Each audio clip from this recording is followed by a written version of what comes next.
you know. Winners this year included the brilliant Dominic Mohan, former showbiz editor of The Sun. Lots of people won. Lots of people won. Lots of people won gold. Lots of people complained about losing an award. Okay, ever. Yeah, mainly in TV. I know we've won a lot, but we've been beaten by Peter Kay. Good luck to him. He's brilliant. Beaten by Phoenix Nights and sitcom. A lot of people like that more than the Office. Vice versa. Right? No qualms. But the shoddy shite that I heard that night beating us, I was furious. I don't understand. There's people, regional, it sounds like hospital radio, right? I mean, I shouldn't even be on XFM. I thought, you know, it's beneath me. Yeah. And I thought, well, give them a hand, right? Let's show them. And I want to know who the panel was as well. I do not believe it. How can they I was looking back over some of the shows, right, before I go to Karl, and I've just done a little excerpt of, you know, a trailer of what we do, what we're about, and I don't know how the panel could overlook. Play a bit, Karl, please. Shaking her muff, minge and tits around does not make her a hoe, then what does? These kids at school with big heads. Karl, what are you talking about? Shut! Oh, well, my name is Holy Fuck. Right, there's this monkey that was on a train station. Right. What if you mean cock to mean penis? But it was my Down syndrome son. Oh, chimpanzee, that monkey news. So we've still got monkey news coming up. You're an idiot! You know what I mean? That's, to me, quality broadcasting. I don't know how they can say that isn't worthy. That's what we sent in to the Sony people. They listened to that. How they didn't think that was dynamite stuff. It doesn't make sense. You know, I've been thinking about this since Thursday, because I've been a little bit down in the dumps. Yeah. What I think it is that with the TV show, the TV stuff we've done, Rick, we put a lot of work into that. Yeah. We get the script, we got the script, we spend a lot of time on it. What this show is about, it's very much about spontaneity, it's about our personalities, and I don't think we're ever going to win an award for our personalities. I think that's where we're going. Do you know wrong. what I think? I think that when we're together, we're the auteurs of The Office, and, you know, and we're strong on it, and we're just two. We write it, we direct it, you know, we cast it. We even worry about the font and stuff on the. You know, we do everything. There's a weak link in our midst. I think on the radio show. Yeah. Right. Well, I'm just trying to think what the common factor is, because on the award-winning TV show, it's just you and I. Yeah, I don't know. Well, I'll tell you what. Can we play a record and let me think about this, because there must be something. There's got to be a factor that isn't in The Office that's in this. That means that The Office is award-winning, and this is a pile of shite. Brown Sugar by the Rolling Stones on XFM 104.9. I'm Ricky Gervais with Steve Merchant, and with us, Karl Pilkington, the third member of this team. Me and you do The Office. Award-winning. Yeah, and us three do this show. No awards. Nothing. Karl, what are your thoughts? What do you think's wrong with the show? Why do you think the panel listened to our show and said that is awful, it's not actually a radio show? Well, can I just point out, so many people may not realise that last year we won a bronze, so we've actually gone down, we've actually slid off the list entirely. I know, but I mean, but Karl wasn't really as involved last year. Well, I remember last year, it was very much you and I. Yeah. I mean, we just started out on it, yeah, so I mean, so you can't really compare. Hold on, though. Well, interesting. What do you think, Karl? What do you think the reason is? Thoughts, Karl? Any thoughts? I see what you're getting at, right, but... You're not stupid. But, when I put the compilation together, I made sure that it was mainly you two. So don't be doing that. Don't be playing that game. So you put the compilation together? Yeah. Right, again. Ah, right, interesting, because we weren't involved with that. We usually do The Office, edit The Office and everything, we have the final cut on The Office. So you... Oh, I see, so you... Oh, right, no, so you're the producer. You had your fingers all over it, interesting. Oh, that's interesting. So, well... so the tape was the smoking gun, and whose fingerprints were on it? Karl Pilkington's. Interesting. Yeah. That's interesting, we didn't get a sausage. But, you know, do you know what, seriously though, you know, Well, I don't mean seriously, it is his fault. I know, but I mean, it's our fault as well, because we should have known better, right? But... Than to employ him, yeah. But, I actually think it's a slap in the face. I want to know who the panel was. A lot of Sony are thinking, just handing it out to the same old people. You know what I mean? Every clip they played was a funny phone call. Do you know what I mean? And so, Did we send any of our funny phone calls in? So if anyone cares, I think we should knock it on the head as a protest against Sony. As I say, I've never complained before about Legal, but I mean this one, don't know what they think. I want someone on the panel, if it was entertainment, I want someone on the panel to phone up and say why they think this show is rubbish. Well, I'll apologise. Well, not apologise. If they stand by if they tell me why, you know. Because, you know, listening to that clip there, I can't see anything wrong with that as... No, sure. As sort of, you know, daytime radio. It's interesting. I mean, I don't think our #1 fan, Dickie Anderson, Richard Anders, was on the panel. Although he here has emailed in. He's got a couple of thoughts as to maybe why we. What is Dickers doing, man? Dickers says commiserations on not winning a Sony. I can't believe you didn't win. Naturally. I mean, apart from your show's obvious lack of quality and effort, having a monkey for a producer, offering the biggest load of tat as competition prizes, saying hairy Chinese kid 48 times every show, Rockbusters, not bothering to turn up for weeks on end, only having 3 listeners, introducing the comedy characters Camp David, Harry Fook, which I think he spelt wrong there, Stephen Merchant. I'm not a character. Apart from insulting every race, religion and sexual orientation, bickering like schoolgirls, We haven't done everyone yet. We have not insulted everyone yet. There's loads to go. Despite the fact you generally bring misery into the lives of anyone who listens, I thought you were surefire winners. Better luck next year. Well, I mean, a couple of constructive, you know, criticisms there, but generally, I still can't nail it. Was he on the panel? Well, I don't think so. Well, he's a fan, so... Yeah. Well, no, he's clearly a fan. I mean, he obviously loves the show. Because he's... I mean, he has hit the nail on the head. Oh. Which... Yeah. But, what should we do? Should we give up or should we try harder? That's always my dilemma in life. Sure, yeah. I mean, I've always gone for the first one. Give up? Yeah, why bother? Yeah. If they can't see, just give us the award. Yeah. And then worry about it later and we won't let them down. Yeah. Now they've got blood on their hands. We're gonna... Yeah. What should we do? Give a couple of months notice? I think so. Okay, well, there you go. I mean, seriously, I mean, I think... I'm being serious, I'm not being wacky now. We haven't told Andrew, but... I think we've won our course with this show. Yeah. So let's... Okay, we'll give it a month, and it's because the Sonys didn't give us anything. Play a record. Yeah. There you go. You got to do a bit longer than that. No, we haven't. Got to give a month's notice. No, you got to work till about September if you're gonna... No, we haven't. No, we can give a month's notice. We'd, you know, whatever they give the money back or something. Well, you give your money back. Yeah, I know. What are you going to spend your 80 quid on? True. By the way, Red Hot Chili Peppers on XFM 104.9. So, a few more shows. And then I hope Sony are happy. They should encourage... You know, we've only been radio, you know, a couple of years. Exactly. Trying. You encourage young talent like you. Yeah. Instead of giving it to Radio 1 and Radio 2 and... The old war horses. We just had a quick email. I wonder if you could answer this. It's James from NW1. He says, Ricky, is Karl going to be on this week's show? Please let me know, as I may listen if he's not. Sadly, he is here. I mean, people are already turning against you, Karl, because they've seen what's happened. Yeah. I think they've probably realised that we've... I think we gave him too much. I think we've got a spoiled sort of kid in our hands. It's sort of like, you know, we knew how bad he was, but we were trying to sort of bring him out of his shell a little bit. Yeah. You got to encourage sort of,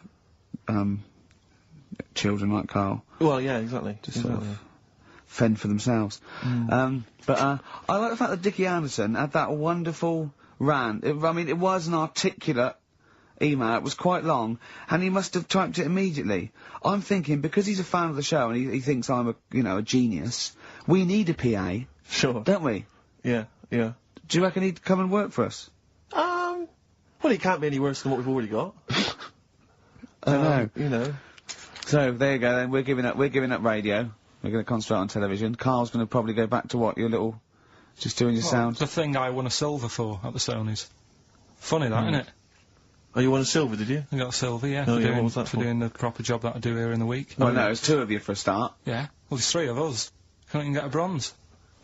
Now, who's the weak link? Right? Well... Bit weird, isn't Let's it? not argue. We haven't got many shows to do. To be fair, though, this show is... I think it's more to do with the fact that you talk on this show that has brought us down. Right, I haven't said anything hardly today. No, well, this is an award-winning show, potentially. We'll add this one into next year. If you could just keep stum, we might have a chance. Alright. Well, coming up, right? Let's put it behind us. Okay. Let's draw a line under it. We had a meeting yesterday. We thought we better, you know, for the last few shows, plan it a little bit. And me and Steve came up with a great idea. We're going to offer Karl money to do stuff. Yes. That's the quality of the ideas on this. Yeah. and I bought some money in, little stuff, because we had him showering with our mate Johnny for £1,000 yesterday. Yeah, we just got into a discussion, and then one of us suggested that how much would it cost us to pay you, Karl, to have a shower with another man? And there's nothing going on. No, there's nothing going on. You're just in a shower, normal shower. You're just washing each other, having no, not each other, just yourselves. You're just You're washing having each a other. chat. Yeah, right, washing yourselves, having a shower. Yeah. But it's a regular shower in a regular house. It's not a shower in a swimming pool. And he went fine. He got £1,000 out of it. He wouldn't do 900. He got £1,000 out of it. But then we said, and we'll have to watch to make sure you do it. Yeah. And he went, no, that's weird.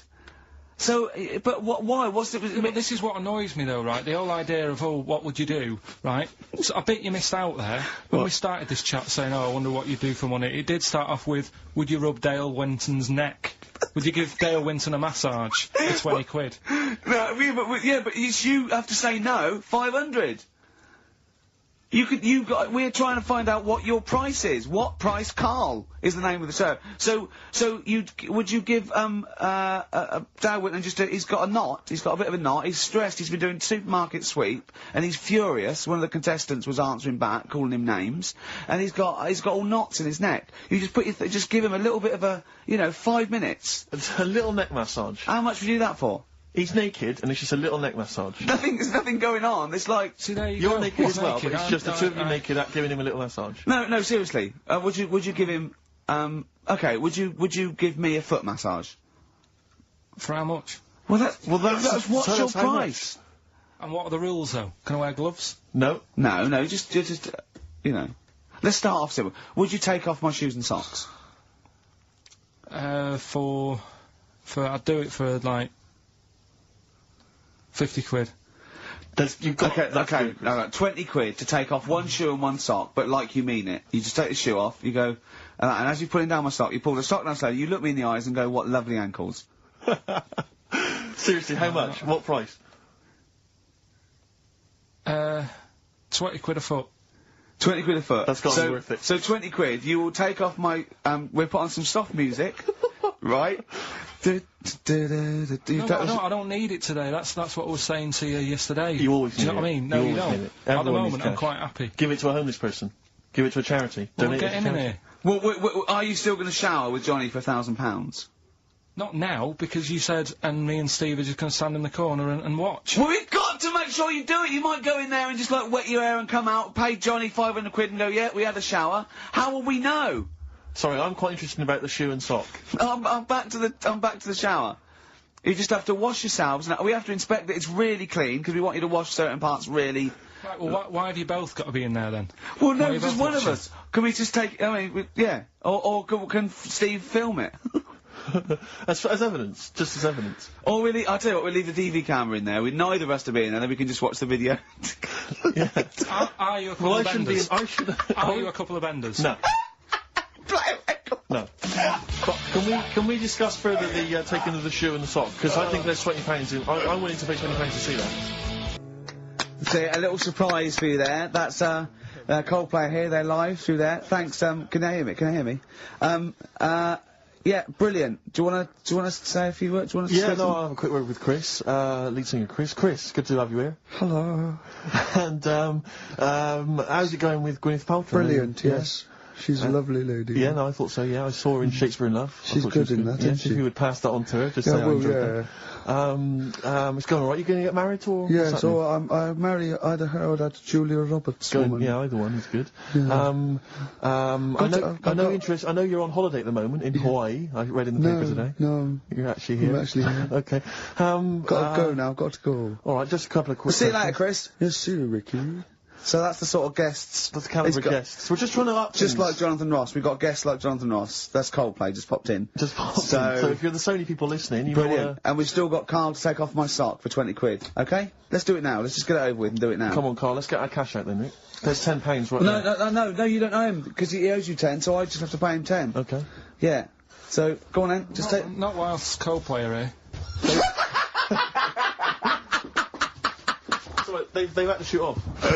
Come on. I don't want to do it. Let's Why leave not? it, Tell 'cause me we've what- been on now for half an hour. Okay, we well, haven't okay, done well, at anything the yet. end of this, why won't you do it? It's ridiculous. You won't have a shower, you won't take my shoes and socks off, you won't do anything. You won't give Darwin a rub down. What will you do, for Christ's I sakes? don't want to do it. Said my mum and dad are like, I've heard about how well I'm doing in London. Yeah.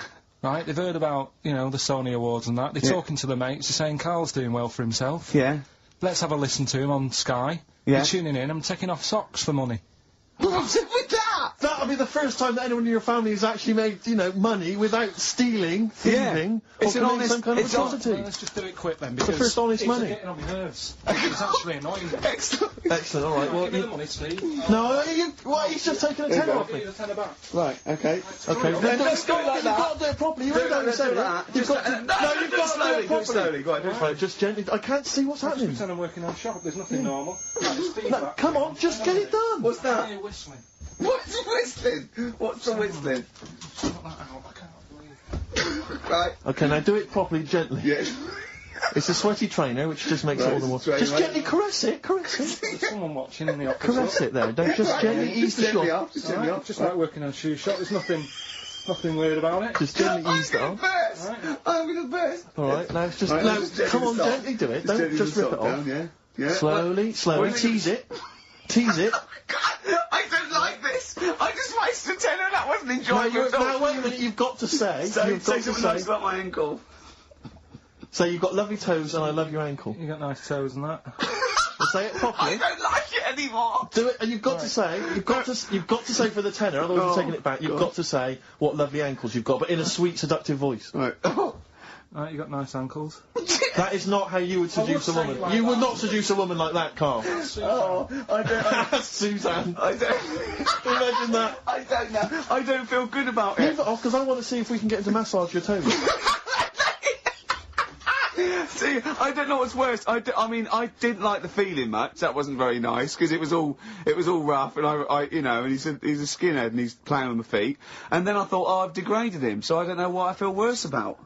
You can keep the tenner that you owe me if you massage his toes. No, I'm not doing that. No. Why No, we paid him. He's done it. Yeah, the shoes are back on. We're something else next week.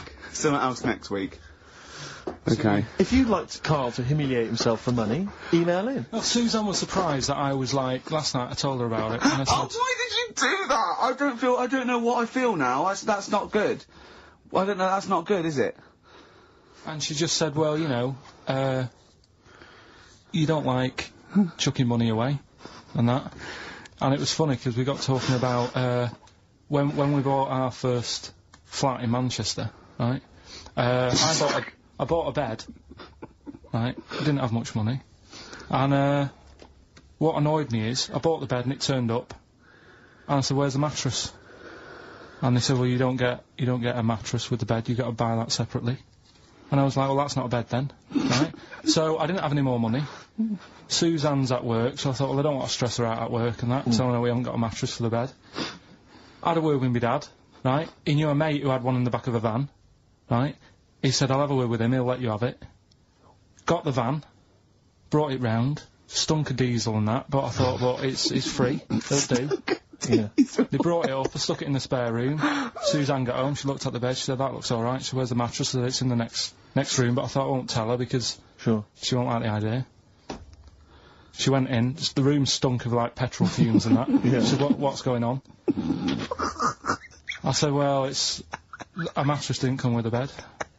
So I've sorted you one out, I've got this off my dad. And we didn't have one night on it. She said, get rid of it. Yeah. I had to go and ditch it. I don't know what she was thinking. One of your father's friends is driving around in a van with a mattress in the back. Yeah. Was he a serial killer? I mean... And she didn't want to sleep on it. Let's have Silence of the Lamb. What kind of a cheapskate is she? What kind of a woman is she? That she won't sleep on a mattress that has been in the back of a transit van. Yeah, That's what covered I'm in, covered in petrol, diesel, probably urine, and Christ knows what else. Oh. So, you know, Would you swap pants with Steve for 50 quid now?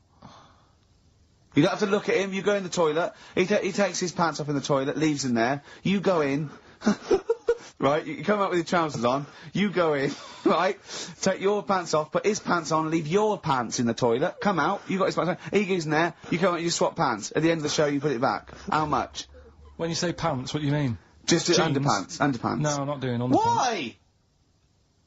Why not? Seriously, these were fresh on Thursday. Yeah, but For the I mean... BAFTAs. For the awards, the Sony. Do you know what I mean? But I mean, just name your price. It's gonna be more than 20 quid. It's gonna be more than 20 quid. It's gonna be like 80 quid upwards, I think. No, clean on today. They were clean on today in their boxes. It's as bad for him as you, don't remember that. Thanks for that. 50 quid? Really? Play record? No, hang on, you just said you'll give me 50 quid.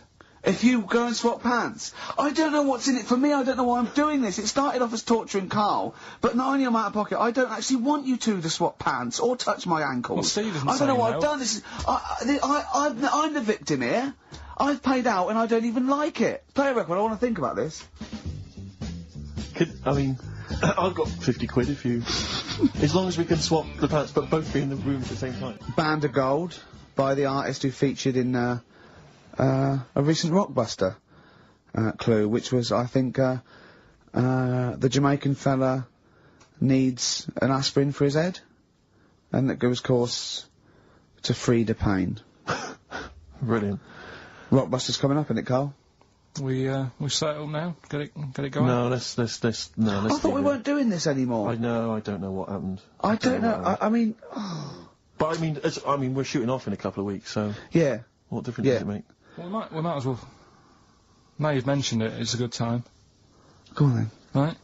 Right? 3 cryptic clues, like the one you just heard there. First one... Cryptic, I like that. Is cryptic a word?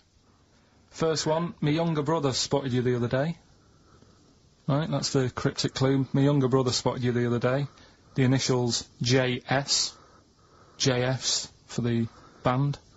Second one, that champagne belongs to the Boxers kid.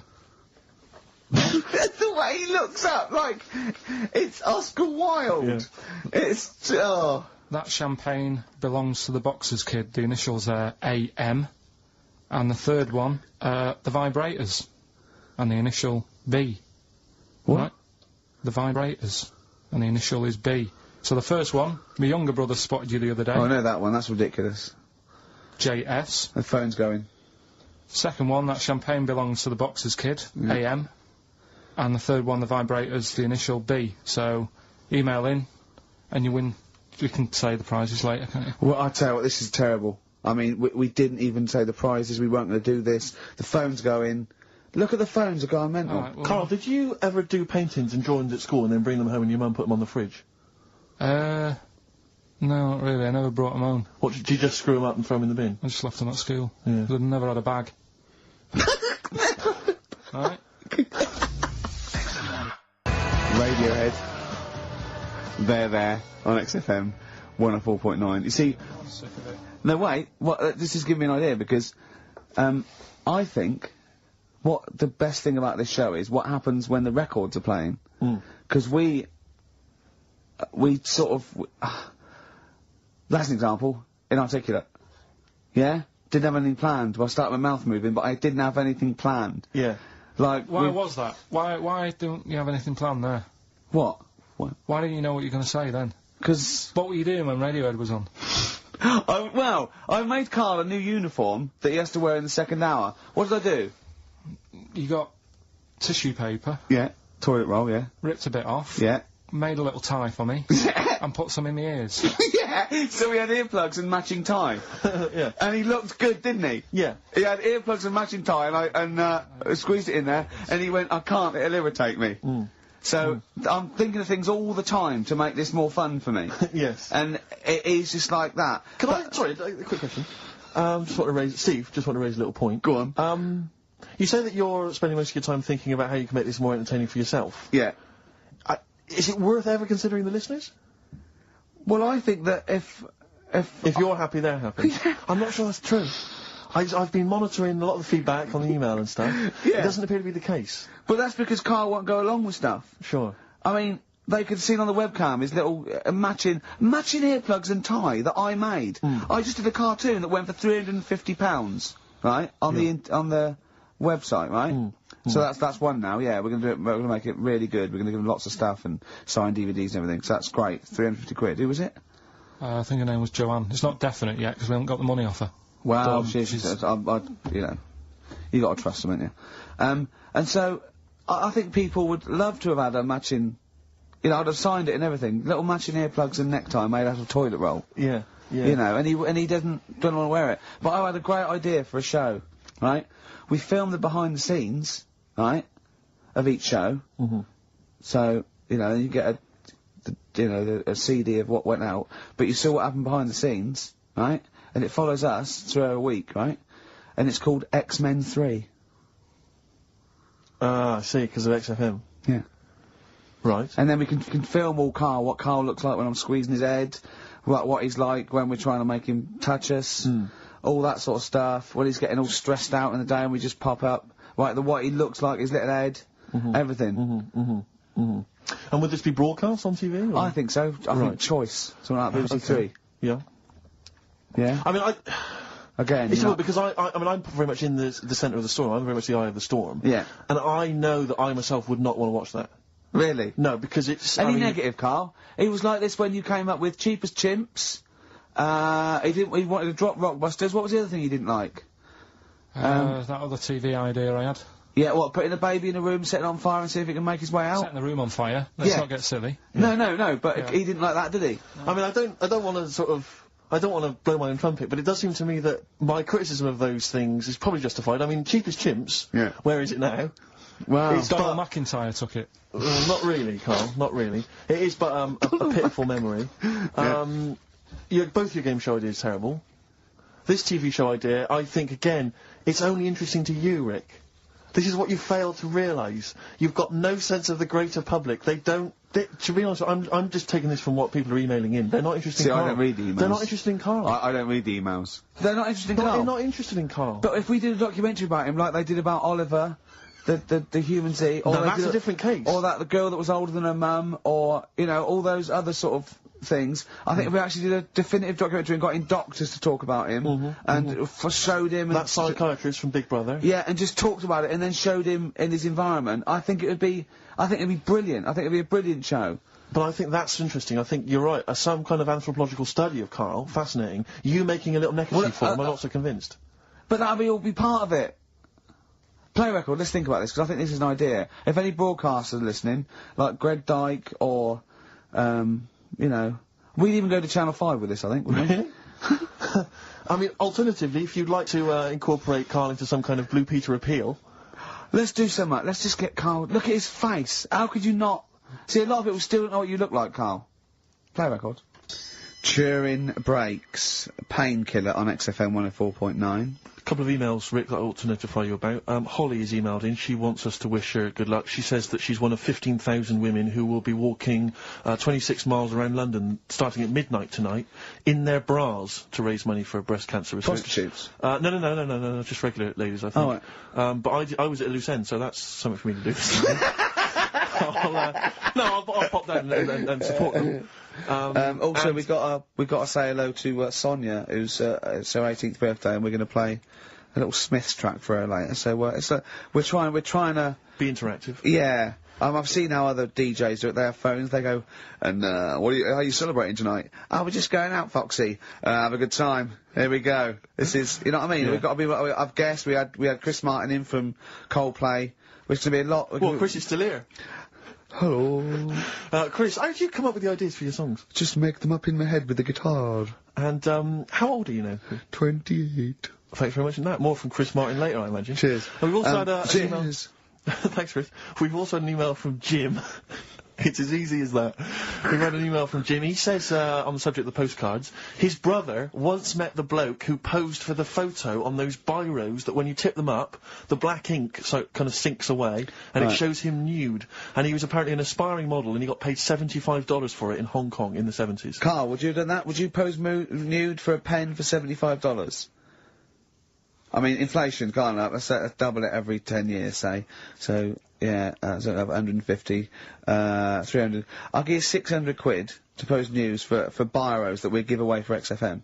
An XFM biro, where your clothes sink away when you turn it upside down. And what sort of shape was this fella in? He's in pretty good shape, yeah, I think. 600 quid. Yeah. I'll make it back on selling the pens. No, I won't do that. I always remember being at school, the first time I ever encountered one of those pens. There was a kid at school, Jason, and he had a pen, one of those pens, and he turned it upside down, and it was where the woman's clothes sink away and she's naked. Yeah. And I remember sort of seeing it, and him showing it to everyone, all the young lads, and them thinking, this is amazing.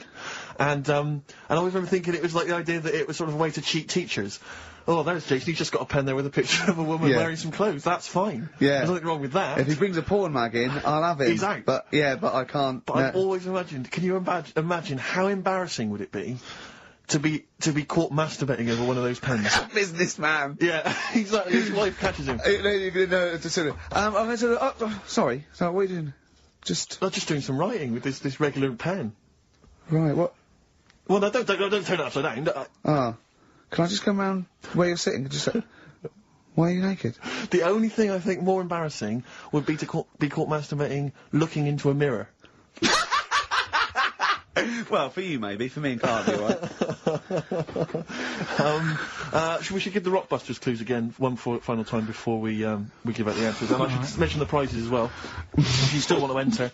We've got various things, a couple of CDs, a Smash Hits CD. Right, looking into a mirror. Let's move on from that. Club Anthems 2003, Strange and Beautiful. Nude. Eh? I hate being nude anyway. Why? What do you mean you hate being nude?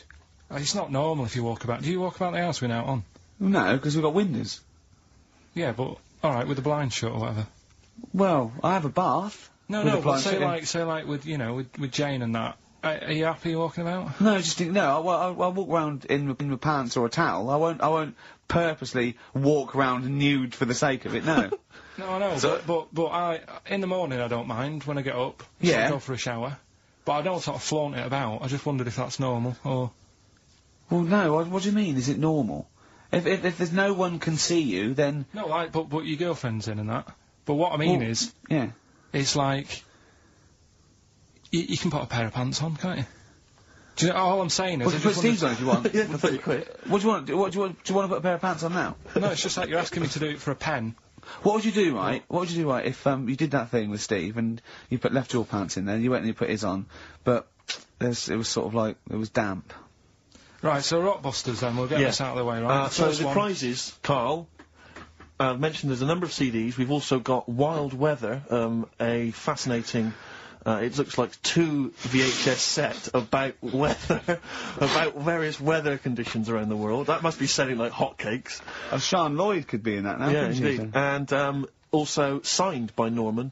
It's Fatboy Slim's Big Beach Boutique. That must have been troublesome for the station that has close ties with Norman to get hold of. But well done. And that's Fatboy Slim, Big Beach Boutique. So yeah, there's a number of not bad prizes to give away there. And the clues were, Karl? First one was, my younger brother spotted you the other day, the initials JS. We had, that champagne belongs to the Boxer's Kid. That was AM. And, third one, the vibrators. That's rubbish, that one. And the initial B. We'll give away the prizes and the answers next. Well, we gonna play a record, or what we got coming up? We got Monkey News. Yeah, we got that. We got, got loads, too numerous to mention at the moment. We got any adverts? got some of them. Oh, brilliant. Cram them in later. Excellent. Look forward to them. Joe Jackson. Good track. Good tune. Well, it's on.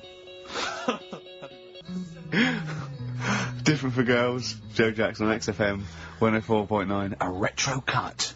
Bit of Monkey News would be good, Karl, if you got that. We're struggling here. We're struggling, Steve. Wait a minute. You say that, but wait a minute, the answers for Rockbusters are coming up right now. So, you thought people were turning off? Oh, my God. Oh, what have we done? We've done Take My Shoes Off for Money. Take My Shoes Off for Money. We've done that. We've done, oh, look at these funny postcard breasts. And, we've done We Didn't Win a Sony. Coming up, regular features. Jeez. Got nothing, have we? Come on. Sometimes it's good. Come on, Karl, save us. You've got to save us. So We've done... Rockbusters answers then. Are we doing them now, Steve? Yeah. Right. First one, my younger brother spotted you the other day. The initials there, JS. That was Junior Senior. Right? Yeah, good. I'll give you that. Second one, that champagne belongs to the Boxer's Kid. That was AM. That was Alison's Moye. Alison's Moye. Alison Moye. Sorry, just give us the clue again. That champagne belongs to the Boxer's Kid. So, Muhammad Ali's son... Yeah. Right, Alison's Moye. Yeah. Brilliant. And then third one, always an easy one in there for everyone so they can take part. The vibrators, the initials B, that's Buzzcocks. You can't say cocks. That's why we win the award. That's why you can't say cocks. Have we got a winner? We have indeed. I chose him because his name amused me, which is a bit harsh. It's not Mr. Tits. No. Gerald Preston. Sorry, Gerald. I don't know why that tickled me. That's terrible. I know. Right, Gerald, there's nothing funny about that name. There's nothing funny about the name, Gerald. Steve just made me laugh. He did. I don't know why that made us funny. It made us laugh, but it just tickled me. But Gerald, whatever you think of your name, don't worry, because these prizes There's including nothing funny Fatboy Slim. about Gerald Preston. I don't know, Gerald, if you're a fan of wild weather, but you've got a 2VH set coming to your way, so you certainly will be interested in extreme weather conditions by the end of that, I would have thought. Plus some arbitrary CDs. So good luck, Jerry. Oh dear. Excellent. Right, brilliant. Good. That's that sorted. Right, let's have another tune and then maybe some monkey news. Yeah. Well, actually, now you've sort of mentioned a bit of monkey news, that I've found something in the week, right, that we've talked about in the past, right, that I've got some other monkey stuff, but this is just, forget it. What? Come on! What's the matter with you? Right, do you know that thing we did ages ago?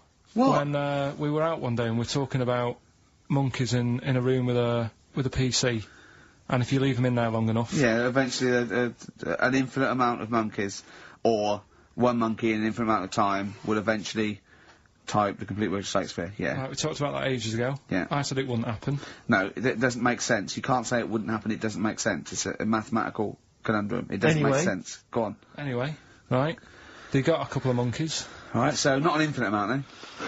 Okay, so, alright, but never mind. Yeah. Got a couple of monkeys, put it in a room. Yeah. I don't know if it was one PC or they got a job lot or whatever. Not an infinite amount then. And left them in there for a month. Oh, not an infinite amount of time then, either. Okay. So 2 monkeys a month. Okay, go on. Yeah, I see the experiment's working so far. About eight monkeys. Oh, 8 monkeys. Oh, let me just work that out as a fraction of infinity. It's infinity, 8 into infinity. Oh God, a month. And what happened then, Karl? Did they type the complete works of Shakespeare? I'm assuming they did. No, they only did a proportion of it. Okay, they just did Macbeth.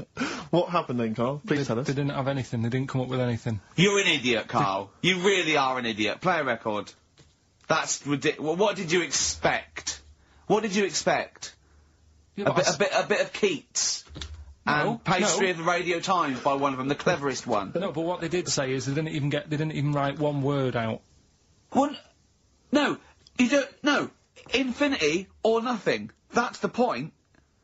There's a big leap between any number you could think of and infinity. In fact, an infinite leap. Do you understand the concept of infinity?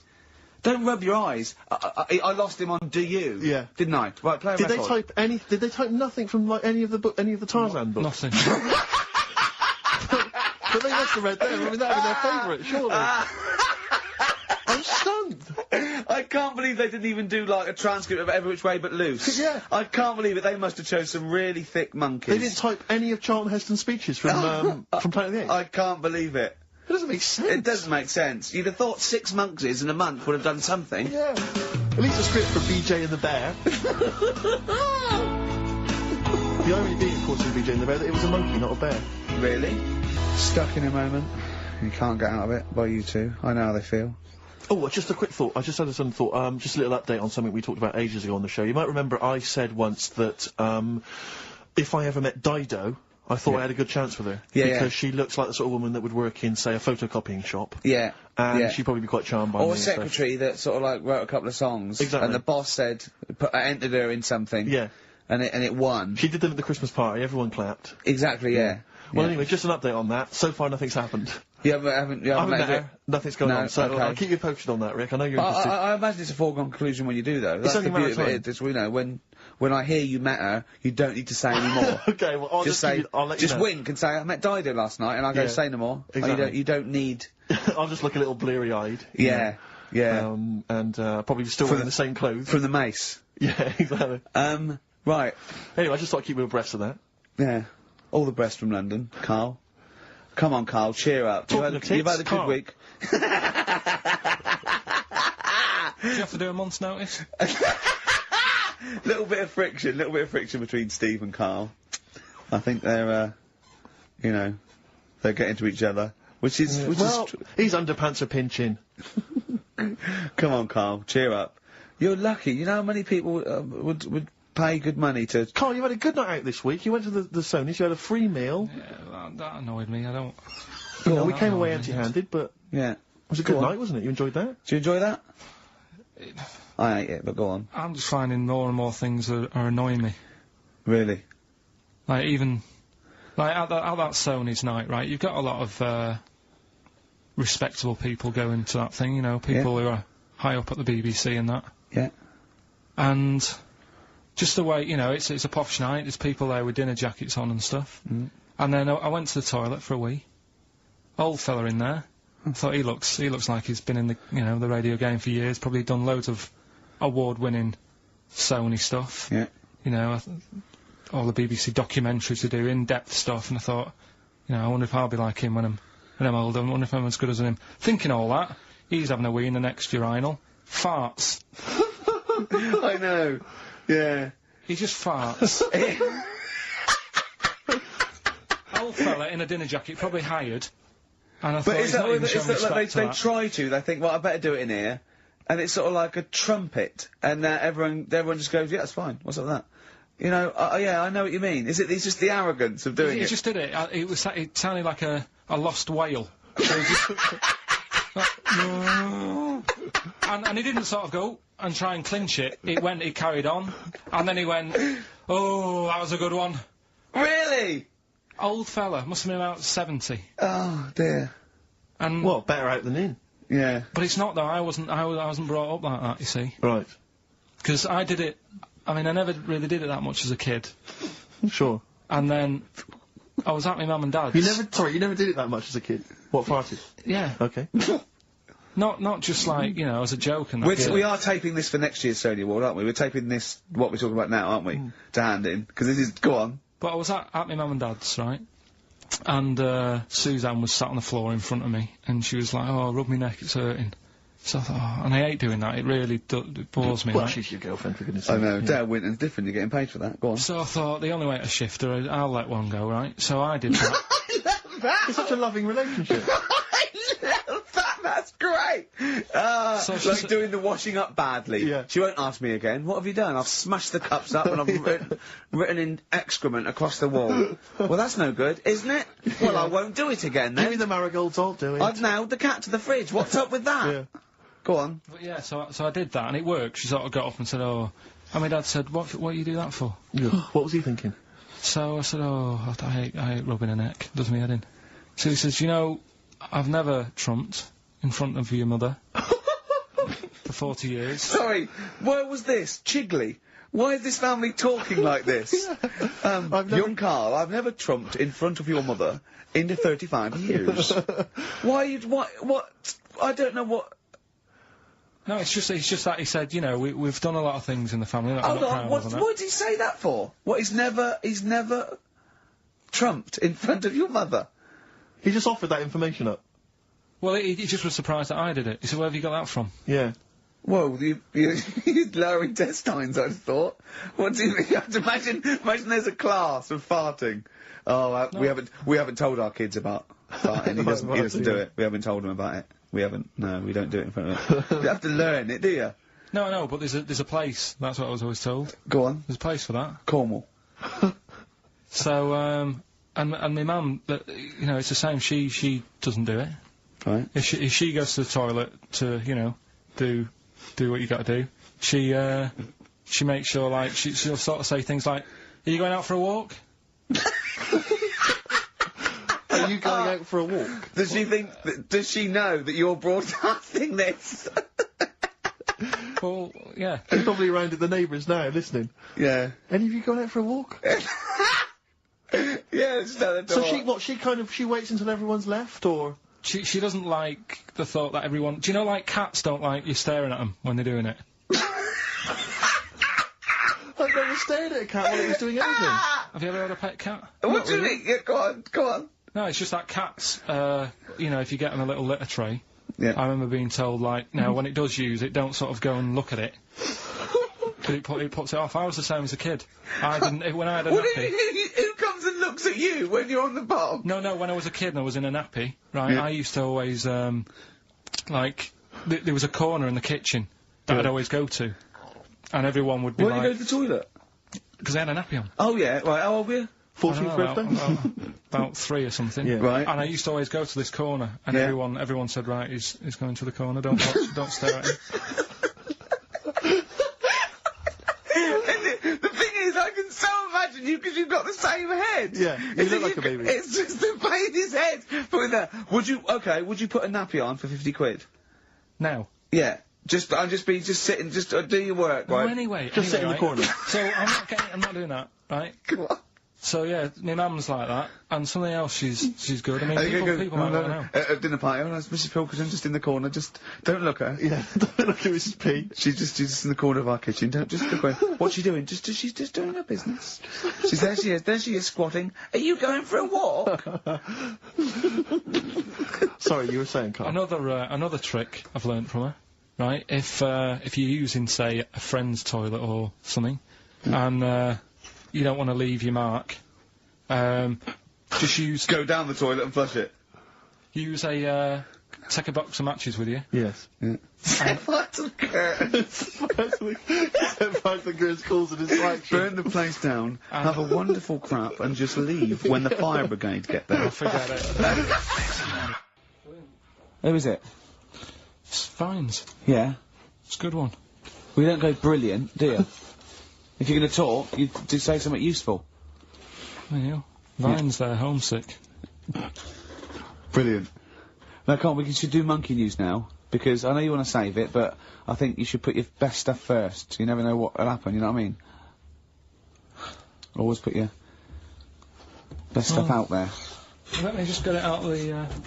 Okay, well, while he's getting it, could we have a jingle for Monkey News? Yeah. Oh, chimpanzee that monkey news. Tell you what, right, about putting your best stuff first, Yeah. right? Do you know what we were saying the other week about in Chinatown? Not really a town.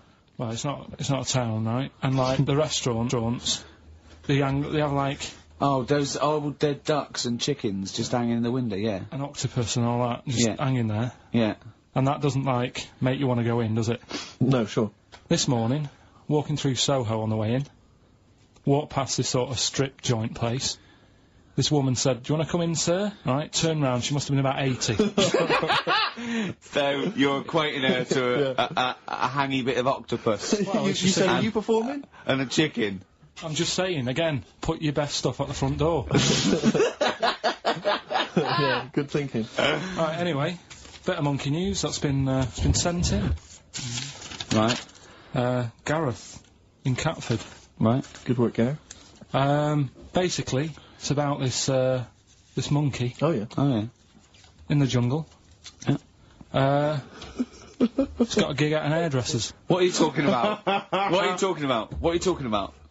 It's got itself a nice little job going in an hairdresser's. As what? It gets people sitting down, and what it does before the people have their hair cut, that it sort of sits there, and it goes through people's hair, makes sure it's clean, and people are loving it. Right, People- backtrack So slightly. it's a pet monkey. It's nothing to do with it getting a gig in an hairdresser's. It's a pet monkey. It's not working at Monkey and Guy. Yeah. No, seriously, it's in there. I think it might have started off as a job, and then So what does it put say? in- It says junior £15, stylist £35, monkey £63. So I Cut and didn't blow quite dry. follow. It's in the jungle. It was wandering about. And maybe it did But start it looks off. good, its hair looks good. Someone thought, hang Yeah, on. but never ever. You see, people make that mistake with hairdressers anyway. I always say, well, if the hairdresser's got a good haircut, go to where he's going, Right. right? Because that's what I thought when I read it about having a good haircut. How often right? do you go to the hairdressers? Well, not that much anymore, Sure. but I used to always think that. Yeah. You used to go to a bloke who told me had his shack on a railway bridge that used to shake when a train went over. Yeah. Because it was £2. Yeah, but before that, I've never had that much luck with hairdressers. Before that was another place, and it was run by sort of, you know, these sort of wannabe gangster type people. Oh yeah. But they'd, you know, you'd go in What for do you a mean by haircut. wannabe gangsters? Well, sort of just petty crime stuff. You'd go in for a haircut and then you'd walk out with a video recorder. Do you know what I mean? You You'd don't say- have to take it. No, but they'd sort of spend ages flogging you that whilst cutting your hair. It was their thing. It's like, right, sit down, you alright? Yeah. Oh, you So know. for the weekend, what are you thinking of? Maybe a Sony. Yeah. Yeah. So that's when I stopped going there, because it was like, just want a haircut, I don't want to be hassled. down, Which so- one said that you had the hair of a Chinaman? It's the fella who works in a railway station haircut. Well, he saloon. should know. I mean, he's been around a bit, clearly, if he runs a shack next to a railway station. So, Can we just go back to Monkey News for a second? so anyway, that's all, yeah. I didn't quite follow why he's still his salon is in the jungle, or where is it? No, he was doing what he does in the jungle, right? Right. He's walking about, he wanders into the hairdressers. Yeah. Maybe they didn't have him on, like, as a job straight away, he was just there. He was and a people said, trainee, this is yeah. nice. He's sat there picking the knits and Carl, I don't know where to start. Then- it's just that it's the embellishment. You don't he walked from a jungle to an hairdresser's. I mean, you're an idiot. You really are an idiot. I'd love to see you try and get a job in an hairdresser if there was another monkey up for it. You'd never get a job. So he was good at that. People said this is relaxing. Apparently he had really nice hands, soothing, Yes. right, on people's heads. They said, let's put him on the payroll. So Let's put him on the payroll. What do you mean? Yeah, I'll give you that. Okay, this is the news item, is it? Customers are queuing up to have their hair done at a salon in the There you jungle go. by a monkey. Judy, a pig-tailed macaque, has a reputation as the best exterminator of head lice in Comcane. There you go. She is so good, some customers fall asleep under her gentle touch. Regular Amporon Chekema said, Judy's hands are so soft and gentle, I really feel I can relax. But you know that is doing what it does naturally. It's looking for, like, salt and stuff in the hair. Yeah. And nits. It's not on the payroll. It doesn't complain about when it gets deducted at national insurance. It's not part of the union. Yeah. Do you know what I mean? But a good monkey news, you know, backed up with good tabloid journalism. With solid Yeah. evidence there. So, Now I think maybe we should start marking the monkey news, Rick. I don't know what you think, giving it marks out of 10 maybe. For both interest and validity. well, for interest, I'll give it 7. For Karl believing that there was something to this monkey, thinking it had a job and getting paid. That it was also doing kind of perms 2. and colouring. 2. Yeah. Ridiculous. Again, ridiculous. More monkey news next week. Hopefully let's just hear that jingle again. Oh, chimpanzee that monkey news. Peace Train. Isn't that brilliant? Cat Stevens. Now, well, I've sort of enjoyed the last sort of, hour or so after the disappointment of the Sonys. I think we are going to give up, to be honest. Do another week and then shoot off. Yeah, knock it on the head. Okay. We were doing it for a laugh anyway. But, If they're not going to reward us for that, then do you know what I mean? it's not really worth it. But I'll tell you what could... But, what about this? Carl, can you find out who was on the panel? Can you? But what difference does it make? Well, I want you to interview. I want you to phone them up and I want to tell them why they didn't think our show was any Yeah, good. let them explain themselves. Just explain themselves. They've got to stand by their convictions. Find them all. Track them down. There's probably about Yeah, but 300. what do you expect then? I want They're to tell not the gonna truth. say, no, I want- you're right, the monkey news should have, done the job for you. I don't just know where want we went wrong. people. I don't want to sit in a room and hide. I want the 3 people on the panel. I'll find them out to say we didn't vote for you because we thought it was shoddy, amateurish, annoying. There was too much swearing. I'll go, fair enough. Well done, mate. We didn't vote for you because Karl's voice is an irritant. Okay? Okay? Well done, mate. You're alright. We didn't vote for you because, Gervais, you're a fat, useless git who understands nothing about broadcasting. And your Now mate that guy Steve... knows something. yeah. And I'll go, right, I'm not so happy with that, but at least you told the truth. Yeah. But get them on the phone. Find out from Andrew. I Get noticed none of them have mentioned me, which is good. I They know, obviously think yeah. I'm pretty good. Yeah. They probably all love Steve. No one likes to pick on an invalid, though. Do you know what I mean? I'm just... We got a player request here for, what's her name, who's... I don't believe it's Steve. Sonia, who's 18 today. We couldn't find William. It was really nothing wordsmith because, whoever is in charge of the library, I mean, they probably won an award for it. But, she didn't ask for 4 non-blondes, so I found There Is a Light. Bit of a blow at the, Sonys. Not like that. I mean, you know, we were taken aback. Speak for yourself. Yeah. We've got guests. Jonathan Ross won, and he has guests, so we're going to have guests in. One of which is sort of a tie-in. He's going to explain himself. It's Dr. Fox, Dr. Neil Fox, popped in for a chat. It's a pre-record. We've got that.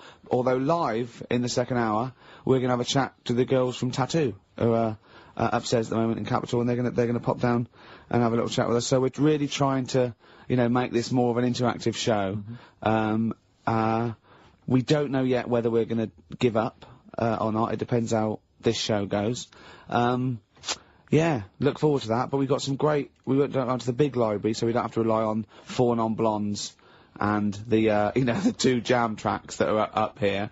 We went down to the big library. And, we've got some great tracks, Steve, haven't we? We've got some classics. Should we play one now? Well, before that, I just remember that some of the criticism we received, I think, was that we're perhaps not taking into consideration the listeners. A lot of shows, a lot of radio shows, they cater very much to the community, to the area which they're broadcasting. They interact with the listenership. Where's the fun in that? I agree. Well, for me, really.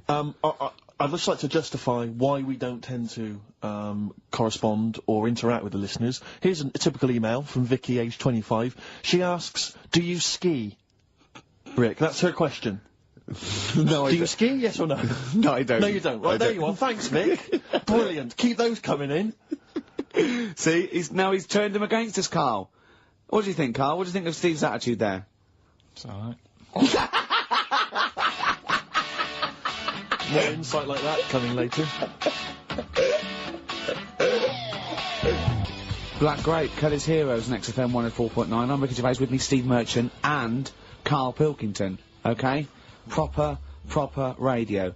As you know, we're a bit gutted that we won nothing at the Sony Awards. We found out that, on the panel was, Dr. Fox, probably one of the greatest, DJs in the world. One of the great living broadcasters. I certainly think that he's up there. Yeah. With Tarrant, John O'Coleman. And so... Chris Moles. Great Chris Moles. We asked him to... He's also on the, you know, Pop Idol panel, so he can make and break people. So, we asked him, basically, to explain himself, why did we win nothing? Why were we so bad? This is what he had to say. The award, guys, was called the Entertainment Award. Right, now, in itself, I think that should probably tell you something about what should be on the tape. There should be some entertainment. And, it just wasn't very entertaining, actually. I don't mean that sounds quite horrible sitting here in front of you now, but it just wasn't very entertaining. But fundamentally, what elements did you not find entertaining? The fact that it didn't seem to entertain me at all was part of it. I mean, it's a bit of like, how long's a piece of string, isn't it? What is entertaining? We have talked about string on the show before, though.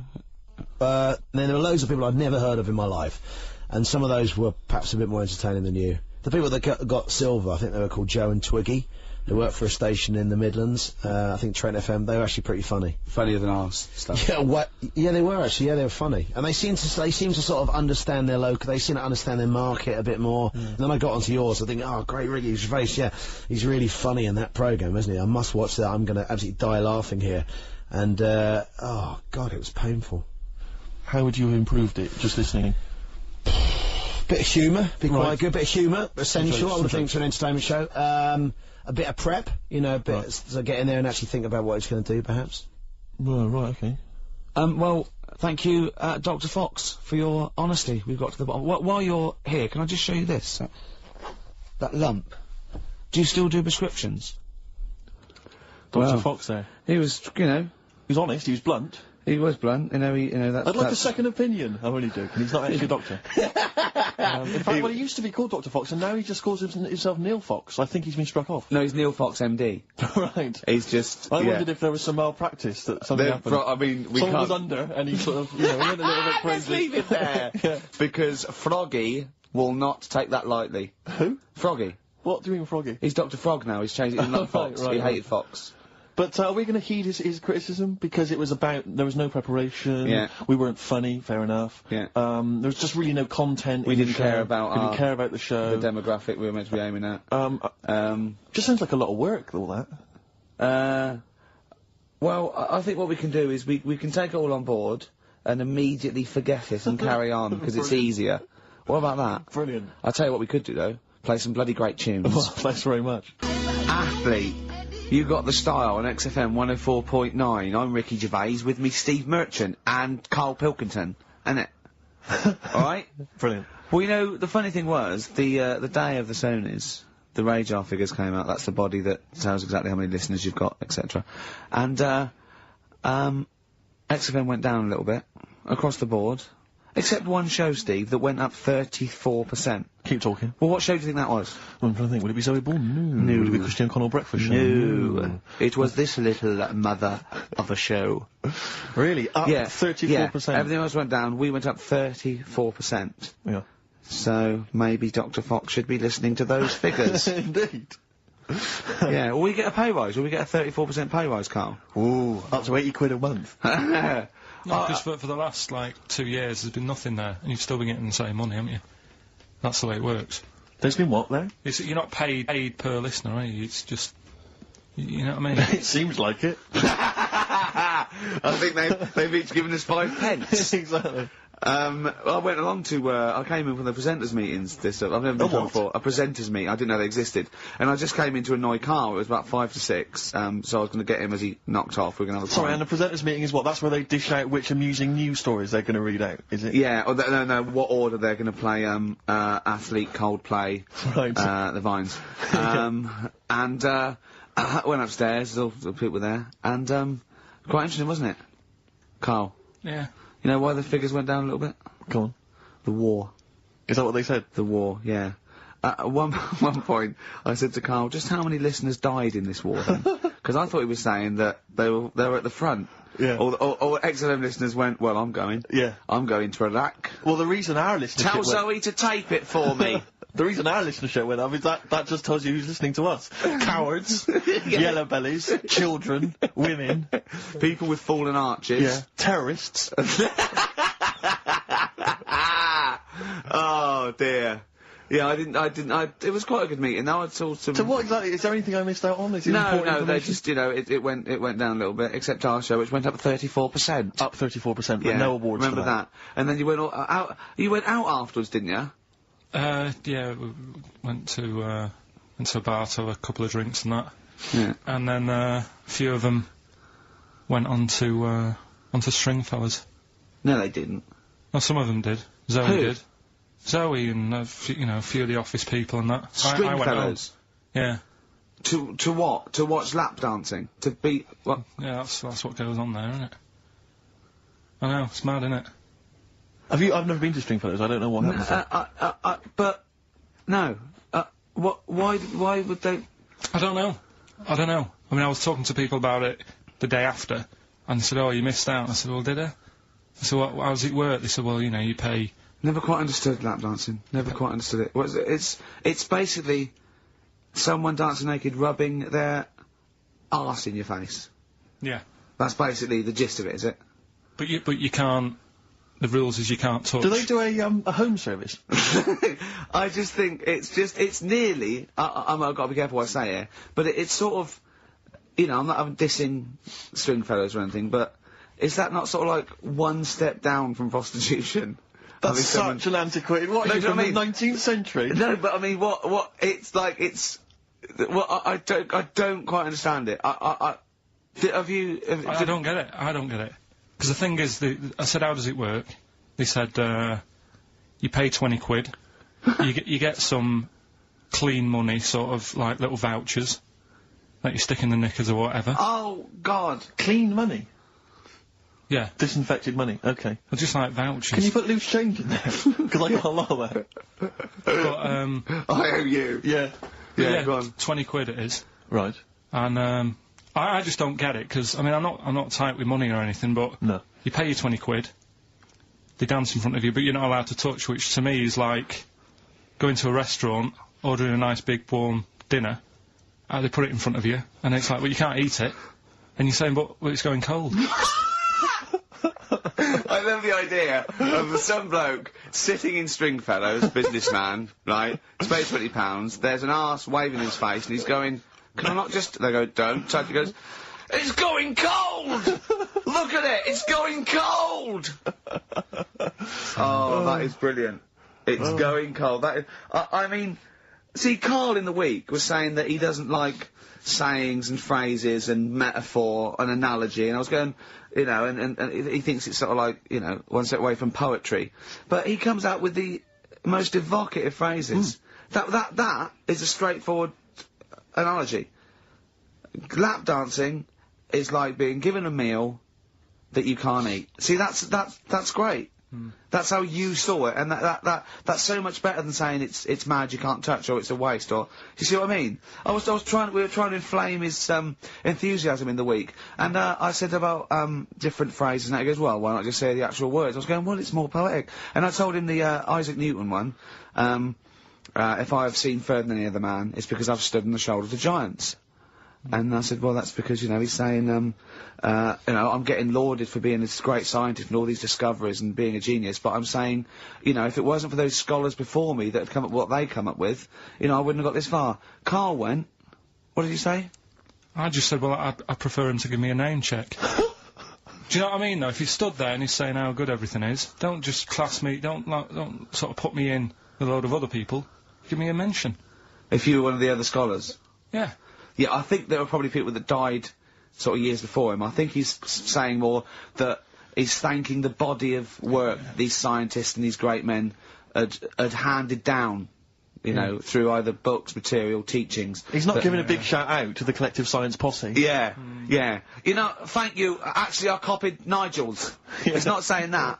I was like earwigging. I heard what Nigel said about it, about the third law. Do you know what I mean? Yeah. I mean, I look into sayings and stuff a lot more and see if they work. Well, one that happened a couple of weeks ago, right? You were talking about the you can't have your cake and eat it. Is that what you said? Well, I never understood that because I thought, well, what's the point of having your cake and not eating it? Rather like your lap dancing analogy, but it actually means you can't have eaten your cake and still have it there. Yes, obviously. Exactly. Well, the time that I saw that saying work, right? I was in Asda with Suzanne. Yeah. And do you know those big binders you get with nice cakes in them? Yeah. For birthdays and that, you can get one with, like, David Beckham on the front of it. Yeah. You can have one with, you know, Thomas the Tank Engine, if you want. Ricky Gervais. Yeah, you can have one of them. And I saw one of those comedy ones where it is, like, a big pair of breasts. Yeah. And that is when, you know, you can have your cake and eat tit. Play record. No, but you see what I'm saying? Play record. I want to talk to you about it. About puns. Placebo. This picture with the androgynous vocal talents at the helm there of Brian Moloko on XFM 104.9. I'm Ricky Gervais. Informed broadcasting. Excellent. Did you see, I'm sure, I don't know if Karl saw it, I know you watched it, Rick, it was extraordinary, it was a Sky One TV show the other night. It was something like, reality TV. Oh, I can't remember what it was called. Yeah. Excellent. And it was about basically what the fortunes of I various... cannot get enough of it. The fortunes of various reality TV stars, since they've come out of the show. Christine Hamilton coming out of the jungle. And obviously, once again, always a pleasure to find out what Fats Waller is up to, Rick Waller. I mean, he's in a band now. He's got his own band. He was playing in some club in Rochester. There was about... It's sort of gospel, people in the sort of audience. gospel rock, that sort of soul gospel rock thing, like something you see in the Commitments or something. And when it cut to the audience, it was like it was in Butlins. It was just a big dance floor, and there was just people watching indifferently. And you went, the people that were here loved it. I mean, it's a bit and sad. I have to say, I know. the size of the man, his leather jacket, Karl, was extraordinary. I don't know how many animals had to die to make it. It was like... You know, it was It looked unbelievable. like, if he'd have fallen off, it'd been like the Hindenburg. Yeah. Because... It was like a Zeppelin. Oh, It the was- humanity! It was people... extraordinary. I still think, when I see him wearing a coat like that, it looks like he is stood on the shoulders of two other people. It's just a joke. It's like a circus act or something. Yeah. Because his head doesn't make sense. Looks like it's one of those things that you steam yourself in. You know, you put your head like that. And is that a machine you're in? No, it's a Or coat. one of those old-fashioned iron lungs. Oh dear. But But some he's- magic moments. But there was a great, because once again, I mean, I missed a lot of the first series of I'm a Celebrity, Get Me Out of Here, but it showed once again the moment with Darren Day. Darren Day, a lovely guy, but that moment where he went off and sat on a rock and came back and he'd written a song. I know. Which he just, and I can't, it was also things like, I'm in a hotel room in another town. I know. Don't. And do it was just, it was like something you'd write when you were 14. It was unbelievable. They showed it again. It's just stunning. I love songs you write when you're 14. It's like your first sort of like song where you know 3 chords, and it's always it's always stuff like, "There's a man, he's a lonely man. Take a look at him, he looks a bit like me. Yeah. It is me." It's that sort of thing. Like when you want to play it to someone, and you want them to go, "My God, you're deep. Yeah. My God, you're brilliant, aren't you?" And that's about you, is it? Oh, yeah, it is, yeah. I have to say, this is such a terrible confession. When I was doing a school play once, when I was about that age, 15, right, there was a girl who was in the cast with me, right, and she sort of, you know, she was giving me the eye. I was thinking, yeah, well, I kind of thought she was, right? And It was class. But there was another guy there as well. I was sort of competing for her affections. Oh, no. And he was quite a witty guy. His name was Scott Hansen. He had long blonde hair. Exactly, yeah. And I thought, well, the way to impress her, because I was 15 or whatever, I thought I was pretty smart. I sat in one of the adjoining dressing rooms, reading a copy of the philosophical book Zen and the Art of Motorcycle Maintenance, which I didn't understand, but which I sat there reading it in the hope that she would walk in and think, my God, you're reading Zen and the Art of Motorcycle Maintenance. You don't go with the crowd. You don't want to come next door where we're talking about nonsense and people are flirting. We're talking about the bangles and curly whirlies. You're in here saying, look, just, if you want to come and talk to me, you're welcome, but I'm not... I'm a thinker. I bet you thought you were Kwai Chang Kane, didn't you? I thought it was like she'd think, Jesus Christ, I've never met anyone like him. That is genius. And I remember the one time she accidentally walked in, she went, oh, sorry, wrong room, and left again. And that was it. Sorry, at 15, so this is about the time you took to wearing a bow tie to I impress was slightly people. younger wearing a bow tie. I love that. No, I used to watch a lot of Harold Lloyd films, and he always seemed to do very well. I love it. I love the idea of at 15 you going, well, it's time I went to wooing. Right, right, on with the bow tie. Where's the Zen? Where's the pipe and my boat trip? It's a time I got me a bow. Yeah. I love that. But songs are great as well. The other thing you do, sort of when you're about 15, 16, is start writing songs about, like, the world's trying to take a piece of me. Hey, you think I'm going down? I'm coming back. I'm against the ropes. They try to drag me down. It's like you want to be Cool Hand Luke. Yeah. They put me in this emotional prison. The man's on my back. Who? They try and take a piece of me. Who do? Well, You're you know, 14. Parents and that, don't they? You're Sometimes. incomprehensive. The teachers. Yeah. I absolutely love it. I still remember a poem. I won't say his name. We're about 14, 15. And we had to write a poem, and obviously everyone's was pretty rubbish, but we mercilessly took the piss out of this bloke, because I still remember the poem, and how he did it is he went through a dictionary and found things with that, and this is a poem, right, okay, remember? I've remembered this for 25 years, right? The reason why I had to die, did I bleed the blood of greed, what was my destiny? And when we hear this, we were laughing. I mean, for a year, we would go, what was my destiny? It was just great. Can I hear it again? I enjoyed the reason why I had to die. Did I bleed the blood of greed? What was my destiny? That's almost as catchy as Monkey News. Oh, God! Oh! I've got some monkey news for you. Let's play a record and come back, and I've got some great monkey news for you, Karl. That's from the R.E.M. album that people tend to forget about now because it was so kind of poppy and such a massive hit out of time, but there are some good tunes on it. And there's one of them, Near Wild Heaven. Excellent, on XFM 104.9. Karl. Go on. Watching a programme yesterday, and it was about these Japanese snow monkeys. And it was all about how animals learn things that aren't instinctive, particularly sort of primates, because they see other people doing it, and they start a culture. And they can pinpoint when one monkey first went down and got in the hot water springs and stayed there because it was hot, and the others copied them, and now it's part of almost a culture, you know, that won't be handed on because it's not instinctive, but has to be learnt each time. And you know, and they groom as normal like other monkeys, right? But they're really intelligent, and obviously the reason they groom other people, other monkeys, is because they eat the mites. But also the monkeys have learnt they like being groomed. Okay, so they showed this one monkey. It went to a deer, okay, and it was grooming this deer to get its mite off it, right? But then it didn't eat it. It held it in its hand. It went over to a monkey, put the mite on itself to show the monkey it had a mite, and got a free grooming. That's extraordinary. That's extraordinary. That is Because it extraordinary. gave up the food, knowing that if you put one there, this monkey would look for mites on it, Yeah. and it would get a free grooming, and it was like having a little massage. What do you think of that?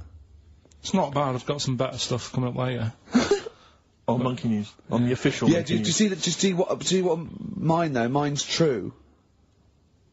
I mean, that's an interesting and It extraordinary... actually happened. It's discovery. social behaviour amongst primates. So I saw it. I saw it. It was, you know. Did it rob a bank, Rick, at any time? It didn't rob a bank, and it didn't open a hairdresser's. So that's what you're letting... That's where you're letting yourself down. It's not quite good enough, is it, my Monkey News?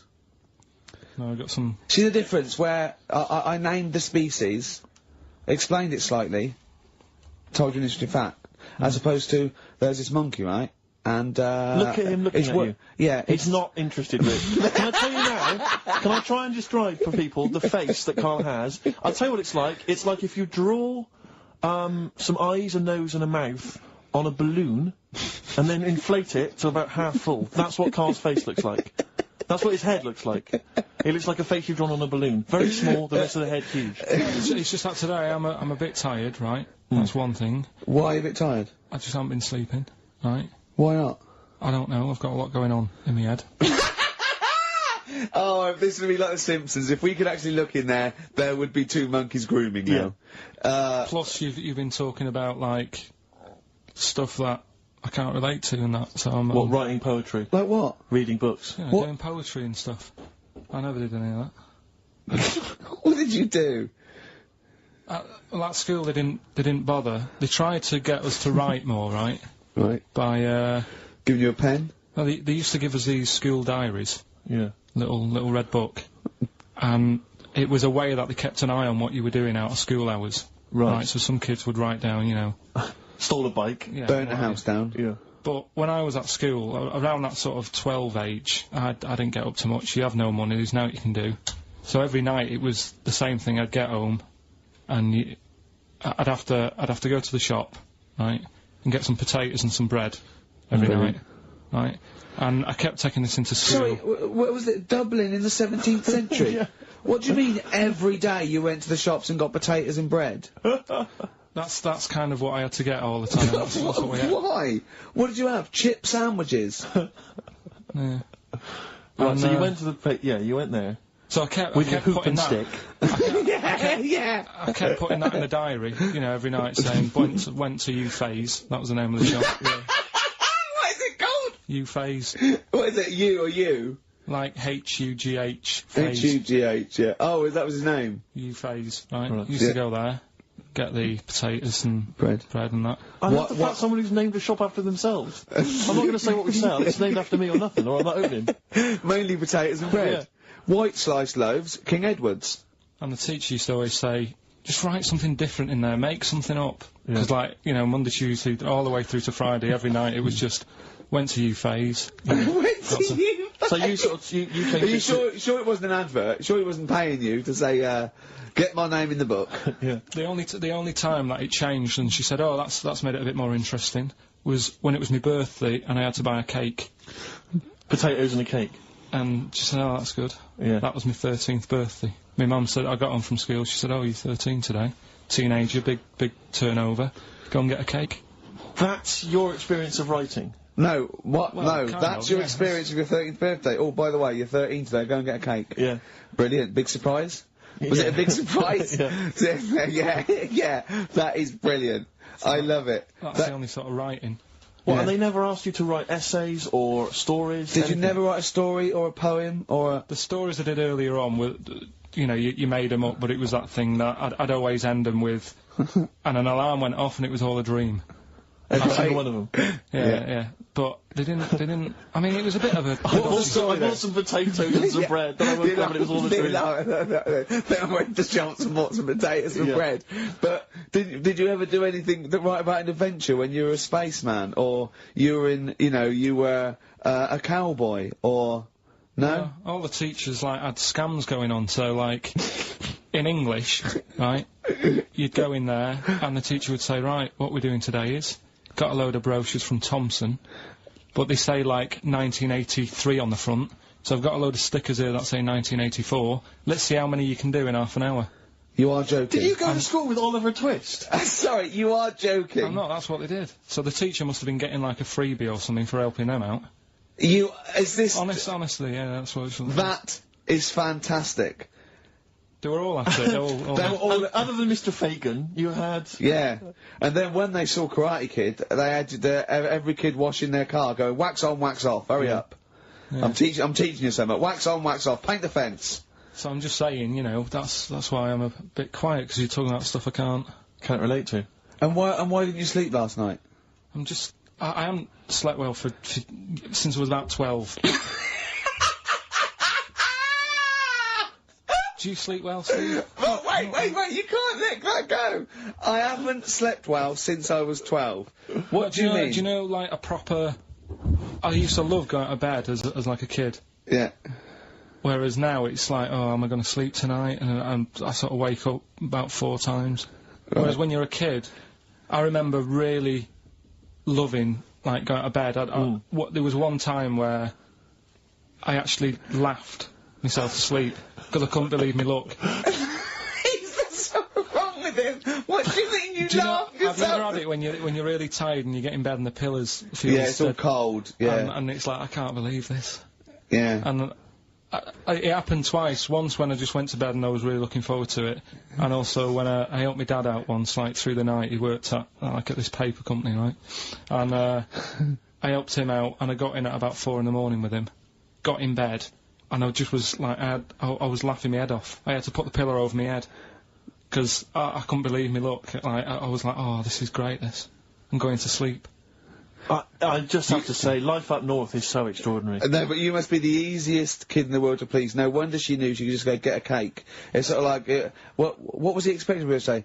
He were expecting an extra hour in bed, but we got him cake as well. Go to bed without any supper. Brilliant. Brilliant, yeah.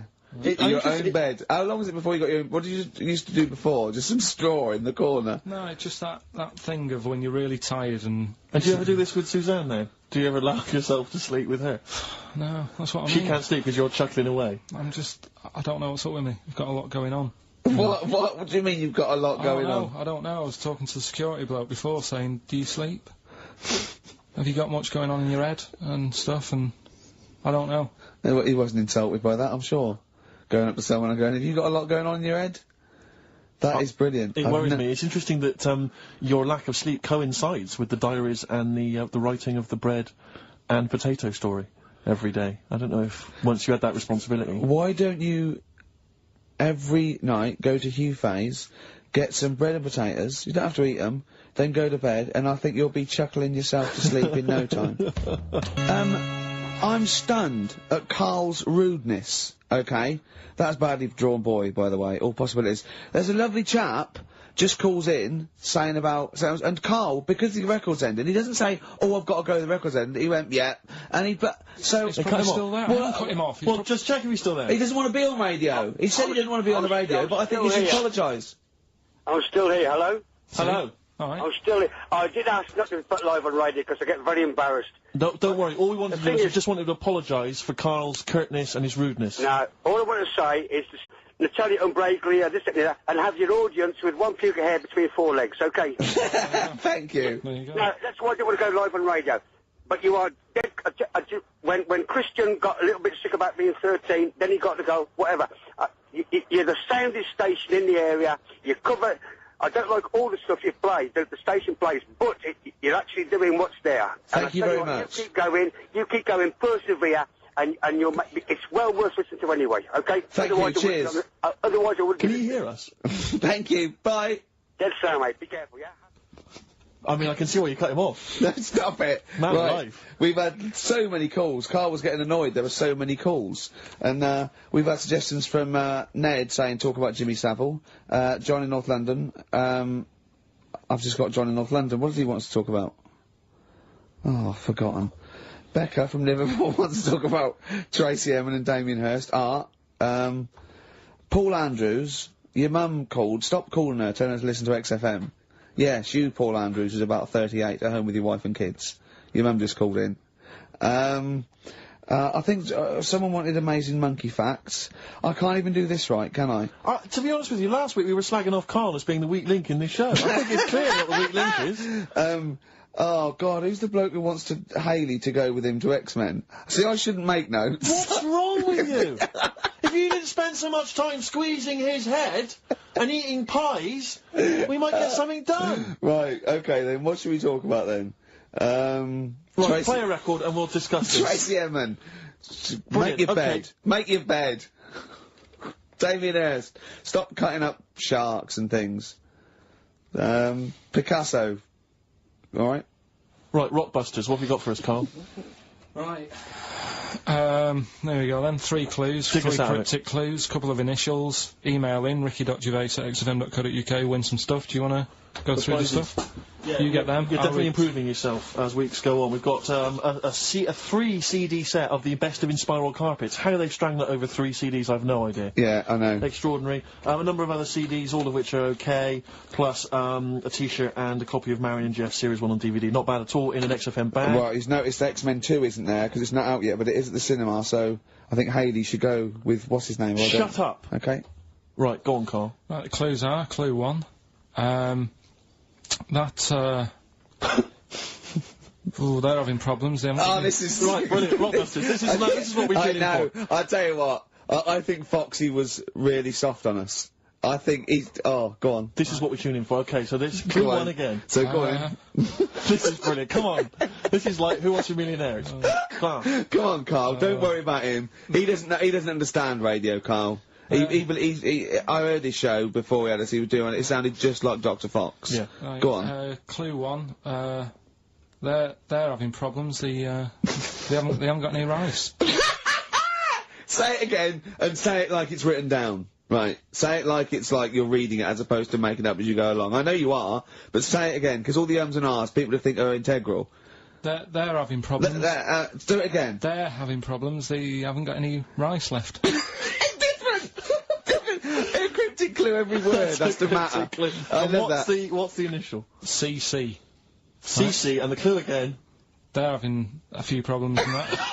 Because they haven't got any rice left. Different every time. Go on, that's number 1. Second one, the Geordie fella doesn't know what he's been charged for.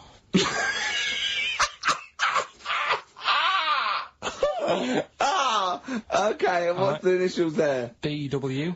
Oh. The Geordie fella doesn't know what he's being charged for. Right. And the final one, if he had 2 bricks and he had to throw them at 2 women, right? Stop! Right, you've got to go through this without going. Right? Oh, yeah, just do it again. Just say it again. Think what you're going to say, then say it. I had 2 bricks. Oh, no, it was if I had before. Well, I've got a Stop it a minute! Stop! Because I'm going to burst. Right, Karl, work out what you're going to say and say it. Right. Okay, just calm down. Okay, Can we just calm down, everyone right. calm down? Okay, right. I had 2 bricks to throw at 2 women, and I didn't hit either of them. Right, okay. The initials MM. Right, so Okay. quickly again. They haven't got any I've rice. got that! I've got that, and it's brilliant! That is a brilliant one! Okay. Right? They've run out of rice, they've got problems on their hands. CC, right? The second one, Geordie fella doesn't know what he's being charged for, right? BW, and I had 2 bricks to throw at 2 women, didn't hit any of them, right? That's MM. Email in, ricky.gervais@xfm.co.uk. Brilliant, play a record. Win some stuff. from It's that. email only, ricky.gervais@xfm.co.uk. Oh. White Stripes, 7 Nation Army on XFM 104.9. Karl, are you thinking of starting a family? Only if, like, an accident happens or something. Yeah. Were you there, Rick, when we were chatting about this the other day? Oh, yeah, no. Extraordinary. What did you say, Well, Karl? we were talking about his career and because he's on MTV and I was going, oh, you got to do this now. He's going, look, if it happens, it happens. I've said to Suzanne, if it happens, it happens. She goes, well, what are your plans? I was saying with baby, she said, are we going to have kids or not? I go, look, if it happens, it happens. I go, well, how would it happen? He goes, if a condom splits. Amazing. I love the idea that that's the way you plan for a child. Imagine telling them that. Where was I conceived? Can't remember. The condom split. Yeah. You're an accident. I love that. The Although romantic nature of that is Although I just was told I was an extraordinary. accident, but, you know, it doesn't Well, matter, fair does it? enough. Yeah, it doesn't matter. That makes a lot of sense. Yeah, but it doesn't But matter. do many people sit down and say, right, do you think we should? Yes. Well, as they lay down. Yeah. I'm busy. You can't sit down, you haven't got time for that discussion. No, it doesn't mean the conception. I think it means bringing up a child till it's 18. But the thing is, as well, it's one of them, innit? It's like, if you think about having one, you go, well, the sort of negatives, you know, outweigh the positives, Yeah. I think. Right? Go on. But if you have one, you go, oh, it's not that bad, is it? So what are the positives and what are the negatives? Like I say, the negatives outweigh it. I can't think of that many positives. They get in the way, don't they? Mm-hmm. Cost you a lot. Costs a lot of money. Same with marriage. Like Suzanne saying, we'll get married, so what for? Well, marriage doesn't cost anything. Well, it does. Well, no, if you go to the registry office and then Yeah, buy but a then, house. but then what's the point? Well, tax breaks, you know, presents. I don't think you get them anymore. Don't you? I looked into that. You old romantic. What would you rather have, a ring or a 3% saving? yeah. Oh, I love it. I love it. Well, I don't see the point anyway. I got down on one knee and presented her with some inland revenue forms. yeah. Just to show the benefits. That is great. I mean, if you are planning it, I think you got to involve me and Steve in the radio station because it'll be. I mean, you take quite a lot on, don't you? Mm. So if you've got a kid at home and you're not sleepy, you haven't slept since you were 12, you've got this, you've got MTV, you've got a kid. You know, it might be one step too far because I wouldn't want to push you over the edge. Well, Now, see, go on, sorry. No, I just was going to say I was talking to Suzanne last night about it and saying, you know, about earning money and that. And she said, well, you're already sort of earn a little bit more than me. So, you know, if you get loads of money, she said, I'd be happy staying at home and doing nothing, maybe looking after a kid. I said, oh, so that's not happening.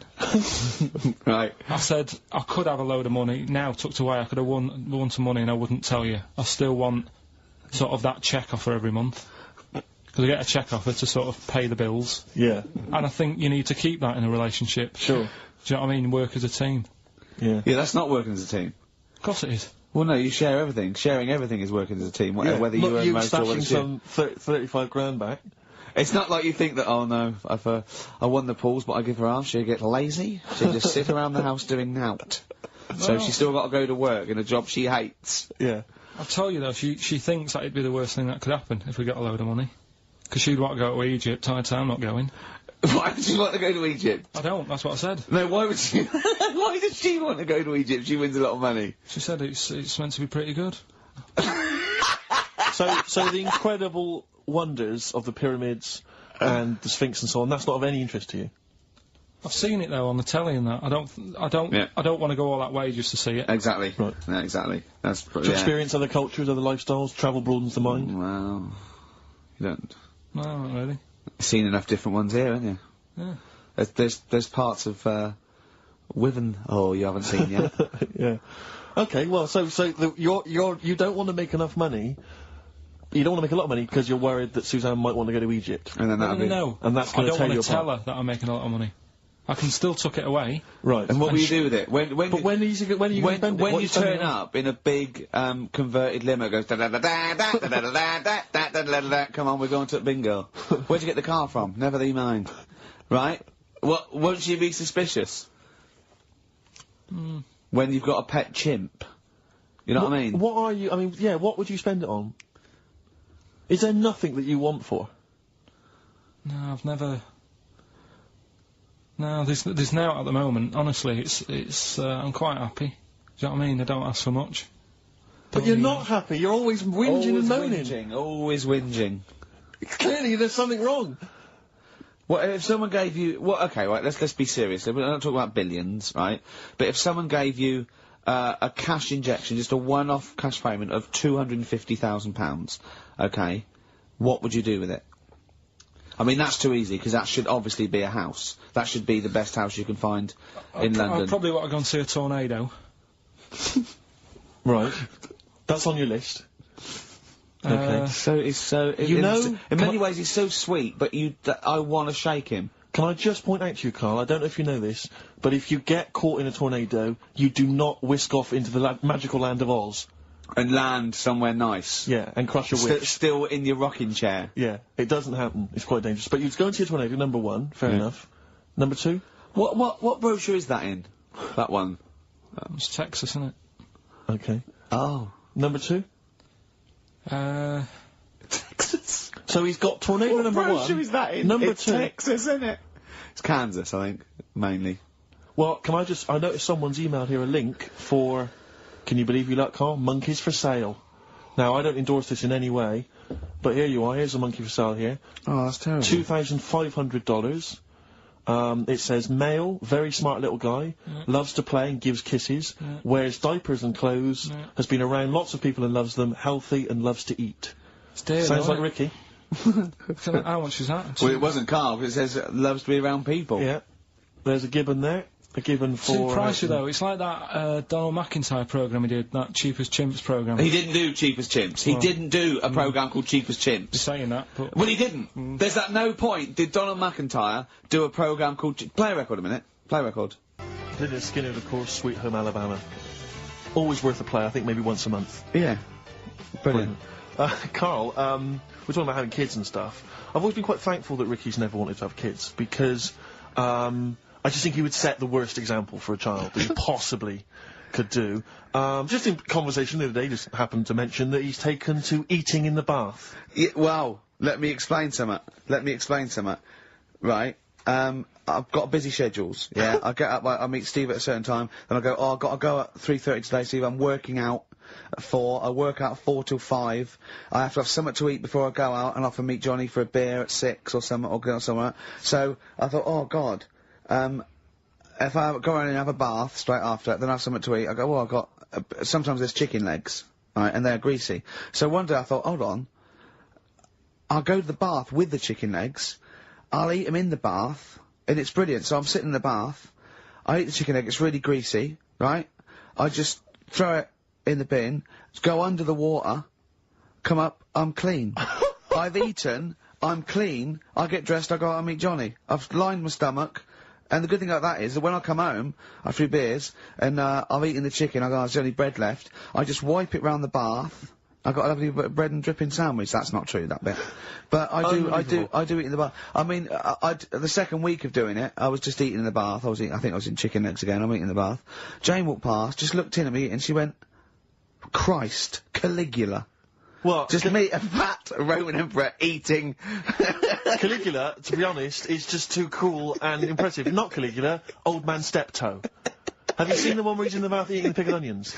No. He sat in the bath, he literally sat in the bath, eating some pickled onions. Some of them slip under the water, he fishes them out, put them back in the jar. I'd never do that. No, you'd eat them. You would never, no, you wouldn't let food go by like that. But it's so... But it's the fat, it's chicken, it's big, greasy slabs of chicken. Yeah. You're throwing the bones on the floor. No, I'm putting them for the wolves to scavenge. I'm putting them in the... Stop biting your nails, Karl. Not only can you hear it, it's really rude.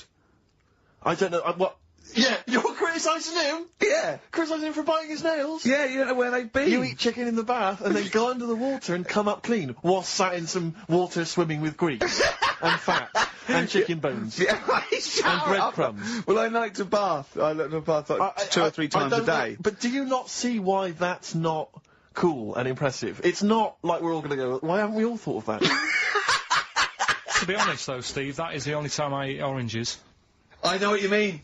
Yeah, that's, I've always thought that, an orange, I go, oh god, this is too annoying, and I don't bother eating oranges, unless they're tangerines, you can peel them in one and put them in one. I don't have big jaffas, there's just not, it's not worth it. What is wrong with you?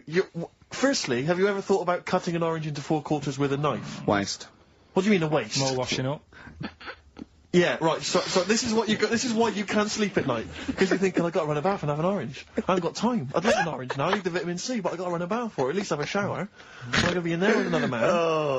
Oh, it's dear. like, the two of you are just, you are like children. You're infants. Your mentality is ludicrous. And you're embarrassing us in front of our special guests. Oh, yeah. I can't believe it. Now, of course, last week we've had a number of letters, Rick. I'm just reading them now. Saying, last week, loved your interview with Chris Martin from Coldplay. Yeah. Genius. Another one here. Great insight into the man who wrote Yellow and Clocks. Yeah. Fascinating.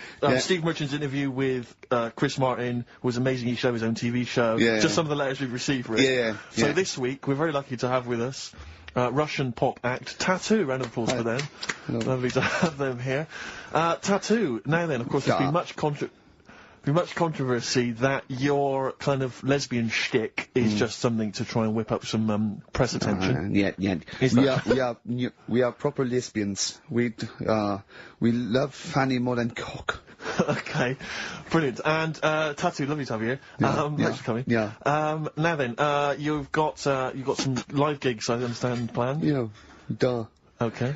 I can't help but notice that you sound, dare I say it, Tattoo, you don't sound so much Russian as German. No, we cannot do the accent properly. Okay. And, Tattoo, it's a joy to have you. Thanks for coming down. Yeah. And finally, you're lesbians. Would, for instance, either myself or Karl be able to convert you from your lesbian ways? We like the muff so much that the knob is no good for us.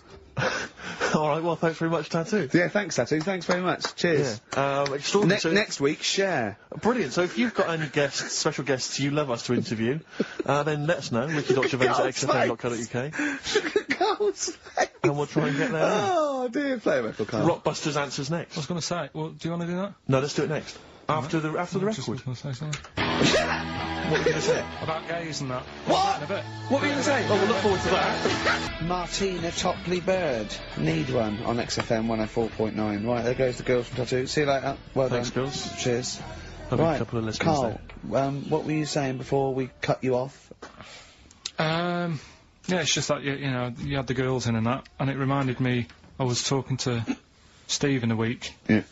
I think it's, when people were talking about going to Stringfellas and that, Yeah. I was talking about seeing naked people. No, yes, I asked him, I said, when he used to watch, say, if he accidentally flipped onto BBC Two and some ballet was on, would his eye ever been drawn to maybe the gentleman's lower regions rather than the ladies'? The gentleman's package. Yeah, would your eyes ever be accidentally drawn to that and you couldn't resist it?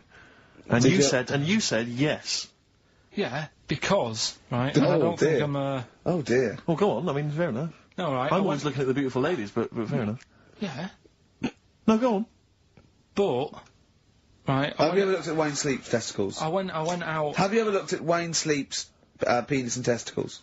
I went out on a night out, right, and it was it got to some point in the night where two women and two fellas got on the stage, Right. right, started stripping off. Yes. Just what, members of the audience? No, I think they were, like, part of the act, right, Right. and, What was this, panto? they down, the fellas had, like, their undies on, and the girls just had their knickers on, Yeah. right, and, Sounds pretty erotic at the moment. Go on. and at the same time, they all whipped the pants off, Yes. right? It was Now- Bucks Fizz, wasn't it? The adult show. Now, I said to Steve, at that point, Sorry, I wasn't there. He said it to me later. yeah. I said, well, you have a quick glance at the fellas. And then the annoying thing was, I thought, right, now I'll have a look at the women, and it was too late, they put the knickers on. How long were you looking at the fellas? Not that long, but But it why was were you like looking at them first? it's human nature, innit? Why? I don't know, but I'm sure you would have done the same thing. You just Why? sort of think, well, how are they shaping up? So I it's they weren't it's a shaping up at comparative all. test. So who had the biggest knob? Which one of the blokes had the biggest knob? No, it's like, normal. But, that's all. This is a whole new side of you. This is a whole other area. So you look at ballet dancers, you look at the gentlemen's. No, I don't. I package. just was, when he said this, it reminded me of this night when I was walking home thinking, Oh, didn't get a look.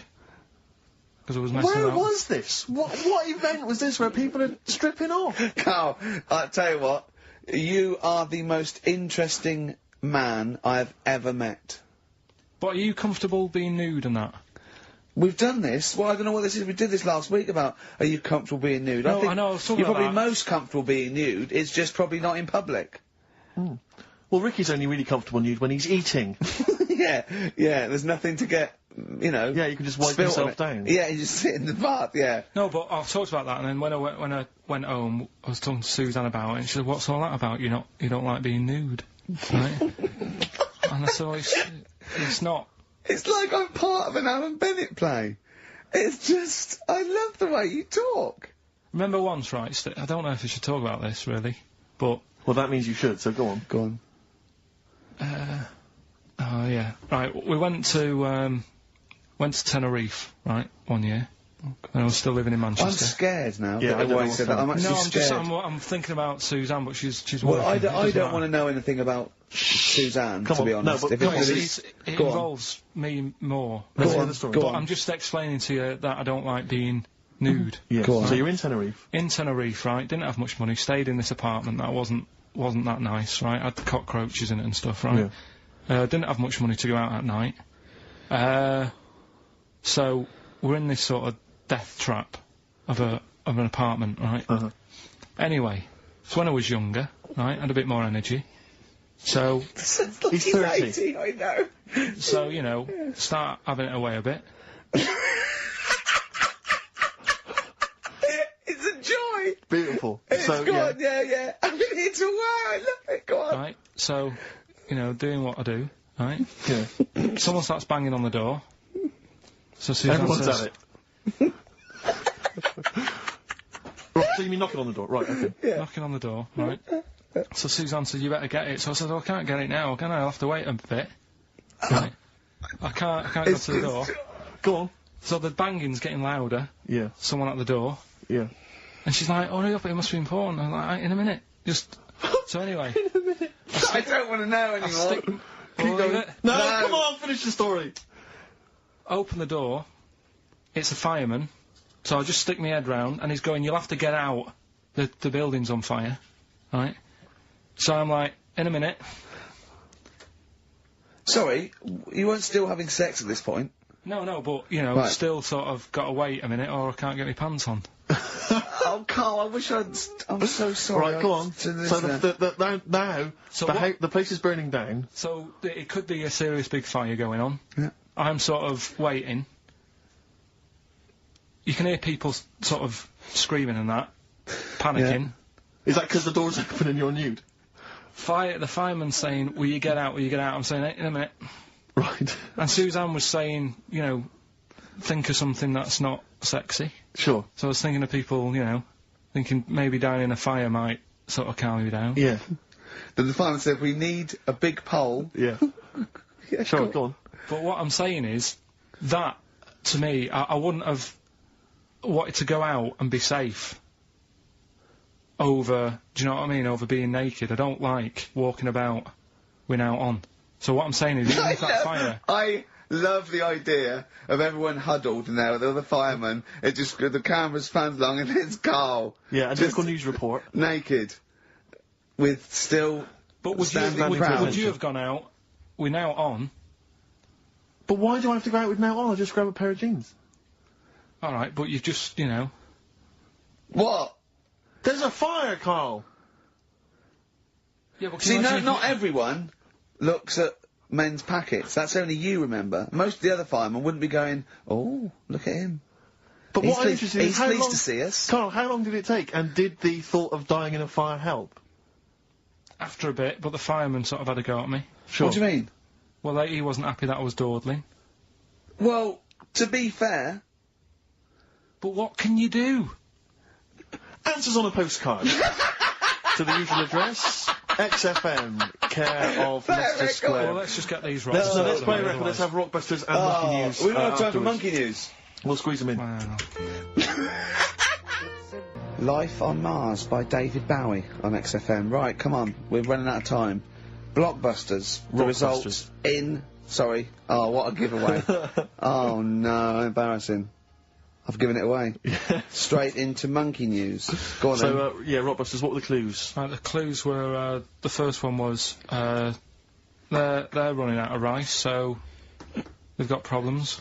That was CC. That was China crisis. Right? Okay, yeah, if they ran out of rice in China, it would be a crisis, fair enough. Second one, the Geordie fella doesn't know what he's being charged for. Right? That was Bill Wyman. Brilliant, Yeah. brilliant. And the third one, I had 2 bricks to throw at 2 women, and I didn't hit either of them. That was Mister. Mister.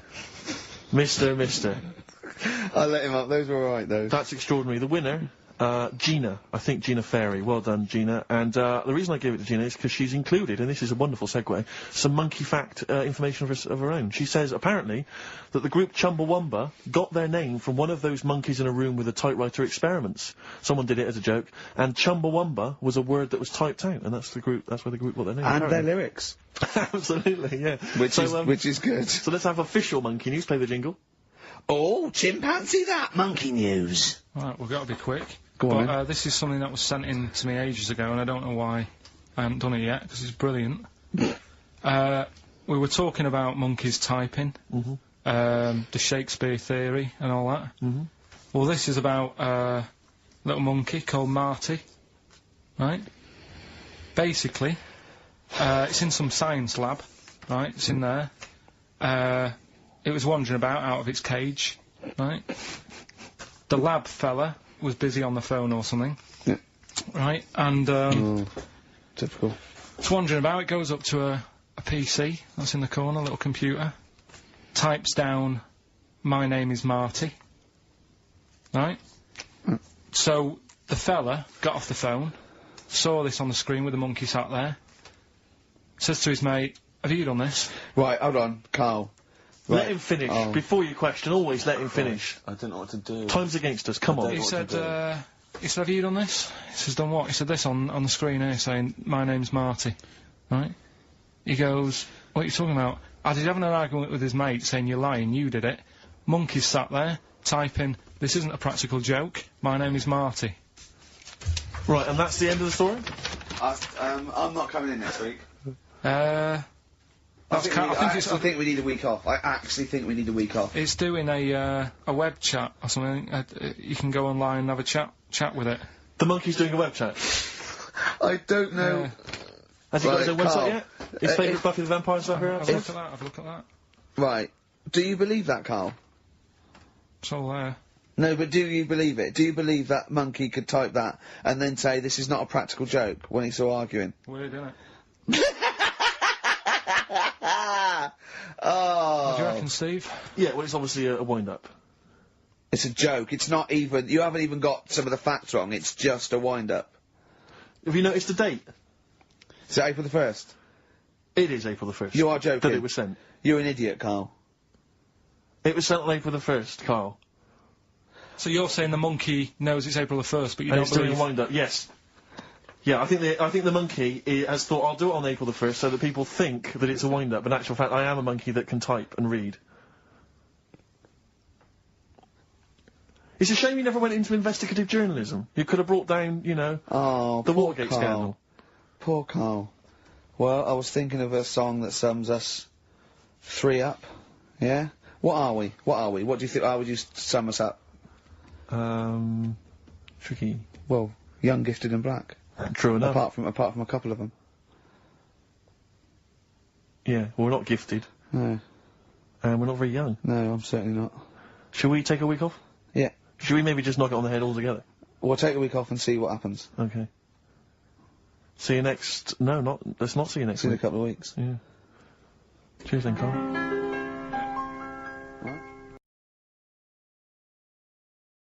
Out of Time on XFM 104.9. I'm Ricky Gervais. With me is Steve Merchant and Karl Pilkington. I really like that Blur track. I think it's the best thing they've ever done. Blimey. So... Strong words. They can quote me on that if they want. Yes. On their, I'm sure on they'll their, rush to. on their, On you their know, one of their posters. albums. Yeah. If they wanted. Well, listen. You're lucky I'm here, Steve. Okay. Right? You can see, you know something's happened. I've done my back in again. Right. I've got a special chair in here. I'm in agony, Yeah. and I'm on the strongest painkillers I can get. Right? Okay. I feel a bit... Right. Karl, I had to call Karl up today and say, look, I don't know if I can make it in, can you come and get me? He came over to my house, we got in a cab and he got me here, right? While he was round my house, Jane showed him, sort of, camcorder footage of how I actually did it. Of how you hurt your back? And, I wanted Karl to tell you, because I was actually worried that if I didn't turn up, what you'd say to me. Yes. What was I doing, Karl? Right, so I get round to his place, right? Says, right, hit play on the video, right? Have you ever seen a gorilla having a fight? I think I have, yeah. Yeah. It's like that. him and his mate round at his place last night. Decided to sort of have a bit of a wrestle. Yes. It went on. I mean, how much footage? Honestly, it was like a scene from Women in Love. Yeah. We'd had about 5 fights. We had to stop at one point because his arm was bleeding. You'd had about 5 fights? Yeah, well, we were wrestling. We were doing wrestling, right, in the... just behind in the couch. lounge? Yeah. Well, we were on our knees and then sort of like doing, you know, and I kept winning with an arm lock. Right? Yeah. And then the last time he sort of threw me and I went on my back and my back was done. And I was, you know, it was Ian Morris. Yes. It was, you know... Yeah, isn't he the commissioning editor of comedy at Channel 4? Yeah. And the funny thing was that we'd had lots and lots of wine, and we went. You surprised me. Yeah, right. And we went, come on. I'm going to film this. And the time we filmed, I said, film this, and Jeremy went, oh, right. And I took my shirt off. It's right there, and you can just hear slapping. Oh, why? Can I just ask though? I mean, it's a Friday night. You know, you have a couple of drinks, you know, some intellectual conversation. Yeah. How does it get round to? Do you fancy wrestling me? Well, and having it filmed. Well, he was on the couch, but I kept sticking my socks in his face to annoy him. Right. Yeah. And then he hit me on the shin, and I got sharp shins, and it hurt. And I was going, I'm going to smack your face, and he's done kickboxing. And it's that thing like you sort of joke, and they go, come on then. Yeah. and you start. Have you ever seen the thing when Jack Osborne fights that skater dude? No. On the Osborne. I was very much the Jack Osborne figure. Right, yeah, the fat bloated guy just came out of rehab. I'll tell you what it was like, Steve. Have you ever seen, like, the David Attenborough stuff? Where, like, a tiger will be ripping a deer's head off, and you think, why doesn't the camera crew stop it? Yeah, You sort of watch, you're thinking, why was Jane Why just is she letting not this happen? stepping in and intervening? Yeah. And the thing is, she said, right, you've seen enough, haven't you, and stopped it, so I don't know how much footage you got. It wasn't much. It wasn't much. But because your lounge is not huge, and there's not much space between the back of the sofa and the table. It doesn't need enough. It was just a pin or a submission. So it was all over with like one of us throwing the other one on the back. And how does it? I mean, how do you start with a wrestling match? Are you both stood up, or you all on your knees, and you sort of like go together like ratting seals? Yeah. Oh dear. Like a giant walrus. It's not gay. Play a record. Could we put that online? Could we get that on the web? That I would love to see. Better Rod Stewart? Yeah. Stewart May. Indeed. You need to say no more. If people don't know what it is from that information, forget them. Gervais Merchant Pilk. Exactly. All right. Exactly. Rick, I was out last night in the Crouch End area, and I passed things upset me like this. It was a restaurant, it was a little French restaurant, but you barely noticed it. You walk past, it was like a row of houses and a little French restaurant there, open, it was kind of summery. Bistro. No one in there, Rick. It was about 10 to 10. I'm thinking if no one's in there at 10 to 10 on a Friday evening, it's doomed. And it really upset me. It genuinely upset me because I always think about the little French guy in there. He's put all his money into that. He's convinced his wife to do it. Yeah. You know, she's not convinced, but she's a great cook. Eve. Exactly. And it's already going down the pan. Do you know why? You don't want French food on a hot summer's night. You want Mexican food. Well, indeed, some kind of tapas. But, exactly. But then because we were just discussing other things that upset us, and like glimpse war. Well, true, obviously war. I mean, obviously I started with war, famine, disease, SARS, that sort of thing. Yeah. And then it came down the list to worried about people who manufacture fax machines. Why? Because of technology. Well, moving on. I mean, if you want to, say you're making fax machines, you're a little company, you make fax machines. A little what? A little company. Oh, right. You're making fax machines. Are you allowed to use email? What, like, if you work for Coke, you're not allowed to drink Pepsi publicly? It just seems like I'm assuming the fax machine sales are plummeting. Now, the thing is, right, now I haven't got a fax machine, you're right, I've got email, but I much prefer a fax. Well, yeah, because you get it, it comes out the other side. Yeah, but... Do you know what I mean? It is what they've sent, that's what's great about a fax. But you can print off your email, can't you, and then you've got it in hard copy. Wow, it's sort of instant. But, you know, I don't look at the emails, a fax comes out, it's there, it goes, it's like someone putting a little post-it note in your face, do you know what I mean? You go, oh yeah, I'll read that. Yeah. Whereas email, you got email, you know what I mean? Well, yeah, no, but what worries me is whether I'm assuming fax machines are just, I mean, I don't know if there's anyone listening who works maybe for a fax machine organisation. 08700 800 1234. If you're in the fax industry, give us a call, tell us, you know, what sort of figures. Yeah. You know. Exactly, yeah. We want to go down 17%, something like that. Something like those kind of stats. In the southwest. Exactly, those are the kind of stats. But, have you got fax machines yet in the north, Karl? Yeah. Yeah, I mean, you're loving it, aren't you? I like getting letters. Well, no one sends letters anymore, do they? You like getting a scroll from a man on a horse. Yeah. Saying you're... When do you get letters? My mum still sends me the odd letter. Sure. Even though I call, she'll still... She likes sitting down at a table and... You So know, what, you call and ask the questions, there's no reply, and then you get a letter a day about later 3 going, weeks later. question 1, yes, I am well. Yeah. Question 2, yes, your father's well. Yeah. Oh, it's nice though, isn't it? Yeah, letter's nice. isn't it? It's nice to receive a letter, yeah. It's always nice to receive a letter. Particularly if, like, you know, you're on a sort of expedition. But Yeah. what does annoy me though, you were looking at them the other day, you know, you were talking about the pictures on them, postcards. Yes. Don't like them. You don't like postcards? No, they annoy me. And just because it's never anything of any interest, and the fact that, even though it's been sent to you, you're the last one to read it. Whenever I used to send my mum a postcard, every day, every time I send it on, I'd horrify her by putting on it, having a lovely time, does that pig of a postman still read all your letters? And she'd just be horrified, just be terrified he looked at it all the time. This is what worries me. I've always assumed that people would read a postcard. If I was a postman, I would definitely read every single postcard. Yeah. So if you're on holiday, you know... What do you mean? You wouldn't have a lot of time left if you read every postcard. No, but as you were posting it through the letterbox, you'd have a quick look, wouldn't you, to see what they were up to? Because that's why I never used to write anything of any interest on a postcard, because I didn't want to, I didn't want anyone to sort of know what I was up to. Let's say I was on a bawdy lad's holiday, you know. I would just write nice sunny, got myself a lovely pair of shorts. Stuff like that. I'd keep the truth, Rick, for when I got home. Well, he's looking forward to going on holiday now, Karl, because he's got some prescription lens sunglasses. We'll be talking about that after the break. Bit of darkness. Look forward to that. Yeah. An amusing story about a man wearing glasses. Oh, the darkness growing on me. It certainly is on XFM 104.9. Love those boys. Keep the guitar riffs up, lads. I'm Ricky Gervais, with me Steve Merchant. Oh, it's good to see that your back pain has not impaired your DJing abilities. Yeah, I know. Well, I'm a professional. I'm a professional. You've soldiered on. Yeah. Put the glasses on for Karl. Well, see, now, because I wear glasses normally, I've always had problems with glasses. The thing about glasses is it stops you from doing so many things, and you may not realise if you're a non-glasses wearer, certain things that you can never do. If you're, like, for instance, I have never been able to go into the mosh pit at a gig and get carried above everyone. You know, when they carry you above everyone on their hands. Because I knew someone would just grab my glasses. You don't need to, you can see from the back. That's the good thing about you at a concert. You can actually stand at the back and look over. Being able to at least jump on the stage and do a stage dive and all the rest of it. So that's one of the things I've missed out on. Missed out on, sport really, because lots of boxing, for instance, I could never do. I could never do boxing, never do wrestling. So our big championship showdown is not going to happen.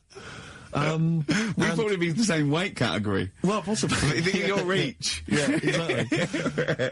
I remember when I first got glasses, I only had to wear them occasionally. It meant I couldn't see things a long way away. And obviously I got them, but I was at school and I was a bit self-conscious, didn't want to really tell anyone I had glasses. I didn't reveal to anyone I was wearing them. So I used to go into a class. I remember being in science, and we always sat in the same spot, and I was sat right at the back, and I couldn't see what was on the blackboard. But I didn't want to put my glasses on, because I didn't want people to know I had glasses. So I couldn't see what was being written on the board. And you have to copy stuff down from the board, science equations, things like that. I had no idea. So I'd have to try and copy off someone next to me, but that wasn't always possible, because I had to do it surreptitiously. So what I took to doing was sharpening my pencil every sort of 35 seconds. Going up, memorising what was on the board. And I got a D in science. Oh, that's awful, though. It's a tough thing, glasses. So it really is. When you first start wearing it, if you're young. It was education versus vanity. Yeah, it's terrible, isn't it? And now he thinks, well, hold on. He's sorted out his hair. He's quite stylish hair. Because when I met him, it was like, Wurzel Gummidge. Yeah. He won't mind me saying that. Yeah. His glasses were, idiotic when I met him, and he's got some stylish glasses now, so he sorted that out. Yeah. His clothes, he's quite a fashionable bloke, and when I first met him, it looked like a nerd. Yeah. So, it's step by step, and with these on, I think you'll agree. Pop them on, Steve. Well, I don't... Imagine him on the beach. Close your eyes, Karl. Are they closed? I can't see, I've taken my glasses off. Oh. Yeah. So that's the weird thing as well, isn't it? Yeah. There you go. What are you laughing at? Look, what are you laughing at, Karl? There's nothing funny about those. Stop smirking.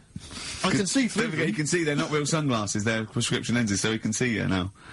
You see, I never knew you had to do that with sunglasses. I didn't think you had to have the... Right, yeah, when it's bright outside, people who wear glasses don't need to wear them. So they're looking cool, but they're bumping into stuff. No, but if your eyes aren't that good, then the sun shouldn't be bothering them. Do you know what I mean? No, I always wondered about Roy Orbison. Why was he doing that? What? Roy Orbison always had shades on, didn't he? And he was blind and stuff. It's like, what's the point of that? Well, because I'm guessing. Well, I don't even want to. I don't know. What are you talking about? It's Roy Orbison was blind, wasn't he? yeah. Was he? I thought he just had very, very bad vision. No, I think he was a blind fella. I Wasn't don't think he was blind. he? Was he not? No, I think he had very poor vision. Wear him, you know. I don't know what this conversation is anymore. No, well, once again, we've introduced Karl into the equation and he's just gone off on a completely bizarre tangent. When he went, oh, I'm going to pick up my prescription lenses. And we had to wait. And, the bloke came and said, who's it for? And he said, oh yeah, Mr. Merchant, here they are. And as he was getting out, to try and embarrass Steve, I went to him, they are the exact ones that Keanu, Reeves uses in The Matrix, are they? He went, what? I went, no, I'm joking. But, I'll yeah. tell you what frustrates me. Can I just say, as a glasses wearer, this is just a note to everyone out there who isn't a glasses wearer, when people ask constantly to try on your glasses, can I try on your glasses? And they try them on, and they always say the same thing, oh, I can't see a thing. What were you expecting? X-ray vision? No. Yeah, I know. Don't ask. If you're a glasses wearer, you don't want people asking to try on your glasses. But I think they don't realise that What are you by expecting? going, oh God, your eyesight's bad. Yeah. It's not like going, you know what I mean? It's not like saying, let's have a go with your calipers. Well, Right, and popping them on and going, God, bloody hell, you can't walk very But it's well. a form of not disability, isn't it? well, yeah, but it's one that doesn't impair that much. It's an inconvenience that you maybe have to put glasses on all the time. Did I mention the mosh pit thing? I know, but it's not. Yeah, but you're not. What's your vision? It's just blurred, is it? No, I can't see anything. It's really bad. Is it really? Bad. Yeah, if I take my glasses off, you are just a blur. I see now, I can see nothing. It's just a couple of bald heads. And I know only one of you's bald, so... You're looking at Karl twice. Yeah, exactly. Yeah. Yeah. All right. Karl, it's your Vision 2020. Well, there you go. That's Steve's eyes on XFM. Next week, Ricky's knees.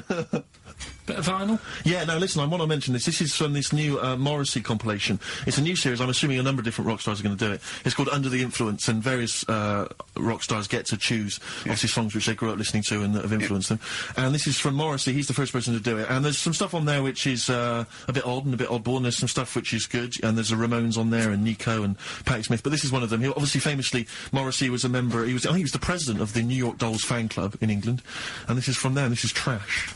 The New York Dolls Trash from this new compilation, Under the Influence, compiled by Morrissey. Are they the original punk band at 08700 800 1234? Well, We want your everyone knows calls. they No, are, we don't. so- We don't want your calls. Everyone knows they are. Don't call in. Don't call in. Please, we're not interested. No point. Rick, it's 1:30. Yeah. Adverts? Yeah. Yeah. Coldplay and the Scientists on XFM 104.9, Ricky Gervais, Steve Merchant and Karl Pilkington. We saw an interesting sight on the way here, didn't we, Steve? Yeah. When we came in yesterday to Well, to plan the show. to plan the show, yeah. We actually annoyed Karl for half hour and left. But a bloke with a completely tattooed face. Actually, I don't know what stage you are in, what stage you're at in your life when tattooing your own face is a good idea. But this wasn't sort of like, tribal or religious or anything. It was a bloke just had a sort of tattoo on his forehead and around his eyes, professionally done. It looked quite old, so I don't know if tattooists do that now. I think they've probably got to watch themselves, but I was just thinking... there's not rules about what you can tattoo. I'm assuming if you're a tattooist, you can do what you want. You can tattoo anything. I wouldn't have thought... There's probably some comeback, isn't there? I mean, I certainly, I think they've got to be sober. I think you've got to be over 21, I don't know, Right. over something, and I wouldn't have thought many tattooists would tattoo someone's face. Would they? Well, I don't know. Have you met tattooists? I mean, I don't want to slag them off, but they are like, I know why, they're big. Well, exactly, and they've got needles. A lot of them are big. But they do seem like they live in the periphery of society, a lot of these But people. I just wouldn't tattoo someone's face. Do you know what I mean? Like, No. I've been worried you'd wrestle a man to the ground and then hurt your back. But no, you wouldn't tattoo someone. No, I know. Does everyone ever regret it? I mean, I'm sure some people regret a tattoo. Whenever someone shows me a tattoo, I go, that's brilliant. Because I can't bear to go, that's rubbish. Yeah. I just think that, because they can't change it, there's no point. Yeah. I mean, what do you think? I go, it's brilliant. Well, I read in the paper, was it a man or a woman who had, just had Beckham on their arm? Just, not a picture of him, but the word Beckham tattooed on their arm, spelt wrong. Oh, They'd missed God. out the K. Or maybe they missed out the C, so it was B-E-K-A-M. Oh, no. Anyway, it was spelt wrong. I mean, God. firstly, why do you just have the name of David Beckham on your arm? Home tattoos are the best, though. What's doing it himself? That's done with a pin and a sort of some ink in prison, you know, like with skins. Yeah. It's sort of wonky because they've done it in a mirror. Yeah. What does that say? Well, read it. Tanuck. Yeah, I did it in a mirror. Profanity. Yeah. Have you? Would you ever toy with a tattoo, Karl? No, I mean, I've told you about me Uncle Stan before, haven't I? The tattoo Stan. No. He's just covered in them. It just looks a mess. Do you know what I mean? You can be wearing the best suit in the world, but you still look a scruff. Sure. Yeah. Do you know what I mean? Yeah. Once you have it done. Well, no, some tattoos, you know, can be quite tasteful. No, but he was covered. It was all like, you know, cut hair on his neck and Really? you know what I mean, all that. It's just, a mess. And he did a lot of his own. I've told you about him before. Have you? I don't remember it. Yeah, because I was saying, if you're going to do your own, at least make sure you're a good drawer. Yeah. It was just a mess. It was just sort of what he thought had he done? He sort of doodled snakes around. Yeah, and all his kids' names on his arms, and it's like, can't you remember them? Yeah. He might have had a lot. No, he did. Yeah. And do you remember even from a young age thinking that looks rubbish? Yeah. Yeah, and I mean, it'll probably be about 60 now. I'd love to see what it looks like now. Well, just look at that. There was a story the other day in one of the magazines that I read about this fella who had a. Well, this would be Bizarre or 14 Times then. Yeah. One of the magazines you read. Yeah. So it's going to be. It's not The Spectator. No. But this fella had a big eagle put on his back. Yeah. With a snake sort of covering it, and such rubbish, isn't it? This kind of symbols of sort of dynamism and life. Yeah, I know. Yeah, a snake and an eagle. Yeah, a large-breasted vampire woman riding a dragon. Yeah. That's always a good one. But you know, this fella had that, and he had it in his will that when he dies, he wanted his son to have the skin taken off. Oh God! And put in like a little frame. Oh God! That's horrific. What's that? That's my dad's back. Yeah.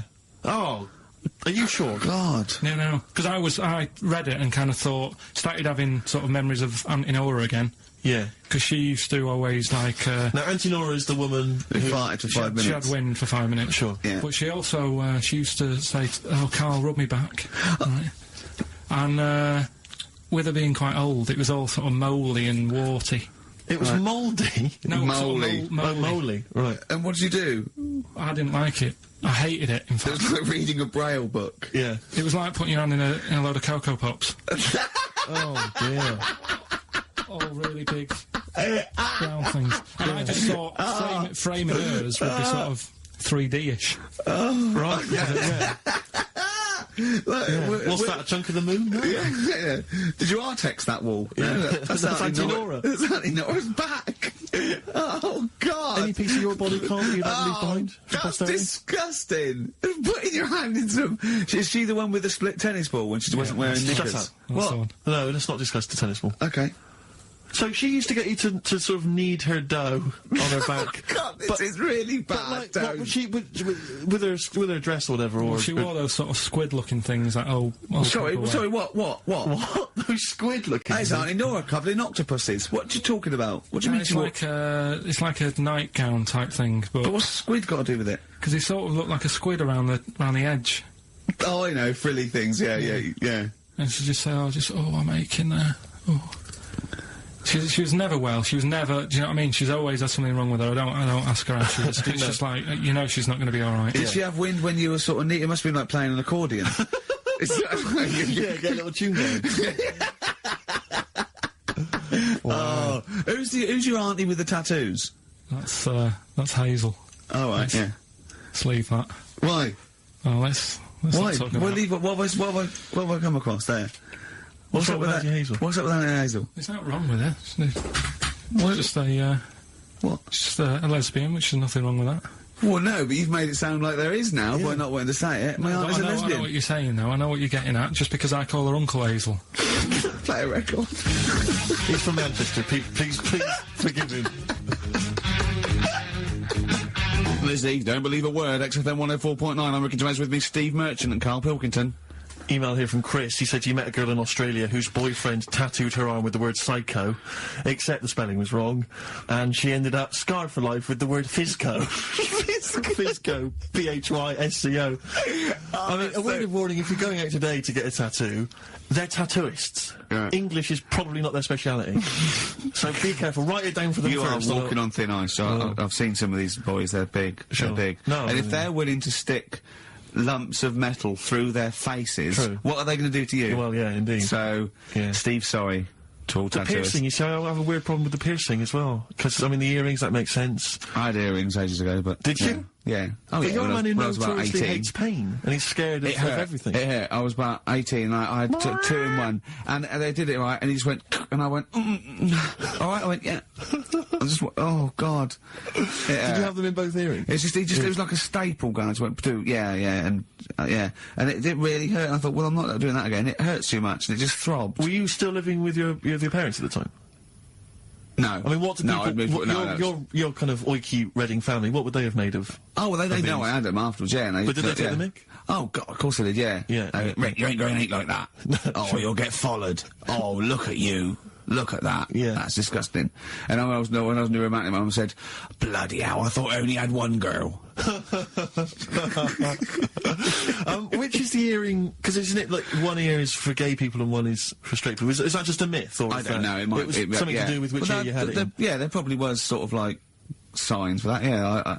It's like when you're growing up, I had loads, like, right, a white polo neck, right, and a ring on your little finger, that means you're gay. Yeah. Yeah, like, you can see him coming. It's just consoling your little chart. Exactly. Hang on a minute. Hold on. White polo neck. Yeah. Those are the earrings in the left ear. I got it.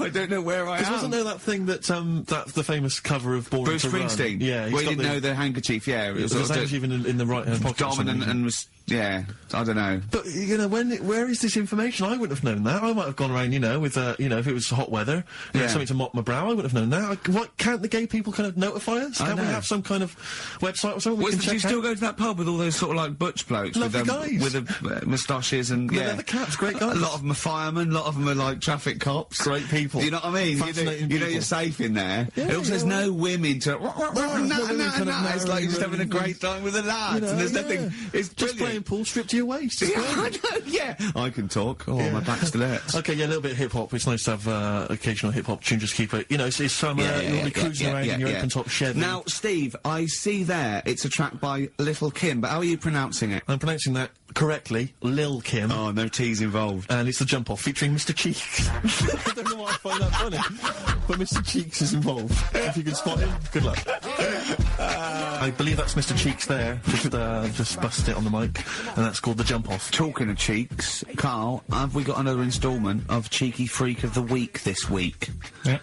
Have we? Excellent. Look forward to that. Is there some monkey news? Goes without saying. Of course. Does it really? That monkey news is safe, isn't it? It's not like, You're always going home with monkey news. You know it's there. Yeah. It's like songs of praise on a Sunday.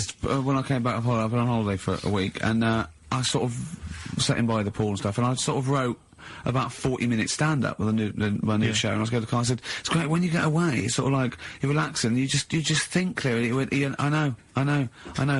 He said, I was away when I came up with Rockbusters. Yeah, indeed. Absolutely. I was buzzing about writing 40 minutes of brand new stand-up. Yeah. He equated that to coming up with Rockbusters. Should I be insulted, Steve, or is Rockbusters as good as everyone's saying it is? Is it the one good idea? Is it like E equals MC squared? Words to Einstein is to, you know, Rockbusters is to Karl. What if I do this, Rick? What if I played you some adverts right now, Yeah, and then we we came talk back about it. with some Rockbusters? Yeah. You could make the judgment yourself. Maybe I'll do Rockbusters and show people how easy it is to do it wrong.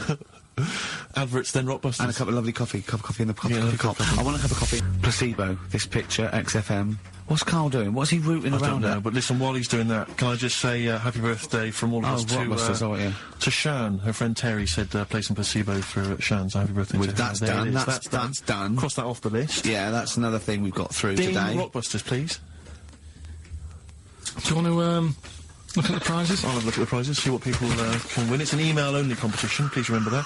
All right, we've got the Later with Jules Holland Louder DVD. There's stuff on there from the Cardigans, Rollins is on there, Mercury Rev, Sonic Youth, the Datsuns, Queens of the Stone Age. Oh, no, wait a minute. They're all great bands, but I think they need a boogie-woogie piano at the top of everything they do. Well, hopefully Jules Holland would have Okay, helped. good, Yeah. good, because there was something missing there on most of those tunes. Yeah, current album from Goldfrapp, that's there as well. What have we got this on DVD? The Life of Mammals, the complete series of that. A couple of, we've got the Inspiral Carpets, again, a 3 CD set of the best of the Inspiral Carpets. I don't know how they strung it over 3 CDs. And the best one-hit wonders in the world ever. And, let me see. Oh dear. A 3 CD set. A 3 CD the set. best to inspire. I'm struggling. I'm assuming CD3 is just the Corals album.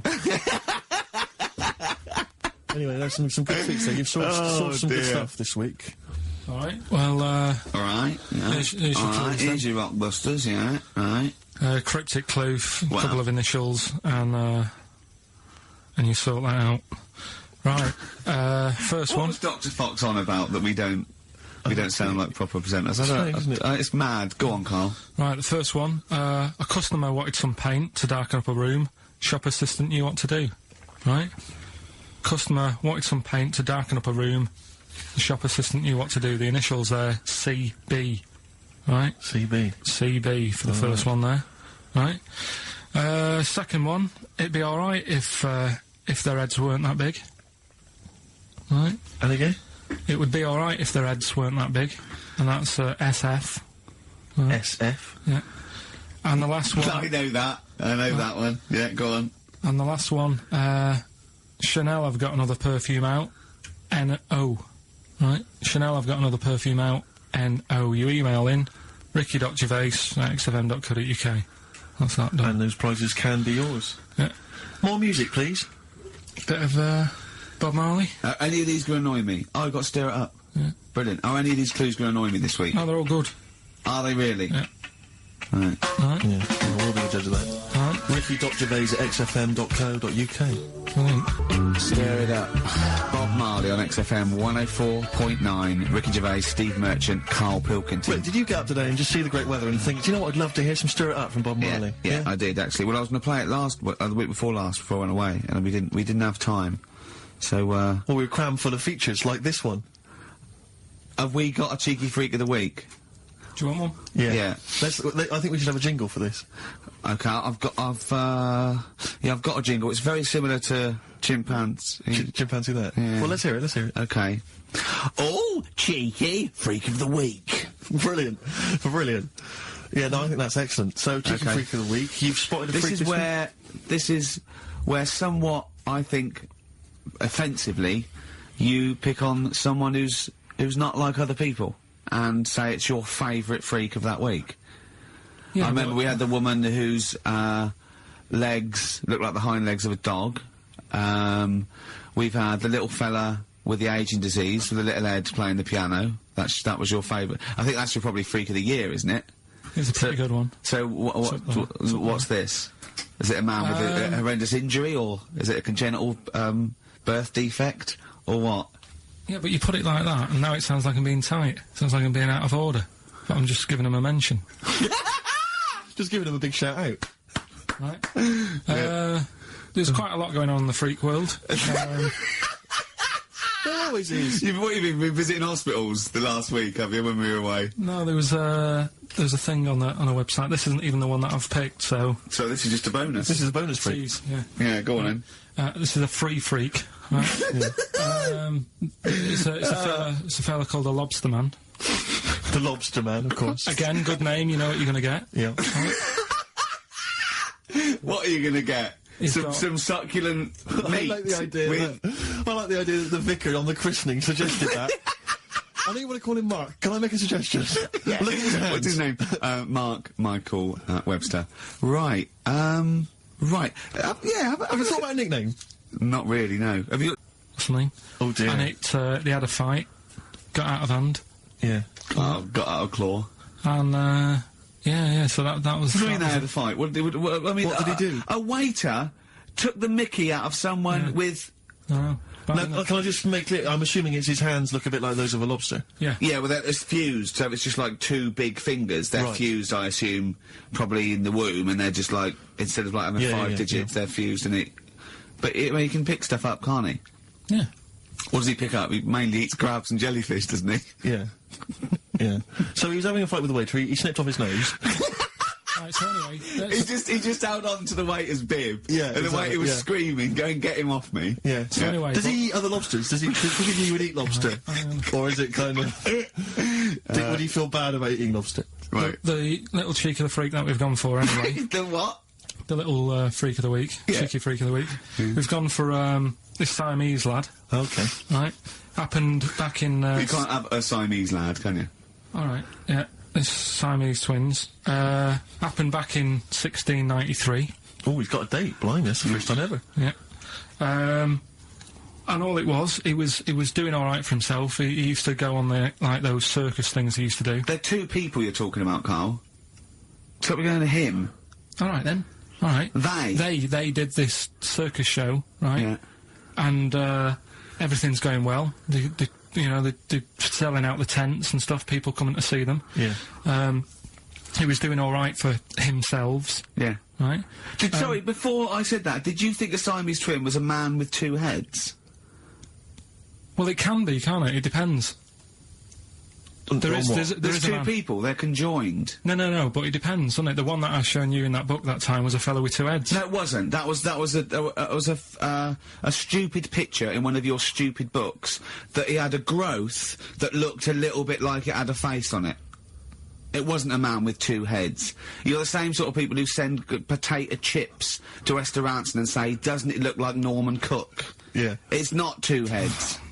We'll bin this feature. No! No, it's They're 2 people. They're 2 people. Conjoined twins. Right, so these... They just happen to have a similar taste in clothes. Okay. Anyway, so they were doing all right, and it all went wrong when he crossed the road, got run over. The lad with 2 heads got run over. That's it. What? How is that cheeky freak of the week? Just because it got my interest, and I kind of thought, why didn't he just look both ways?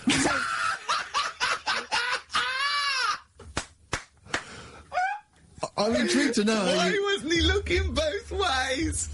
I'm intrigued to know how you get run over. What was it, 1629? Yeah. Well, it's horses and that, wasn't it? Yeah. Oh, why wasn't he looking both ways? Karl Pilkington, you are a genius. Play a record, you fool. Well done, Karl. More cheeky freak of the week next week. See what's going on. In the freak world. Universally speaking, Red Hot Chili Peppers on XFM 104.9. So, got a lot of rockbusters coming in. Yeah, all right, actually. People Yeah. obviously seem at long last to have tuned into your wavelength, Karl.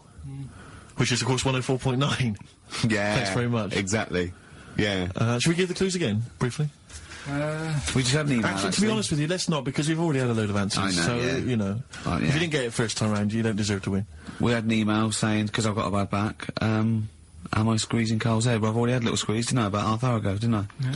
You just got to be careful, because I don't want any strain, so I'd say keep still, whatever happens, and you're right there. Could I have a squeeze, you know, just to, while you're not really kind of capable? He's Could I have a allowed to quick squeeze it, isn't he? Because I've never squeezed it once. I've never Remember, done it. sideways, temples, go quite hard, but not too hard. Yeah. Front to back, go as hard as you like, because that's All right, much... well, I'll just have a try now.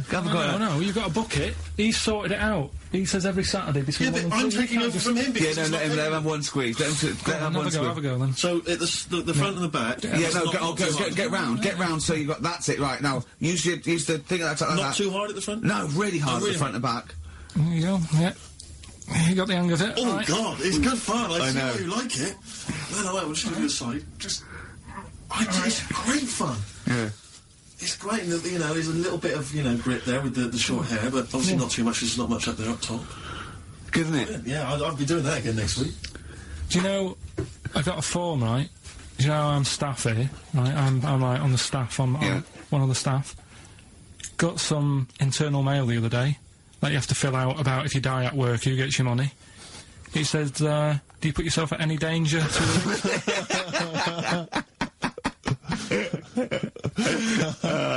What did you say? Well, I asked Suzanne, I said, does that, you know, It's head squeezing, is that in but my leg lock round your ribs that time, and I had you, it was like a little alligator, like a python and an alligator, didn't I?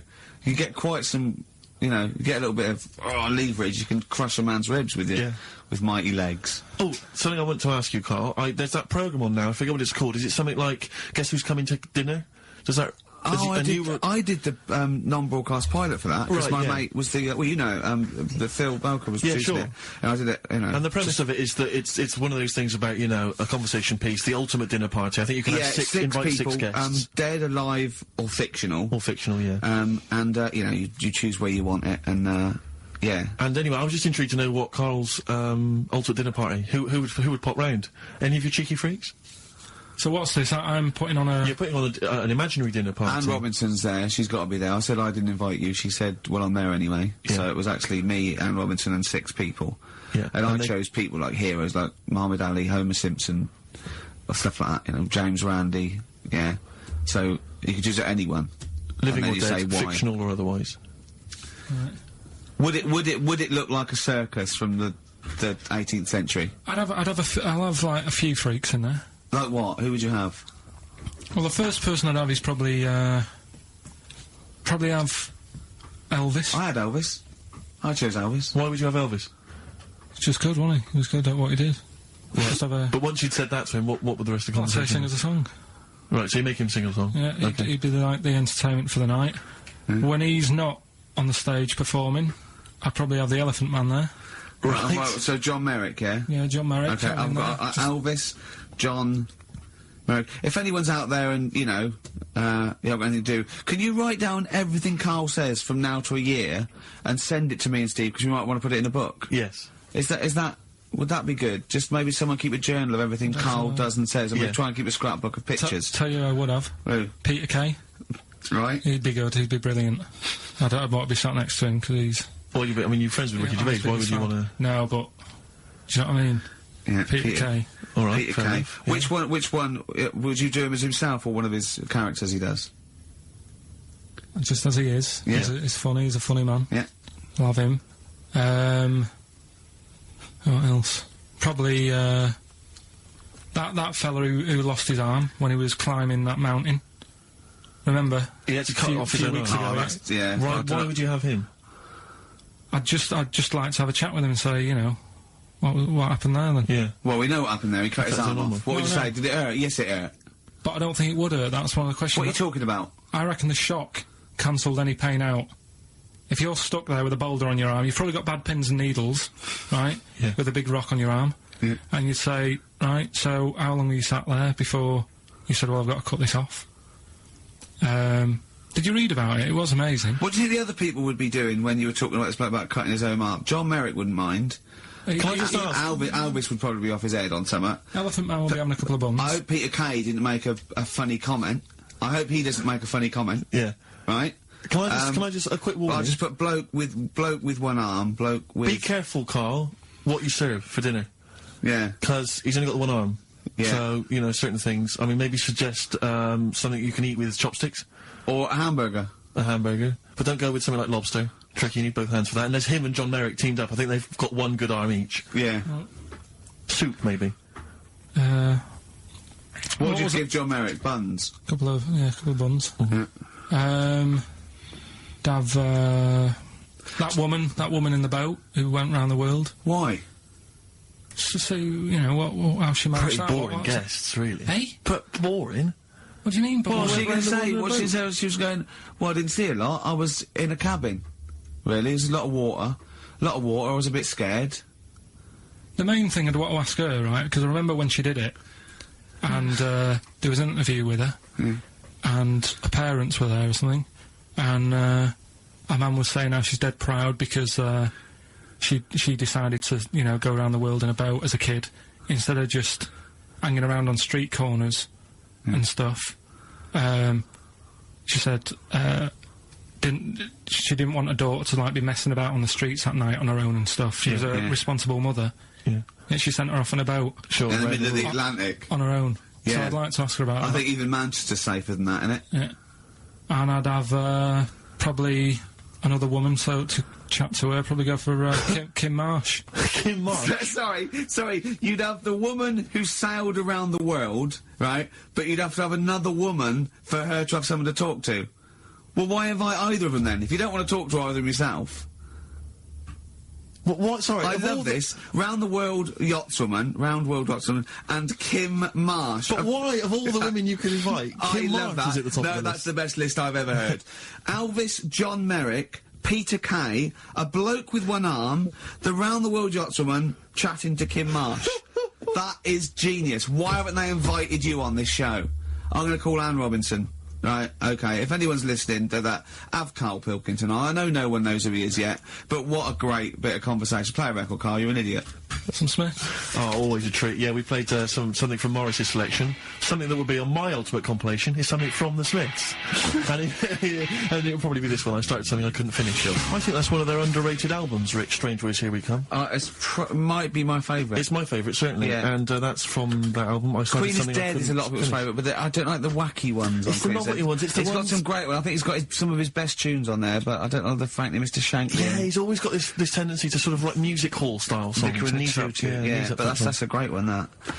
So there you go. Elvis, John Merrick, Peter Kay, bloke with one arm, woman who sailed around the world, Kim Marsh. What I like about those two, numbers 4 and 5, he doesn't even know their names. Yeah. I'm hoping he'll just write on the invitation, dear bloke with one arm. Yeah. Having a dinner party. Yeah. It's better than most, but I imagine most people when they do it, if they go, Nelson Mandela. I know, of course, yeah. I think I read an interview with Mick Hucknall where it was something like, who do you admire? Nelson Mandela. Brilliant. I don't read papers when I'm in this country. When I was on holiday, I read one, and there was an article in there about Beckham meeting him. And the article was about how many people have met him. And I was thinking, we are the only 3 people that haven't met him. Nelson Mandela, yeah. It's just like, does he rent himself out? Do you know what I mean? It's like the back of the, in the back of the stage where you can get a Caprice lookalike to wander around. They go, is that a lookalike? No, that's really him. It's 40 quid, he'll come to your party. I think what it is that he was locked up for so long. Yeah, he's now just never home. He's just so sure. He's like Salman Rushdie, he's running around. I've seen him twice. Yeah. His house must be a tip. He's never in. God. Well, I think it is if you stay indoors for a long time. Yeah. You've got to get out there. You've got to get out You there. get a bit stir crazy, I suppose. But he's met some of the great names in world events. Obviously, he's met the Spice Girls. Alan Titchmarsh. He's met him, yeah. They did his garden, didn't they? Yeah, David Beckham. Yeah. Oh, that must have been great. But I mean, maybe we could hold out and never meet him. Yeah, this is like even if we get invited to one of the else, we'll go, no. Yeah. Not really. We're the only 3 people who've never met Nelson Mandela. I'm not meeting him till I make sure he's definitely going straight. Exactly. You know what I mean? I don't really. Careful, I don't like to hang out with people who don't. No, well, I wouldn't invite him to my ultimate dinner party in case, the silverware went missing. Oh! Well, you don't know, he was inside for a long time. They pick up things in these places. You can pick stuff up. It's usually Karl that comes out with those sort of things. Karl, what do you think of that? What, Nelson not having him out because he's nicking? Well, let's back out now. Let's back out now while we're ahead. Be good in Celebrity Big Brother. Yeah. Being used to being locked up and that. we could, wouldn't we? Yeah. I started something. I couldn't finish. Yeah. Should we play another record, or should we talk about some, on a lighter note, Muffy the hamster had a narrow escape with a... Play a song, let's have the Rockbusters answer. Oh, God. Martina Topley Bird, Need One. Alright, XFM 104.9. Well, it's that time. It's getting exciting, we've got Rockbusters results, but before that, a little bit of monkey news with... Oh, chimpanzee that, monkey news. Karl Pilkington. Brilliant. Nice to have. I haven't read that for a couple of weeks. Go on then. Alright, so, is that this little monkey? Oh, yeah. He lives in Morocco. Right, I'll just warn you now, you're on thin ice from last time, okay? So, make sure, is this real? It's been Don't say anything stupid, think about it. As you're saying it, think to yourself, oh, is that true? Do monkeys do that? Do they think like that? So, go on then. So anyway, yeah, so there's this magician in Morocco, right? He's got a little monkey working with him, right? The way it used to work, magician used to do his thing on stage, do a little bit of magic, people loved it. Then the monkey came out, had a little cap, walked around the crowd and stuff, got the money, had a good little team thing going on, right? Yeah. So anyway, the monkey's name was 86. Right. Because back then there was so many monkeys, it was like, oh, what names, do you know what I mean? What names do you use, what do you do? So they just named them, right? So this little monkey... What, he had 86 other monkeys? What? No. It's just that because a lot of monkeys were sort of working back then, helping magicians out, you know, doing bits and pieces, busking, what have you.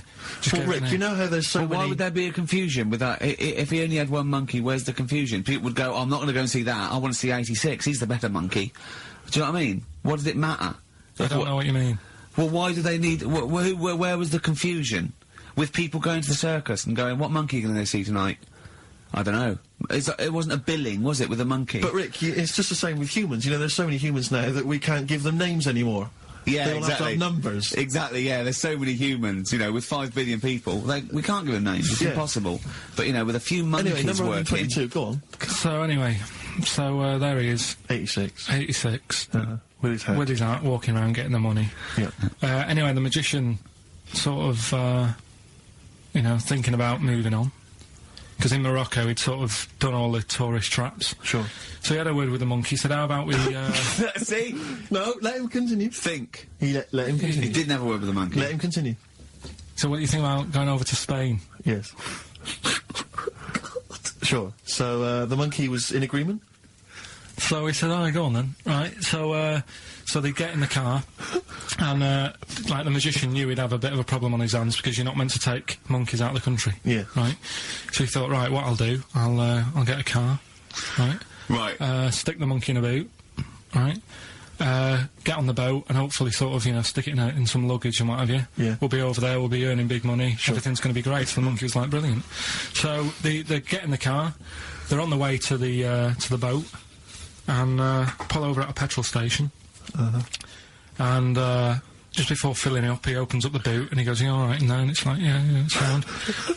So he leaves the boot open so it can breathe and get a bit of fresh air whilst it's filling up. Goes in to pay the money. Yeah. Pays the money. Goes, "I'm just paying for the." Right, this monkey is not going to drive away in that car, or we're never doing this feature again. Karl, what happens? What's number 86 up to? So 86. So That's the ending, isn't it? That's the story.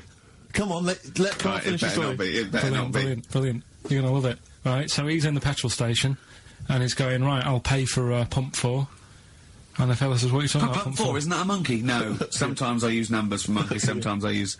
No, I mean pump 4. Sure. So Yeah, he says, what are you talking about? There's no car at pump 4. Right. Keep going. You- Sticks his head out of the door. Yeah. The monkey's giving it some. Went over to Spain on its own. I don't know what to do. Well, hang on, let's just get a couple of the facts right here. Right, what do you mean, couple of the facts? Right, there are no facts. So, It number didn't- 86. it- Number number 86 86 in a month.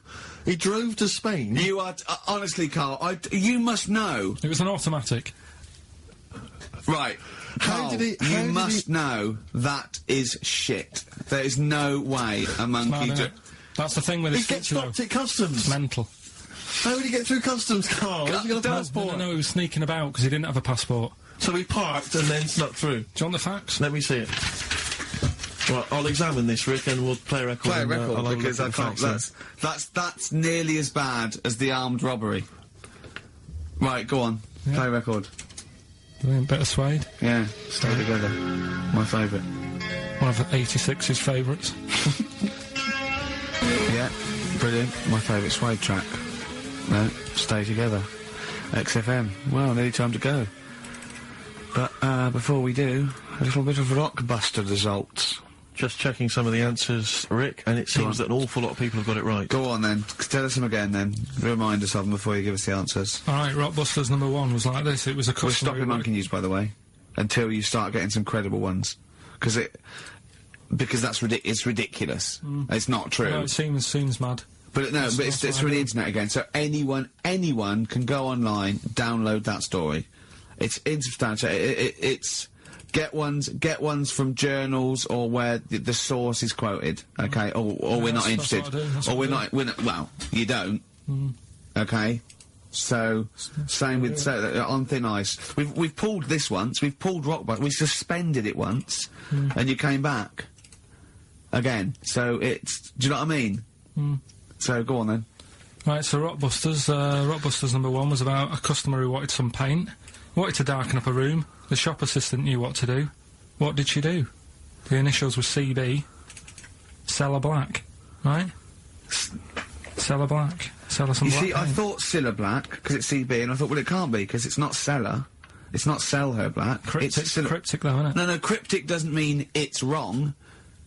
They all got it. They all got it anyway, so it's a bit weird, isn't it? Second one, it would be alright if their heads weren't that big, right? Right. The initials are SF. Well, one of my favourite bands, yeah. Yeah. The smaller faces, isn't it? Small faces. Well, no, that doesn't make sense. Okay, go on then. And the final one, Chanel have got another perfume out. Right. I'll just say, we've had an email from one of our listeners who said, if this turns out to be New Order, he's never listening to XFM again. What's the clue again? Chanel have got another perfume out. New odour. Right, well, that's another listener gone.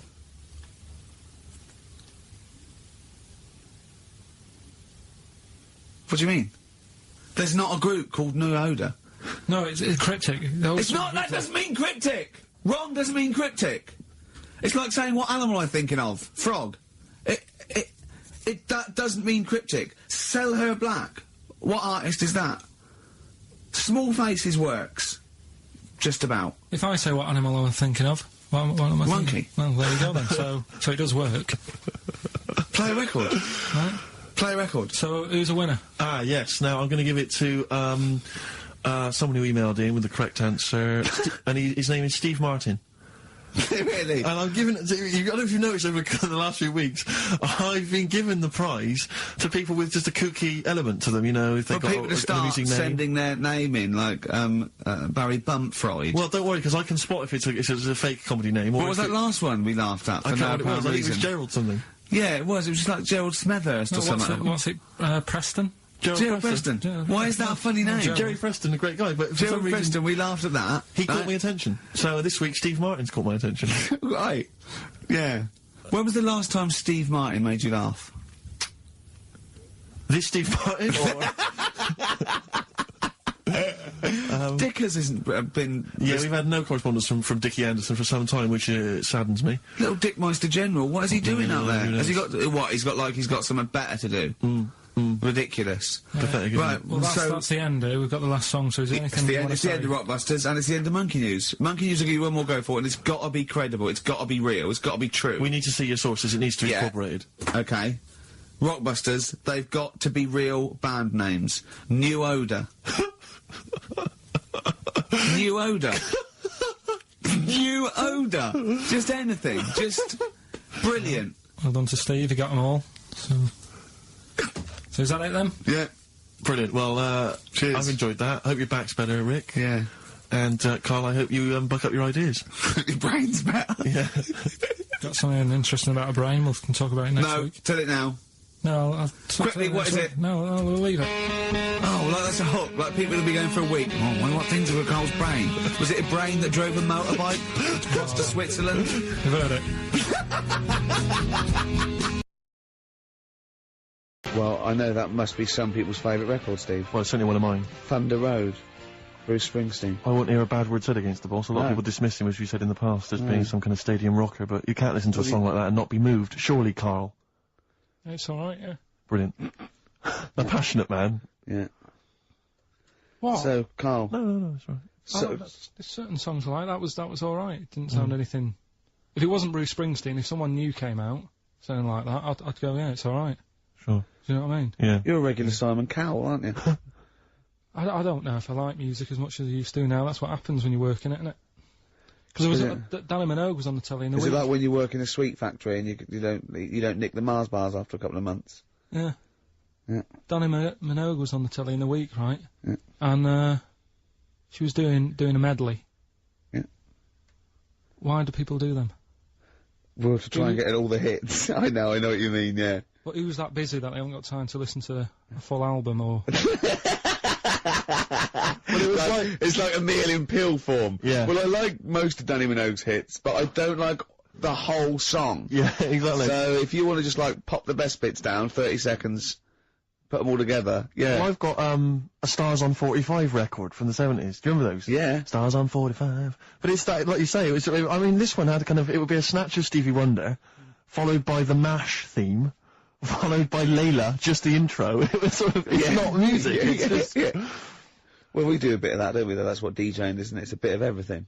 But we play the whole song, don't we, often? Yeah, we're better, aren't we, Carl? Oh. So what do you want to talk about today? Do you want to look at the list? Yeah, well, it's got describe looks. That's our list. So this is a very amusing sort of link about describing your look. I don't know. What's this? I don't remember this. No, I just was thinking, like, you know, everyone's got an idea in their head, right? Of what they look like. Careful, Carl. Don't open yourself up to criticism. Go on, yeah. Everyone's got Do you know what I mean? Everyone's got an idea of what they look like and stuff. If someone wanted to know what I look like, or what Ricky looked like, or what you look like, Steve, if that... Yeah. What would you use to describe yourself? Do you know what I mean? Words. Not really. I don't understand. What do you mean? Well, like, someone who doesn't know us, we've got to describe, and what's the game to hopefully get some sort of interpersonal language going, so you know they've got the same image as you, to a certain extent. I'm just thinking, if I was to meet Steve in a restaurant, yeah, right, nothing untoward going on. We're just hanging out. No, just having a chat, just having a normal night out. Yeah. Who's paying? Because I mean, is it expensive? Go Dutch. I mean, right. So, I say to you, I'll see you at 8, right, in this restaurant. I turn up at the door. It's a bit of a posh place, right? There's Steve Merchant in. Yeah. And the waiter sort of goes, I don't know. What does he look like? Right? And, where's he from? Just a little French fella. Oh, yeah. And, what does he look like? So the thing I'd pick up on first, tall lad. Tall, yeah. And then he goes, oh, well, you know, we got lots of tall people in, right? And I go, big eyes? Big eyes? Yeah. And then he'd go, yeah, he's over there. I'll be honest with you. I mean, you can have dinner and you can buy me dinner. I'm not sure you're going to get anywhere with me. You're slagging me off. No, I'm not slagging you off, though. That's what I'm saying. Yeah. I'm just using what comes to mind when can I just... Tall and big eyes. Can I assume that they know, like... Could I say, like, easiest for me I'd say, looks like Reg Varney from On the Buses. Would they understand that? Can I use sort of, like, kick references? He's 30-odd, this waiter, so he'll... Yeah, so I go, oh yes, it's Reg Varney is sitting over there. Yeah. So he went German towards the end. See, I describe you more, Rick, I think, as... I would imagine, I'd say, have you ever seen that Johnny Vegas on the telly? Yeah. Imagine he was inflatable and he just let out a little bit of air. Right, well at least that's nice. What Ricky would look like. As opposed to, like, you know, pumping harder. Yeah. Okay, what describe... Karl I'd describe as... You know those little red monkeys that you see on wildlife programmes? They're in the trees and they scream when they see a leopard or something. I think so. Shave that. Just shave one of those little red monkeys and put some sort of, you know, old sort of Manchester gear on it, maybe. Yeah, you know what I mean? Yeah. An anorak and some baggy jeans. I'd like to see how the waiter would react to that. He's got a picture of a monkey, then he's got a picture of it shaved. So he's got no hair, and then dressed like some kind of Manx scally. There go, he's over there. Yeah, he's over there, Carl's over there. That's what I do. Brilliant. So, now coming up the Verve, after that, an amusing link about gay handkerchiefs. Really? Looking forward to this. Lucky Man by The Verve on XFM 104.9. I'm Ricky Gervais, with me Steve Merchant and Karl Pilkington. Karl, what's the problem with gay hankies? You played Bruce Springsteen last week. Yeah. Right? Yeah. And you said he had, got a load of trouble on his hands when he had a hanky in his back pocket. Did I say that on air, or...? Well, we were just saying that famously on the cover of the Born to Run, Born in the USA album, it's just him, isn't it, with just his backside, basically, with a red handkerchief. I wasn't looking. Well, I just... I did it for research purposes, for this amazing link. Yeah, he had a red handkerchief, I think, in his right-hand pocket, and apparently that signifies homosexuality. Apparently, I don't know. Oh, I thought it was which way you take... I don't know. Those myths, aren't they? Right, yeah, well, exactly. I don't even know if this is... No, well, I read up about it. Okay. Right. Just research. And, it's all sort of, you know, you've got all different coloured hankies. Are they? Right? Yeah. Right. And, it depends what pocket you put it in as well. So you've got, like, the different colours, different pockets. Yeah. And, sorry, how many variations are there? Different pockets is what? Well, you've got, like, your back pocket, your right back pocket. But what do they mean? What do you mean? Well, what do they signify? You can't just tell us they signify so much. What do they signify? Well, some stuff that we don't really want to talk about, to be honest. What? Sort of, stuff that gays are into. Wait. That's What do you mean? Barbara Streisand records. Yeah, yeah, Eurovision. No, like, a couple of things that were there that I know we can mention. He said something about... I love what he thinks he can't mention, I love it. Decency, what is this, 1956? No, but I mean, it isn't just, you know, having it away. This is... Having it away, I love him! No, having it away! They get up to some weird stuff. I love the fact he didn't want to offend, but he's offended a lot more people by saying they get up to some weird stuff. Right. In your opinion? Yeah. What do you mean? No, but don't if there is something that I don't know about that it's like you can't say on the radio. Yeah, I'd rather not. But what do you mean weird stuff? Well, one of them, right? If you've got a red hanky, right? Yeah. In your right pocket. Like Bruce? Yeah. That's that exactly what Bruce had, yeah. Right, well apparently then, Bruce is an armpit freak. An armpit freak? Yeah. No, really? No. But that's very specific. Carl. Seriously. Well, what? Right. Okay. What else is there then? Sorry, is there some kind of homosexual body that sat down and came up with this at some point? Well, you said we've got, well, this is getting crazy. You've got, like, a blue handkerchief in your top breast pocket. I don't know what that means. You need to sit down. There's some kind of summit. Figure out what it means. Yeah. It's just that you're not free from it either. So if you were to go in like a gay bar, which, you know, you might do if you're straight anyway, because they're, you know, good places, I think. Mm-hmm. Right? You can't actually go in there if you've got a cold, because every coloured hanky represents something. Right.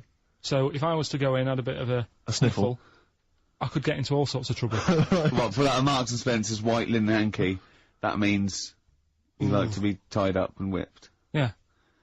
There was another one, armpit freak we've covered. Yeah, armpit freak is done. We've covered. An armpit freak? I don't really know what that means. So, right, okay, yeah. But there was just one other thing, like a blue and white one, is if you're into sailors. To sailors? Yeah, if you have a little blue and white hanky, that's in your left pocket. Yeah. Right.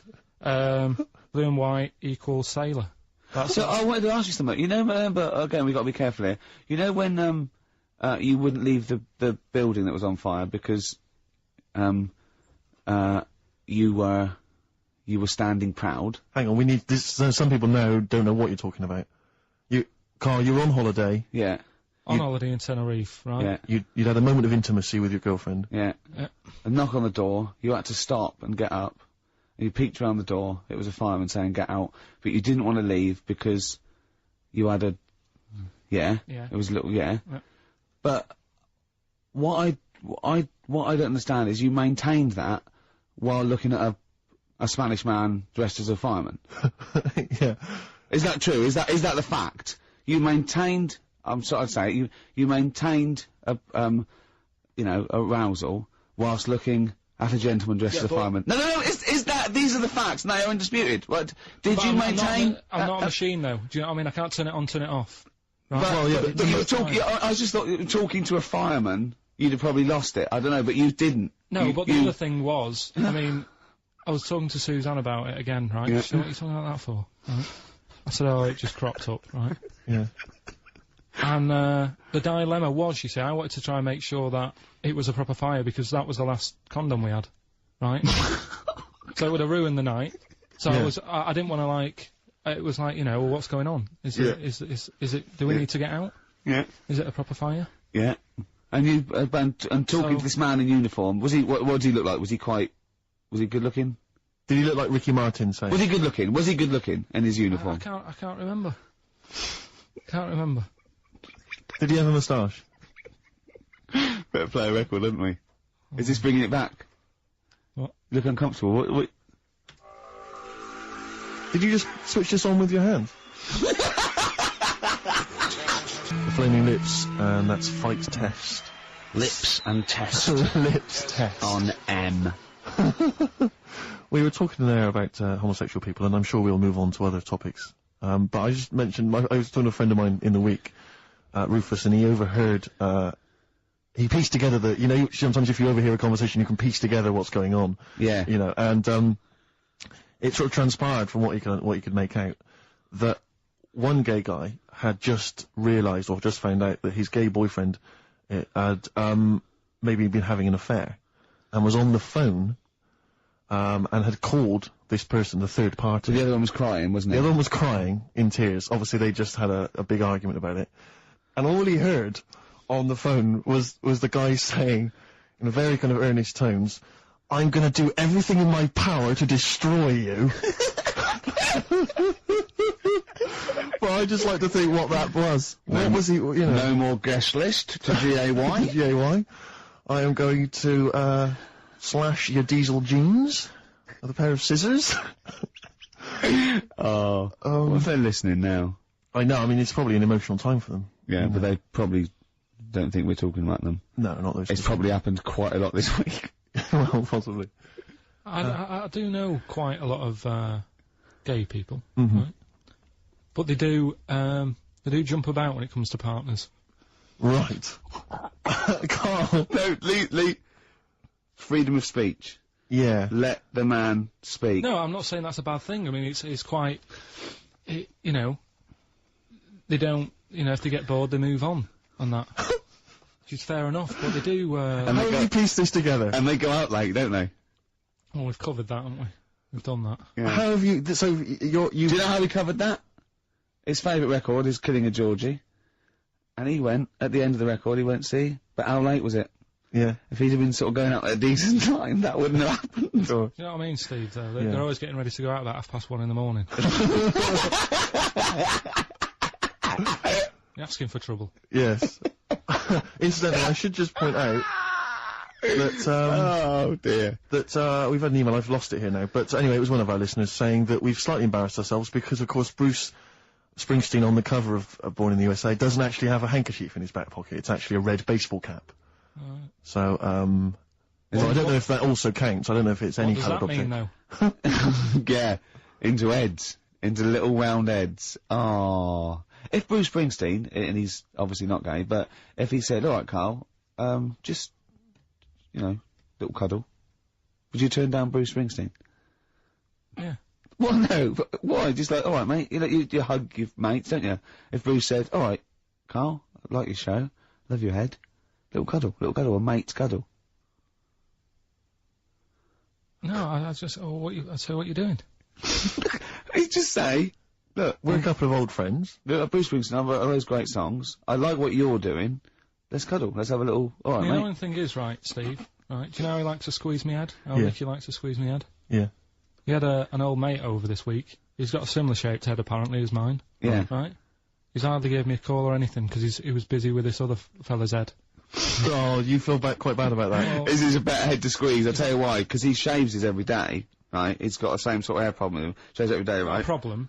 No, I know, and it's because he's had it several times, like, Karl's is sort of come through a bit long at the side sometimes, it looks a bit unkempt towards the end of the week. I've seen there's a couple of little pimples under there. Mm-hmm. Right, I really have to do it, just like, get there, slap my hands on it, squeeze it. With this one, I can sort of get my do you know what I mean? I get my, really, you know. You're like a gay, the way you jump about from head to head. That's my record, do you like a saying. gay? Just saying. Right, still coming up then. What have we got coming up? We got Rockbusters. Oh, is there any monkey news this week? It's been a problem. Why? It's not much has been going on this week. What, in the monkey world? In the monkey world. I don't know if they've caught on to the fact that they're getting coverage. They're keeping their behaviour hush-hush. Be a bit careful, but I found something. Have you got Rockbusters? It's your last chance, don't forget. Is it good, these? Got Rockbusters, got some good prizes. Steve will look at them in a bit. Yeah. Cheeky Freak of the Week. Have you got a cheeky freak of the week? Got that. Got Yeah. that. So what deformity is it this week that you're ridiculing? Well, keep listening. Out of Time by Blur on XFM 104.9. Alright, Karl, what are you thinking? Stinking. That stuff. You're an enigma, aren't you? I would just say hello to, we've got an American listener apparently, Karen. Anyway, what else have you got? I thought that might fill up 4 seconds. We're not struggling, are we? No. Well, just consult the list of Dr. let me have a look. Fox-esque amusing Wife, topics. Wet Ones, Screwball, Shop Train, Cheeky Freak, Ronan. What's What that? was Ronan? Ronan. I just was telling you the other day about, you know, that song that he does. Loving every day as if it's your last one. Right. Yeah. I'm just thinking he's saying that as if like, oh, I'll have a good day. But I reckon if you knew it was your last day, I don't think you'd be in the mood to do anything. Yeah. But that's true. But well, yeah. I think the point is that it's living a day like it's your last. So, God, imagine if it was every day like the last. Right, let's go mental. And the good thing is, we've got tomorrow. So he's got the best of both worlds. That's what Ronan's saying. He's saying cram it in, because it might be the last. I think it's more like, it's the not knowing, isn't it? Live every day. See, I'd actually be happy if I never knew when I was going to die, and I was definitely going to die in my sleep. What a brilliant life you'd have. Do you know what I mean? What, so you don't get an illness, but one night you go to bed and... I know that if you knew you were going to die in your sleep and never knew when you were going to die, it wouldn't matter if it was tomorrow or 30 years' time. It wouldn't matter, would it? Yeah. I've lost you, haven't I? I've lost you somewhere. I thought that was pretty easy, all that. I said die in your sleep and not know when you died. There was no high concept there. No sleight of hand linguistically. Where did I lose you? I think you lost him on sleight of hand linguistically. Just then. You've lost him again. Yeah, I think that's the way I'd want to go. I don't want to know about it. That's why I don't go to the doctors or anything. That's a good, brilliant approach. And do you know, remember him saying he's going to die of cancer because he doesn't check his balls. He doesn't like the feel. Of course, of course. What do they feel like, your balls? Like a wet chamois leather. With 2 marbles, 2 kumquats in a wet chamois leather. No, but I just... Why are they wet? Sweaty. No, they're not. I'm just saying smooth. Are they smooth? Yeah, because a chamois leather's smoother when it's... Do you shave them? No, I don't. In case a fireman pops round, you want to look your best. It looks like your head. You know, the fireman pops round, there you are, and he goes, oh, nice, smooth. So you never go to the doctors? What even? I don't like it. But if you found some buboes under your arm or something, you... I'd wait for a bit, and I'd say to Suzanne, what do you think of that? Just see if it develops into plague. Well, yeah, because you know, don't you? Old bandages round your head. Yeah. And a bell. Yeah. Suzanne, what are you, can you get me a bell? Exactly. Brilliant. I there was this kid at our school we took the piss out of for basically the rest of his time there, because when he was about 11, someone said, how would you want to die? Right, we do that thing, drown in fire or that. He said, I want to die of old age in my mother's arms. How old was he? Like 11. Loser. My mother's arms? No! What, getting off with her? What is that? Die of old age in my mother's old cheek. Brilliant. I want to die of old age with my nan and my mum. Yeah, all in the same bed. Oh dear. So if it was the last day, if you had one day to live, okay, what would you do with your day? Now let's assume that you're not in a state of ill health. There's not much you can do. It's just the end of the world, and What do you mean there's not much you can do? I mean, that's what we're asking you. It's the last day of your life. It depends, doesn't it? If we're all in the same boat, if someone says, oh, unlucky, without bitterness, like, oh, we accidentally exposed you to some radiation poison, you got a day, or if it was like, there's a meteor coming this way, we're all in the same boat, I think it would be different. It depends whether it's you and the rest of the world. No? I'd do the same thing. I'd steal a car and go joyriding. But, like, go mental. I'd be smashing stuff, I'd be knocking people over for a laugh. I'd be going crazy. It'd be like Grand Theft Auto. Right, It would be extraordinary. Brilliant. Driving through parks. That's what I did in the getaway. Yeah. I tried to play it seriously, and within about 10 minutes I was just going around areas I knew trying to knock people over. Yeah, I don't think I'd want to do that much. Seriously. You can watch telly, because you might not know how the thing ends. Sure. Yeah, be a waste of time. You could watch 24, couldn't you? If you had a day. Yeah. On DVD. Do that then, do that. Do that, yeah? Well, but I mean, let's be honest. Let's say you can take all the money out of your bank account. You can fly anywhere in the world. You can do whatever you want. Well, not a long flight. You could. Well, no, but you've got your Australia, you wouldn't make it, would you? No. Why wouldn't you go to the monkey sanctuary down in Cornwall and just go around cuddling as many monkeys as you can? I'm going to tell you something now. Go on. Go in there next week. Are you? Yeah. Taking my mum and dad away, because like Suzanne's mum and dad are What, you're donating them? Most people put them in a home. What are you going to say? How you a monkey sanctuary is cheaper? Taking them down, taking them down to Cornwall. Hold on, I thought you said you'd never go away with parents again. No, but that was Suzanne's mum and dad. Oh, is this to get even or something? So we'll do that, and then we'll can it, then. That was your outing. You're phoning both sets of parents, and it goes, right, you won't be seeing us ever again on holiday. We've taken you away, we've taken you away. Be careful that the monkey people don't buy you off your parents. Yeah. You And know, don't set you make up on sure, one make sure they don't leave any of the monkeys' food in the telephone box, because Dad'll have that away. Yeah. No. I was talking to him about that the other day. About the, nicking in phone boxes. And he, Should we just explain that to Well, people? they live in a small village in Wales, and, it's like one sort of utility store, and when it's shut, they leave your shopping in the telephone box across the road. And Karl's dad found out about this and goes and helps himself. Yeah, to other people shopping. That's terrible. Yeah, go on. And, I was talking to him about that, saying, you know, have you picked up any surprises in the phone box? And, he said, no. We were talking about other stuff he used to do. One of them used to be going in this supermarket, right, in Manchester. Yeah. Needs a new pair of shoes. Yeah. Go in, take a new pair off the shelf, pop them on, leave his old ones there. Really? And walk out again. Yeah, brilliant. And then you go in after and buy his old ones back like an idiot. Yeah. You'd go in the next day. They look nice. Yeah. My dad's got a pair just like that. I've always wanted some. Can I have those? Incidentally, we don't advocate the stealing of shoes from shop. Or the joyriding and killing people. Unless you've got one day left. Okay. Or phone boxes. John. Fighting. M. Gervais, Merchant, Pilkington. Rockbusters. Oh, brilliant. Is there a jingle for Rockbusters? I don't think there's ever been one, is there? No. Could you come up with one quickly? Oh! Rockbusters! Brilliant. Alright. Well, the prizes this week, there's not many. I have to say, Karl's not sourced many, but what he's got are actually good quality. Well, I'm trying to instill in him that it's, you know, quality, not quantity. Absolutely. As opposed to, like, 15 copies of, you know, Fools and Horses Christmas Special with a giveaway three-wheeler Yeah. car and Primal Scream's greatest hits on 11 CDs. Yeah. Not Primal Scream, in Spiral Carpets. Oh, that was it, yeah, In yeah. Spiral Carpets. Anyway, yeah, we've got this new Kiss FM hip-hop classics compilation, which has got some really good stuff on there. New stuff from the likes of, you know, Outkast and the Wu-Tang, but some old classics from Public Enemy, and of course LL Cool J's Mama Said Knock You Out. It's one that's worth having alone for that track. Yeah. I think this is 4 CDs? No, 2 CDs. The Best Air Guitar Album in the World, Volumes 1 and 2, and a special box set. Yeah. You've got all sorts on there. There's May. Brian Adams is on there, Robert Adams, Palmer. May, but also Palmer. excellent stuff. Beastie Boys, Clash, we got the Kinks, so that's good. Abigail's Party, the DVD thing with Alison Steadman. I know you're quite a fan of that, aren't you, Rick? Yeah, it's good. It's good. Which is, from many years ago, if you've not seen it, it's good. This later with Jules Holland DVD, it's got live performances from PJ Harvey, the Cardigans, Rollins. But he is playing Boogie Woogie over their tracks. I would hope so. Okay. Okay, good. And also, is this the new album from The Thrills? Yeah, it Is is. it the album? Yeah. Yeah, so that's a little, Wow. is that exclusive? It's not even out yet, is it? Oh, not even out. Not even out. Well, that's the sort of things that Karl can come up with if pushed.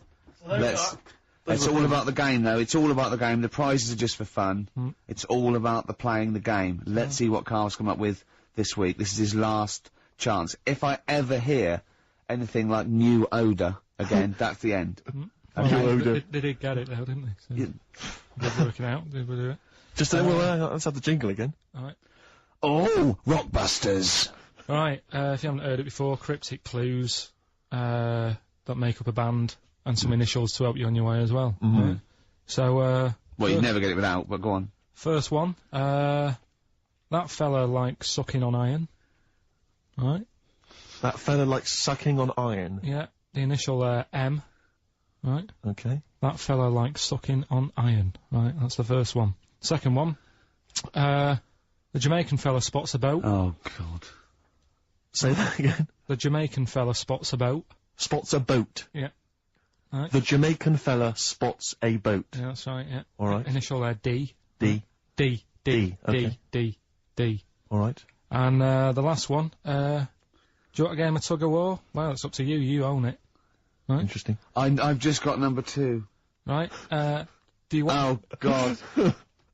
Right, The go third on. one, do you want a game of tug of war? Well, it's up to you. You own it. And what's the Right. initial? E. All of them again, quickly. Right, so the first one, that fella likes sucking on iron. That's M. Second one, Jamaican fella spots a boat. Right? That's D. And the last one, do you want a game of tug of war? Well, it's up to you. It's, you know, you own it.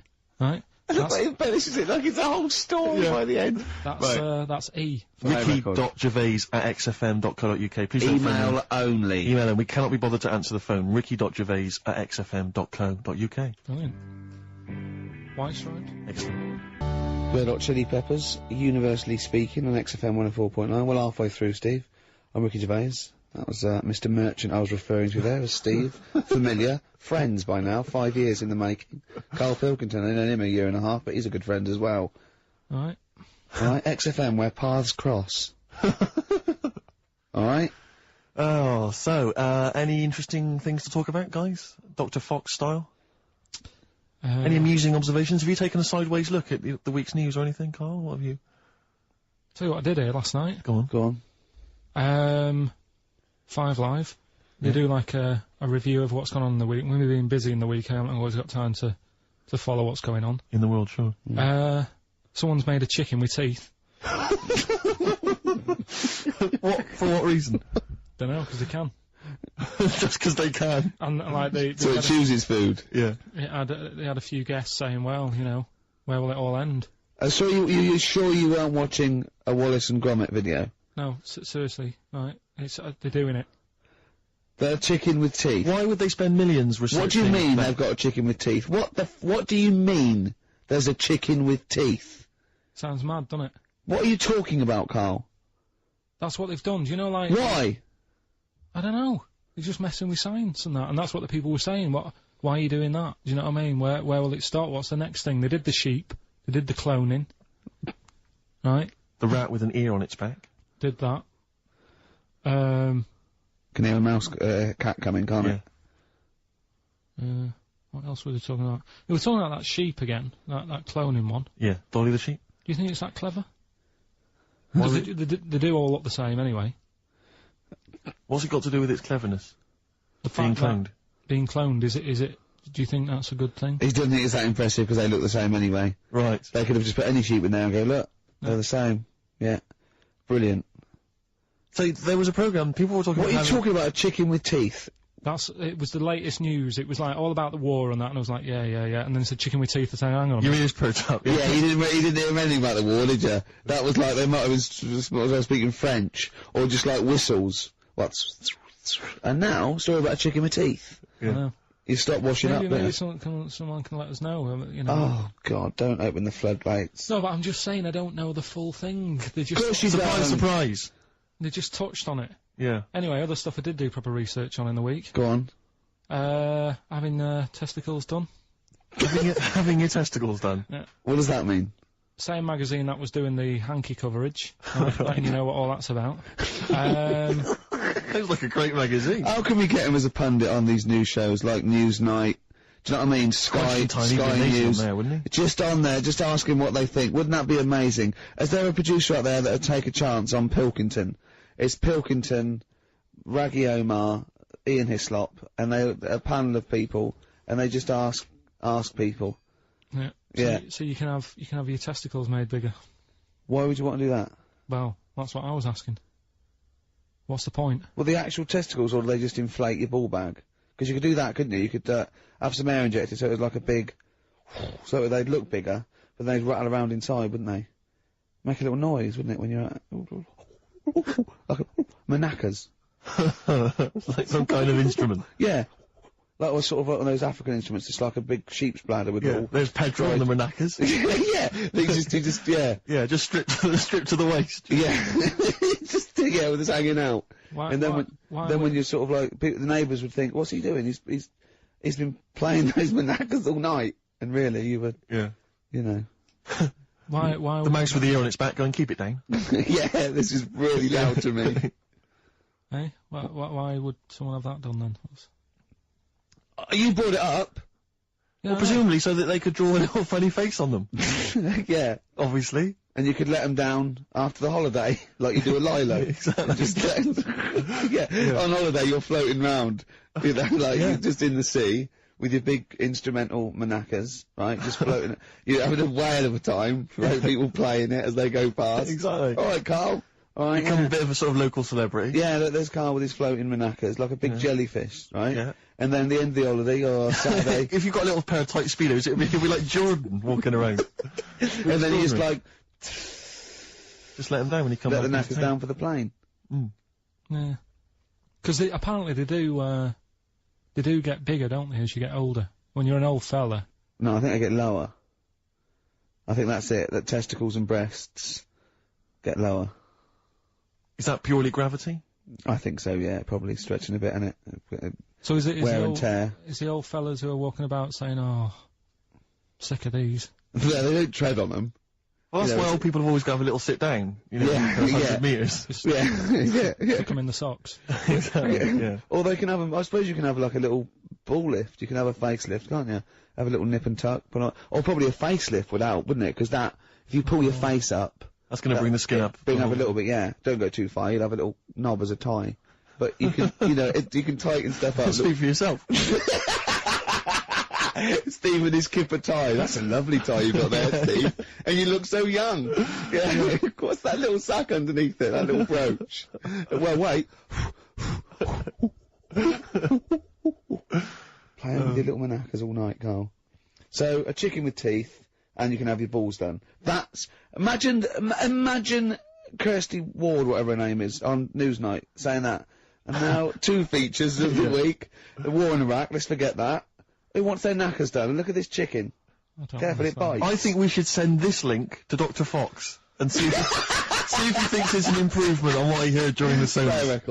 Play a record. Yeah, get this link, send it to Dr. Fox. He'd love it. Alright. Plus, he'd be able to offer us some kind of medical explanation. Yeah, exactly. Teenage Fan Club. Oh, brilliant. One of Kurt Cobain's favourite bands, apparently, Teenage Fan Club, and that was the song Radio. He loved them. We've just had an email here. It says apparently they created the chicken with the teeth in order to prove that DNA can be reverse stimulated. The theory being that if you can revert chickens to a state in which it has teeth, I don't know if it ever had teeth, you can alter someone's DNA to stop them going bald. Karl. Did they mean that because birds came from reptiles that had teeth, outcrops, and then changed into a beak or whatever, that they revert? I don't understand. They revert DNA. I mean, there's not quite enough science here for me to be able to answer it in detail. Well, not for us maybe, but I think Carl's probably grasped it. What do you think that means, Carl? Yeah. What did he say? Okay, moving on. Oh dear. Oh. Life's too short. What else is there? Have you got a monkey news coming up soon? Like I say, it's been a struggle. We'll do that. We'll do Cheeky Freak of the Week. Do you want to? Oh, definitely. Should we do Cheeky Freak of the Week? Cheeky Freak of the Week? I can't wait. I'll always do these. I'd start off with these. All right. Well, let's have the jingle for Cheeky Freak of the Week. Oh no. Do you remember it? No. I remember it. Oh. Oh, Cheeky Freak of the Week. Brilliant. Something like that? I want someone because that was slightly half-high. Oh, Cheeky Freak of the Week. Excellent. Right. This we're going back again. Yeah, 17th century? Well, it was 1829, right? Oh. I'm impressed. Now, the problem is with Cheeky Freak of the Week. Not so much the week, is it, if you're going back to 1829? Well... Not even of the century. You haven't even done Cheeky Freak of the century. There's... What's the problem with Cheeky Freak of the Week? Just because... Other than the sort of moral implications. Yeah. Well, last week, it was a fellow with 2 heads. Yeah. We've done Siamese twins. It's Siamese twins again. Oh, no, it was Siamese twins. It wasn't a fellow with 2 heads last week. It was Siamese twins. Conjoined twins, sorry. They're 2 different people. This is what I'm telling you. But this is the problem. They're going to crop up quite a lot just because they've got double a chance. Alright? Oh, please don't write in and complain. He knows not what he does. You understand, don't you? Karl will actually feature one day in this section. Yeah. So, right, go on, Karl. We're going back to 1829. Yeah. All the way back there to 1829. This is a retro conjoined twin link. A couple of guys set up a business. They were called Chang and Ang. Oh, they're the first. That's why they were called Siamese twins, because they wasn't that what it was based on? Those 2, Chang and Ang. Was it? The original. Yeah, that's why they're called Siamese twins, because I think they were Siamese. So these are the first ones. Well, they weren't the first ones, but they're the ones that got to fame, I think, and why people started calling them. People started calling conjoined twins Siamese twins. I think I'm right there. Anyway. Good. Well, the sort of set up business, sort of going round the US, Well, both of them. And Europe, yeah. Yeah. And what they used to do, people were amazed by it anyway. Yeah. People wanted to know how they get through life doing certain things that you think about when you think about Siamese twins. You think about, you know, how do you get through a day like that? Yeah. Right? And the thing that cropped up the most with people was how they take a bath. So they used to go on tour around the US and Europe and sit in a bath, have a wash and that. And did they ever wash each other by mistake? They go, oh, that ends there, like those things in supermarkets. They put one of those down. We go, oh. What do you mean? Put that there. What do you mean? You know the things on the conveyor belt, the little dividers. Yeah. They wind me up, those dividers.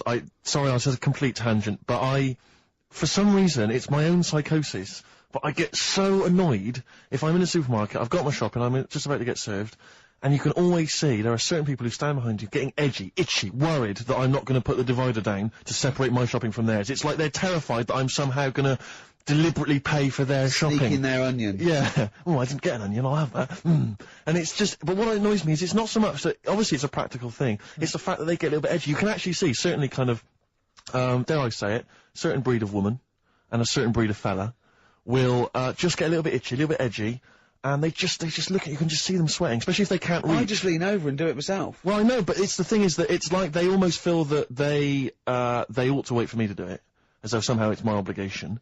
And it just for some reason, I know it's ludicrous, but it really annoys me, and I actually deliberately don't put the divider down just to see them sweat. I like the way that they're actually quite well made. There's some that are brass with like a felt bottom. Yeah. Like you really care. Like a twig would do, wouldn't it? Exactly. You know what I mean? But I just leave a slight gap. And then when it gets to when the woman's putting it through the till or the guy, I just say, that's my stuff. Do you ever look at other people shopping and go, oh, I should have got that?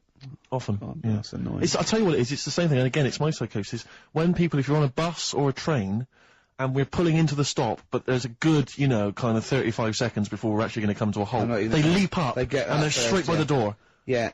But it's this fear that they're going to miss out. Oh my god, what if I fell over now and broke my ankle? I'd never get out. To be fair, I've never had that commuter's worry. I've never commuted, but every second counts, doesn't it? Because you miss a train, it can make a difference of half an hour. So that's why commuters literally run to get their connections. But the thing is that with a bus, yeah, you know, there's often there'll be people who are sat right next to the exit. Will get up and stand up for a while, waiting to get out. It just, again, I'm not saying it's not. It makes perfect sense to them. It's my psychosis. They're going to be mowed down in the streets. They will just be a few. You're going to be in a lovely Chrysler. Exactly. Yeah. Well, I will be going straight through a branch of Waitrose. Yeah. Taking people out in the. So we do not condone going through Waitrose in a Chrysler. In a car. Now, Changanang, they're in the bath. They're washing their own bits. They've got one of those dividers, right? They go, well, that's definitely yours. I marked mine. That's definitely mine. Don't wash that, Chang. I wouldn't, Ang. I wouldn't wash that. Right? So what are they doing? They're in the bath. Carry on with the story. That's about it, really. I mean, that's the fact that people... So, two little Oriental fellas, joined in the hip, had a bath. No. That's your story? No, they didn't have a bath. They must have done some sort of research, right? Who? Changanang. Right, and they said, well, what do people want to see? Isn't that Bay City Rollers song? But it's an idea that people have queued up, they've paid their money, they're in a tent, well, I hear they're going to have a bath, two Siamese people, they have a bath. How would they possibly do it? Well, I've heard they get into a bath. But that's I don't know what they wanted to see them nude and where the join was. No. More than, how do you get in the bath? I don't know, that's what they picked. They said, what would be good to see, what do you want to see them do? Having a bath. How'd you get into trousers? Was there exactly, this is all part of it, isn't it? That's why they picked having a bath. This is all part of it. Well, then, once we get dressed afterwards. Yeah. Who was the best out of Changanang? Who was your favourite? They both look the same, to be honest. There's a surprise. One was a short ginger woman. Oh dear. Is there anything you know? What would be better than having a bath for you and you seeing them? What would sort of make you go, oh, I wonder?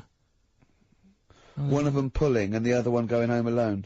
Yeah. I go, look, she's definitely up for it. I'm taking her home and go, oh, what am I going to do? Can I watch? Definitely not. Definitely not. Look, you go to bed. I wanna wine and dine her. But if he's got back to their place and they're going at hammer and tongs, what are you saying? One of them? No, hammer and tongs were their cousins. Right. They lived miles away. Yeah. If one of them gets knackered, can the other one take over? God! I think we play a record. That annoys me. What? That sort of being at it all night. What do you mean? Let's put a song and I'll come back. What do you mean? No, No, come on. seriously, because Okay.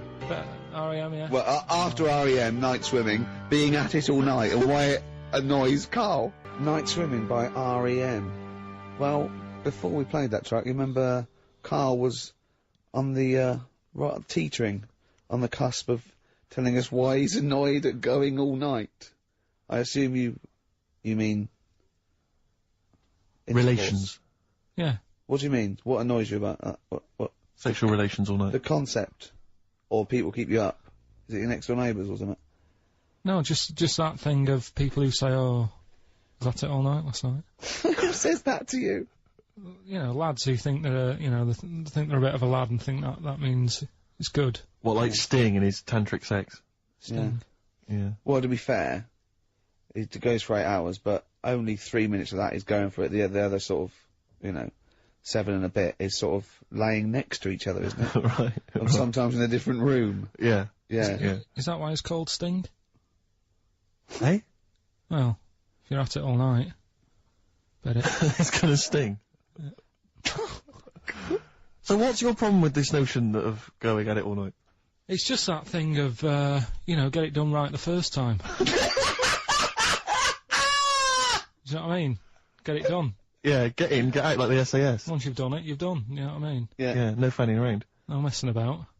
So, it's just that, isn't it? It's like, do it right the first time. Once you've washed up, right, you put the pots away, you don't dirty them again. What a lovely analogy. That's one of the great Is that what you metaphors. say to Suzanne? Come on, love. Once you've washed up. I've already washed up. You don't dirty the pots again. God. What a romantic Ding dong. song. Hello, is there a fire? Oh. Hello. Did he have a moustache, the fireman? Oh. Radiohead, they're there on XFM 104.9. I'm Ricky Gervais, Steve Merchant, Karl Pilkington, with the answers to Rockbusters, the biggest quiz on radio, probably. Mm-hmm. Do you want to remind us the quiz? No, you mean the crappiest quiz on radio? Yeah. Right. First one was, that fella likes sucking on iron. Yeah. Right. The initial was M. Yeah. What was the band? It was Metal Liquor. Alright. What's Metal Liquor? No, wait, I've never heard of a band, Metal Liquor. Metallica. No, you said Metal Liquor, I don't understand. Yeah, Metal Liquor. Metallica. What? No, say it again and try and make Metallica sound like Metal Liquor. Metallica. Metallica. Metal Liquor. Is he having a fit? Say it again. Make Metallica sound like Metal Liquor. Metallica. Metal Liquor. Okay, next one. Right. Yeah. Second one, the Jamaican fella spots a boat. That was easy. That was D. That was Debage. You got that? Make it sound like the band. Debage. Make it sound like a Jamaican fella saying spotting a boat. Debage. Right. So you got that one. Okay. And the last one. Do you want a game of tug of war? Well, it's up to you. You own it. Yeah. Right. That was E. That was your rope. Right. Europe. Europe? Right. Who did the final countdown? Yeah. So that's the. No, what? We've let that go. That's the 3 answers for this week. Who's the winner, Steve? Well, again, I mean, there are lots and lots of people who got it right, Rick. So I don't know if it's just us that think this is rubbish. Right. But, Who's the winner? well, you know, I'm always a fan of people with just something, a name, I don't know, that maybe tickles me. Yeah. And sadly, I did want to give it to, I wanted to give it to Daniel Jowett. Because I just, for some reason, Danny People are Jowett. going to stop. But sadly, I just realised he got it wrong, so I'm going to give it to a different Dan. So not only did you ridicule his name, He's not even getting the prizes. But, better luck next time, Danny Jowett. Instead, I'm giving it to Dan Mason, of Ilford. So he got them right, and he wins those prizes. Alright, well. Okay. More of that next week? I mean, what do we think? We'll do it next week then. Do it again. Okay. What are you doing now? Got a record or what's that? Hoople. But I'm not the Hoople. Oh, it's a Hoople. Yeah. The Hoopsters. Monkey news? Next. Alright. Not the Hoople. Roll Away the Stone. Classic little ditty. On XFM 104.9. Alright? Play the jingle. Oh, is it? Is it? Brilliant. Oh, chimpanzee that monkey news extra. Well, Is there monkey news? I'll tell you what, I've been having a bit of a problem this week. Why?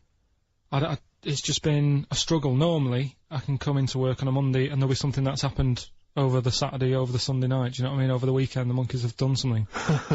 Been very quiet. I thought I'll be alright. Let's see how the week goes on. I don't know if they've caught on to the fact that we're giving this coverage now, or I don't understand. Normally people are emailing me stuff all the time about monkeys. Been very quiet week. Been checking. I was looking in books last night and stuff. Is there any monkey news? I've got some, but just because it's not that good. Something else I found out that I thought I'd share with you. Go on. I was looking in the Guinness Book of Records, right? Because I thought they'll have something in there about monkeys or something, right? Mm-hmm. And there's a little monkey. I think it lives in Asia, right? There's loads of them live in Asia. Might just be travelling, but yeah. And something I found out. I don't know if they've got it right, and that's why I want to bring it up. Apparently, it's the mammal, right? That's got sort of the pointiest eyes that pop out of their head. Steve.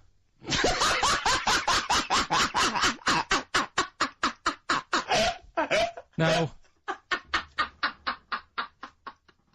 the thing is, right? I thought that's interesting. Yeah. Apparently, it's the biggest with the sort of goggle eye type thing. Right, yeah, go on. Apparently, they come out of their head 1.6 centimetres. 1.6 centimetres? What, you mean they protrude? Yeah. They protrude from the head at 1.6. Okay. What? How long? Have you got a ruler, Rick? 1.6. He's having a go. I'll tell you, I'd be a little bit annoyed if the monkeys beat me. Well, I don't think it has. That's what I'm hoping. Is there anything we can... I mean, what's 1.6? Oh, can you... It's about... Drop your trousers. It's, about 3/4 of an inch. What do you think? I don't know. Have they got it right, or what? Maybe I should come down to Monkey World with you next week. So anyway, so that's not the monkey news, that's just something that cropped up, and... Sure. I do know once, when we were playing pool in the office, I think Lucy was your partner. Yeah. It was me and Ash versus you and Lucy, and you were having trouble because his glasses kept slipping down. So Lucy pushed his glasses up his nose, but the glasses touched his eye. Do you remember that? Yeah.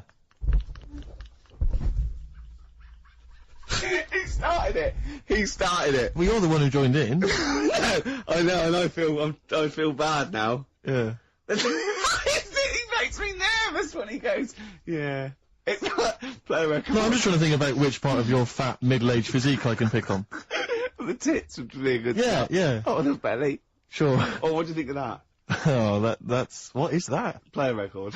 Is that monkey news for this week? Have we not got any other monkey news? Well, it's just, it hasn't been that good. I mean, the one that I found out here, because we've covered so much in the monkey world, right? The fact that we've done a monkey that was a sort of half man, we've done a monkey that got a decent job in a train station. Can you think of any of the other? Well, that's just some of the great monkey news from the past. That's what I mean. So that's what you got to compete with. So even though this is quite amazing, just tell us. Another monkey's got married. Oh, not another monkey getting married. What do you mean? It's got another one, you know, it was knocking about with some woman monkey for a bit. A woman monkey. They decided to, you know, get married. Yeah. They did. What do you mean they decided to get married? Was it pressure from her parents? They had a good do, and Good do! I love the spread! I love that. Peanut vol au Yeah. celebrated in a pub, and then they both went off to the cage that night. That's what I mean. Even though that is quite impressive, because It's not true. Or it's a joke. It's nothing. It's not. on an Over website, official sort of news website. 2 monkeys have married in Romania. After a whirlwind romance. Well, that's... After a whirlwind romance. God, yeah. Yeah, a quick one hanging onto the rope. Yeah. She was in the tyre. Yeah. He saw it. Yeah. He went, I'll have a go at that. They go, we got to marry her now. Yeah. Her parents came and said, did you just shove He was in a zoo tyre?" knocking one off. She went, I can do that for you. Yeah. Yeah. Guests say the monkey bridegroom was scared by the number of people attending the wedding and refused to get out of his cage. So his bride... Not bloody Hello Magazine again. No, it wasn't. No, I think it was like last minute nerves. Right, like right, you know, legit, yeah, I'm single second now. thoughts. It's like you know, it's the big step. Yeah. But his bride enjoyed every minute of it. She was loving it. Yeah, she sure, looked lovely, by the sure. way. She looked lovely. Yeah. The Did she look newspaper good? reports she only appeared to have problems with her veil and dress. Do you see? You know, this is. The guest I hope they didn't ruin it like Anthea Turner and maybe get sort of sponsorship PG tips or something. Totally, with strong plum brandy, so they got them drunk as well. So they carried on the celebrations at the pub, and the bride was taken to her new husband's cage at night.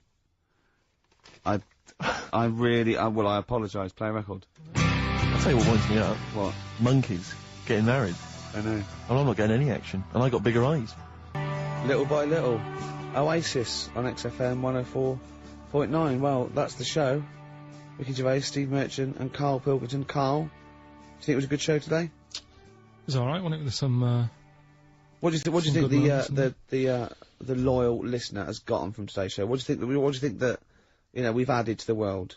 well, I think they know what they've got, right? But if someone's just tuned in, I can tell them they've missed out on some good stuff. They've missed out on Chang and Ang. Yeah. They're the two who are the one who invented. They're the ones who invented, you know, the Siamese twin thing. Yeah, that's it. They invented it. Yeah. You've got you've had like How We'd Spend Our Last Day, Yeah. right?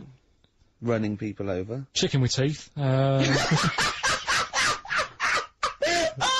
Oh, he says it like, you know, there's no other show that could give you all this. Yeah, go on. Gay Yankees. We've done that. Yeah, No one will be having a problem there tonight. yeah. Another monkey marriage. Another monkey. Another It one. sounds like the end of the news. Yeah. You know what I mean? The headlines on Sky News, and headlines on, and another monkey marriage in Romania. If you've thought about having your testicles bigger, Yeah, we've sort of covered that. yeah. And the monkey that had big eyes. Yeah. If it's listening, you know, its position might not be safe in the Guinness Book of Records. If, And of course, Karl stays hard by looking at firemen. Indeed, we've also learnt that. well, that's not true. Well, you Right, did. yeah. All we know is that you saw a fireman and it didn't seem to affect your erection. We avoided saying erection In fact, for 2 hours. if anything, it prolonged it, from what we can We've tell. avoided Oh, saying just- erection for 2 hours, and then he just you know, Healthy young man. yeah. So, Yeah, no, sure, I'm sure he was. I'm sure he was, but... Firemen keep Karl hard. right. You asked me to Pete's dinner, listening. you brought me stuff. Amy Mann to end with. What do I make See you next week. of Bye. that? The darkness growing on me on XFM 104.9. Oh, it's all going well already, isn't it? The microphones fell apart. Karl's shouting because he got headphones on. His music's turned up too late. Canfield level. God, it got pre-out. Look at him giggling. Look at him. Look at him laughing. That's so funny because I got a letter here from who was it from? Mike Heel, who sent me a little picture of a little Japanese fella from a film who said looks like me, and he does a little bit. But he says, please can you make Karl laugh? I've never heard him utter as much as a snigger, and I'm worried he may have a genetic disorder. Well, I mean, he has got a genetic disorder, obviously, but he was giggling then. I hope people heard you then. Look at his little face. It was a joy. Oh, I love the things that make him happy. But I love the fact just before the microphone came up and just before the record finished, he had his headphones on, the music was too loud and he was just shouting, Bauhaus is not working! Bauhaus is not working! I have to play something else! I went and found Ziggy Stardust by Bauhaus. Listen, why isn't it working? Look at him giggling! Look, he's lost it! Is he going away? Are you on drugs, Karl? What have you done? He's tickled. Look at his little... he looks like one of those shaved monkeys. Look at his little... oh my god, I've never seen a forehead glow. I know, it's extraordinary. Oh. And he's got that red shirt on as well, so the whole of him is just a big glowing... Karl, what are you trying? What are you putting in? I'm gonna see if I can get this to work. Go on then. Hang on. Brilliant radio. I hope Dr. Fox is listening, because I think he's eating his words right now, Steve. Right, I think I've done it. Well done. That's excellent. Right, what Let's play Bauhaus now, and let's try and compose ourselves. This is Ziggy Stardust by Bauhaus. Well, it worked. That worked, didn't it? So you panic over. Calm now. You're on holiday soon, aren't you? Yeah. You got to go off early.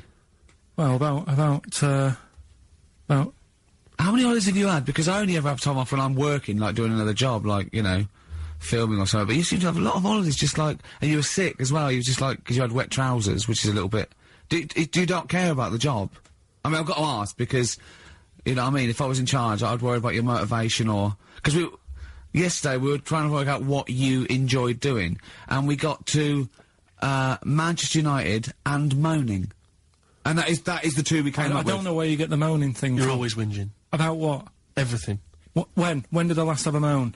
Just before we came on air. Right, and why was that? I don't know, I can't remember. Because we were in good mood. We were in a good mood, me and Rick. I'll tell you why. Go on. Because you brought a song in at 10 to 1. Yeah. With a load of effing and jeffing in it. Yeah.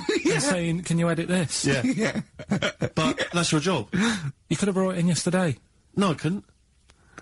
Why not? I hadn't thought of it. But why are you whinging? That's your job. And I didn't come in 10 minutes before. It was a good 20 minutes before. It just took you ages because you were whinging and moaning to even get started.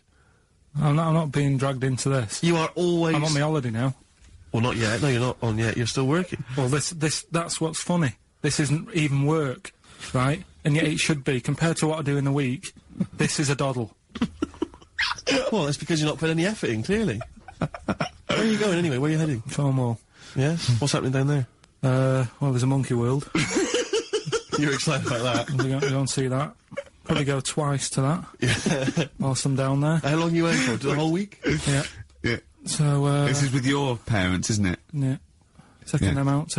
Your father, what do you think your father will be up to? What's he going to be nicking on this holiday? Well, There's a lot of tin in Cornwall. Since they've shut the mines. He's just called Suzanne, said they've got there, said it's a nice little place. Mm-hmm. There'll be no towels when you get there. So what are you do? What are you going to do? Just going to chill out and sort of like go to the pub and stuff? Yeah, like I say, I mean, all I've got planned is probably Tuesday and Thursday at Monkey World. What about Wednesday? What are you thinking of Wednesday? Just wandering around? Just sort of think about, you know... King Arthur and that. Where he was down there, wasn't he? I don't know, but I'll tell Where you you going? something. What town? I don't know. I don't know where it is. Suzanne sorted it out. Yeah, she sorted it out. I heard you on the phone to her saying, well, pack 'em. Pack 2 pairs. Poor woman. She's packing your bags for you. Yeah. Right. But, you'd spend more time at home if Steve didn't come in at 10-2 with a rap record with, like, obscenities all over it. Yeah, well, we'll play that next week. Well, you didn't even get the job done, that's the thing. We can't even play it because you didn't get finishing time. I tell you what, that Method Man, if he doesn't stop effing and jeffing, it's the end of his career. In my opinion. All this F that and, yo Jeff, I'm a Jeff myself. Yeah. Or I'm hanging out with my Jeffs. Yeah. It's terrible. Jeff, and we know you can't put out the J word on XFM. Oh, Mother Jeffer. Well, so we haven't got that, but what we have got... Go on. Monkey News. We've still got a Monkey News, have we? That's sorted out, that's coming up. Yeah. Rockbusters. Yeah. Well, last chance. Definitely your last chance this time. You actually improved a little bit last week. You did a couple of good ones. Yeah. Same again this week. And, Cheeky Freak? The controversial Cheeky Freak of the week. Where Karl, finds, a human being with, some sort of, congenital or you know, imposed deformity. Or, you know. So, and we talk about that. In a wry way. Do you think that's big and clever? No, but that's just it. It's never about taking the mickey out of someone, right? It's to make you think. I'll tell you what isn't big and clever. How lucky you are. A dwarf with learning difficulties. Nice. Yeah. Well, We'll explain it to you. That's the forthcoming single from British Sea Power. That's called Carrion. That's nice and retro. That's like end of the 70s Bowie. That's great. On XFM 104.9. That's just some of the records that we've played so far. Do you know what I mean? You've had The Darkness, you've had Bauhaus. It's like, can it get any better, Karl, do you think? Like I say, we've got Monkey News coming up. So, guess what? I lost 400 quid cash this week. Gambling? No, that's tragic. This is why it gutted me. It wasn't even on your gambling addiction? No, I had a photo shoot, I had a suit, right, and I'd claimed back some expenses, and I'd had it in my pocket, and then when I took the suit home, it must have fallen out in the street or the cab, and I remembered it, and I went every pocket twice, and it was just the fact, I don't think about, oh god, that's terrible, that's a terrible blow, I think, oh god, if I had it back now, it would be free money. Yeah. If I suddenly found it now, I'd have £400 that was just free money, and I had a little nap to get over it, and I was... and you were fine. I was okay. But that was someone just found what a gift that is. Oh. Just, I mean, untraceable. Was it in a money clip? Was it rolled up in a money clip? No, it was just literally 400 quid in an envelope. Oh, and that's so a that, treat. I know. See, I'd always hand it in. I genuinely would, unless I found it in the middle of a forest or something. If it was in a street. Do you know what I mean? No, because a bear dropped it. Yeah. But I mean, if I found it in a pub or a cab, I'd just hand it to anyone who was rummaging through. Yeah, exactly. Yeah. But I'd hand it in. Well, but there's no way. If they found it in the street, there's no way they could do it. You know, it goes to the police station and it sits there for 6 months. But yeah, exactly. Well, it's not. It's a waste of time. Pocket it. But because when I was younger, I remember being outside a post office once when I was about 10 or 12 and finding a purse. And thinking, oh, that's nice. And opening it up, there was some money in there, and a pension book, and so it was obviously an old lady. I found an address, I sent it to her, and my mum said, you know, you've been so good there, you'll probably get a little reward. She'll probably send you a little reward. Nothing. I got maybe a thank you note, but no cash, no moolah, nothing. Really? And I was livid, because I'd been told that I was going to get a reward. I thought I've been a good Samaritan, nothing. So, many moons later, when I was at university, I learnt from that, and this is the most bizarre thing. This explains a lot, doesn't it, Karl? This is like the Mary Celeste. I went to a cash point to I thought, I can't get my card in here. And I realised there was already somebody's card in the machine. They'd put the code in, but then they just disappeared. They'd been kidnapped or something. So it was just there, waiting, sitting. It said, what do you want to do? And it gave you a number of options. I thought, interesting. Steal or go to heaven? Yeah, exactly. You went, oh dear. Yeah. Well, I pressed balance. Just to check what their bank balance was. Unbelievable. It was a considerable sum of money. I'm not going to lie to you. It was not typical student debt. It was like, I think they were a foreign student. There was a lot of cash in there. A lot of money. Did you feel a slight bulge in your trousers when you saw the amount of money? I couldn't believe my luck. I thought to myself, now then, I could just take that card out and hand it in, or I could teach them a small lesson. Right. And maybe give myself a reward, because last time I did that, I didn't get a reward. So if I give myself £30, then I'll take the card out. 30? Give myself 30. You didn't really?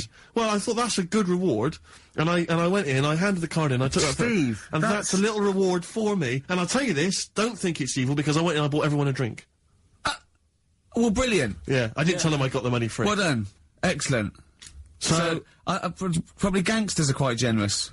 With the money they've stolen from other people. Yes, but someone's negligence, Rick, has lent... The thing is this, Steve, right? I believe it, except that buying people a drink, Karl. What do you think? Well, I kind of thought that when he said it, but then I thought, but they'll be buying him back. So he's still... So in a way, he's still a winner.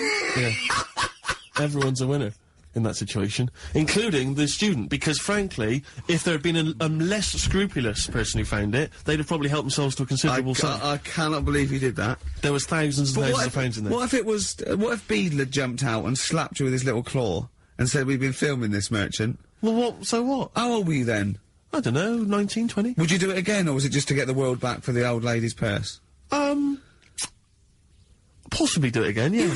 You're joking! Well, you've got to think of it this way. You've got to think of it as there was a lot of money in there, and someone less scrupulous than me would have taken a fortune. They'd have cleaned them out. Whereas I just took a small reward, which I thought was more than enough for someone's negligence. And I've returned the card. They've got the card back. Everything's fine. Think of someone else. I could have gone on a spending spree. I could have been buying stuff, all sorts. Yeah, but it wasn't yours at all. Yes, but they probably would have given me a reward. And because, you know, sometimes people forget or, you know, they don't give you a reward, I thought I should He had take to it go at myself. your dad from nicking a loaf of bread out of a phone box. Yeah, but that's because it's for old people, geriatrics and stuff. How do you know how old was your people who you were robbing from? It It's a probably it was on a would've went student hungry. campus.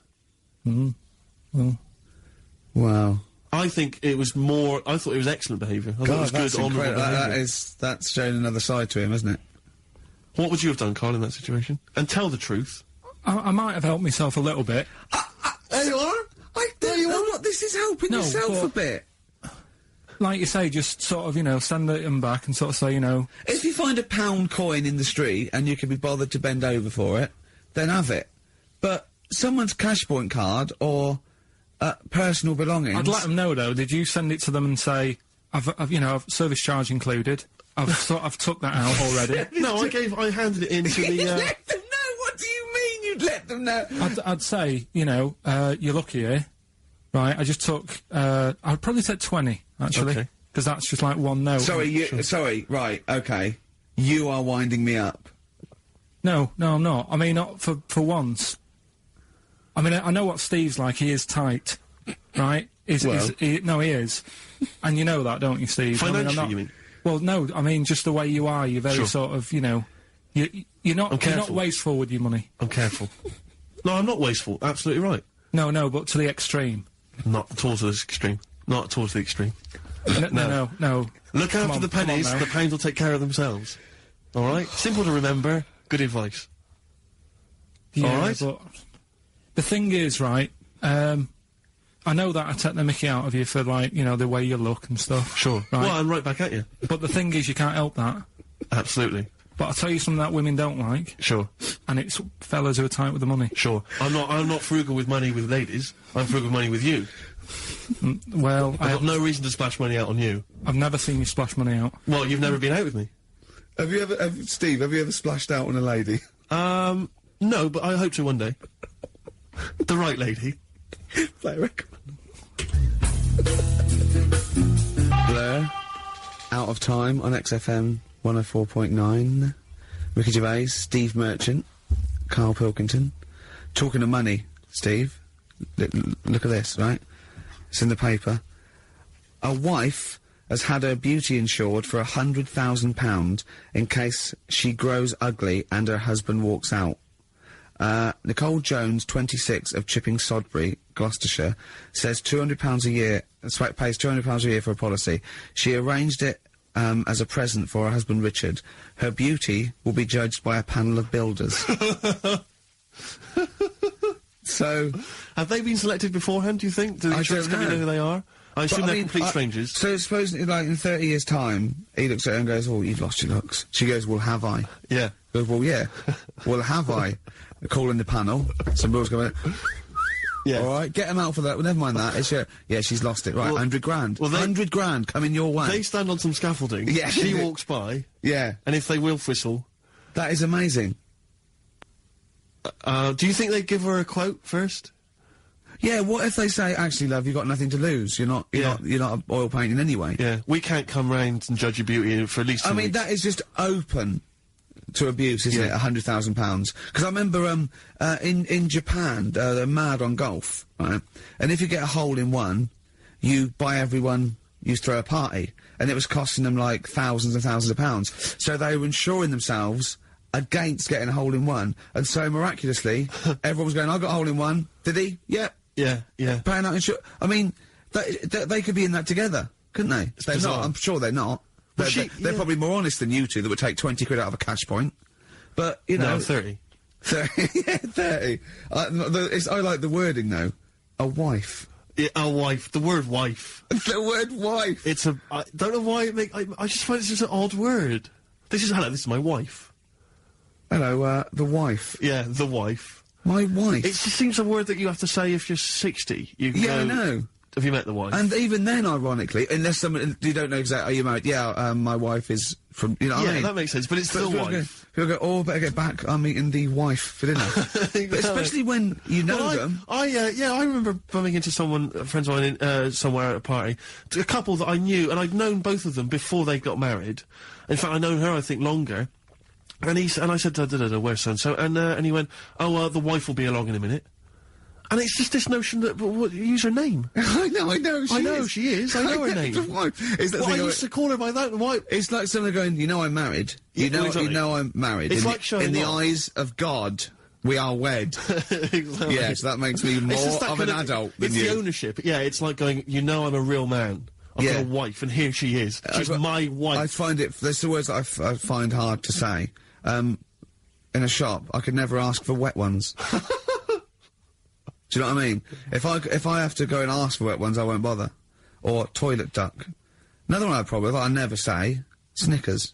Why? Dunno. I think it's I grew up with Marathon. Yeah. See, this is so pathetic, I still get embarrassed buying, toilet paper.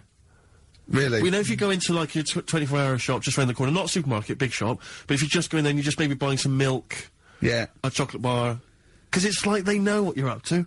No, No, but they know you're going to use it to, you know, when you're going to the lavatory at some point. It's sort of, it's too intimate. But You know? you just go, I know what you're thinking, I'll be using this after masturbation. Thus saving all embarrassment. It goes with the porn mag I just walked. Elvis Costello, Alison, from way back on XFM 104.9, a retro cut. Indeed. Wow. Up to the modern day, the newest game show around, Rockbusters. Whee! Isn't there a jingle? It'd probably be something like, oh, Rockbusters. It would be very, Along yeah, those along lines. those lines. I've got to work it out, but I mean, yeah, let's go without it for now, and then we'll be ready next week. Excellent. The prizes, once again, sourced by Karl Pilkington. I think it's been in the prize bag before, Karl, but good to see it back. The best air guitar album in the world ever. Do they keep sending it back? Is that just one? It comes through the window, tied to a brick. Actually, there's a lot of good stuff on there. There's the Kinks. Knopfler? Is there Knopfler? Knopfler, I believe, is on Is there. Clapton T-Rex. anywhere to be seen? Definitely Clapton, I would have thought. A Deep Purple. We got Quo, Skinnerd, Mac, Snake is there, Straits, excellent, and yeah, there's all sorts on there, obviously. Yeah. This is always an odd choice, but fair enough. This is the current album by the Yardbirds, their first studio album in 35 years. So the new music station XFM giving away that. Excellent. I suppose it's new music in some ways. A Smash Hits compilation. We got stuff on there. It's Aha, it's Curiosity Killed the Cat. It's all the old favourites. Plus 2 DVDs. Columbo. What Columbo? It's got a couple of classic Columbo episodes there. Suitable for framing. One of the best TV programmes of all time. Why do I get... You can always tell immediately who the villains are. Suitable for framing. I'm assuming that's some kind of art dealer. Yeah. Maybe an artist. Candidate for crime. Presumably some kind of presidential or political candidate. Yeah, no, that'd be good, I'm sure. Columbo. I mean... Stab Woman. That was my favourite episode. Stab Lady Wife. I mean, to be fair, I'm not sure why... Who would buy a Columbo DVD? Like, you can't find it on TV. It's on now. It's on now. I guarantee, because someone could maybe email in, is there an episode of Columbo on now anywhere that got cable or digital? I think it will be. Almost certainly. But it is great. And the other DVD here is Cruise of the Gods, which was the one-off TV kind of film, comedy film that was on at Christmas, featuring Rob Brydon and Steve Coogan. It's good. Williams. So, yeah, there's a few gifts there. Not bad at all. Right, now we get to the real deal. Okay, this is what everyone tunes in for. This is Monkey News, I think. Not the music. Go on. Well, here we go then. Yeah. 3 cryptic clues and that, and just work not it really out. cryptic, but Easy as that. Email in. It's yeah. Email in. Right. Well, what's the email address? Ricky.Gervais@xfm.co.uk. Well, don't say that I know it or care. I think. Yeah. So the first one, he's got American coins all down his spine. Right? He's got American coins all down his spine. What band's that? What artist is it? Email in. What does it begin with? What? N. I know it, I've got it already. Right. That's rubbish, too easy. Yeah, Right, go on second next. one. Jeremy Beadle has got arthritis. Right? Jeremy Beadle has got arthritis. Yeah. That's the second clue. The initials there, SLF. Right? SLF. Jeremy Beadle's got a little bit of arthritis.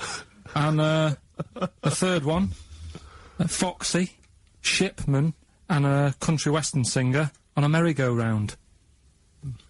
SD, right? So Foxy, Shipman, and some country western singer having a go on a merry-go-round. The initial SD, right? So email in Ricky.Gervais. I'm intrigued with that one. I'm genuinely intrigued with that one. I like the fact there's a certain whiff of controversy about it, because Shipman is mentioned. I know, yeah. Oh, A little bit edgy, there. He's paying for Father's Day. He's paying for the cottage that he's going away with his dad. Are you really, Karl? Yeah. Right, well, there's no way of us proving if that's true or not. Well, what do you mean? Well, you could be lying. But why would I do that? Well, because you want to show off. I didn't do it on air, you mentioned it. I don't want people to know how generous I am. I just do it, just get on with it. You know what I mean? Yeah, yeah. Like charity work and that. Yeah. Exactly. But I'd have thought that you wouldn't have fallen for Father's Day. I'd have thought you'd have known it was like... Well, we don't. I mean, to be honest, there's a bit of a coincidence, because I paid for it anyway, and it's happened to fall on Father's Day. Right? But don't and my buy a dad's card. not normally that bothered. Don't fall for it. I mean, obviously that and Mother's Day and a plethora of other things were, I mean, literally invented by card companies to make more money. I know. Yeah. That's, I mean, my dad always says don't get him a card or anything. Because he hates it. With all these things that I'd like, you know, rip-off times, really, just ripping people off. Yeah. Sounds a bit stingy, that. Well, no, I mean, he's right. Yeah. He's right. It's just, because fellas aren't bothered about getting cards anyway, are they? But the other thing that he noticed, you know, helping out the flower companies, the Princess Diana thing, when she... Oh, sorry. Yeah. No. Jesus. God. So when... Karl, what do you mean? What do you mean? That's what he said. He said, oh... I nearly swore then, because I was... you surprise me all the time. No, I'm but just... that is incredible. Sorry, what... I don't understand. What you're talking about? All the flowers that were sort of sold that day... Right. What, for people to leave as a commemoration? Or yeah, they made a mint, didn't they? Who did? Flower companies. Right. So what are you saying? He was just saying, you know, makes you wonder. What, whether... About what? Whether it was Interflora behind the hit. Oh. So it's a conspiracy. It's a conspiracy by the flower companies. I would love to see you and your dad just sitting at home watching a bit of Channel 5 when apes go mental, right? With your roast dinner. When's that on? And then talk like, well, yeah, well, you know, kill Diana, don't you? Flower company's son. Right, quite right, Dad, you're not wrong. What are you talking about? No, I'm not, you know, I'm just saying, it's like you were saying about the cards, you know, on Father's Day and that. It's just a bit... Too much of a coincidence. weird. Too much of a coincidence. I'd be interested to see sort of, you know, like the business graph. Sure. On how the companies were doing, then suddenly... Yeah. You know what I mean? Yeah. But then by the same token, Elton John, you know, he had the biggest selling hit record, didn't he, off the back of that? Mm. I mean, so, is he incriminated as well? If you want, I mean... Right. It's a conspiracy theory you've not kind of analysed terribly closely. You've put it out there, and if people maybe who are investigating want to kind of add that into their inquiries, then they can. Yeah. Sure. But, no, that's all I'm saying. I'm just, you know... Because it's always the same thing, isn't it? Like, I was out shopping the other day, you know, treating Suzanne like I do. You know, I like spending money and that. Yeah. I was in W.H. Smith's. Yeah. Oh, classy. What was it? Was it a big birthday? Was it? was it a 30th? No, I was getting a. Was it 2 biros for the price of 1? I was getting a card for my dad for Father's Day anyway, because I'm seeing him. Yeah. Big Toblerone. Yeah. There was a Who is it who said Father's Day? They love a Toblerone. I've never understood Toblerone, because the only time I see Toblerone is in airports, right, and minibars. That is what the small Toblerone is for the minibar in a hotel, 3-star upwards. And the big Toblerone... Well, the big Toblerone is a gift, isn't it? It can only be a gift. You wouldn't buy a big Toblerone for yourself. Yeah, a duty-free gift. The Toblerone. It's next to, you know, Chanel No. 5. Toblerone. And a bear. But who specifically would you be buying that Toblerone for? I don't know. Someone who's clearly never had it before and would think it was interesting novelty. Yeah. Well, this gift's interesting. I'll tell you what, though. Toblerone is brilliant. I mean, if whoever makes that, if they want to send... sort of, you know, some Toblerones. I mean, I will eat Toblerone. Well, yeah. I think very much the same about, I think very much the same about fags. And of Just course- cigarettes. If you've got any boxes of cigarettes And, that you don't want, you know, duty-free or whatever, send them. I'd just like to say that, in no way do I endorse Carl's dad's theory that flower companies were behind the death of Diana. No, maybe I could say that on air as well, just to save any complaints. I'll tell you what though, talking about fag packets and that, do you know, like now, they've got, if you have these, they'll do you in, sort of thing, on the front now. They've got these special stickers on them. Yeah. Saw a thing in a magazine the other day, in Brazil, it's got, like, pictures of ill people on them. Blimey, that is It's gone powerful. really, hardcore over there. That's good, isn't it? But I mean, to be fair, what more can they do? I mean, there are fag packets now that say these will kill you, and people are still smoking them. I mean, I don't know what they. I don't think the message is getting through. You could ban them altogether, I suppose. If they, it seems weird to sort of like, you might as well sell guns and go, careful, you can kill people with these. Well, ban them then. Wow, just be careful. Let's shoot have your eye out with that. This is poison. This is poison. These are really, really mental poison drugs. You know those people with the. You ever see them in the street? They're selling fags duty free. Obviously, they're just selling them on the street. Have you ever seen these guys? I walk up and down Finchley Road lot because I'm just near my place, and all these people they're sort of looking a bit shifty, and then they think that you're maybe a smoker. They just fags, and they'll open their jacket, and it literally will be like something from the 1940s. They won't go to you though, do they? No, smoking stunts your growth. They know you must have never had a fag in your life. But I might be buying them as a gift or something because I'm quite a generous guy. But it struck me, I was chatting with my friend about, there seems to be, there are certain people who are very, maybe they have trouble getting work, or maybe they, they're immigrants who've not landed on their feet and they've had trouble, and so there's a couple of jobs they can do. It seems to there's the fag selling, there's those people I noticed on Oxford Street who bend a piece of wire into the shape of your name. I mean, what kind of a gift is that, really? You know what I mean? I know. It's like they're literally giving them out. Or you can you can have the bending the name. You can be selling those things that you throw at the wall and they sliver down. At Dover? Yeah. What are you doing? I'm a trained carpenter. Right. Can you write really small on a piece of rice? I could try. Could you write those names on a piece of rice? I could try. It's quite tricky, but do you think you could do it? What about the rest of your family? Well, that one's only 2, but he could be trained. He's got smaller fingers. Okay. Do you want to sell some knocked-off perfume? How about that? Again, we'd like to apologise for any inadvertent racism, suggestion that Lady Diana was killed by flower companies, or that Steve makes a habit of stealing from cash points. What about XFM 104.9. a picture of Rick Waller on the front of the bargain bucket?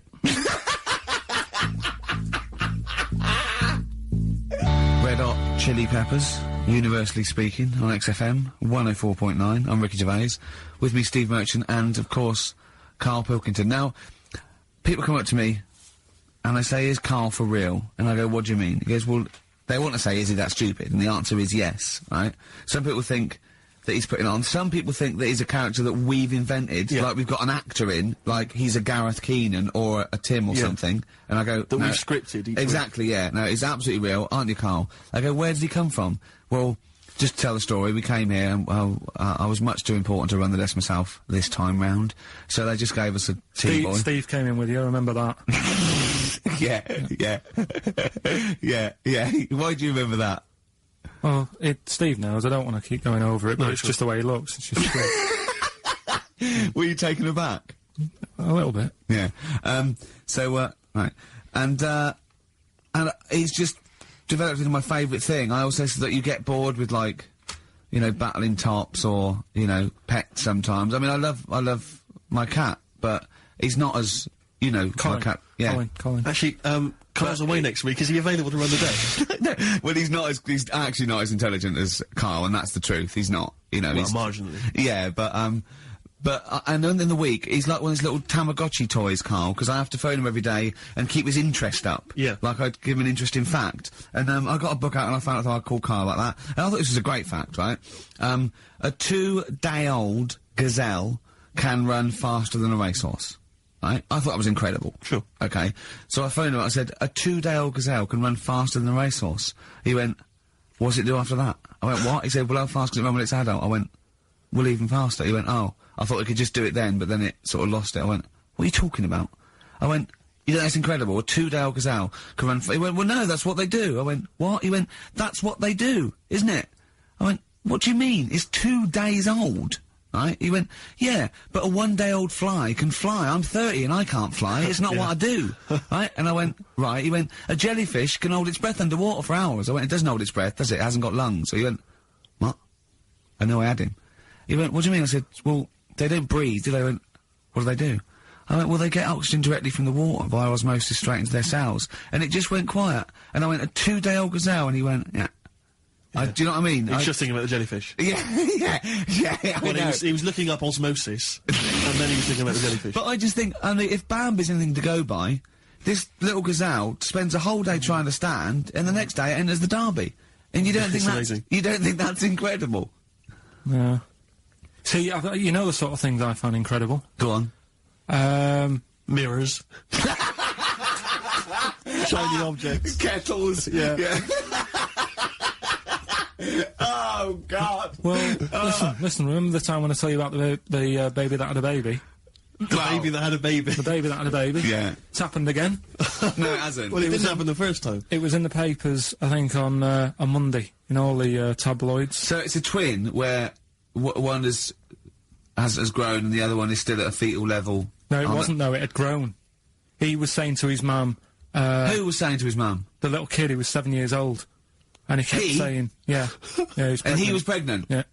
I know. What do you mean? And he was saying to his mum, oh, God, I don't feel well. And, like, his belly was all swollen, and they thought he'd just been eating cake or whatever. And he was saying, I can feel something moving about, and they were like, stop messing about, there's nothing wrong with you. Eventually, I think he was in gym at school. In Jim? What, Jim was pregnant with him? Oh, no, it was like a Russian doll. He was at school, right, just about to do sit-ups or whatever they do at school, right? And flew out across the room. Teacher goes, you're a bit fat. You look a bit pregnant.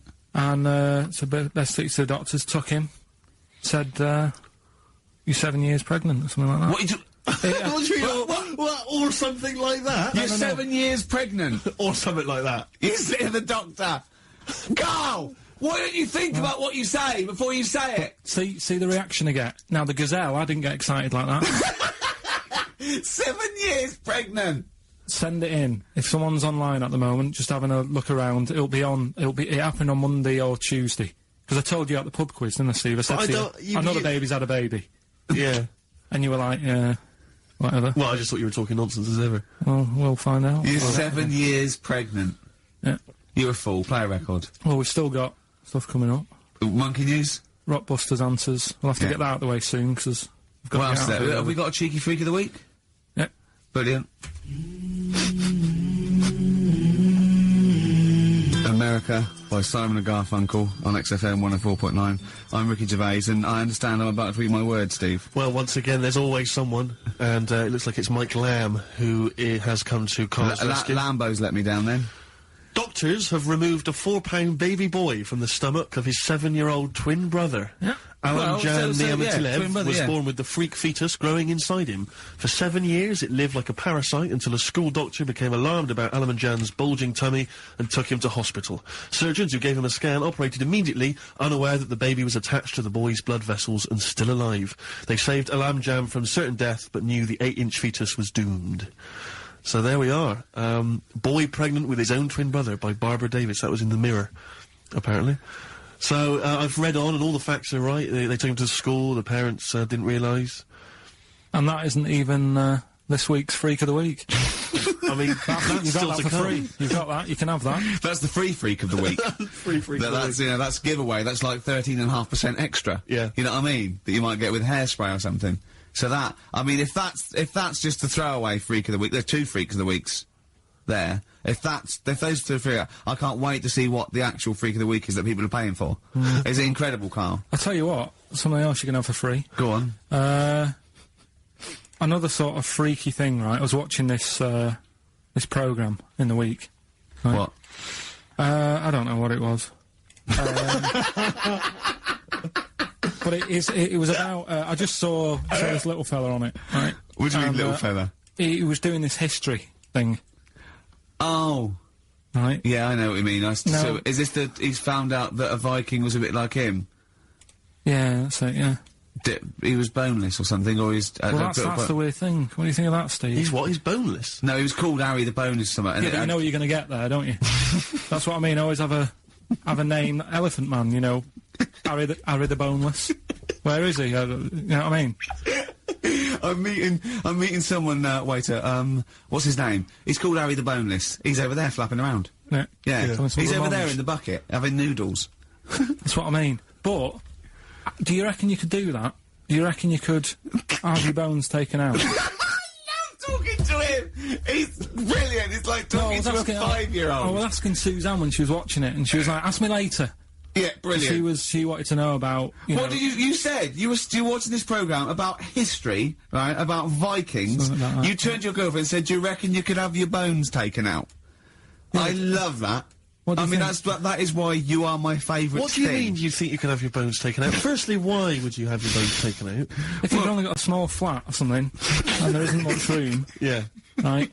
And what I mean is, would all your organs still do the stuff? No, they wouldn't. You'd just be mush. Listen, I'll teach you something now, right? The skeleton, right? Spam, yeah? Support, movement, anchorage. No, support, protection, anchorage, movement. Spam. That's what the bones do. Yeah? You couldn't stand up. You wouldn't be protected because they protect this rib cage, skull, of course.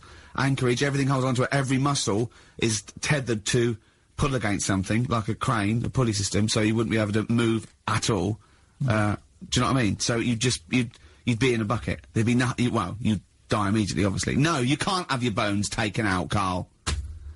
I mean, why do you need to ask that question? Sorry, but Boneless Bob, or whatever his name was. Harry the Boneless. he presumably didn't have any bones. I mean, that's why he had that name, obviously. No, he did. No, He he's got the name. Yeah, exactly. No, he was just... he was... I've had an email here from Graham, Old Kent Road. He just says, I had a dream about Karl last night. Can I sue? I've no idea what he looks like, apart from the boldness, and yet he turns up in the middle of my dream. I don't need this, it's harassment. Yeah. But people are having dreams about you now, Karl. You actually, it's like you're one of the, something that was created by the Brothers Grimm.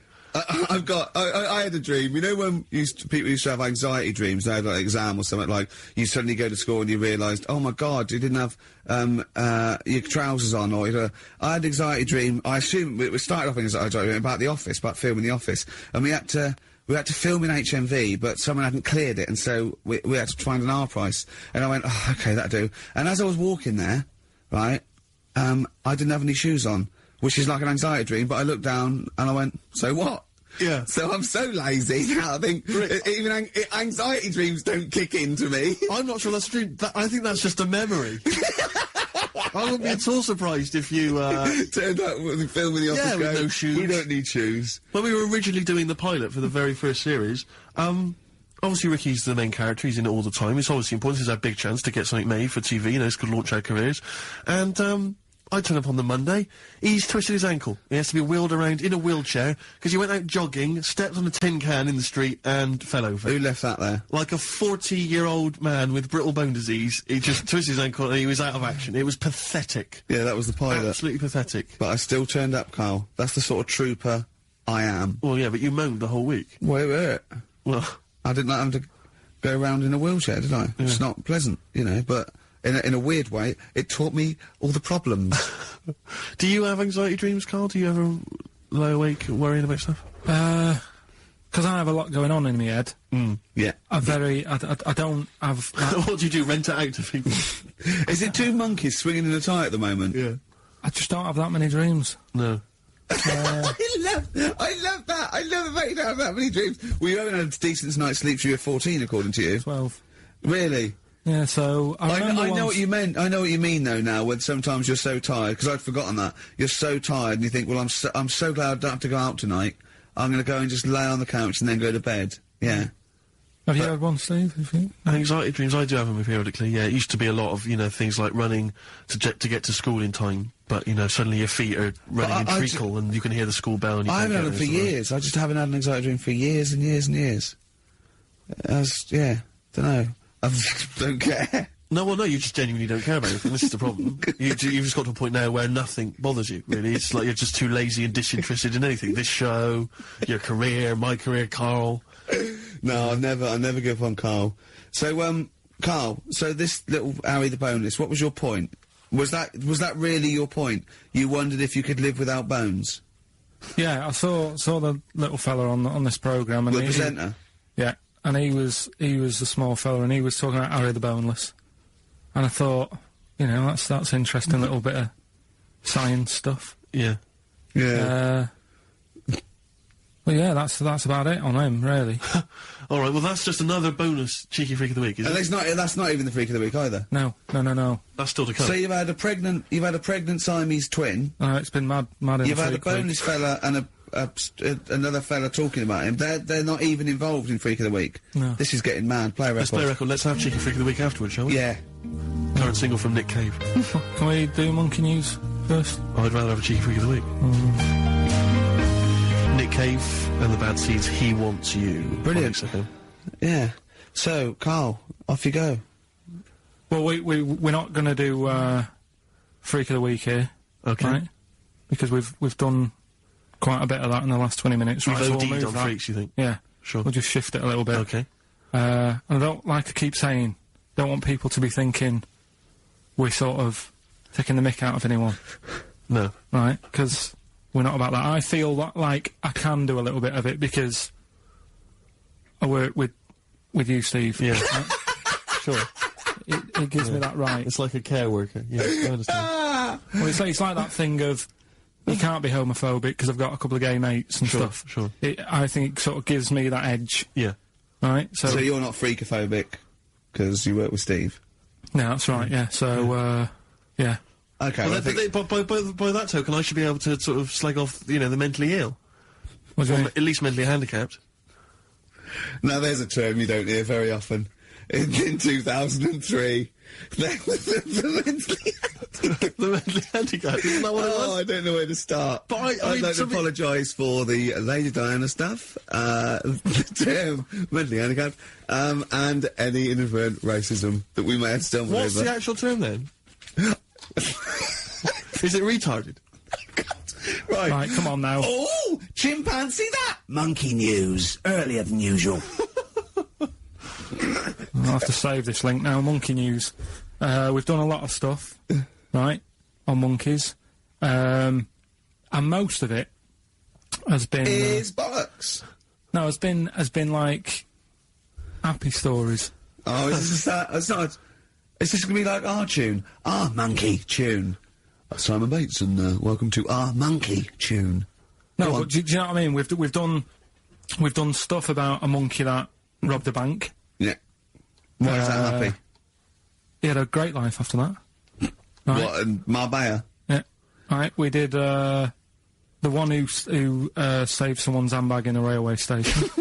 We've had a lovely marriage, couple of marriages. Couple of marriages. Couple of monkey marriages. Yeah, There was the one who got a job in a railway station. yeah. The hairdresser. The one who set up a business in Spain. I don't even remember that remember one. that one either. But, I mean, I'm willing to believe that happened. Go on then, Carl. But anyway, yeah. So today's isn't that happy really. It's about some monkey. I think it was a chimp. Who's an ape? Go on. It tried to. I mean, the story sets off at a sort of a weird thing. Yeah. It's something about he went to Russia to do some business. What are you talking about, Carl? I don't. It jumped past that bit though. It didn't start there.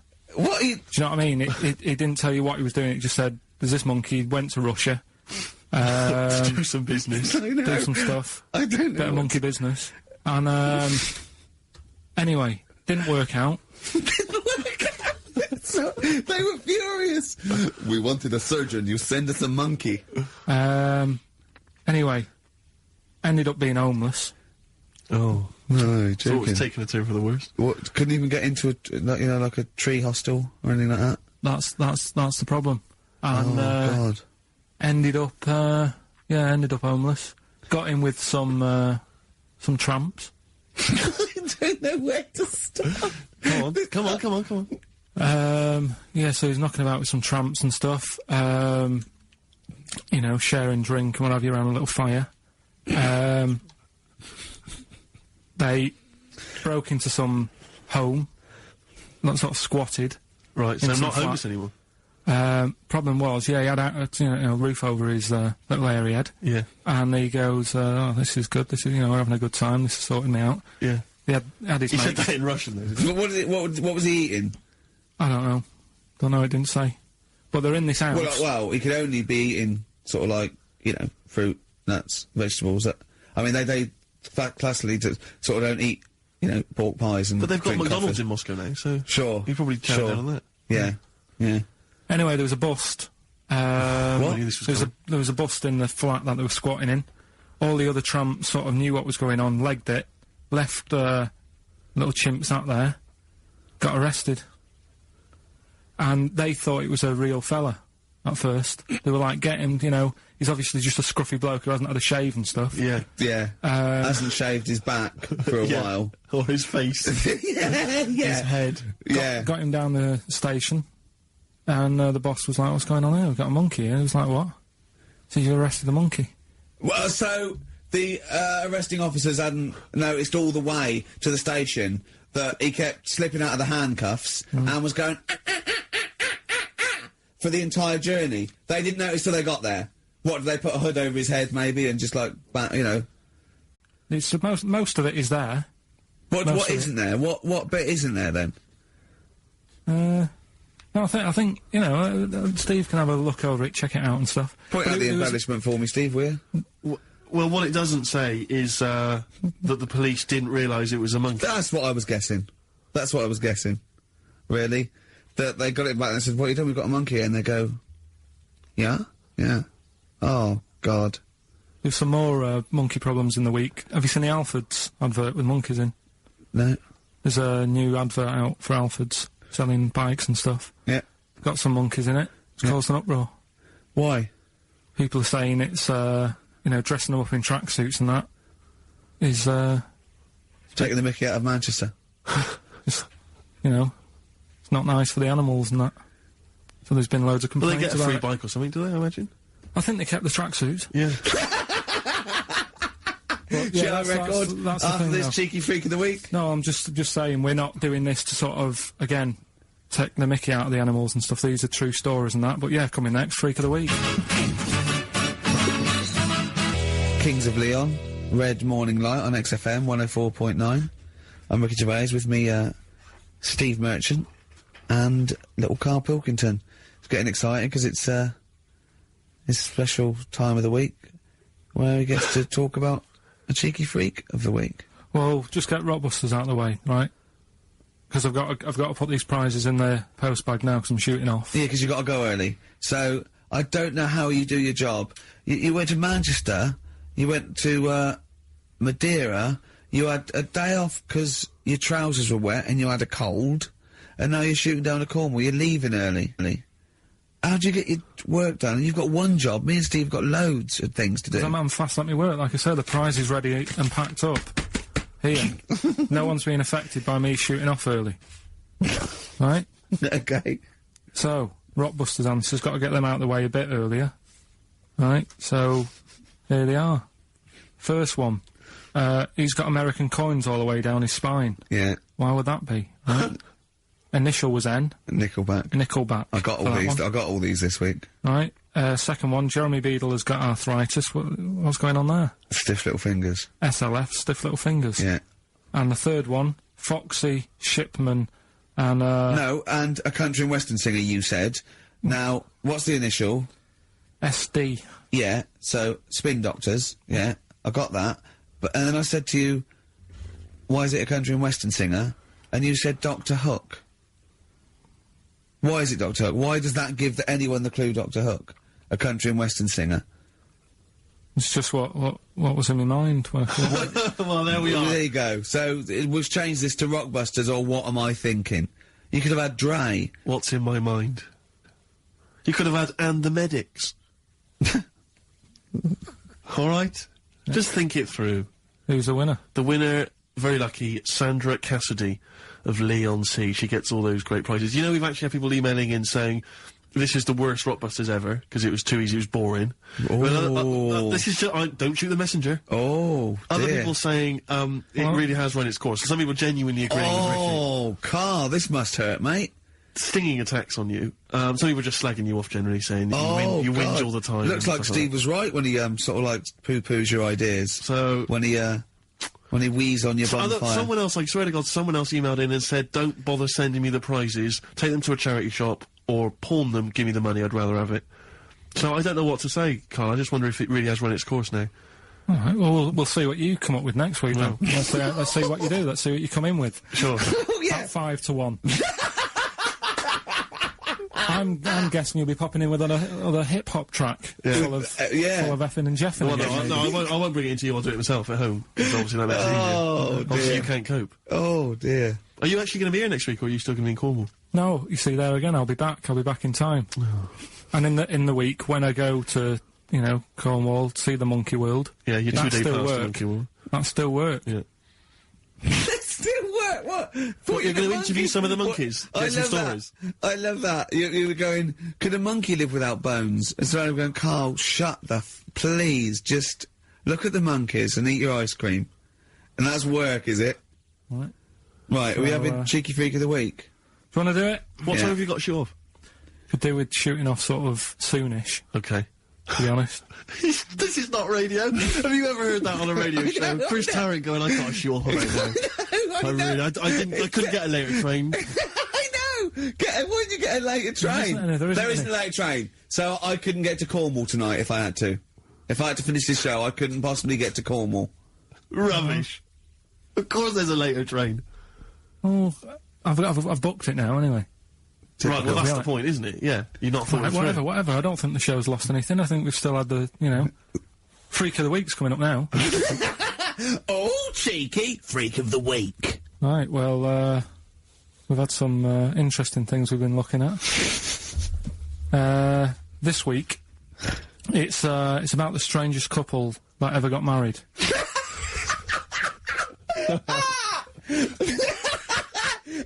And we've had 2 sets of chimps, so it's stranger than that.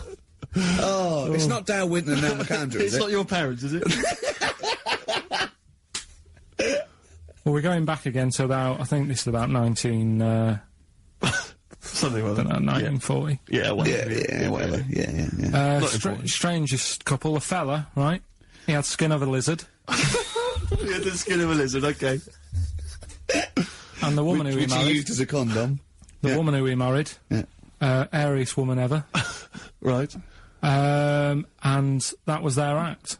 They used to tour the world, and they'd say, it's like, couple who've met, they're having a great life. Let's get them out on stage, here they are. And they'd what do you mean he had a skin of a lizard, first of all? That's what it said. He had some sort of, some illness. So he was called Lizard Man, and you like that because it was good description. I thought that's good. I'm here, hello, we've booked a table for 2. Who are you meeting? I'm meeting Lizard Man. Oh, he's over there. Yeah. You know he is, right? Yeah. I'm meeting the hairiest woman in the world. She's over there. Yeah. Yeah. So what did they do for their act? Now, bear in mind that we had some Siamese twins last week, and their act was having a bath. Yeah. So I hope it's an improvement on that. What did Lizard Man? He came out and ate some flies, did he? I don't really know. I just think they stood there on that. Yeah, when you read this and it goes the most interesting fact ever, Lizard Man, and you go, that's enough. That's enough. I can extrapolate from that. But straight away I start thinking. I'm thinking, right. I wonder if they got the wedding photos. Right? And then, like it said, that they had a kid. Oh, what would that be like? Exactly. It'd be like an ostrich, wouldn't it? It would sort of like. That's what I was thinking. What did you think it would come out like, the baby? I didn't think what that looked like. I just was thinking, oh, parents' evening. You wouldn't want them coming up to the school, would you? So little Johnny, who starts off relatively normal, he's quite good at, he's good at nature, isn't he? And his mum and dad come into the room and they'd be looking round, wouldn't they? Well, it's always like that thing at school when, like, you find out your mate's mum and dad are really old. Right, Have you ever seen that? Yeah. When you go, your gran and granddad bought you? Yeah. Your mum and dad. Yeah. And you go, oh. It is weird. What's that we're talking about? He calls him mum. What was that? Oh, sorry. Do you know what I mean? Yeah, and no, that's always strange. If you had, you know, if you had Godzilla and King Kong as your parents, Yeah. and it was they're like you always say- fighting. They're always fighting, and you know, like you say, if you're in a school play or something, you wouldn't tell them, would you?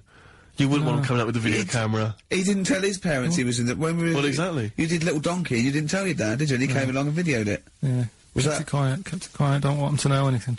But you didn't... What was it you was meant to be playing? You had a little drum, didn't you? Yeah, I was doing, I had a little drum. I think I was meant to be playing We Three Kings. Yeah. But, he started doing Little Donkey and I thought, I can add a touch to this. Sure, you improvise. Started playing along. It was like with the first remix, wasn't it? It went down well. But yeah, that's all I was thinking with, the Freak of the Week this week. That's what I'm saying about Freak of the Week. It's to get people thinking, right? Thinking how lucky they are. That, you know, they don't have to... Comb their face.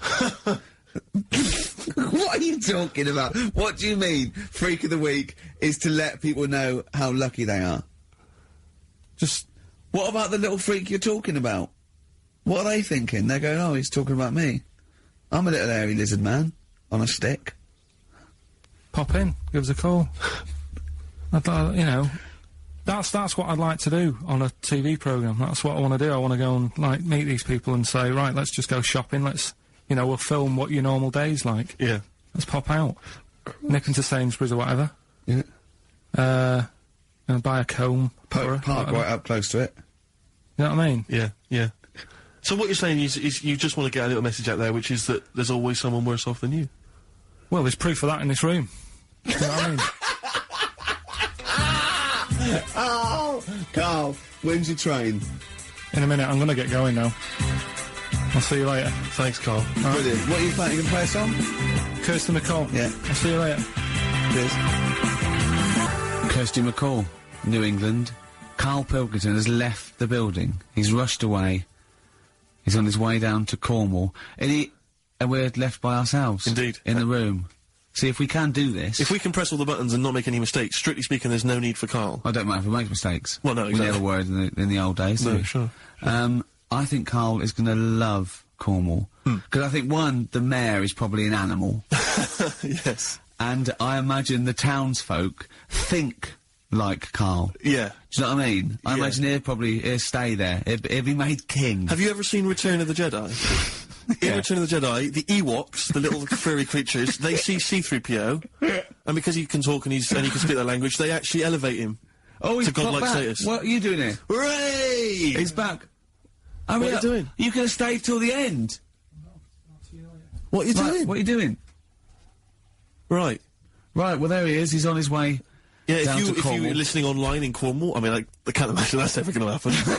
But, you know, on a clothesline with a bean tin at one Exactly. end and Yeah. a big bean tin in London. Or if I'm cool in London. yeah, or if the foil helmet you wear to fend off laser rays from aliens out of space are somehow picking up the show, then Karl's on his way. Look forward to him. He's the He'd bold fit in one. because he's got a sort of like, you know, the obligatory sort of red face that would go well down there now. Because I think he's been out in the sun, or he was, you know, pre-boiled when he came in. But he's rushing down to Cornwall now, going from Paddington Station. So, you know, If you're in the Paddington Station area, you want to pop down there and sort of wave him off, then do. Yeah. Don't be afraid. that's not a dirty sexual act. Wave him off. Yeah, I'd love to wave him off. And call in the week as well, karl.pilkington@xfm.co.uk.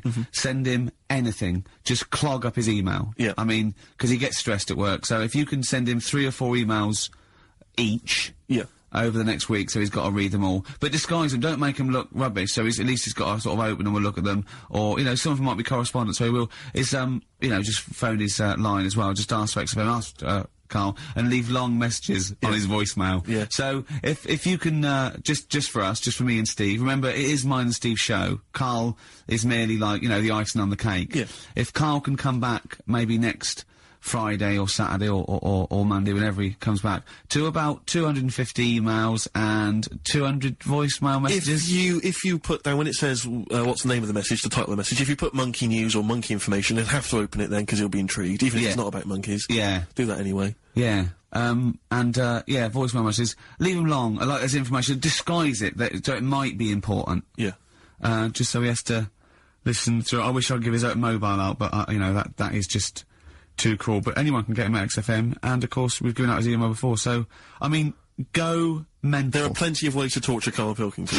I mean, we're doing all we can on a Saturday. But we're only two people. But we're only two men. You know what I mean? So, so listen, go berserk. We'll be back next Saturday, and we'll leave with song for the lovers, song for the ladies, whatever. It's a beautiful track. A song for the sunshine. Song for the sunshine. It's Lily White by Cat Stevens, and we've done it. We don't need Karl.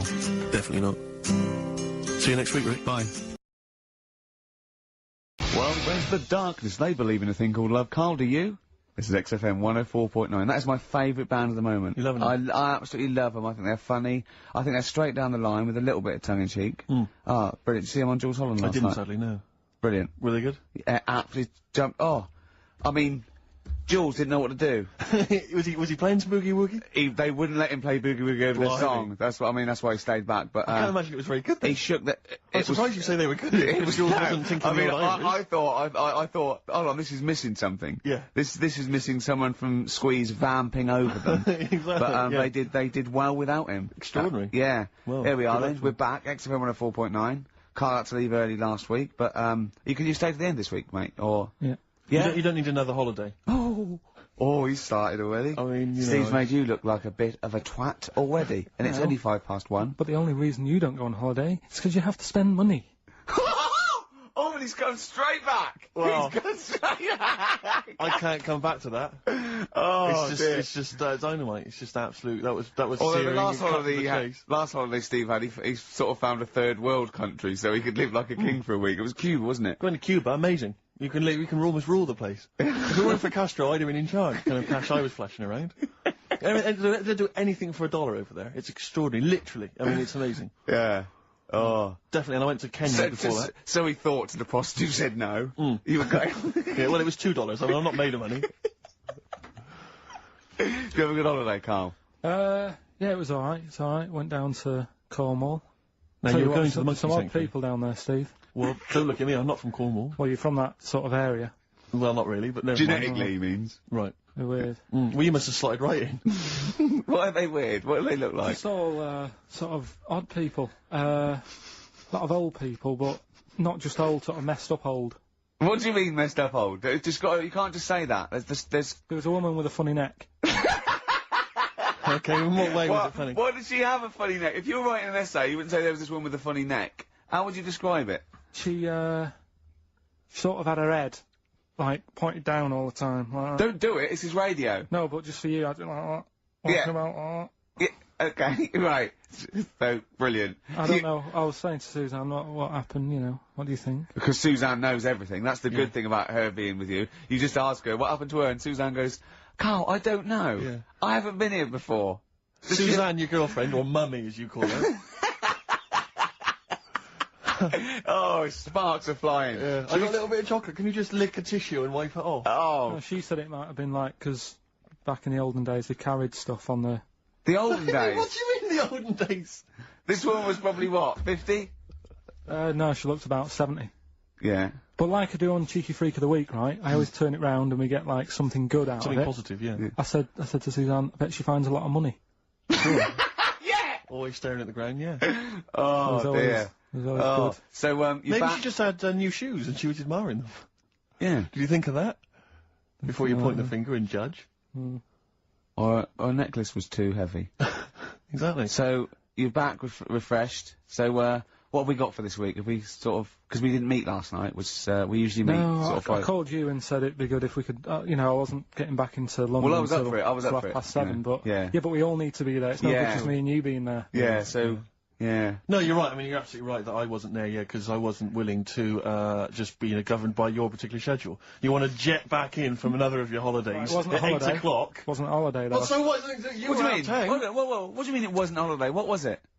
It was a treat, wasn't it, for my mum and dad?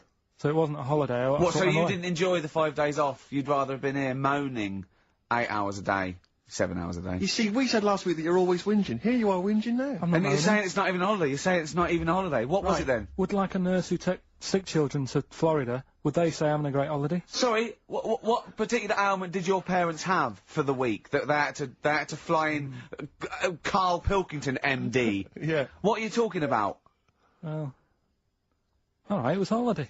Well then, Good. Now some honesty, now some truth. So you came back from your holiday, you wanted to start back to work straight away, Steve couldn't be bothered to meet. Is that what you're saying? That's what I'm saying. So we've got nothing prepared for this. Well, you can rely on Rockbusters. Right, that's coming We've got up. nothing. Monkey News. Even though you were away, you were still working. Still doing stuff. Did you go to the Monkey Sanctuary? I'll tell you about that. Tell us later. about it. Play a record. Sure. Right. Do you want Smashing Pumpkins? Smashing Pumpkins. Yeah, I thought yeah, an old yeah, classic yeah. from them, Cherub Rock. Yeah. Smashing Pumpkins, Cherub Rock. That, of course, Rick, is available on their greatest hits. Brilliant. If you want. I mean, that's how I rock. So Yeah. I know they. I'm very much the shape of a cherub as well. Well, now. indeed. Indeed. Naked with a couple of And a rosy big arse. and a trumpet. Yeah. Do they have trumpets? I don't know. I've just had an email here. Monkey News Yeah. from a listener. Monkey spotted holidaying in Cornwall. A chimp was spotted holidaying in Cornwall last week after befriending a family of 3. One onlooker said, "It was incredible. He dressed and behaved exactly like a human being. He even settled the hotel bill at the end of their stay. The only telltale sign was his lack of table manners and the incoherent babble when he opened his mouth." There we are. So, Well, what do you think of that, Karl? that's the listeners, Karl. That's Joanne. Amusing, articulate, accurate. She remembered Accurate. exactly who's there and everything, setting in the bill. It's all there. So I mean, even though people think that you're slightly simian, slightly less than human on the evolutionary ladder, they do listen to you. So I mean, I don't know who's more stupid in the end, you or the listeners. Well, you may recall, Rick, at the end of last week when Karl had to shoot off early, we issued a little request for listeners just to bombard Karl's email with just pointless emails that really weren't about anything, just to clog up his email for when he returned. Yeah. Rick, they sent them all to us. Brilliant. I mean, that's the kind of listeners that we've got. We've got reams here on our email of just junk. I mean, it's like a Marx Brothers plot, isn't it? I mean, just ludicrous. listen. Listen to what we say. I got one about a shaved cat. Well, that's not pointless. I'll be reading that later. Oh, yeah. I'm happy. That'll keep me going for a couple of weeks. I'll be reading that later. Did you get to the Monkey Sanctuary? Because this was the big thing. You were going into Cornwall, you were going to visit the Monkey Sanctuary. I've never seen someone more excited. You had 2 days put aside for the Monkey Sanctuary. I know. How did it go, Monkey World? We were on our way, right? I found like a little, in the little cottage that we had, right? It's like a little folder, with little leaflets in saying if you're into mountains, you want to go here. Yeah. If you're into castles and that. Little monkey on the leaflet, right? So I thought I'll be needing that. Took that out, made sure that's safe and that, right? We get in the car, getting ready to go. My dad says, "Where is it?" I look on the back. It's in a place called Low or something like that, right? Yeah. So, we're on our way. Can't believe me luck. It's going to be a great day and all that. Yeah. And then, start looking at the leaflet, right? And, noticed didn't have any chimps there. Yeah, it's not Monkey World. It wasn't a monkey world. Well, what was it called then? Something like... Monkey Town. Yeah, it was just... It had, like, woolly monkeys in it. That's what... It had what? Woolly monkeys. What are woolly monkeys? Those things, Johnny Vegas off the advert. Right. Loads of them. They're dumped now since ITV Digital went under, so they just put them in a cage. I don't They're understand. woolly, they're like, they're sort of like little fluffy, little baboon type things, woolly monkeys. I mean, it's not your chimp. It's not your classic chimpanzee. So did the car screech to a halt? It was like... Yeah. It was like the mission in Armageddon. I just had a boat. We're on the way back. So how far had you got before you bothered to read the leaflet? Probably about 5 miles away from where we were. So what did you do with yourself? You must have been distraught. They broke down, and then they heard banjo music. No, we went to a, sort of an amusement place. Brilliant. I'd love to see you in that. What, with putting those coins in, so it has to roll down, and they go flat, and then an arm pushes them. There was one of them. Really? But I I'd worked spent out years on that when I was little. Well, there's a new one. I can't be bothered explaining it, but it's a con. We went to this place, right? My mum and dad had been there before, and they said, "You'll love it. It's brilliant. It's got like a war bit in it." A war bit, right? Yeah, like, because they know I'm into tanks and stuff. Yeah. So you'll be loving that. So, sorry, I didn't know you were into tanks. No. Well, they're alright. Brilliant. It's gone from one of his childhood passions to, well, they're alright. I know, yeah. Go on. And, but it was awful. I mean, my mum and dad had been there before, and he said, "No, you'll love it," but it was like a really miserable day. Sure. Right? All the rides and that were broke. Yeah. Broke. It just reminds you of Manchester. My dad just ended up, he was more interested, there was a really fat family there. Well, presumably he was breaking into the machines, trying to scoop off the cash. I like the fact that those poor fat family were going, why are those people looking at us? Yeah. Oh, do you want to ride one? No, but We're not a ride. They were massive, and he just like, look at that, look at the state of that. Whole family.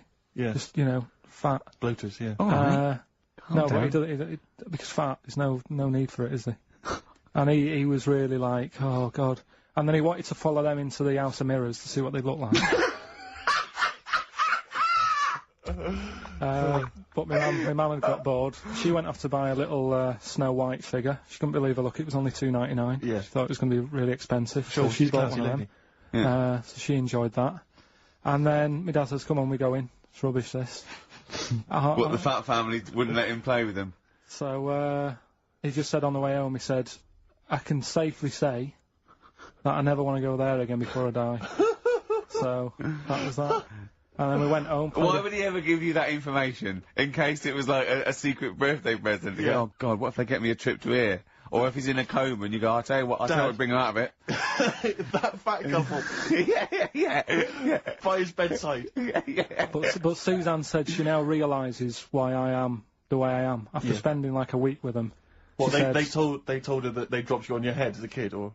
No, just like, you know, the way they act and that. Right, yeah. They were saying things like, Suzanne, so, why is the moon out at night and the sun in the day? Oh, God. Yeah. Oh, God, there's three of them. Suzanne, can you tie my shoelaces again? It was the bit when my dad said, don't waste money on a coffin for him, just put him in a bin bag. Your father said that? About himself? Yeah.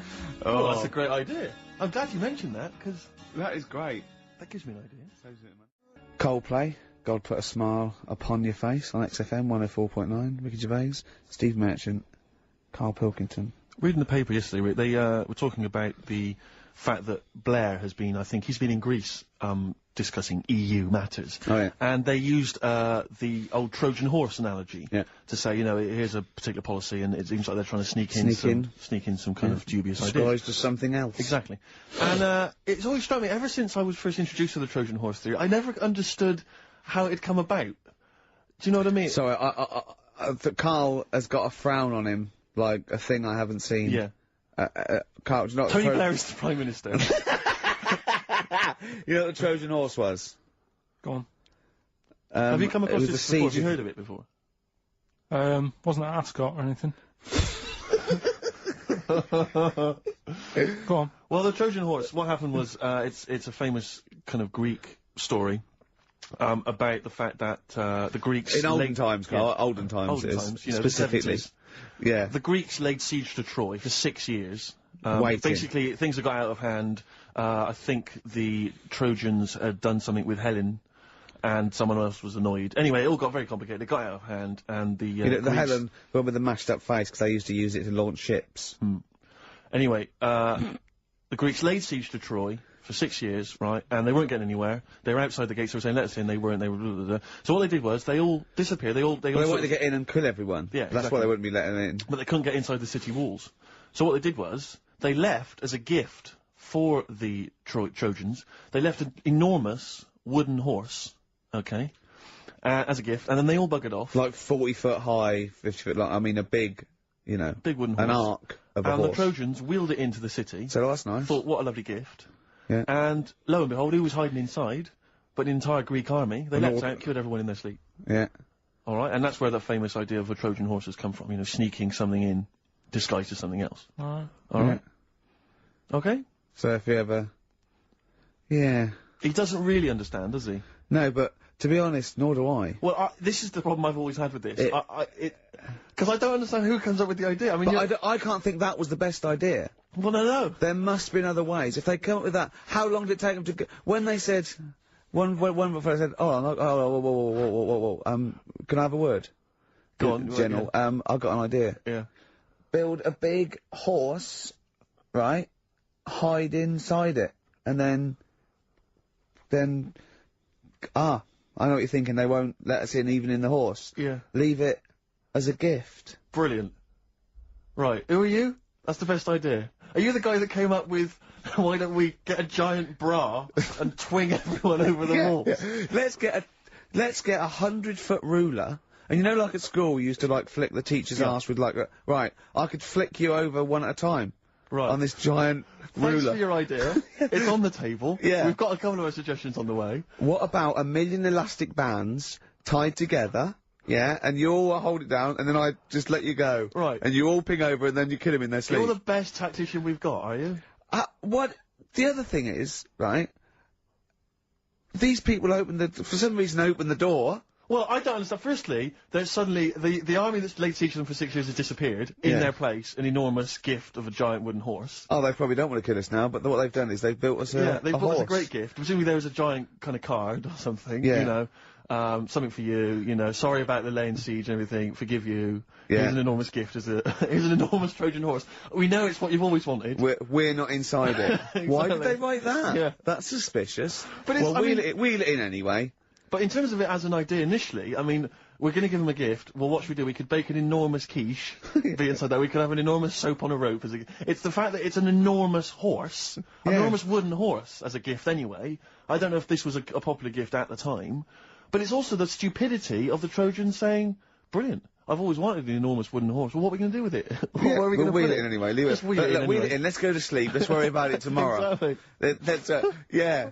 But it's this idea of someone going, right, is this definitely the best idea? And they go, yeah, and they look to the carpenter. Yeah. And he goes, well, it's gonna take a while. Yeah, we've got to get wood. We've got to get on with it.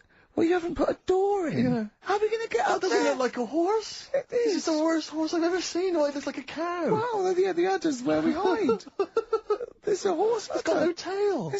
Well, that's the rope that you climb up. But I don't know if it's one of those things where, again, because we kind of learn these things at school, that somewhere along the line, the truth of it has disappeared, and we are... Well, I imagine it lost a bit in translation. Yeah. Because, in Eohippus, in Greek, means giant tank. Right, So that actually was a Sherman. Yeah. And it burst through and it shot them all. Yeah. But of course, down the years, they've tried... Look at Karl's face. Look at Karl's face. If everyone on webcam... Karl, just keep that face and look up to the camera. Right? Just... Right, get a look at that now. Play a record, Karl. Educating Karl, we should bring that back. We should bring that back. Yeah? What do you want to learn about next week? We've told you about the Trojan horse. Know anything about any freaks? Placebo. This picture on XFM 104.9. I'm Ricky Gervais, with me Steve Merchant and Karl Pilkington. Right. So you've been educated there, haven't you? The Trojan horse. Yeah. The Trojan horse. And that's of course where the phrase, beware Greeks bearing gifts, comes from. Silence again. Yeah. You ever heard of that one? Go on. What's that again? Beware Greeks bearing gifts. Right. What do you think that means? I don't know. I mean, what is that used worldwide or what? Will they say that in Greece as well, or? Because imagine Christmas Day is rubbish. No, it doesn't actually mean beware of Greeks bearing gifts. It's more to do with, like, maybe it's too good to be true, or, you know. It's the opposite to don't look a gift horse in the mouth. Well, that's probably where it came from as well. Justin from Southend emailed in, he just said, for the Trojans not to have spotted that it was a trick, they must have been the biggest bunch of moronic, ever to have walked the earth. Does Karl have any Trojan in him by any chance? Cheeky, innit? Eh? What? Never mind. I think that probably proves it. I thought of another one I like as well. I was saying, you may as well be hung for a sheep as a lamb. I've never heard, I don't think I've heard that. I have heard, but I don't think I've ever used it in common parlance. Well, it's like, if you're gonna do something, you know, you might as well go the whole hog, depending on the outcome. Because it's based on reality. That's why I like it, because obviously the poor people used to poach, and if they were caught stealing, you know, a sheep or anything, they would be hung. So if you're gonna get caught, don't steal a lamb, you know, at least feed your family for a few weeks. Right, sure. Kill a sheep. Yeah. Actually hung, but killing a sheep. Oh, your dad would be in trouble, down in Wales, stealing stuff from that, from that phone box. Well, he has a couple of sayings, right? Your father? Yeah, I've never asked him what they mean. Why would you? Ask Suzanne. One is, don't try and teach your granny to suck eggs. Yeah. What does that mean? That means, it's patronising of course I know that. You're talking to someone who knows more about this subject than you. But how did that happen then? How did that saying come about? Well, it's not. It's a totally made up thing. It's like your granny sucks eggs, doesn't she? Because she's older than you, and it's probably a lost art or something. Alright. And the other one, Sucks eggs? Sucks eggs, yeah. Sucks eggs. Sorry, I thought you said something else. Don't nudge your granny when she's shaving. What? Sorry? Don't nudge your granny while she's shaving. Don't nudge your... Sorry, say that slower. I can't... Don't nudge your granny when she's having a shave. Well, what is that in context? Because I can't work out what the analogy is there, because that might just be you when you were little, you used to run up to your granny while she was shaving or something. But why is your granny shaving? Well, no, what context is that said in? Tell me the last time your dad ever said that, and I'll try and work out what it means. Can't remember. I don't know. Are you sure these aren't specific to your granny? Yeah, I was to say, were you nudging your granny? She was going, Yeah. get lost, Karl. She was shaving off her moustache. Or giving herself a Brazilian. That's grotesque. Suck an egg. Suck an egg. That instead. God. That's made it worse. Karl's granny sucking eggs. Whilst that's... that is herself a Brazilian. We've no idea. I don't know what that means. Don't nudge your granny while she's shaving. What, Yeah. parmesan? I don't know. Maybe someone knows. You might be right. Maybe. Well, it's a email song. in. Tell us. Yeah. Anyway, Rockbusters, Karl. Go on. Should we get the ball rolling? Let me just find the gifts here, the little treats. We've got the album from the Karl. You know what I think about that. We've got Comfort in Sound Feeder. Well, it's just a novelty record, isn't it? Yeah. We've got, on DVD, more great comedy moments, favourite clips from the best of contemporary BBC comedy. We've got Partridge on the front there, we've got one of the guys from Red Dwarf, and, Brilliant. there's good stuff on there. Smash Hits, the reunion, more great 80s tunes, Kajagoogoo's on there, plus some stuff... Too shy? It is too shy. Yeah. Actually, let me see if you can guess which one's from Tiffany. Well, yeah, I know it, the only one. I think we're alone now. Yeah, I think we're alone, yeah. Mel and Kim? Respectable? Mm-hmm. Human League? That'd be, oh wow, what would it do? Would they have got Don't You Want Me? Of course. Yeah. Yeah. Lies, Take On Me? Yep, Yeah. well done. Madness? Baggy Trousers. Of course. Kim Wilde? Kids in America? Yeah, so there's just all those treats. If you like a song from an 80s band, it's probably on there. Yeah, okay. Plus we've also got on VHS, Graham Norton, some kind of best of compilation from his TV show. So, there are the, Hold on, is it the one where he talks to sort of female gay icons and looks at the internet? Because that's my favourite one. Right, there you go, let's do Rockbusters. Right, email only, of course. Yeah. You email in ricky.gervais@xfm.co.uk if you know the answer. Right, first one. Bit of a cryptic clue, if you haven't heard it before. Wow, not cryptic, go on. What is Karl thinking? If you go into France by boat, I'd get your fags on there, because it's a lot cheaper. Imagine Bob Holness. Sorry, we're out of time. Sorry, your minute's up. You've won nothing. I was reading that question out. So what's the... Well, let's do it again, and I want it to be exactly the same, word perfect. I bet you it will change all over the place. It'll be different. He's lost it. Go into France, buy yourself a boat with the fags are cheaper. Okay, fingers on the buzzers. You've only got 10 seconds to win the gold run. Okay, first up. Here, I'll tell you what, no, seriously, if you're thinking of going to France, well don't, because go on the ferry, get the fags there, because it's cheaper. Go on. Right, so that one again. If you want to buy some fags, you're going over to France on the boat, get them on there, because you'll save a few quid. BF. BF. Right? BF. Okay. Right, the second one. This little, foreign cafe's growing its own steak. This little foreign cafe is growing its own steak. Yeah. This little foreign cafe's growing its own steak. Go on. D. Alright. Right? Okay. And the last one, Is that part of it? hang on. He's the best. The Jamaican fella might have screamed this on the Titanic. What? The Jamaican fella might have screamed this on the Titanic. Yeah. What's it start with? It's CD, that one. Jamaican fellow might have screamed this on the Titanic. Ricky.gervais@xfm.co.uk. Please don't phone in. If you can get those, we just don't want to talk to you. Is that Nelly? It's a summer tune. sweet. It's a summer favourite. Sweet. Nelly, Ride With Me. That's featuring City Spud. I don't know if you're aware of that, but there we are. Good, nice summer tune. Carl, tell Steve what you just told me when Steve was in the toilet then. Right, you know, I'd just been away with my mum and dad and that. And one of the things I always like doing is having a good chat with my dad about stuff he got up to when he was a kid and that. Yeah. Right, because he got up to loads of stuff, and every time I see him, he tells me something, and I think, it's like, why are you just telling me that now? It's brilliant. Yeah. Right? So, I mean, to me, he's kind of like Ronnie Biggs or someone. He's just the most extraordinary kind of. Well, this happened, right? character. I can't remember. There was a delay yesterday. There was problems on the Paddington line, and he was saying, "Oh, trains aren't what they used to be." Sure. He said, I was looking. They used to be horses, didn't they?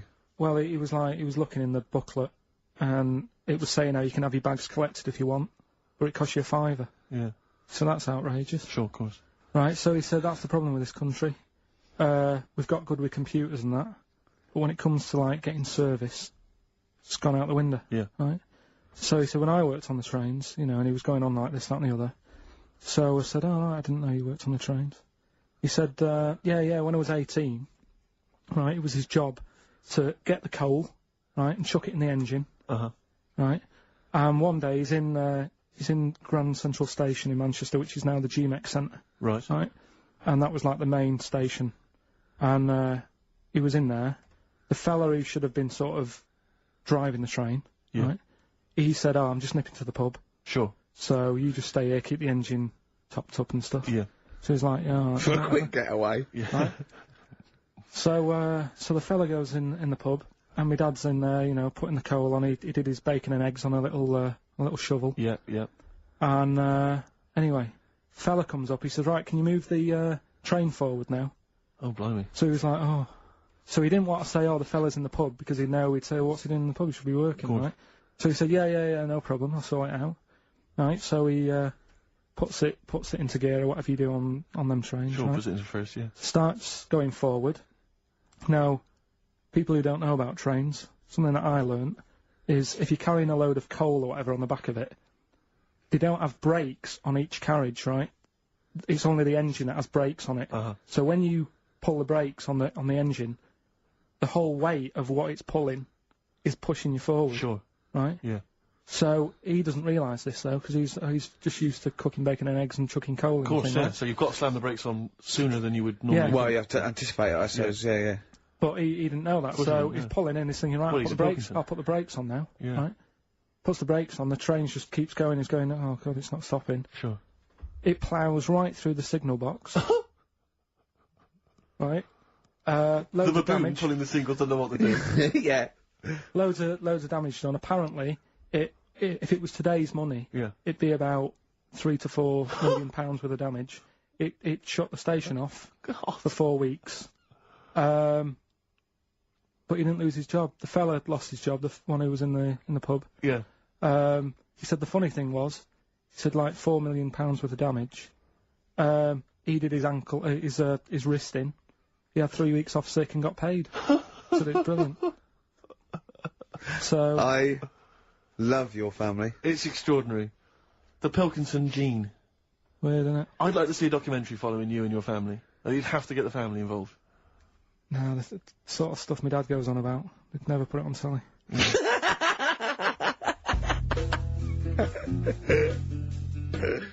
Blair.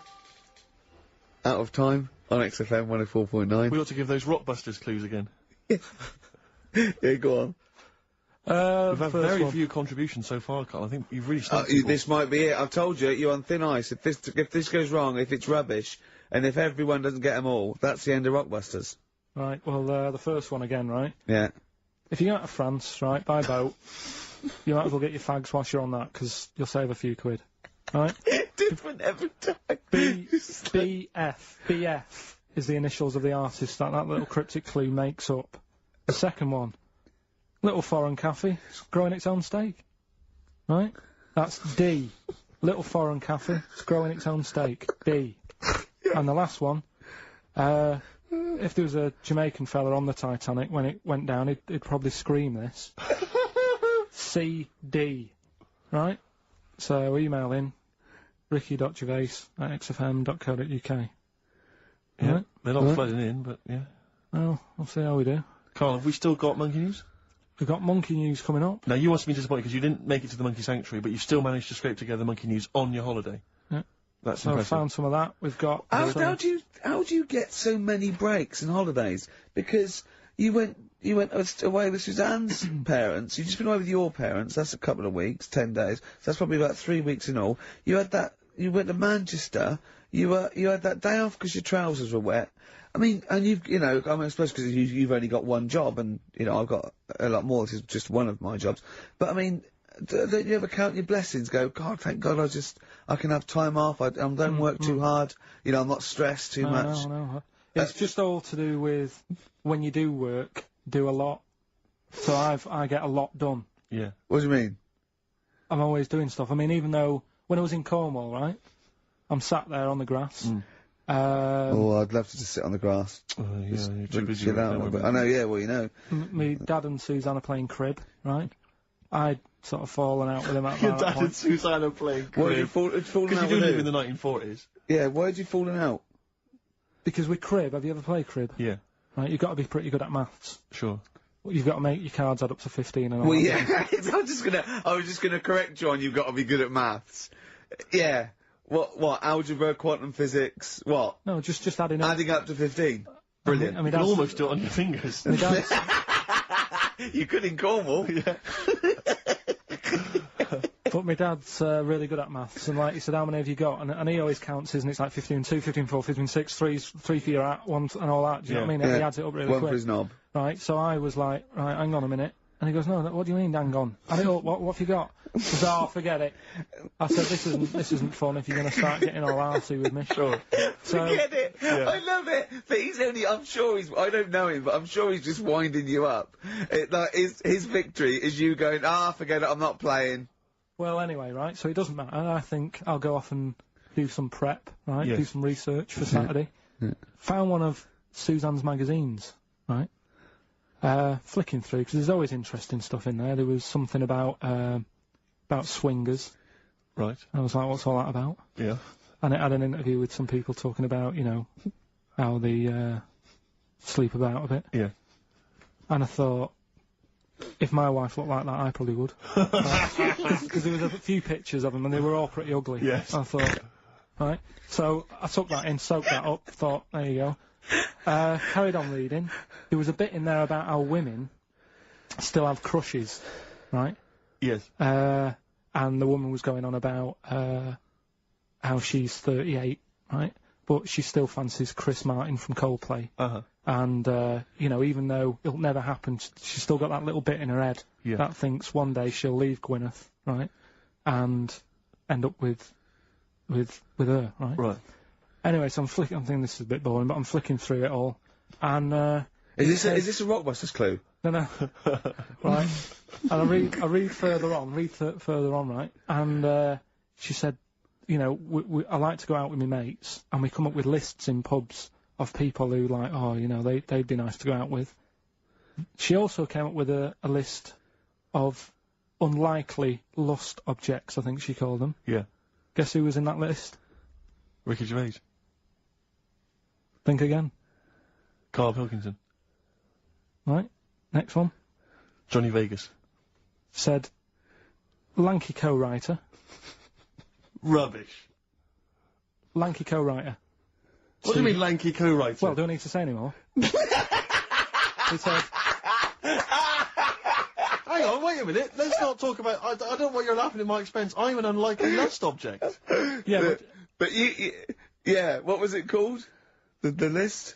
the unlikely lust object. Yes. You were in there, right? Who else was? Well, you weren't in there. Richard Madeley, Fine. Yeah. He's a good-looking guy. Alistair Campbell. Brilliant. Another handsome dude. Hmm. What you talking about? You think I'm ashamed or embarrassed about that? I'm proud of it. What magazine was it? I need to buy a couple of copies. It was. Need to get a t-shirt made. Yeah, and did she leave her number? Yeah. What magazine was it? Just out of interest. I think it's called Red. Yeah, sure. Yeah. But now you've dissed those people that are putting themselves in their swingers because you've said they're ugly. So now we know what magazine it is. People are going to look at that. People are going to look at that poor woman and they're gonna know you think she's a hog. No, but I think they even know. Was there a picture of the They woman even who's know. drawn up the list of unlikely lust objects? Mm-hmm. What was she like? I wouldn't waste my time. Thanks, mate. I know you're on my side. The Thrills on XFM 104.9. I'm Ricky Gervais, with me Steve Merchant, object of unlikely lust object, Steve Merchant. I'd like to have that now, prefixing my name everywhere I'm written about. I know, yeah. Did he make the freak list? Whoa! Which is a different magazine, isn't it? And I'm joking, of course. Karl Pilkington, a man of sort of quiet dignity and and in a way, he's got his own sort of inner beauty, hasn't he, Karl? Not really. Don't you think? Well, I'll tell you why I don't think it is, because the woman that wrote the piece, saying that I was an unlikely lust object, has just emailed in. And Karl, you've offended her quite considerably. What did he say? Why? I wouldn't waste my time, is what you said. She's repeated Oh, that. yeah. I wouldn't waste my time, the flaming cheek. Although it's a horrible picture, I am, of course, in real life, a vision of loveliness. I'm not 38, I'm 25. I don't think Stephen's that unlikely lust object. A sense of humour is important, and he's welcome to my phone number if he wants it. That sense of humour's important, that's a Is down she a isn't it? swinger? Stop it! Don't have a go at the woman, for I'm goodness sake. messing about. She knows I'm messing about. Well, how are you messing about? You're I've told you offended. this though. I've told you that anyone could be listening, haven't I? I've told you that before. Things you say, but we encourage him. We say, "What does she look like?" But it's meant to be rhetorical. That was a joke. That was Stephen's joke. What does she look like? I.e., him joking, like, "Oh, I'll call her up because I'm on a list," and then you have to say that. I mean, that's what I mean. So chances are, if she likes Stephen, she hasn't seen him. She listens to the radio. So. The likelihood is that, she was listening to this show. Yeah. So, think. Will I drop the thing I was going to do about Lisa Riley? Well, She's not listening. Some people deserve it. She's still at lunch. What, from Tuesday? There's an all-you-can-eat place going out of business as we speak. Oh, bloody hell, she's back. You killed me. I gotta do Bambino. Please leave now. Please leave. So, No, but she knows I was only messing. This, yeah, this everyone other knows thing. you're only messing. We're all only messing. I hope we don't offend anyone of, any kind out there. We're only joking, aren't we, Karl? Yeah. Say something nice about her. What can you remember of the picture that you could say was good? Maybe she was wearing some It nice wasn't clothes. anything, to be honest. I'll have another look and have a look. I think she had a nice shirt on or something. Yeah.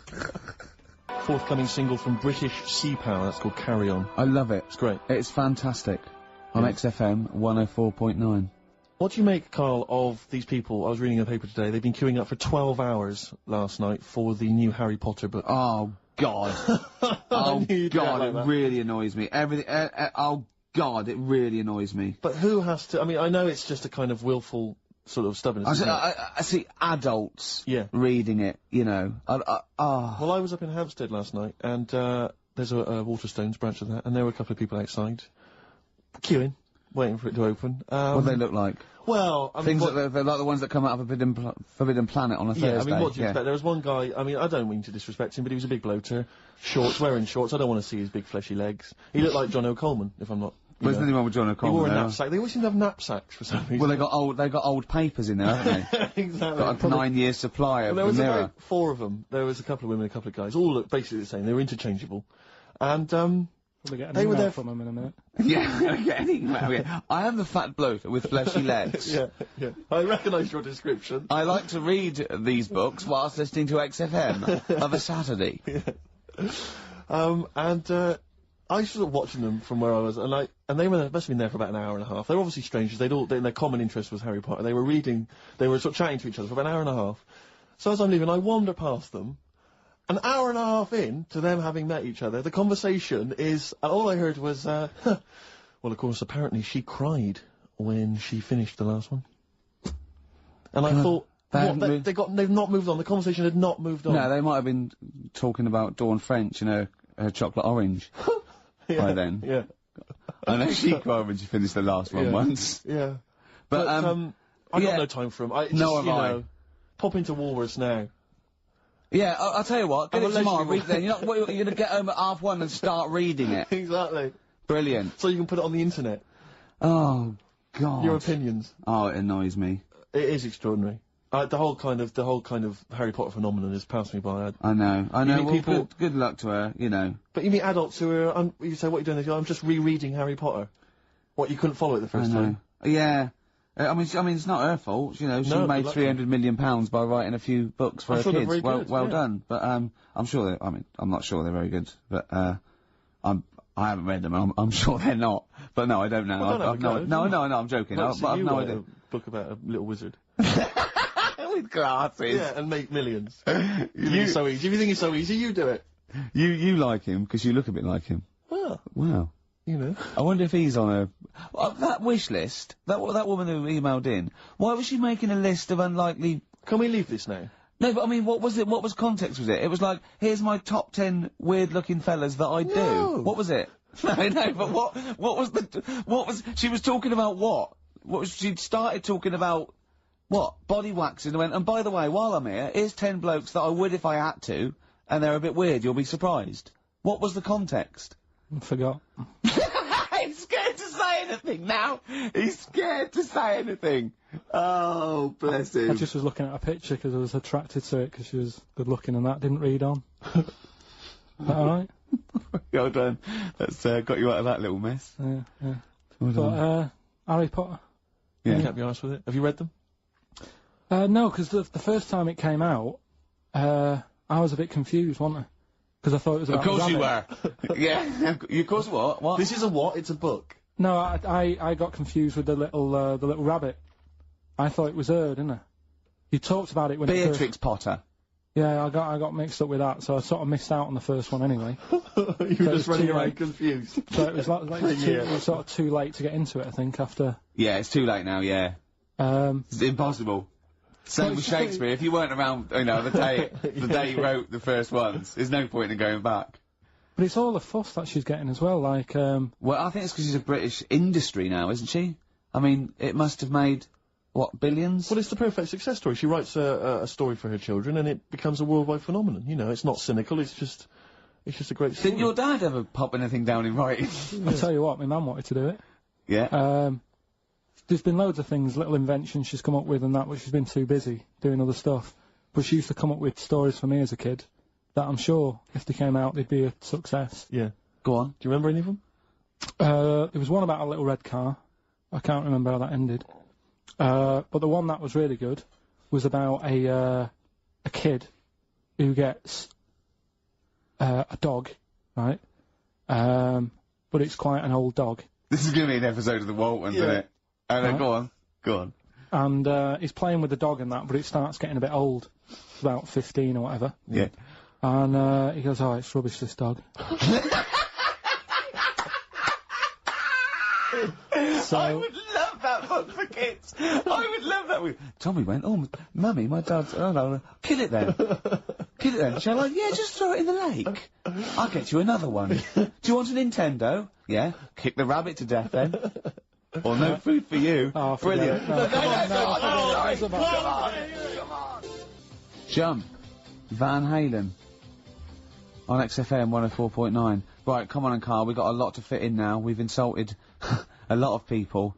Only about 25 minutes to go. We've got monkey news, we've got rockbusters. Have we got a cheeky freak of the week this week? Could cram it in, see how we do. Do we want to hear the end of Karl's story? Yeah, what's I really wanna hear the end the of your mum's kid, story. little Timmy and his 15-year-old dog Lucky got a bit bored with it. Right, so he said, oh, Mum, you know, this dog's rubbish and that, I'm sick of it. Yeah. So she goes... How old were you when your mum was telling you this story? don't know, about 4. Okay. It wasn't last week on holiday. No, right. So she goes, oh, alright then, we'll get you another one. Yeah. She goes, brilliant. What did you do with the old one? Just kept it, but didn't sort of play with it or anything. Just ostracised it into the Yeah. rest of its own free will, all curled up and died. Yeah, go on. Yeah. So, What'd you get him? What sort of dog? I think it was a little baby, like, Labrador. Puppy. Little puppy, yeah. Yeah, Labrador, Right. good one. Good choice for a second dog. So, Yeah. so I'm anyway, loving this story. It's a great I am story. actually loving this story. So, Where does he live?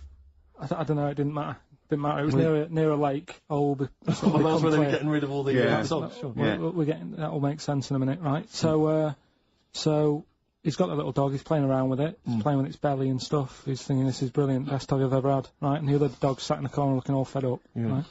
So, I like this story. So he says to his mum, right, I'm taking, little puppy down the park. Yeah.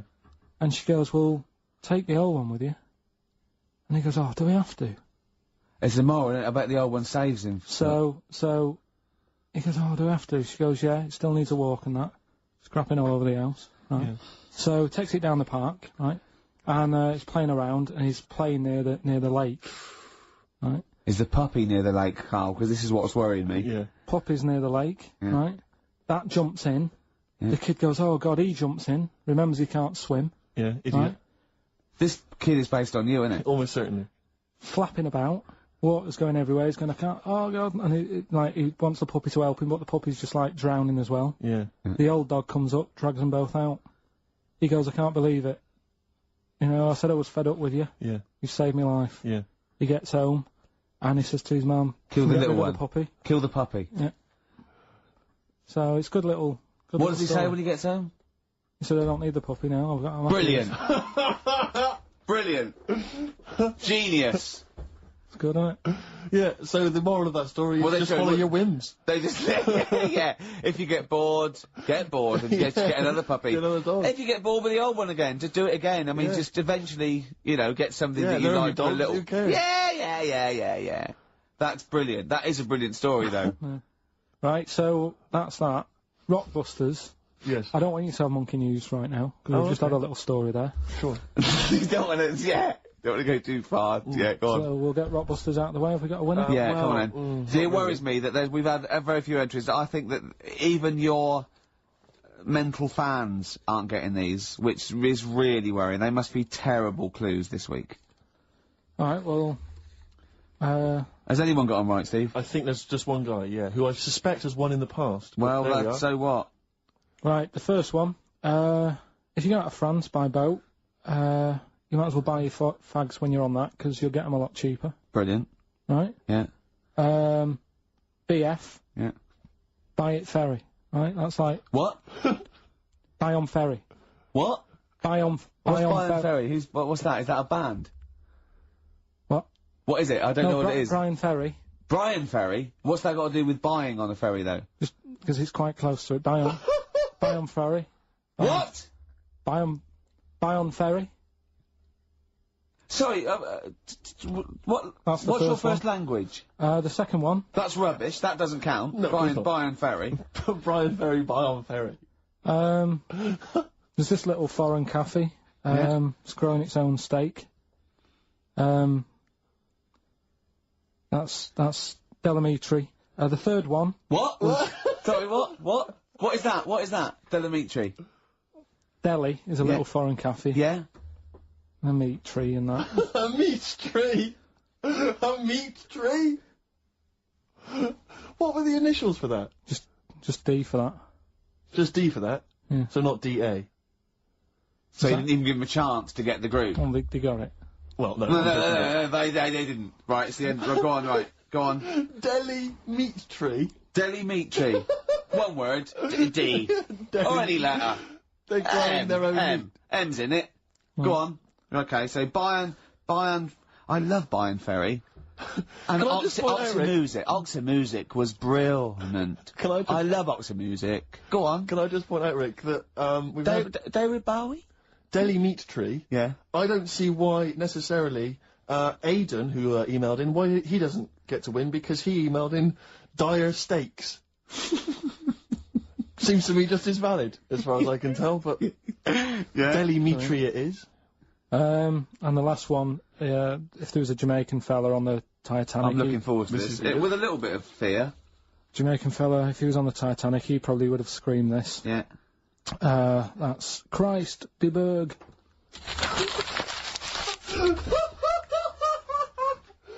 Oh! I don't know what to do. Stunning. So who's the winner? I'm not going to give it to anyone. I just don't... what's the Jamaican bit got to do with it? It's the D. Just Christ, de Berg. Say it again? No, I think they've worked it out now. Just say it again? Christ, de Berg. And who's that? What? Who's that? Who's what? Who's Christ de Berg? Chris de Berg. Who's the winner, Steve? Do you know what? I'm going to give it to So- Abrams. Because he just treated you with nothing but contempt. Steve Martin emailed in again. He got the first two, and then the last one he just emailed, I neither know nor care about this answer. I'm tempted to give him. He's one Do you know of what the you've done there, don't you? Go on. You've put the nail in the coffin of Rockbusters. I warned you for 3 weeks, and you sort of bucked your ideas up for a little while. But Christ did Those are the worst you've ever done. the worst. Delimitri. So and didn't just put D, and then Bayern Ferry. Bayern Ferry. Bayern Ferry. So, is that it then? Aren't we doing it Play a anymore? record. Aren't we doing it anymore? I'm ashamed. You're an idiot. Are we doing it anymore? I'm just going to keep saying you're an idiot. Play a Are record. we doing Carl, it have anymore? you learnt nothing from Dr. Fox? Yeah. That's not a Sony out the window. Huh? Aren't we doing it anymore? What, you need to start working on it now, because they're so good. You need to start working now for next Saturday.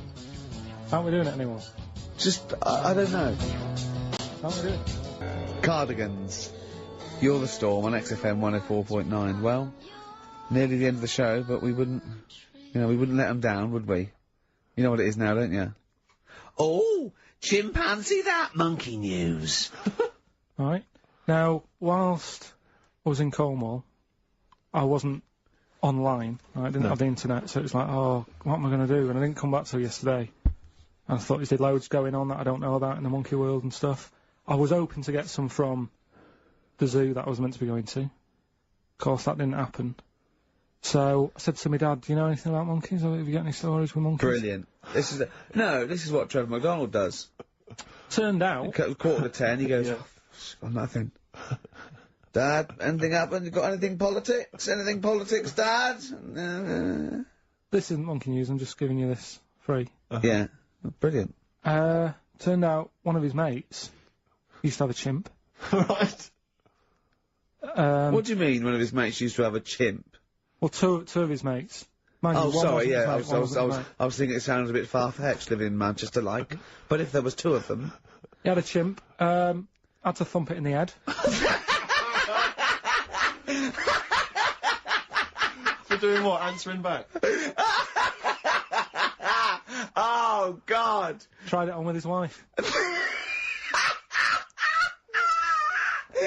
to thump it in the head for trying it on with his wife! I love it. It's a proper fist fight in a pub in Manchester. Oh. I'd call him up, but he's one of them who, like, swears all the time. Right. Oh. I mean, it'd be good to get him on and just Let's interview him. Can we not interview him pre-record? We can bleep out the swear. I'd love to hear his do story. a lot of work, that. Yeah, well, we're not scared of work, No, I obviously. mean, I'll get myself if you can't be bothered. Yeah, Oh, you know, I'll so... have a word, I'll sort it out. Yeah, try and sort that out Yeah, next we week. sort that out, yeah. Well, don't yeah. tell us the rest of the story then. Let's let him say it in his own No, words. but there was another one as well. Some When you fella- say you can get him on, but he swears a lot, you mean the monkey? I'm assuming he's more coherent than your dad's mate. But there's him, and there's some other fella who he knows who had a funny name. I'll have to find out, because you'll love his name. But he was a drag artist. Yeah. And, I think he said my dad went round one day, I don't know why, right? Went round there, knocked on the door, chimpanzeed. Carl, I don't know what you're doing, mate. I don't know where this place you live. Next door, there's an horse in the front room. There's chimps Mad, running innit? round. Mad.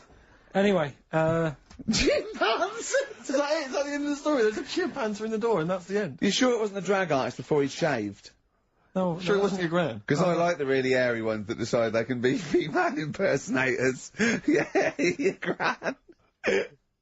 Anyway. Go on then. This is the monkey news. So you got that for free. What's this going to be like, Well, let's Steve? have more jingles. Okay. Oh, chimpanzee that! Monkey news extra. Okay.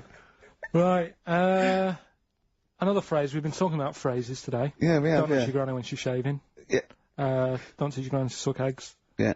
Don't look a horse in the mouth. Yeah. Don't let the chimpanzee the jaw if you're tucking your cock in. Familiar with the phrase monkey business? No, never heard that one before, Carl. That's brilliant. Right, well, it came about. This has been emailed in and I haven't really had a chance to look at it, so I'm just weighing it up now. Yeah. It's the biggest shambles on air, isn't it? Really? Oh, I'm ashamed of it. I mean, what was Dr. Fox? Dr. Fox must have been really polite. He must have been thinking, I don't know how to put this. He must have wanted to scream and go, you shouldn't be in the radio authority. My parents listen online, I can't look them in the eye. Right, I think I've weighed it up. Long time ago, right? Yeah. In the, olden days, yeah. in Go on. the Amazon jungle, Yeah. right? Yeah. Little family of monkeys in there, right? Having a good life, right? Didn't have any predators in there, right? So, they were loving it. Yeah. They had a load of food around them, they had loads of banana trees, right? No, I don't think so. No, they do. Sorry, yeah. Everything's going great, so they're happy in that. They go to bed, Okay. wake up in the morning, load of bananas gone. Ooh, hang on, interesting. Hold on, wait a minute. So, Either your dad's been around, or... This isn't the great Amazon banana robbery, is it? so anyway, turns out it was another load of monkeys from another part of the island, from the rough bit. From the rough bit, I love it! They went into a middle class area. Oh, they're the ones with the earrings and the leather jackets. Oh, that is brilliant! From a rough part of the island.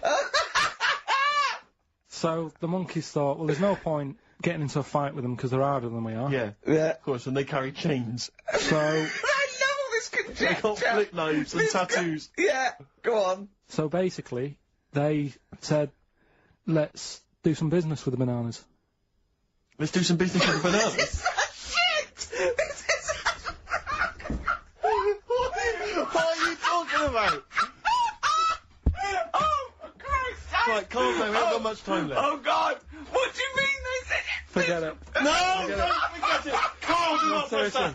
Switch the record off. Switch the record off. Christ. Switch the record off, Carl. What are you talking about? What did they do? Oh. Let's do business with the bananas. Yeah. So they said, well, rather than them coming robbing them, we'll flog them.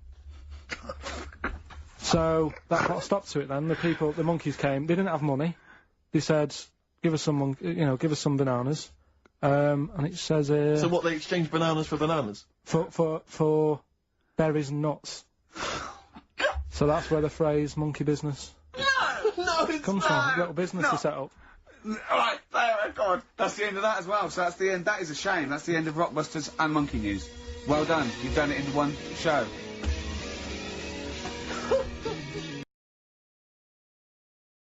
Well, there's the best band in Britain, in my opinion. Big words. The Darkness, Growing on Me, on XFM 104.9. I'm Ricky Gervais, with me Steve Merchant and Karl Pilkington. Have you got the album? And already, they've had an argument.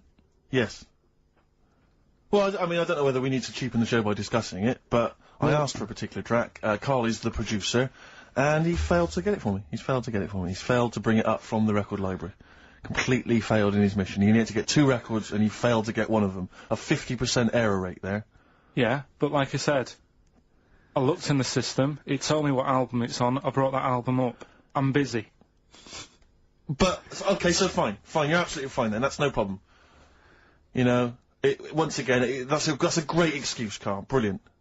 The show has been ruined, it's been partially ruined, but you've got a bit of an excuse. Alright, I didn't make a big deal out of it when you said, oh, and whilst you're down there, get us a new 50 cent single. I never said, while you're down there, get the new 50 cent single. I asked you if 50 cent single was lying around. Yeah. If it hadn't been here, I wouldn't have worried. So I get it, yeah, I did that for you. Right. And then I come up, you say, has it got swearing in it? Well, I don't know, it's 5 to 1, Steve. You're the I haven't got time, I've been whizzing You're the around. producer! It's the brand new single! I'd have thought it had been lying around in the XFM office anyway. But I don't have time to sit around listening to music. Sure, well, yeah.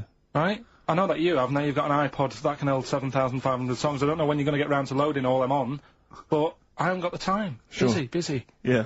Fine, okay. No, that's a perfect excuse, Karl. Well done, mate. Right. I just hope that I never have to depend on you in a real emergency. I had a bit of bad luck as well. I wanted to play REM, and maybe the listener can help me here. Can you email in ricky.gervais@xfm.co.uk if you know what song I'm thinking of? It's an REM song. I think it's on the album of the last one before. And he says Mulholland Drive and I'm Steve McQueen. That's all I know. I'm sorry, I can't think of the title, so I need the title to look it up, if you know what I mean. I can't put in like that. I can't put in Mulholland Drive. The system goes, what are you talking about? So I need the actual title of the song to look it up to find it down in the library. Oh, well, I'd go down yourself if you're going to go down to the library and get that. I wouldn't send Karl, because... Ricky.gervais@xfm.co.uk. .co.uk. But if he wanted to, he did have time because he came in at 12:20 rather than 5 to 1. Yes. No, I told you about that record that I wanted it yesterday, didn't I? So you've had 24 hours notice. So that's not really an excuse, is it? But I did find one of my favourite songs of all time, which is Bones off the Benz album, and it is Radiohead on XFM 104.9. And here it is because you gave me lots of time to find it. So. Sure. Yeah. Could have brought it in himself. No swearing in it. Bones. Radiohead. The Bends on XFM 104.9, and thanks to Paul who's emailed There's in. a whole bunch of other people. Oh, There's lots Nick, of people. we've got Davey, Wow. Steve, Ashley. It's Electrolyte. You know, it all comes flooding back now. We've got that. I've got it out of the library. We're going to play that. That's done. It's interactive. I've used the listener. I've shown the listener, right? I've helped them to help themselves. Sure. I've said, if you want to hear it, tell me what it is. They tell me what it is. They're going to hear it. Yeah. Do you know what I mean? Perfect. Saves going down the library and, well, we don't... Yeah, well, we know mistakes can happen if that, you know, if you have to go down the line. Yeah, and I mean, I checked it though to make sure it was the right one. You see, it's just a little bit of. Well, it's a good rule that generally, if you pick something up a CD, That's you know, right, you want yeah. to play on a radio Sort show, it a out live radio yourself. show, you normally check at the back. Oh no, yeah, that's right. Yeah, if you want a job done, do it yourself. You're absolutely right, Karl. Yeah. So. But anyway, look, let's all make friends. Let's kiss and make up. Yeah, touch and make up. Yeah. Let's just. Well, I'm up on Karl at the moment because it was my birthday in the week, and not only has he bought me a little vibrating thing to put on the chair because I've got a bad back, so that vibrates. That. Actually, we can hear it. Yeah. Yeah, I'm gonna do it between records now. Right. And what's that doing to you as you? It's just, it sort of like sends a little pulse into sort of muscles, relaxes, doesn't it? I've got to relax on there. If I'm relaxed, the listener's relaxed, we're all happy. Sure. He's also got me this little electronic bongos, and I thought we could do like... Oh! Chimpanzee that! Monkey news! So it's like a jungle sort of thing. Sure, yeah. Brilliant. Well, that's supposed to be one of the great jingles, but even has so that. I've got the vibrating... Oh, chimpanzee that! Monkey news! Dr. Fox, if you're listening, I think you'll know that's a clear improvement in this show. So thank you for those. It's alright. Yeah. What did you get him? What did I get him? I couldn't get him anything, I was too busy buying myself an iPod. Are you joking? Well, it's a little bit gay, isn't it, giving gifts to blokes? Yeah, it is, but for someone who's like major... Yeah.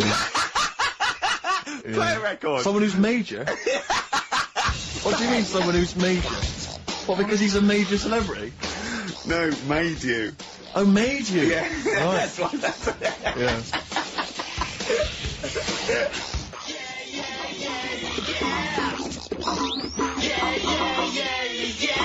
Crazy beat. Blur. Alright? On XFM 104.9. Brilliant. Yeah, so, I also got, Jane got me a few nice presents, including, my favourite of all of them, a real bow and arrow. A real bow and arrow? Yeah. Right. And what, you know, you're gonna rob from the rich, and give to the poor? Yeah! I've just got to make the little outfit. You and your merry men. She's got me like 2 yards of green felt. Sure, yeah, And, yeah. I've just got to find And a a tree tailor. house. Someone who can make me a lovely little natty outfit. Yeah. Why is she what you're wearing? You live in central London, so where are you going to be using We've got a this? garden, I did it yesterday. I've hurt my finger though, because I meant to put protector, so it's just, it goes so fast, isn't it? Sorry, I didn't understand that sentence. I'm here in the studio. I saw you point to your finger, so I'm guessing from that maybe you injured your finger. Yeah. For the listener, again, what exactly were you talking about then? No, because when you put it back, it... Okay. So... And do you have a target? What do you use as a I target? got a big cardboard box flat on it, down the tree. Right. I go, oh, it's brilliant. Sure. I'm getting a bit excited thinking about it. Yeah, no, indeed. Because when I make that outfit, I'm going to be running round. Yeah. Yeah. Yeah. So, and do you have a picture, like a face maybe, on your target? Like Osama bin Laden? Something like that? Yeah. Sure. No, it just says, this way up, fragile. Right, okay. I forget what came in it. But, you know, it's good fun, isn't it, Karl? Bow and arrow, isn't it? Brilliant. Yeah? Would you like a little bow and arrow? Yeah, it's alright. Yeah. I forced out a rifle as a kid. Did you? Yeah, A real one? yeah, just shooting cans and stuff. Yeah. It's alright. So, Well, a wonderful anecdote. Well, I went out with a drink with Karl in the week, and, we went to a restaurant, didn't we, Karl? it's a good night. And we sat there, and next to me, when Karl came, next to me was, what's his name? Ross Kemp. And, he was sitting there, and I saw Karl, and I tapped him on the shoulder, Ross Kemp on the shoulder, and I pointed to Karl and him, and I said, it's nice to see you two back together again. Nice. And Karl was horrified. But Karl didn't know that I'd already spoken to him before Karl arrived. Yeah, so it was, yeah, I thought it was okay. I thought I could break the ice because I'd met him before. Sure. So he just thought I was insulting him. And in the week we were talking about his little head, weren't we, Karl? And Karl suddenly stopped the conversation and said, "If I had hair, what would we be talking about now?" I think he had enough of everyone talking about it. And he looked good though. It's a special little do. He had it sort of, you know, cropped a little bit more. I like it when he's just freshly had it done. Mm. Do you like? Yeah. Has that ever happened to you, Steve? If you're somewhere, say if you sat somewhere, does someone sort of, you know, is he anyone else who you look like, or would you say you're a bit of a one-off?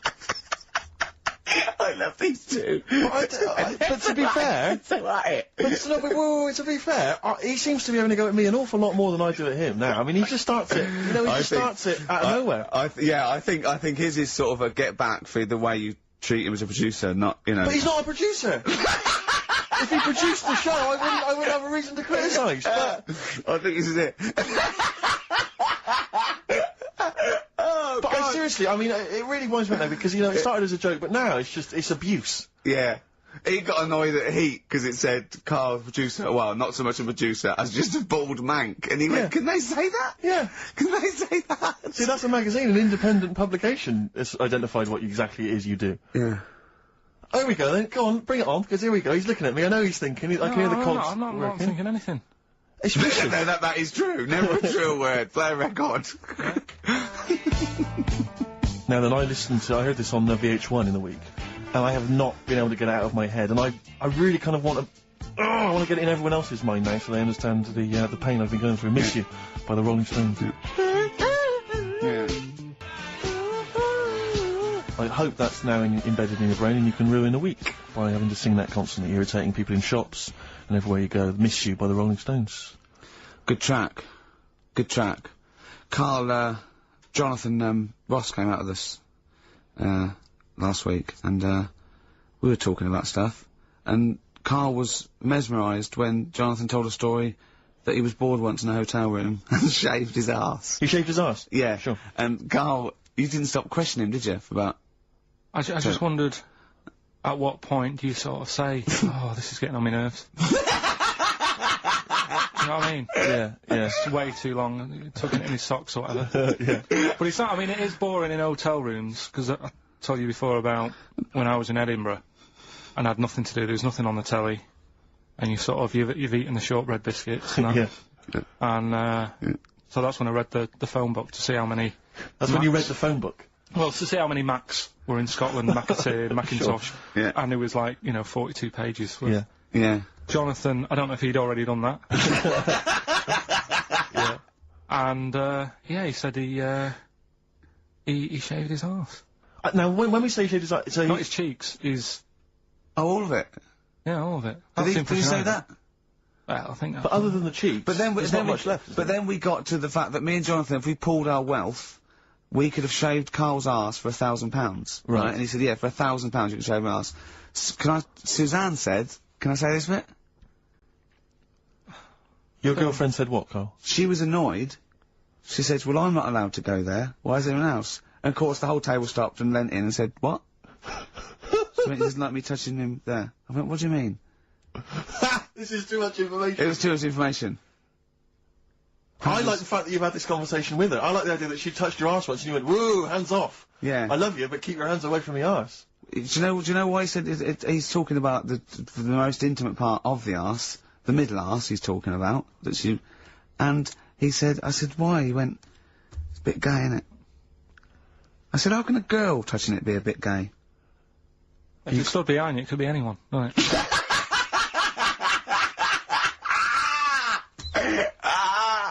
Oh, God. And it seemed, I mean, you can imagine the conversations we were having, right? And it's that thing that the waitress heard something every time she came over. She heard the word, like, cock or... Jonathan Ross saying I shaved my arse. Yeah. And, oh, dear. But it was, it was a good night, wasn't it? So, it's £1,000 now, isn't it? But presumably you give Suzanne half anyway, so everyone will be happy. You've used the arse to best effect. She's got half out of it, so she's made as much out of your arse as you have, in a sense. Me and Jonathan are happy. Yeah, but to be fair, it's his arse on the line.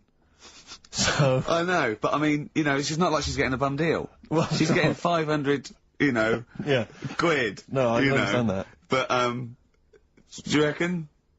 Just thinking of some more. Play a record. Can I just ask, before you play a record, if we were to shave your ass, let's say we did it for charity or something, got sponsorship, how would we do it? Would we use one of those big kind of old-fashioned razors? No, I'd use a Bic Safety. I'd just straight And away. would you use a gel or a foam? No, I just, first of all, yeah, I think I just, lather it up. Right, So you the lather foam. up his ass first? I do the outside bits, just goes straight down, big broad strokes, clean, right? Then I'd have to go in the crevices, and I'd need an assistant. I'd pop it apart, and just very gently go in there. I might even use electronic equipment, just so there was no sort of, like, nicks. Okay. So an electric razor? Or, I might wax the internal middle arse. How did Jonathan do it? Because he did it on his own, didn't he? I just use mirrors. Why don't I'll ask him, we'll call him later. But, I don't know. Well, perhaps you listening have once shaved your arse, maybe during an exam or something. Well, what I think, and this is conjecture, but I think he was probably there, he'd had a shower, he's shaved his face, right, I thought, well, he was naked, looks down and goes, oh, what a hairy arse. Well, hold on, I've got the razor in this hand, I've got the mirror there, you know, I'm not on stage for a good 10 minutes. Yeah. There's one thing I don't like going on stage with, is a hairy arse. Bang, swing, wallop, done. On stage, thanks, see you later. See you next week. Yeah? What are you thinking, Karl? No, it's just how hairy was it? You know what I mean? How hairy was it? Because I imagine, I mean, you're saying mirrors and stuff. But I mean, how old is he now? He's 42.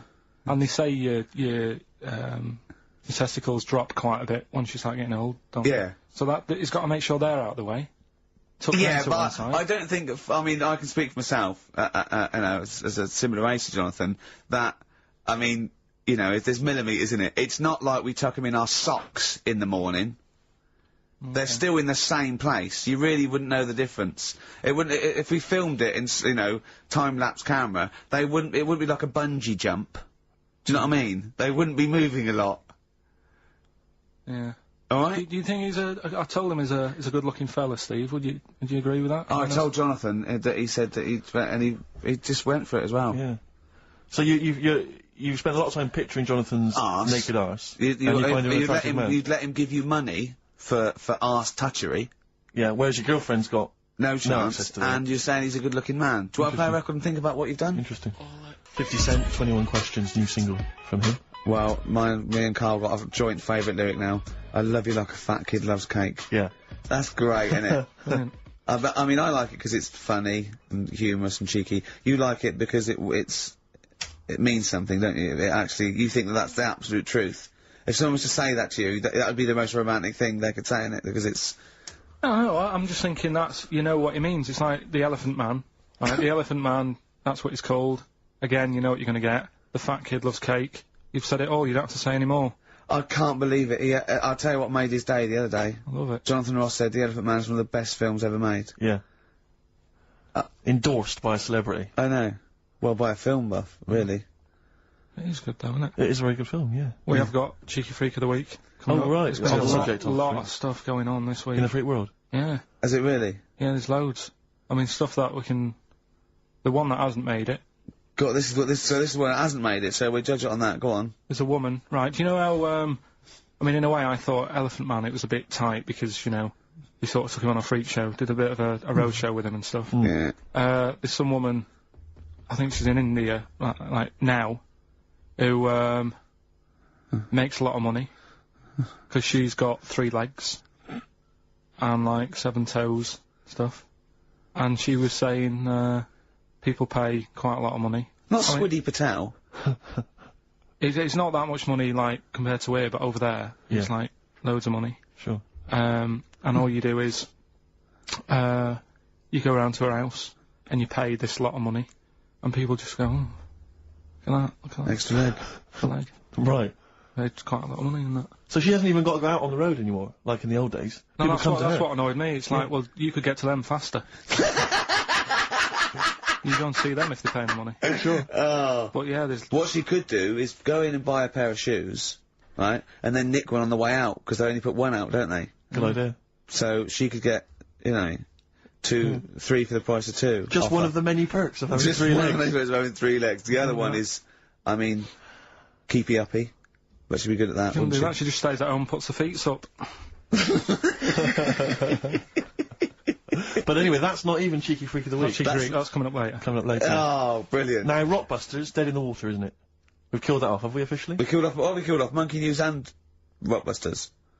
Didn't I tell you that there was some sort of petition for Monkey News? Was there?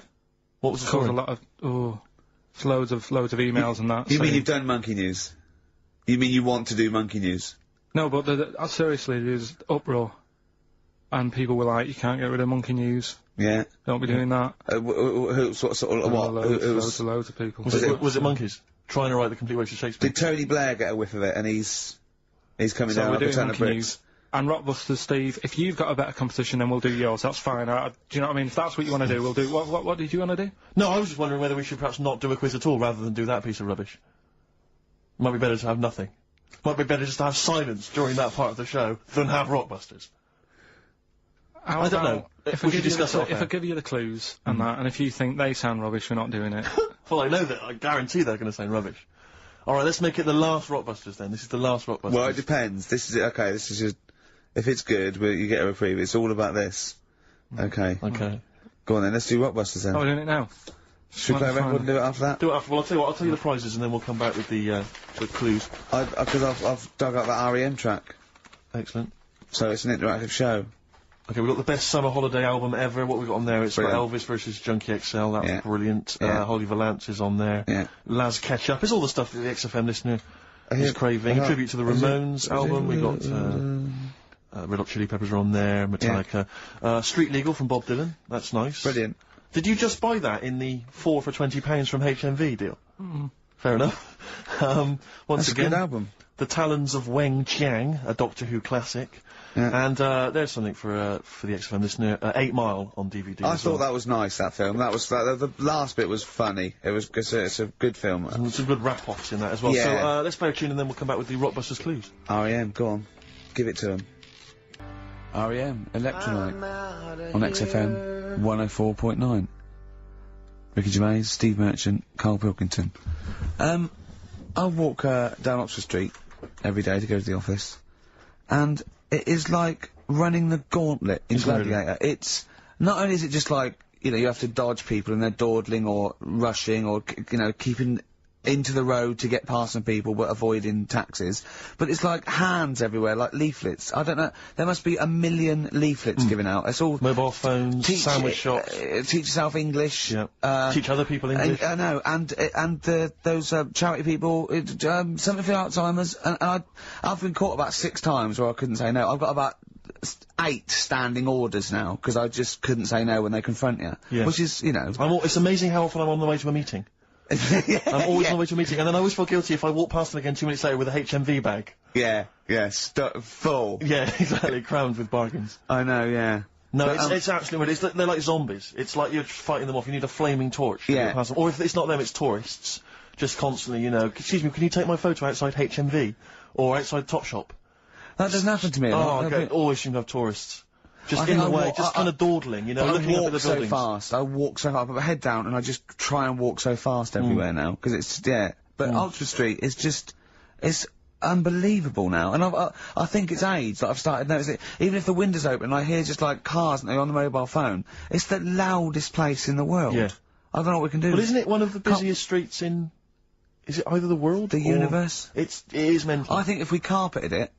That would And help, put some certainly. curtains up. It would just deaden. It's like pubs with those polished floors and metal tables, and everyone's having to talk like that to be heard. The jukebox is quite loud, and I want to go just turn everything down. Yeah. Let's put some carpet down. Just talk quietly like this. Yeah. Let's put the music down a little bit.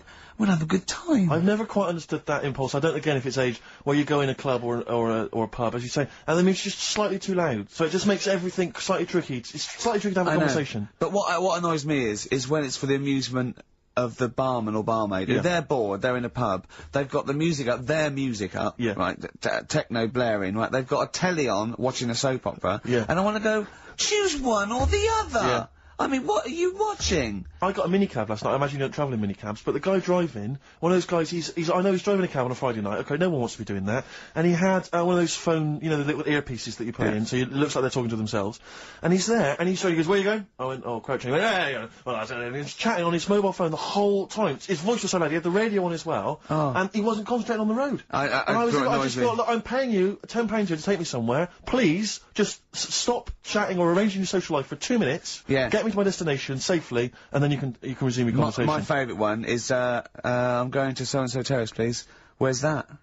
I want to go right. You're not taking me then. Yeah. I mean, I don't know. I don't know. Exactly. I don't drive. I'm paying you. That's why I'm paying you. That's got to be part of the service. But I mean, I know people who've been in many cabs, didn't know where I was, and didn't have an A to Z. No, I was in East London once. I said to him, I'm going to North London. He went, where specifically? I went, Swiss Cottage. He went, sure. I said, do you know the way? He went, yeah. Set off. Along the way, he went, do you know the way? I said, well, I thought you knew. I said, have you not got an A to Z? He went, no. He was one of those guys who'd just taken his car out middle of the night. That was all he had. All he had, all his credentials were he had a car. No map, no torch. The two other things I'd bring with me. And he said, so we're driving along. He went, I could probably get you to Camden. I was like, okay. He went, It's a start. I mean, that is the start. Exactly. He went, do you know the way to Camden? I thought, pull over. It's not worth it. I'd rather hitchhike. I'd rather walk. Ludicrous. Those people who just go out. Yeah, they're just gonna take a car out to earn a well, I bought a fiver. car. Oh, have you ever done that? No, well, I'm sick of living here. And you say no about people hassling you. When you say here, you mean the world, don't you? No, just in London who's doing me head in now. The other week, actually, walking home from here, and like you say, there's always someone hassling you, saying, do you want to buy this, do you want one of these? Going down Carnaby Street, right? There's your first mistake. He said, into meditation? So I was like, oh, and I had a bit of time to kill, so I thought I'll have a chat, right? Have you got to? Oh, we've never got time, we're too busy. Yeah, I thought you were too busy, but well, I said, what's all that then? What do you do? And he said, we teach you how to breathe. I was like, well, I'm 30. I think that... yeah. I've done alright. And he sort of said, oh, forget it. Forget it. I'm 30. I mean, in Selfridges, they do, like Evian or whatever, that water company there. And they've got, like, little glasses of water. And you walk past and go, have you ever tried this? It's water. Yeah.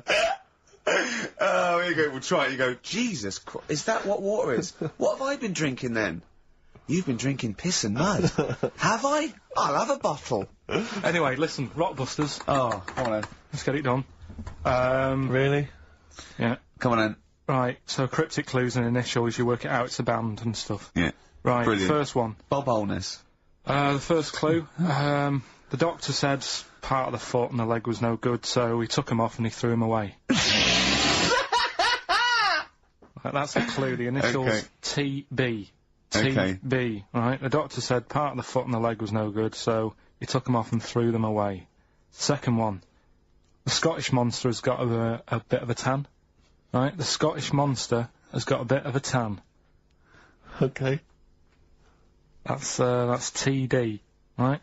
And, the last one, well, the 60s singer had a heart attack whilst he was having it away. We won't be seeing him again. Right, and that's FNM. FNM. Well, the 60s singer's had a heart attack. He was having it away. We won't be seeing him again. Email in. Ricky.Gervais. Remember, this is to save Rockbusters. If people don't get this, right, it's no more. So you better, if you want this feature to stay, you better get the clues. Right.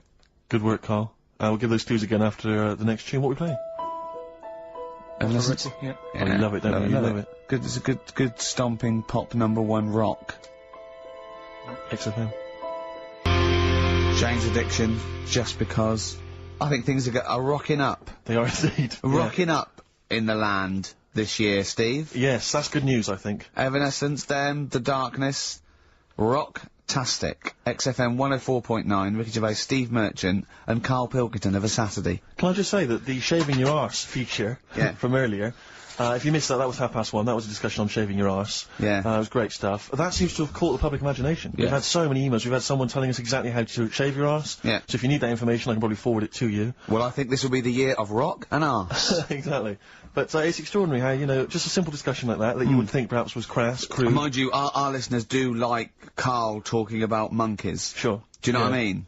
Yeah. It's not like it's something to be proud of.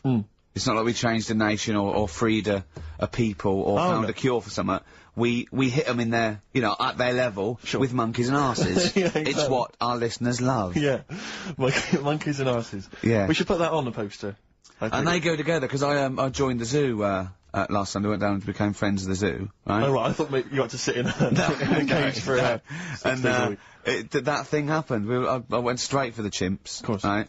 And there's sort of like 3 sort of big sort of adult ones there, and there's people with their kids, and I could see the people just putting their kids away as one of them went up and started putting his face up the other one's arse. Sure.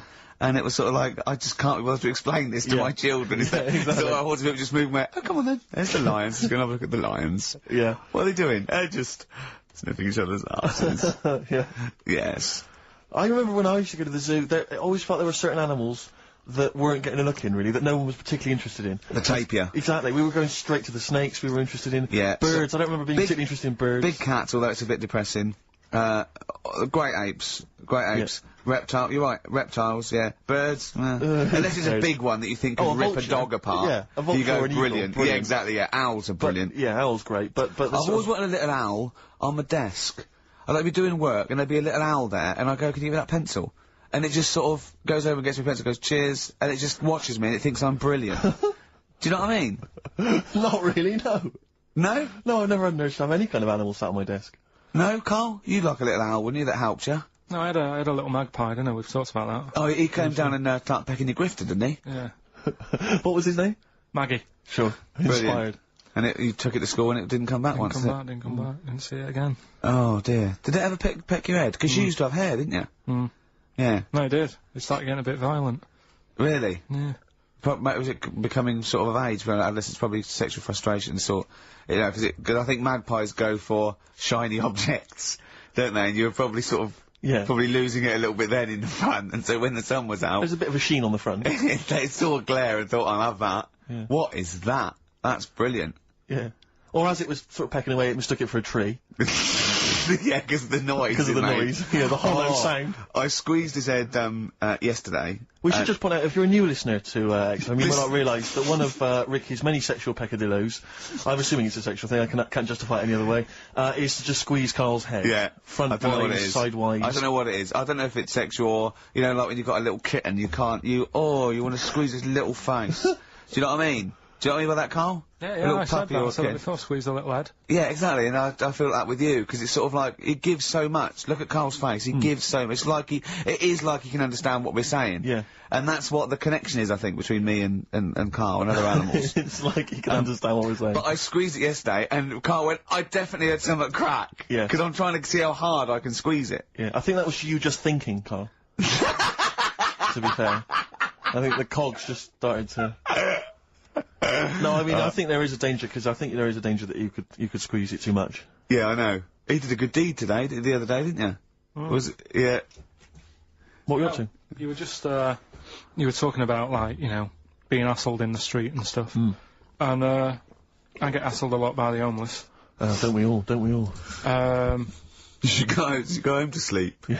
I'm here, mate. But no, I do treat them a lot. You treat them. I love that. You had a good day? Yeah. You've been good? Yeah. There you go. That's 50p. Suzanne does the Save the Children thing. You were talking about, you know, charities hassling you all the time. She does that. And I sort of say, well, you do that. I'll look after You'll take care of the homeless. I'll take care of the odd tramp around where I live. And how do you treat them? Loads of different ways. 50p I might give them. Yeah. Or I might, you know, they'll sort of say, oh, have you got any money? I'll say, what for? And they'll go, I'm really thirsty. So I'll go, well, hang on a minute, and I nip and get them a little Diet Coke. Sure, Diet Coke? Yeah, they want to watch their weight. Yeah. They're going full fat. Oh, what an insult. Yeah, exactly. To a man like me. Yeah. Yeah. I'd rather treat them than... Because a lot of people spend money on, you know, problems abroad and stuff. Right. Oh, I just think, you know... Yeah, I'm just saying. Oh, God. Like what? What do you mean? Like famine relief? Well, you do get sick of it, don't you? You know what I mean? It's that... You get sick of No, it. I'm just saying... Wait, go No, on. I'm just... I know, just let whatever you do now, Steve, don't interrupt, because I'm scared, but I just think it's worth it. There's so many issues there. There's freedom of speech, there's we're not responsible, there's he'll get away with it because he's a buffoon, Yes. and it is entertaining. Exactly. So, go So on, what's Carl. All I'm saying is, you're saying, you know, who do I give me money to? Is it, you know, little, you know, sick kids or whatever, or is it old people or whatever? HMV. That's what he gives his money to. Usually they get a lot of it, yeah. And for me, I just get sick of, you know, problems abroad. It's like, what do you do? What do you do with famine and that? What are you meant to do? How can you solve it? It's gone on for years. Yeah. And it just keeps going. We keep giving them money, they keep spending it. And you're not getting any return for your cash. Well, it's just how many times, you know, they've got to learn. What do you mean they've got to learn? What, you're going to teach them a lesson? What do you mean they've got to learn? What do you mean? Well, what are they doing with it? They must have, like, better interest accounts or something where, you know, look after, put the money in the right things. Sorry, do you think that Bob Geldof sort of writes him a cheque? He goes over and he's in the helicopter and there's millions of them, and they go, it's Geldof from Boomtown Rats. Brilliant. If there's one man that can help us. Yeah, I hope he doesn't sing. He's not going to sing, he's got some money for us. And he comes down and he goes, do you want a cheque or do you take Switch? They go, we don't take Switch. He goes, there's a cheque. They get He's things doing like... it again though, isn't he, as well? I Is mean, he? alright, you know, he used to work here, Bob, he's a lovely fella and that, but... Yeah, he's a lovely man. But how many times can you save the world? You know, he's over there again helping out, and it's like, well, you know, what do you do? Are you saying don't bother because it keeps happening? Not for well, I'm not saying that. You know what I mean? I'm not daft. But that's what you're thinking. And Carl, you are daft. Yeah, exactly. I don't know what the answer is. Do you know what I mean? So you're just saying wash your hands of the whole affair, leave them to it? Yeah. Sure. Are you really just saying it's sort of, it's nature, it's tough luck, just don't interfere? Like a wildlife programme? Is that what you're saying? Don't interfere? You're saying it's not my concern? This has got a bit heavy. Can we do Cheeky Freak of the Week?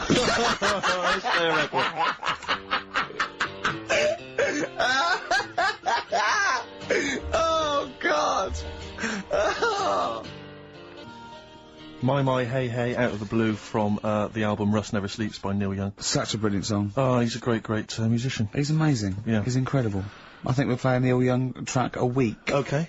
From now until Christmas. Brilliant, okay. Alright? Excellent. On XFM 104.9, I'm Ricky Gervais with Steve Merchant and Karl Pilkington. We were talking about the homeless. I saw a homeless guy in the week as I was walking down Finchley Road, and he was peering in the window of one of the Dixons or something like that, just checking out the details on one of those cable TV packages. And I thought, one step at a time. I mean, firstly, I don't know, start eating your dinner off a plate. Yeah. And then work your way up to, you know, a house, a home, a widescreen TV, a roof, digital television. But it's odd. Well, that might answer one of the questions, because I keep getting recognised by homeless people, and I never know what to say. I go, oh, it's your... I think, well, either they're not really homeless, and they've, you know, I don't know, they've got sort of digs or something, and they watch television, or the scariest one is that they've become homeless in the last few months since the office. And I think, oh God, that's really scary. Or they are watching it in Dixon's. They're going, the office is on tonight. Yeah. What are you doing? Yeah. Going down to Dixon's. Or they think you're one of them. Or that, well, I have. Because I mean, the way you dress. Well, no, some that are probably not quite, got their faculties, so maybe a bit worse for wear, think they recognise me. And they old scenarios where they're going, remember we were chatting, I was going, yeah, how are you? And it's just they recognise someone. Right, yeah. But that's a bit weird. But I mean, I think that's the worst thing, homeless. On a serious note, it is outside health.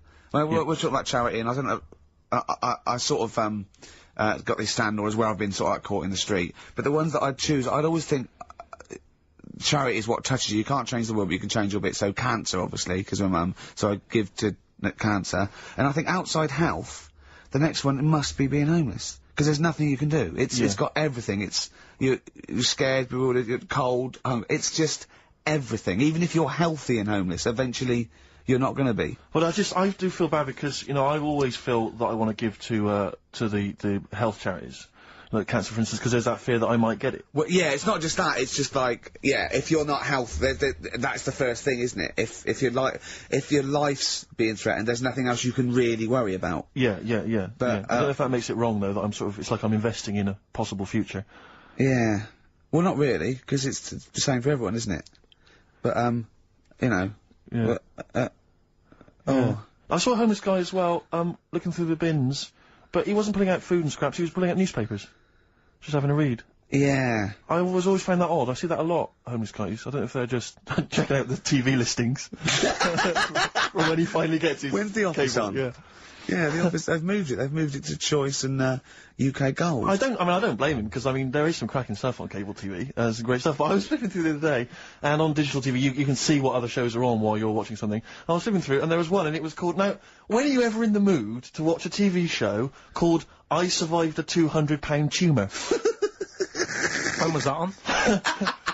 Because it seems to me that if you've got a £200 tumour, you probably want to watch something else that'll take your mind off it, Big Brother or whatever. I'm not £200. Well, I can't imagine what this is. A £200 tumour. It must have been an error. £200 tumour? It must have been a £200 tuna. It was probably someone fell in the water. Yeah. And it came I at him. survived a £200 tuna. Yeah, and it was just a spelling mistake. Sure. A £200 tumour. That's like, isn't that like kind of having That's Mr. another T person. That is another person. Maybe, oh my god, maybe it was all his life they told him it was a Siamese twin. But someone had just painted a little face on it when he was at school. Just drawn a little face on it. Exactly, yeah, and they go, it's not your twin brother. He goes, isn't it? He goes, no, it's a tumour. We better take it off. It's £200. £200. That can't be right. You sure it wasn't £20 tumour? I'm assuming that's what it probably would have been.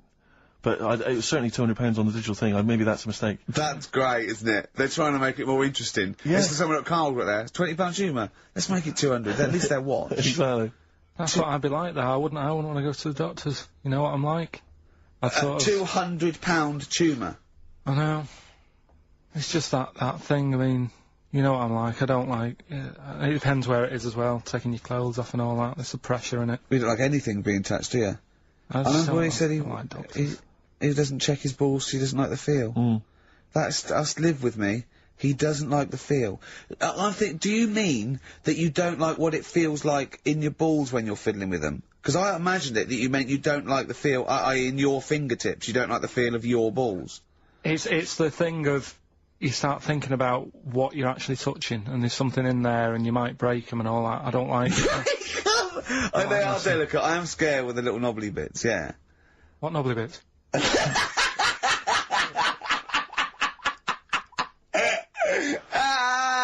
But I'll tell you what, it's that thought at the doctor's. It's that thing of, he's not taking your clothes off in front of him, right? It's the way you've got to take your clothes off, but he asks you to go behind that curtain to do it first. So there's more pressure because then you come walking out with nothing on. Right. So it's like, why do you ask me to go behind there? Yeah. Rather than, if I just sat there having a chat and he's going, so, how have you been? It's like, alright, and just taking the pants off and then... exactly, yeah. It's the pressure What was don't take your clothes off, and you came out and he lit a candle, and there was some soft music on. The lights were down. Nice. Or he said, if it'll make you feel more relaxed, I'll take my clothes off. Yeah, exactly, yeah. But I'll do it in the form of a striptease. Now, Karl, I'm going to ask you the question, knowing the answer. What do you think of, maybe a gay doctor just checking his testicles out? He's a professional, he just happens to be gay. That would never happen, would it? What are you talking about? Why not? Oh, speaking of, Go on. Doctors. no. Gay people and that. Do you know when we discussed, gay-only toilets? Yeah. It's only, it looks like it's coming into action. No, it doesn't. Right. No way. It was mentioned again. Where? On... Your head. No, I think... Do you think that people in positions of power are listening to this show getting ideas from you? Tony Blair. Makes you wonder, doesn't it? No, it really does. And the funny thing is, why are they getting upset? Why are gay people getting upset that they might have to have their own toilets? Carl, you don't know what you're talking about anymore. You're having a sly look. You don't know what you're talking about. Okay, can we have Cheeky Freak after this? If you want. Placebo. This picture on XFM 104.9. Steve, you're thinking of taking over as producer, aren't you? Well, I just think it's a shambles. I've asked for Cheeky Freak of the Week, and it appears that Carl's not ready. He's not prepared. No, I can sort of remember it. It's just, I like to have all the information. Contempt for But the you've just listener. had about, you've just had a whole bunch of adverts and placebo in order to get it ready. We're chatting, we're having a chat and that. Right, do you want to sort yourself out in future? Yeah. Someone that's what we were chatting about. Someone emailed in about they watched the £200 tumour thing, and when it was removed, it was carried away in a wheelbarrow, right? Karl said, what, even when she had it removed, she still carried it round in a wheelbarrow. And he went, I thought it's sort of like she'd become attached to it. I mean, you definitely are my favourite thing in the world. It's great. Look at the way he's looking back. But I think they're all the same. The people, I mean, I have had more emails about people saying I watched the £200 tumour and I documentary shaved me arse. than anything else. Than anything when we ask questions we come about up with science, Shakespeare... we talk, yeah. Nothing, High silence. concept, we talk about political issues. One person emailed in, they said, I tuned into the £200 tumour documentary, it looked disgusting, I couldn't watch for long. What were you expecting? Yeah. That it might sing and dance? Do a little show for you? Oh, anyway, so what's these are really your listeners, Karl. Now, I think you know what I mean. You sort of find your niche, you attract your. I think me and Steve are pretty much just here. I think the people that we had in the early days, Rick, they've long since abandoned us. They jumped ship. They've got jobs. Yeah. They've got jobs. They're out now. They've been released. Exactly. Yeah, they're getting their life back together. Carl, so what's the Karl. situation with Cheeky Freak? I've got like a couple of bits. Like I say, I haven't got the in-depth stuff that I normally... Oh no, because usually it's it's Heavily pretty researched. scientific. Exactly. Yeah. Do the jingle. We've come up with a new one, haven't we? The Freak! Say chic. Cheeky Freak of the Week. Right, well, couple of bits. I don't know which one to use as the main feature for this week. It's that good, is it? Well, there's been another one born. What? Little kid. You go on. 4 eyes. Insult? Just a guy who wears glasses, come on. 4 eyes, 2 noses, 2 mouths. That's weird, isn't it? This bloke, did he also have 2 heads, 2 bodies? Sort of born sort of slightly separately? He wasn't stood next to a mirror? No, it's weird that, isn't it? That's all you've got, is it? I love that. That's weird. That. Imagine the doctor said that. Well, Mrs. Parks, kid's got 4 eyes and 2 noses. Weird, isn't it? Any clues? Any clues? So that's it. That's all the information Well, I'll tell you what, No, that, but that again- should be the main one. Okay, No, I've answered but your like I say, what's the idea of this feature? What do I say all the time? Dunno. I always say, think about it. Think about what that would be like. Okay. What? Giving birth to him? No. Being, I think it's a girl. Being like her. 2 mouths. 4 eyes. What would that be like? Mad, innit? I don't know what this feature is. I don't know why. Is there another one? Is that, you said I mean, 2. I hope everyone took the opportunity there during that silence to just think about what it would be like. I know I was. Could she talk with a mouthful? What? Is that allowed? Because she's got 2 mouths. Yeah. Yeah. Would that be alright in her house? She'd be eating Yeah, one, she could talk with one mouth and eat with the other, I Right, well suppose. listen, the main one, right, you've thought about that, that's good. The main Cheeky Freak of the Week, I haven't got all the details. Smallest person ever. Right? How big would you say that is? Karl is now sort of like holding his hands up like a fisherman, long ways. That's about 1 foot. Right. Smallest man in the world. I printed the thing off and I can't find it. There's a little picture of him. Right? The odd thing was... But why have you asked me how... Did it say, or was it a picture of him? I didn't really read it. Of course you didn't. Of course you didn't. Jesus. I just saw it and thought, oh, that's... What, you that's straight away sorted. assumed it was natural size? It was that big. But what do you mean it was that big? Little fella, like that. But why are you doing that? What? It was a page with a little fella. How do you know that was natural size? No, it was, because it said it's world's smallest man. And the funny thing is, I've read the first line, I always read the first line, it said, world's Well smallest done, man. well done. The weird thing is, he got an head like a light bulb. The shape of it, apparently. I don't know if that's got anything to do with his shape and size. Oh, But, God. That big. His name's Mr. Watts. And, the annoying thing is, what got me is, if you're that big, Yeah. right, don't have your picture taken next to a fruit bowl. Why was he having his photo taken next to a fruit bowl? Dunno. Whoever the photographer was, obviously having a bit of a laugh. Yeah. At his expense. Because you would just stand in the middle of nowhere, you'd look normal and that, but he was stood there, just leaning on an apple. Leaning on an apple? What is this? In what world do you have No, it? this was on the internet. And I printed it off. Leaning on an apple? Was it Tom Thumb? What is this? Are you sure it wasn't some sort of sci-fi show they're advertising? No, it was Leaning on it. Can you just lean on the apple? Just lean on the apple, man. Do me a favour, you stand next to my chihuahua. You're not taking the piss, are you? No, not at all, no. Would you mind leaning on this matchbox? Yeah. Leaning on an apple. And that's what, so he just said he's the world's smallest man leaning on an apple. smallest man. Said about his head being like a light bulb. I don't know what that meant. And I just thought, right, that'll do. That's that sorted. Cheeky Frig of the Week done. I think that was on like Monday. Right? I found that. I thought that's done. Printed it off. Forgot to get it off the photocopier. Someone's nicked it. Play a record. You got to... You know, it's just, Steve. No, can I just say, there's no Carl, point. please, There's no if point. I say, let's have Cheeky Freak of the Week, and you haven't done your research, you haven't got the information, just tell us you can't do it. But don't lead us on. Don't say this in on this charade. radio, hold your hand up to me and go, how tall is that? It's nothing, That's this is radio. nothing. It's nothing. I think it was that big because he was leaning on an apple. It's not enough information. But, imagine Trevor McDonald coming on, going, some news, some stuff, how big's that? How big do you think that is? Yeah. Because there was a fella, coming up after Chris Tarrant. Play a record. I'm angry. I'm actually angry. And if Monkey News is in any way similar, you've really pulled your finger out with that, have you? Mm-hmm. Good. Let's have Rockbusters answers next. Supersonic. Oasis on XFM 104.9. Right. Getting through it. It's the Rockbusters. It's the Rockbusters results, really, because this is, and a very important result is whether, they, stay in the Premiership or are relegated. This is the playoffs for Karl. Okay? You need 3 points. You need 3 points to stay up, Karl. Go on. Right, we had a lot of right answers in that. Right, okay, that's in your favour, you know. Okay. The first clue was, the doctor said part of the foot and the leg was no good, so he took them off, he threw them away. Yeah. The initials TB. Yeah. Right? Go on. Toe, knee, Bennett. Right, that's Tony Bennett. Tony Bennett. Tony Bennett. Yeah. Okay, that's a warning, that's a yellow card. That is a yellow card, but you can still get the points. Right. Because his name's not Bennett. Tony, brilliant. Tony, perfect. A pun. Toe, knee, his name's Tony. Perfect.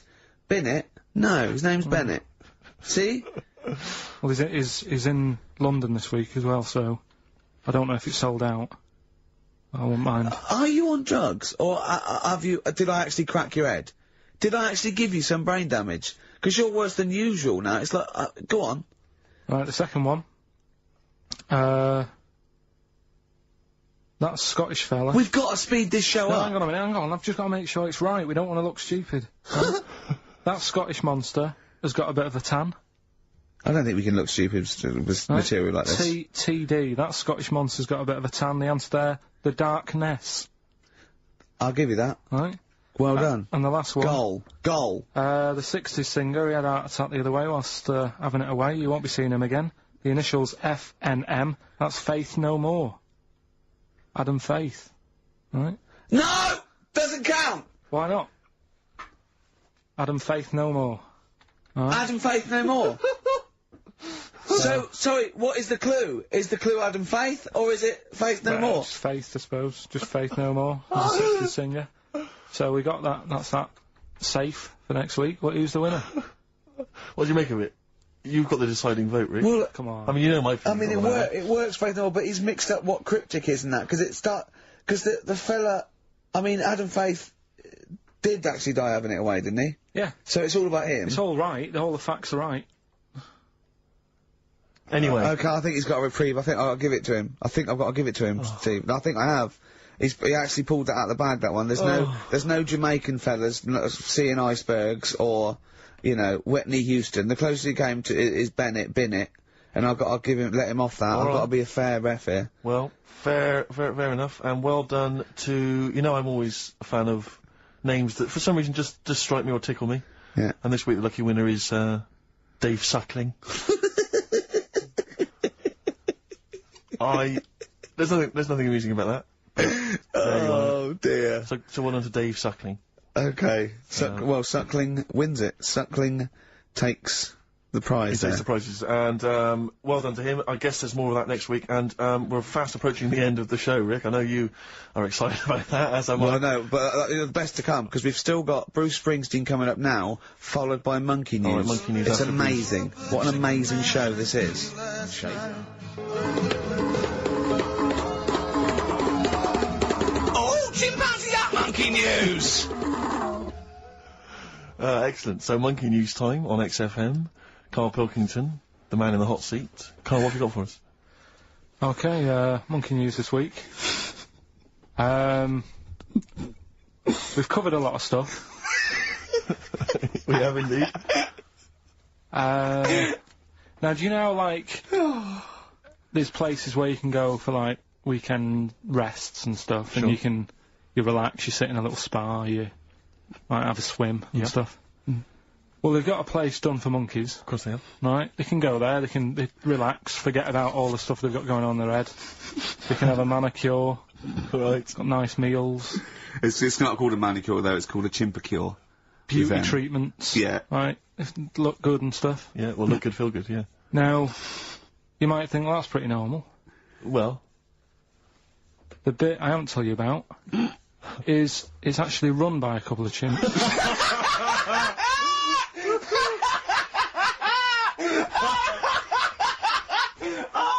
Oh, God! Oh, God! Oh, God, you're a maniac! Right. Oh, for Christ! Oh. Let's just... That's like coming a chimp! Let's just... Of course it's not! No, it is, because think about it, right? No, not think about it. What do you mean, yes it is? Of course it's not run by a couple of chimps. What do they do, get a loan? Right, if a chimp wants Yeah. to have a rest, Yeah. where would you go to? A place that's run by humans that don't know what chimps' needs are? No! My point is this, how did they get it together? How did two chimps, Mr. and Mrs. Chimp, went for a loan and said, I'll tell you what we need, a spa. I think it started off quite simple, right? Just you know, basic stuff. But they've expanded over time because it's become so popular. It's gone mental down there. Sure. Go! I They've all don't heard know. about it. Now, the thing is, the problem is this, right? That isn't even the top and bottom of it, right? Christ, The problem is, it's been going on and on and on, right? It's been earning a lot of money and stuff. The monkeys are happy. The monkeys that go there are loving it. They're telling friends and stuff. They're all coming to it. Now, the problem is, it's this little monkey, little man monkey and a little woman monkey, right? Yeah. Who are sort of girlfriend and boyfriend. Sort of. It's an open relationship, they can play around if they Well, want. the problem is they're not married, right? Now, Trouble brewing. the lad monkey, fella monkey, he's getting quite old. Mm. And the problem is, because it's his name that's down on all the stuff. Carl, All the forms. actually, Let him I don't- finish. I'm getting scared now. Let him finish. It's his name on the business, and the problem is his missus is kind of like, what's going to happen? Sure. What If are he you getting this? passes Where are you away- getting this from? What? Internet. Carl, I don't know where to start. No. This is the. No, This is just, the. can we this just is hear the- the end? This is ridiculous. So the problem is, the Female girl- monkey is worried that the male monkey she's worried. is What's going to going to die. happen? What's going to and happen with the what's business? What's going to happen? Of course. Right now, What do you mean the business? the health There isn't spa, a business. It's a joke. health Rick, spa. you're not listening. His name's on the form. The male monkey's name, it's in his name. Now the problem is, Oh, the woman monkey has got some kids, but because they're not blood relatives, it's not going to be handed down to them. And the What, courts, they're kids from a previous monkey marriage? yeah, Right. so that they're not going to get it. Let me just check this out. Yeah, otherwise you don't want to check the facts, otherwise Yeah. you could look like a twat spouting shit on the radio. Please check the facts for scientific And security. they're just a bit worried because they're saying that the people in Ohio, which is where they've got the little health thing going on. So that makes it more believable that it's Ohio. I thought you meant it was Berkshire, in which case it would be rubbish. It looks like the local people are trying to get in there. They've seen the success of it, Sure. and they're They want a trying piece to of go the in and action. take it over and stuff. Yeah. So Give me the piece of paper. Throw it away. Play a record. That's the worst one I've ever heard. and there's something wrong with you. You're educationally subnormal. Final tune from us, Tim Buckley. Lovely song called Wings. Back next week? Yeah. Yep. See you, Karl. Oh, proper rock band. Best band since Thin Lizzy. The Darkness. Oh, big words. Growing on me. XFM 104.9. Bit rash, I think. R. Gervais, S. Merchant, K. Pilkington. With a little bit of that. I know for a fact, that Steve is getting a little bit sick of Karl's attitude. Oh, his attitude's appalling. I quite like it though, because it's straight away friction, and he's sort of like, you know. To be fair, I genuinely don't think I'm the culprit in this. I think I come in and I just ask him a simple request. Yeah. And immediately on my back. Whinging, moaning, whining. I mean, I don't know if there's any evidence. Well, it's funny you say that actually, because in the survey, complaints. it came up this week. It's quite extensive. Mancunians take more sick days than anyone else. Mancunians take more sick days than workers in any other city in Britain and Ireland, according to Manchester-based employment firm. Survey by Peninsula found employees in Manchester take 11 sick days per year, whereas closest rivals Edinburgh and Dublin take an average of 9. Liverpool, Newcastle, Birmingham, and Cardiff only 8. Is Reading mentioned there? Or no, Bristol? it's not even in there. They don't take days off. London is only 7. So the point is, I mean, I don't think you can take anything from it, but if you're an employer and you had a Mancunian and a Liverpudlian and they were equal on everything else, but you really couldn't afford them to be away, Liverpudlian's going to probably be away for 8 days. Sure. The Manc's going to be away for 11, phoning in sick. And so what can you? I mean, just analysing the data though. What would you extrapolate from that? I really don't know. I mean, call in if you've got any clues, or email us in if you've got any. I don't know why I think maybe. I don't know, Mancunians I don't really know many people from Manchester. Well, I only know one, but I know he was off sick because he put on wet trousers and he got a cold, I think. Yeah, well, he just said he was... didn't come in for... he left early as well once. But I don't know. I mean, that's the survey, I don't know. I mean, it's evidence because it's statistics, so... There you go. It's guaranteed evidence that that's so, proof. Any thoughts on that, Ricky.Gervais? At xfm.co.uk. I mean, oddly enough, you're from Manchester, Karl. I am, yeah. What are your thoughts on that? On what, sorry? On the survey. Wasn't really listening. Sure. Well, Mancunians take off more sick days, they call in sick. I mean, presumably spuriously. Yeah. I mean, because they've got the same body, they're biologically the same, so... so they're obviously making up their life. Yeah, some of the days. Maybe just the 3 extra they're making up. Yeah, they're moaning. Probably because we work a lot harder than the others, so we're tired, so you're sick, so you need time off. Probably. Seems unlikely. I mean, the Scousers, to be honest, yeah, take them on, let them work in your office. But you know how many computers are going to go missing? Right, that... So offensive. Is offensive. Right. This is a survey that proved. You just made that up. You just carried on the myth that Liverpudlians thieve. Now that's not true. That is not true. Well, it's not. Well, some of them do. There's been no survey that you're more likely to thieve if you're from Liverpool than if you're in Manchester. So that hasn't been proven yet. So all I've got is the evidence from a survey of, I think, 3,500 people. It's proof that Mancunians take off more sick days. XFM 104.9. This is April Come She Will by Simon and Garfunkel. Simon and Garfunkel, April Come She Will. A lovely love song there. The X-List was all about sort of like sexy songs, because of death of Barry White, of course. And Karl and Steve having a little argument. Steve said, well, there are such a thing as sexy songs, of course. Karl said, I can't understand it. How can something be sexy?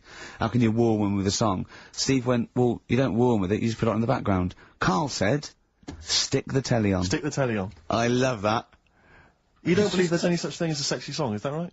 I don't think it can get you in the mood. You know what I mean? Right. You're either in with a chance or you're not. I don't think it matters what song you put on. Well, I don't think it ups your chances. I don't think if you take... It does. If you put Channel 5 on a Friday night, right, see a little bit of that action, gets anyone going. And it's worked for me, and that's all. What's on when pets go mad? No, you know, like, I don't know the titles of them, I don't look at the titles, but... What, that show with Chris Moyles? Do you mean the kind of erotic thrillers? Yeah, put one of them on, that gets you going a bit. I might be tired and that, but... What does the woman go, oh, that's an idea? Hey, that's an idea. They're normally called something like illegal briefs. And they're normally about some kind of female solicitor who's defending a guy who may or may not be a killer, but maybe in a former life they were lovers. It's always some nonsense like that, and presumably there's normally some gruesome murders, so how is that getting you in the mood? It's plot development. Yeah, it's the narrative. Oh, I love narrative. Yeah. I'll tell you what, that's a lovely twist. I've got the horn. Yeah. Brilliant. So, if you're from Manchester, sorry about that. I mean, it is true. We weren't making that up. We weren't doing a stupid stereotype like Karl did with Liverpudlians. It's just a survey that Mancunians take off more sick days. I mean, but they might be genuine. They might be sort of an iller people, or it might just be people who are in Manchester go, oh, I can't be bothered to go to work, it's rubbish. Whereas if you're in London, you go, I can't wait to go to work. What a lovely place this is. Some great jobs, don't you? Great jobs, don't they? Rick, I know you're always looking, just to keep you abreast of, new developments in music, what's happening. Yeah. I don't know if you've got any plans this evening, but you might want to pop along to the Hope and Anchor in Islington. Why? Where, playing tonight, Restless Diesel. Please welcome to the stage. Restless Diesel. I mean, we've talked about it before, band names where you just have to imagine you're supporting U2, Wembley Stadium. It can never happen. Please welcome to the stage. And Restless he comes on, and after Diesel. the first song he goes, thanks, cause great band before us, Restless Diesel. You hear a lot more of them. Exactly. Yeah, it won't happen, will it? Sure, they're a great band. I think. What's the tax on that? £5 in, is it? It's not telling us actually. Yeah, but to pop down to the Hope and Anchor, maybe tell us how Restless Diesel were tonight. Yeah, just call in. Maybe call in on Christian show Monday. Just tell us how Restless Diesel were. We can make that a regular feature. Now, what's coming up on today's show? Well, listen, we got all the usual favourites. We got and some new ones. We got Monkey News. That's sorted. Karl told me. People are guaranteed Monkey News. He called in. He said, "I've got some Monkey News." Brilliant. He's done that. I had to make sure. Yeah, we got that. We've got some great tunes. I've got a great song from Tupac, some Cat Stevens, some Jimmy Webb, some Thin Lizzy. Can I surprise you with something from Aerosmith? And a little treat from Evan Dando. We're quite rocky today, aren't we? There's a threat that there won't be Rockbusters. Good. That's no threat. But we can bring back Educating Ricky. Oh. I mean, because it's sort of like seasonal, isn't it, our show? You don't want it's not like Ant and Dec's takeaways on all through the year. Yeah. They go away for a few weeks and we get something else like Ian Wright's, Friends Like These or something. Exactly. You know what I mean? And so maybe Rockbusters, maybe not. Rockbusters on hiatus, but Educating Ricky always fun. If you've not heard that before. And I'll tell you what, Jane's Addiction, just because they rock as well, don't they? Oh, brilliant. XFM 104.9. Excellent, Ricky Gervais. Jane's Addiction, just because on XFM 104.9. Broadcasting from London, where people prefer to only be off sick when they actually are ill. Sure. Yeah, I don't think I've ever taken a day off sick. Except when I had that terrible tonsillitis. Is that when you went home, stayed with your mum and dad? Yeah. Why is that a problem? No, it's back to health. No, I'm not saying it's a problem. It's back to health. Yeah, I've got a loving family. So sue me. What do you make of that? The antagonism and piss taking is just like, oh God, 3 blokes in a pub. If there's people listening, I can't go. Are there? Karl, what do you make of London? Because you often say you'd much rather be up north. Well, he wouldn't, or he'd go. Well, this is what he constantly says. You've chosen to live here, you've lived here for years, you've got a flat here. No. I chose to come here because I was offered a job that was good money. Yeah. I wouldn't have come here if there was no job. So you prefer to be somewhere where there's a good job, so you've chosen to live here? I don't like being here, though. What? No, but you can leave. To what? Well, exactly! So you've chosen to stay somewhere that's better for you. It's not better for me. Well, it's making me ill, I'm not sleeping. Well, so you say you're ill, I think you call in ill, but I don't think you are. But I mean... Are there any stats to prove that? Well, yeah, because, sure. of the 11 days that he calls in sick, I reckon probably 7 of them are genuine. I'd love it if I dropped down dead tonight. Honestly, I'd love it. If you drop down dead tonight, you'd have it. Why aren't you sleeping? What, you're feeling ill now, are you? That's funny, you weren't feeling ill earlier, but you read that, and you're suddenly ill. I'm run down. Well, you should take a holiday. Oh, yeah, you've just had about 8 in the last 6 months. Oh, God!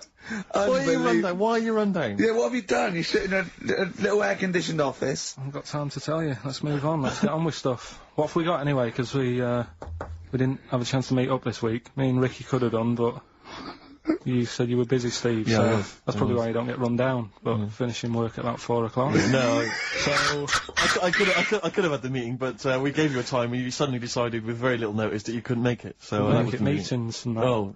So what have we got? What have we got? It's 1:20. What have we got? We're on till 3. Well, we've been talking. We've been doing well. We've been playing some great rock and roll. We've been playing some lovely songs. We've told them. We've explained the survey just for employees. Be careful. Yeah. We've put that out there. We put a shout out there. People know. I mean, would you say it was it's probably safest if you are an employer to never employ Mancunians. Well, I Would wouldn't go be that just a far. I general wouldn't go rule that of thumb? far because, you see, that's only an average. So I imagine some Mancunians, like, you know, Londoners, you know, are nice, reliable people. It's probably just a few bad eggs that throw the stats up Sure. a little bit. You know, people that would go, I'm not coming in today, I'll put on some wet trousers. Sure. Alright, stay in bed. Yeah. Stay in bed. Yeah. You still got 'em on?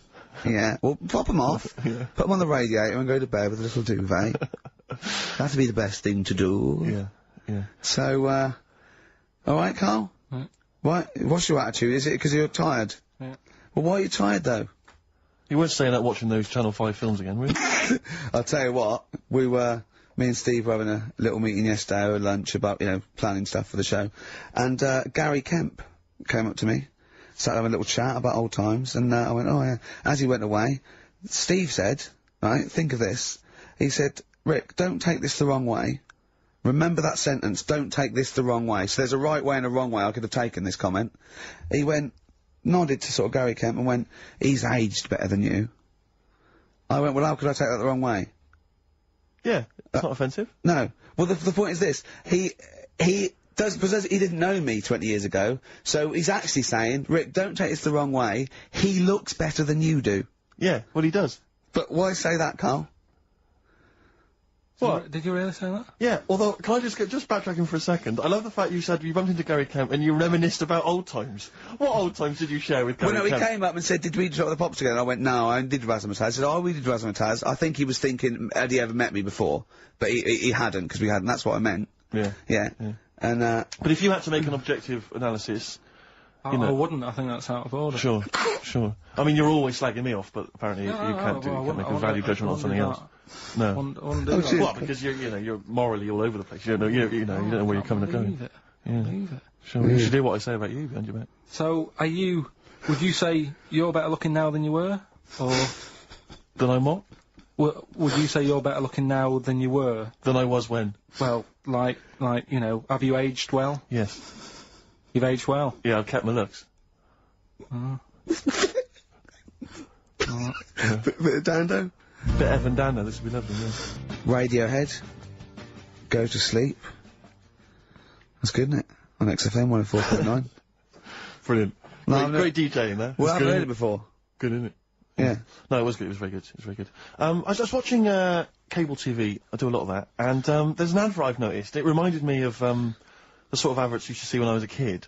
It's one of those attempts to kind of educate young people, but doing it in Yeah.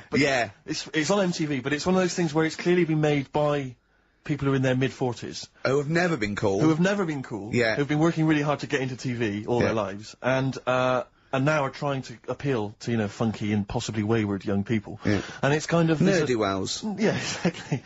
And it's a kind of stunning model, and two of her stunning model friends, but they're just a couple of average girls, you know, going about their business. And, you know, it says something like, it's all shot very funkily, like a kind of, you know, lock, stock and two smoking barrels kind of thing. And, it's a girl, and she's just grooving along with her friends, and it's kind of like, the captions are things like, you know, Isabella's 17. She's cool, she's quite funky, she's got these great friends, and they're sort of hanging out and laughing. And, she just pops into a tattoo parlour. Why not? Her friends are like, what are you doing? But she just goes in, you know, she has a tattoo done, and it sort of says, she's wild, she's crazy. You know, she lives life as she sees it. She takes every day as it comes. She's not tied down to anything. She doesn't smoke cigarettes. Yeah. So it just says don't smoke cigarettes. If you think she's cool. If you think all this is cool, then you probably won't want to smoke cigarettes. Exactly. If you want to be cool, yeah, then like don't. Isabella or whatever. Except the thing with that is that people watching that, the youth watching that will go, well, Bill at my school, he smokes and he's cool. Exactly. Yeah. Well, this is the problem with it. Yeah. It's not that the impulse is wrong. The message is fine. It's just this thing I can't imagine those things ever working with young people. No. With youths. It's like when you know, what was it? What it will do is that you'll get a lot of 13 and 14-year-olds sneaking out and getting a tattoo. Exactly. So the parents will be going, I'd rather she smoked. Exactly. She might give that up sometime. That's her life. She's got a spider's web on her face now for the rest of her life. Yeah, exactly. Yeah. But it's like, you remember that thing when they tried to get young people to vote? Do you remember that? Was it Rock the Vote? Was it called Rock the Vote? Was it? God. Was it people like Billy Bragg and people kind of... Yeah. I don't know who that appeals to. I don't know, you know, some youth is kind of smashing up a bus shelter, throwing bricks at old people. Goes, and then, what's that Billy Bragg? Billy Bragg, yeah. I just can't, I don't believe it ever. I think it was Mick Hucknall was another one. What's that, Mick? Oh, dear.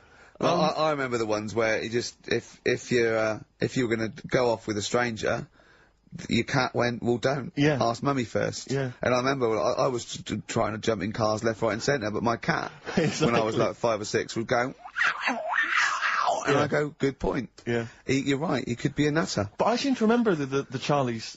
The Charlie Says. It was Charlie Says, wasn't it? Yeah. Charlie Says. Charlie Says. I always find them really unnerving. He lived in that really eerie kind of world where you never really saw cartoon. anyone. Yeah, but it was very kind of, it was very eerie. It wasn't very kind of comforting. No, world. they hadn't spent a lot of money on the cartoon, had they? No. But it was, I always got the sense with him that he was probably really quite lonely. But what I like the fact is that, And he had a cat, Mummy and the was cat so could talk. pleased, but by the time I came out, they'd gone off and I missed the picnic, but Mummy was so pleased that I'd asked her, she gave me an apple. No, I think and she said- Charlie got something he liked, he gets a fish, Yeah. right? I was thinking, an apple? No, I seem to remember it being that, I'll get an apple anyway, get me some sweets. yeah, or a tattoo. I always thought there was a con when your parents got you, some clothes you needed for Christmas. Yeah, I'm yeah. not falling for that. Exactly. I'd go, look, I'm getting the clothes anyway. I want battling tops. But the Charlie Says, I seem to remember when they asked him to go off for the picnic, by the Yeah. time he'd asked Mum, because she was on the phone, Yeah. I don't know who she was chatting to in the middle of the day, Yeah.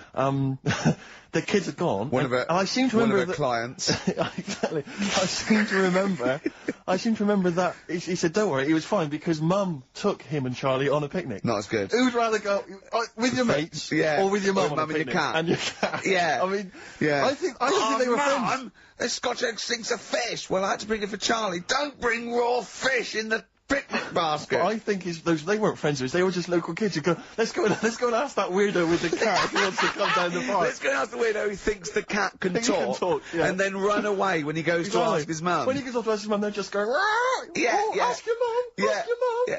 Hello, hiya. Alright, we're the local lads, the cool local lads. We smoke, we got tattoos. Do you want to come and play with some puppies in the disused mine? Ask your mum first. Quick, run. Exactly. Look, he's talking to the cat. Look, he's talking to the cat. They were just round the corner spying on him. They were just laughing, there was no picnic. Did you ever go on a picnic, Karl? Was there places to go in Manchester, or was it like Quarryland, mostly? The problem with those adverts, like when I was growing up, they'd sort of give you ideas, because remember the Charlie's one, right? And we were on holiday, right? And I met these two lads who are knocking about with, like, mates and that. And that advert came on, and we thought it'd be a good idea to wind his mum up, because this advert had just been on saying, you know, kids are going missing in Wales, right? Yeah. So we said, oh, this will be a good laugh. We put the kid in the wardrobe. His mum came back from shopping. We said, oh, he's gone missing. We haven't seen him for hours. That's terrifying. I know. That's an How old were you? appalling How thing old to were do. you? About 13. And what was his mum? She must have been, Yeah, she was going mad, and that's when we thought, oh god, we've gone. Will we say anything? Will we pretend we don't know where he is? Open the wardrobe, he'd suffocated. Yeah. That's Yeah. horrible, Carl. I know, but Such a it's just cruel what you thing. do, isn't it? It's just what you do. Well, no, you do. What do you mean? It's just Well, what you do. But what was it? Was he in the wardrobe? Was he listening to this? Why didn't he go, Mum, it's alright, when he heard her crying? No, she wasn't crying, she was just panicking and, like, screaming a little bit and that. Screaming a little bit. Okay, we'll tell her when the screaming starts. Exactly, yeah. And then, what's the other thing? Like, on the same, like, you know, all this was going on when I was growing up. And, one time we're on holiday, and my mum said, right, if you're going on the beach, it's a big beach. But, you know, if you're going to go out and play there, I need to know where you are. So what part where of the these beach you're going bells? to. Where this cowbell round your neck. She gave me a balloon.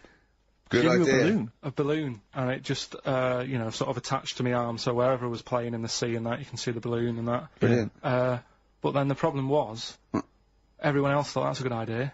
Cool. And it was just like loads of kids with balloons and that. Oh, I ruined it. So that didn't work. Yeah. I had to bin that idea. Weren't you in a car park once? Oh, no, it was New Year. And we were all gathering up. You know, like in Trafalgar Square at New Year, everyone gathers and they have a big kind of party and stuff. Well, in Bristol, they do something very similar on a smaller scale. And I was there one New Year, I was with my friends. And for some reason, I picked up a balloon during the evening. You know, I don't know where I got it from, but I was holding this balloon. And these girls came up to me and I thought, yeah, nice. You know, maybe a little New Year kiss. They came up, they said, hey, are you going to be here for a while? And I said, well, yeah, I probably will. They said, it's just that we've arranged to meet back at you at midnight. What do you mean? Because I was so tall and had a balloon, I was towering above everyone else. I said, what? They said, we're going to meet back at you at midnight. They said, don't worry, you can go about your business because we can see you wherever you are. This is where Nelson's column is. No. No, this is in Bristol. Oh, right, okay, Yeah, alright. yeah. And so I'm sort of wandering around, and then at midnight these two girls turn up again, and some of these lads come and meet them, and they're sort of laughing and joking. I'm thinking, oh, they're probably going to invite me back to a party. I watched them get in a cab. They went off. They had a wild night. But then I did have a balloon, so it was a great New Year for me. I did have a balloon. Oh, should we have a little bit of Tupac? Yeah, if you want. Yeah. Got a bit of that There's a great lyric in this. It's picture me rolling, right? But at the end, he's saying about look at me now. I'm you know drinking Remy and I'm in a Rolls Royce. And he goes, oh yeah, I forgot the DA. Can she see me from here? Can you see me, ho? And I think this is like District Attorney turning on the radio and Tupac going around going, can that ho see me? She's going, yeah, yeah, I can see you. Yeah. It's brilliant. Tupac. I'll tell you what, we should get rolling.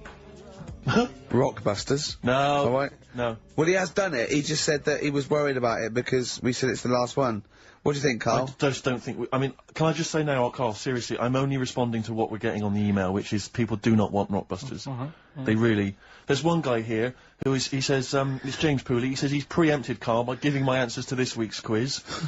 I don't know what the clue would be, but his answer is no Van Ear, Nirvana. Yeah, good. No Vanny, yeah. That sounds like one. Number 2, he's just guessed, I don't know again what the clue would be, but the answer is Kid Creosote. Yeah, that's good. That That's a typical Rockbuster. That is brilliant. That's a better game. And the last one is Harry Seacombe. Yeah. Yeah, that'd be good. So, I mean, maybe we should reverse it so people just... and we have to come up with the clue for them. And we win the prizes. Yeah. Have you got prizes ready as well? It's all there, but... Oh, I feel sorry for him now. Read what the prizes would have been. I'd rather just give them away to the first person to email in, frankly, than have to go through the torment of Rockbusters. Oh, God! Look at Karl's face! I wish you could... Oh, can't we get this on telly just for Karl's face? Hey, I'll tell you what we could do, Steve. You know, like Smiley Miley and that used to take the Radio 1 Roadshow out? Oh, man, that would be amazing. Come on. Should we take it out? Hello, Bournemouth! Yeah, how many miles have I done? Don't care. No, should we do this? How many miles have we done? Well, XFM's down the road. Yeah. 1. Yeah. Should we take it out the road just so they can see Karl Pilkington? To be fair, though, I mean, you're not really keen to leave W1, are you? Well, we wouldn't. Right, so where exactly would we take the roadshow? We'd do it outside. Outside the building? Yeah. Right, okay. And what would you do? It's called a roadshow because it's in the road, and I imagine, isn't it? And we'd give away T-shirts? Throw in T-shirts, and then we'd have a band. We'd have band playing. What was that band playing tonight? I forget, something Diesel, was it? Yeah. See, instantly forgettable. I mean, that was my point, really. we could have them on. Yeah, great. Yeah. We'd get a couple of celebrity pals down. Someone from Big Brother 2. That would be ideal. Well, Josh, the other little gay fella. Yeah. He'd come on, just wave. Yeah. I'm beginning to like the idea. Yeah? Brilliant, yeah. So we'll have Josh, something Diesel, we're playing the Bull and Gate tonight, whatever it is. Yeah. Right, I'll throw out some T-shirts. Yeah. And then, Karl will do a live Rockbusters. Yeah? Well, I don't know, do you want it? I just think that ruins it slightly. It would just bring the whole afternoon down, Rick, I think. We get it sponsored by someone. Yeah? No? Well, I'm just trying to inject a bit of... Read the prizes, what they would have done. There's a PlayStation game here. I guess it's maybe not been released yet. It's a little demo of that. What's this? The American Song Poem Anthology. I don't exactly know what that is again, but lots of songs on there and a couple of compilations, arbitrary compilations, the Club Anthems compilation, the best summer holiday album ever. Wow. You've certainly sold it to me, Steve. The best air guitar album again. Brilliant. And an old edition of Only Fools and Horses. So, you really haven't put the effort into the prizes, Karl. So if that's the prizes, if that's the whole point of the competition, and they're the best prizes you could conjure up, in God's name, how bad are the clues this week? That's why he doesn't want you to do it, Karl. Alright, we won't bother. We get it. Doesn't matter. Good. Excellent, well that's resolved. Brilliant. That's excellent. What we have got, though, is Educating Ricky, haven't we? Well, another one of my little things. Oh, it's brilliant, then. So how long's this gonna last before you wanna ditch this? Well, we'll see, a couple of weeks. Not like that, Karl. It's all one. It's one love, man. We're on the same team, man. Yeah, we're just one voice, man. One true voice. Like those lads. Yeah. They could play. Right, well, the Educating Ricky, They could play. Well, why don't we play a record and come back with Educating The Ricky? Wind, Cat Stevens, we need to get the jingle queued up as well. Yeah, I'll get the jingle queued up, No, yeah. I haven't got Neil Young lined up yet. No, not you, Cat Stevens. I gave it to you. No, we're not playing that yet. Can we just play a record? No, I Just told sound you to. rubbish. Well, I told you to. See, so why aren't you playing the record I told you to play? Because we've just had something chilled. right, from 2-pack. Let's lift it up a bit now with a little bit of blur. Right? Come on, play it. Oh, how much you off? I just have. Crazy beat, bro, on XFM 104.9. Right, we're gonna do Educating Ricky instead of Rockbusters. Incidentally, on the subject of Rockbusters, we've just an email from Phil. He says, I could do with this week's rather shoddy array of prizes, as I'm doing a car boot sale tomorrow and need a bit more tact to fill the table. Yeah, probably send it to him. we might as well do it anyway. Yeah. But Educating Ricky, it was a feature. Well, actually, about a year ago, I started a feature called Educating Karl because we found out he had 1 E at O level at history, and I'd educate him on things like Rasputin, things that I thought he'd be interested in. You know, Winston Churchill, some of the greats, some scientific facts, and then I said it's your turn, and he started telling me about people born without legs.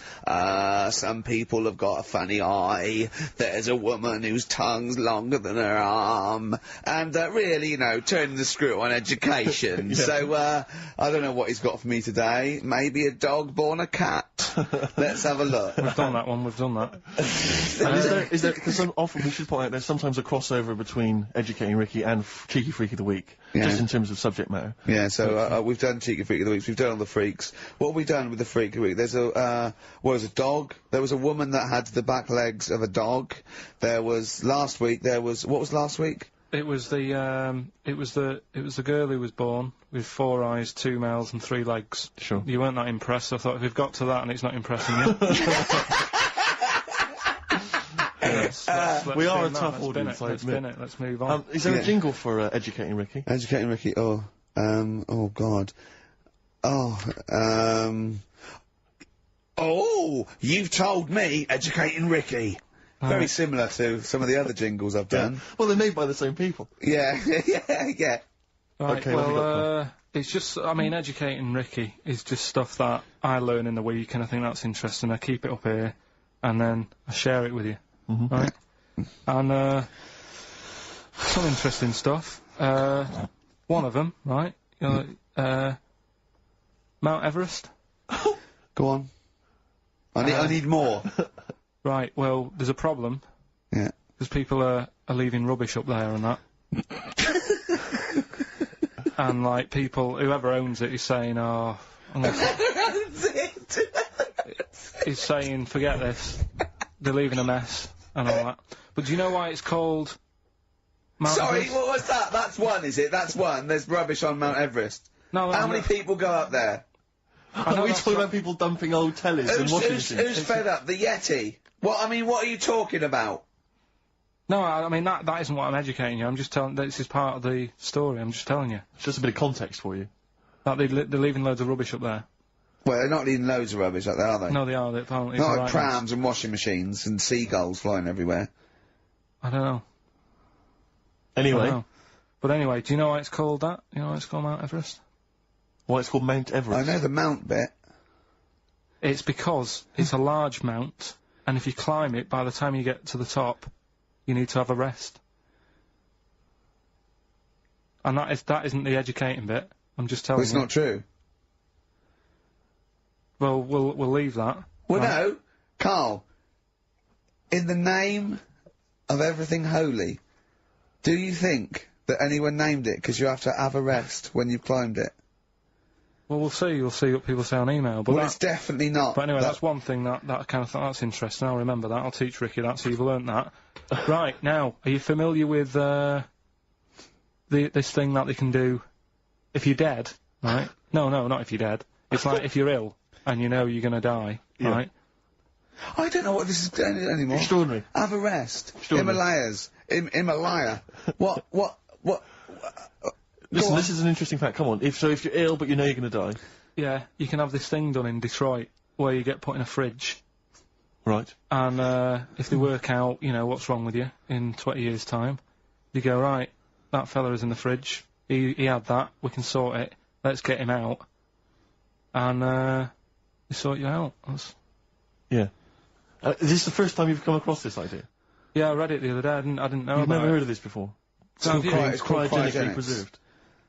It's good, isn't it? They put you at sort of like sub-zero temperatures, so stop all cellular activity. So do you stop aging at that point? Yeah. It's suspended animation. So, well, what's the law on it, right? Because say if I had something, right? Yeah. And I said, oh, put me in a fridge, and when you've got the cure and that, wheel me out, sort me out. Say if they did that. Yeah. And it was like 40 years. Yeah. And in 40 years' time, they get a cure for me. Yeah. Would I have to stay with Suzanne? Because she'd be 70. Do you mean what are the rules? Should you be allowed to date a younger woman? Well, it's not fair, is it? It's like good news, we've sorted you out, but I don't think she'd mind. I reckon she'd have the best 40 years of her life. Yeah. And plus, they're never going to find a cure for what ails you. That is genius. That is brilliant. You come out, you're cured, and you go, oh no. I love the fact that's what he'd be lying there. If you could think while he was in that state, you'd be thinking, oh god. She's losing her looks. Yeah. Just, oh dear. But everything else as well, like, my job wouldn't be here. No. No. Although the figures would have gone up a little bit. Yeah. Flat's probably gone or knocked down or whatever. Sure. Yeah. Most of my family would be dead. Yep. So what's the point? How do you know about it? Who's done it? Well, famously Walt Disney, apparently. I mean, Walt Disney actually did die, but had his body preserved so that should they one day be able to bring back people from the dead, they need Walt Disney. Hang on, who do we have? But with him, nothing is going to change, because when he comes out, Mickey Mouse will still look the same. Sure. Plug and all that. Play a record! I don't know where your mind is! Play a record! It's brilliant, you just say words! It's the aberrette! 50 Cent. Indie Club on XFM 104.9. So, Karl's a little bit fed up today. Actually whinging. I mean, properly whinging. Fed up. Reckons he's tired. Reckons he's overworked here. But, do you know what I mean, Karl? Everyone gets tired. Everyone gets tired. Everyone does the same sort of hours to you. What do you do? Sort of 9 till 6, 7?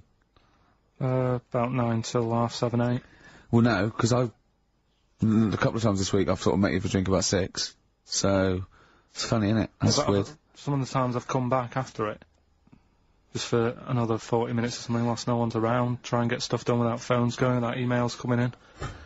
Yeah, we got to do it. Can I tell you what I think's a disappointment? You're in the department. You got to do it. I just think it's a disappointment that Karl hasn't been able to put that aside and rise to the occasion. He's only got to do this show once a week. It's 2 hours. I mean, we're tired. We've got. You've got one job. We've got about 6, and we're still doing it. Do you know what I mean? We still do it. We still. Well, you're a professional, Rick. I mean, that's why you've won multiple awards. Is because you're willing to get up there, even if you're feeling a little bit under the weather, even if you hurt yourself, you've got an injury of some kind. You're up there. You're doing it.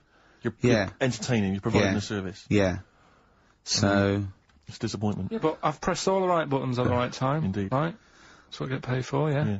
Done that, the adverts have gone out. Sure. You know what I mean? I've made you cups of tea. It's the negativity which is a problem. It's the vibe. You're bringing the room down. Bringing us down. And therefore the listeners. Therefore the listeners. Bringing us down. If you don't like London, you know what to do. Well. I'm trying to get out of here, aren't I? We just bought a new flat. That's not the best way. Buy a flat in Manchester, live there. Doesn't matter. I can always rent it out and make a little bit of money. Why don't you sell the flat in London and buy a street in Manchester? Pilkington Avenue. Really, you could literally be the lord, the king of that street. People could come to you like Solomon with their problems. Yeah. Well, he's come up from London. He's got London ways. Now, interestingly, have you heard? Do you remember the famous King Solomon story? That there are 2 women arguing over whose baby it is, and they present this to. They say, "This is my baby." And the other one goes, "No, this is my baby." So he knows one of them's lying, but he doesn't know which one. And so what does he do? How does King Solomon solve that? How does he figure out whose baby is his? First, what would you do? They're both white fellas, yeah. Both what? White fellas. Someone's 2 women. Right. It's 2 white women. To be they probably weren't, completely white. Yeah, whatever. Yeah, they're of the same ethnicity. No, I'm just working out. Right, alright then. So, alright. And don't think about what King Solomon would necessarily do. Yeah, it wasn't that easy. No, there's not one tall, skinny white one with big ears and so's the baby, the other one's a little short Chinese bloke. It's 2 women for a start. Yeah. 2 women, okay. The baby to look at could be either, He doesn't know which, but he knows one of them's lying, obviously. And is the one lying saying it's hers or saying it's not hers? Right, okay, this isn't worth it, Steve. I'm gonna tell you what he said, and you tell me if you think it was good or not. He says, well, then what we do is, as King said, what we do is, I'll take a sword, I'll cut the baby into 2, and you can have half each. And one of the women says, no, don't do that. And one of them says, yeah, that's fair.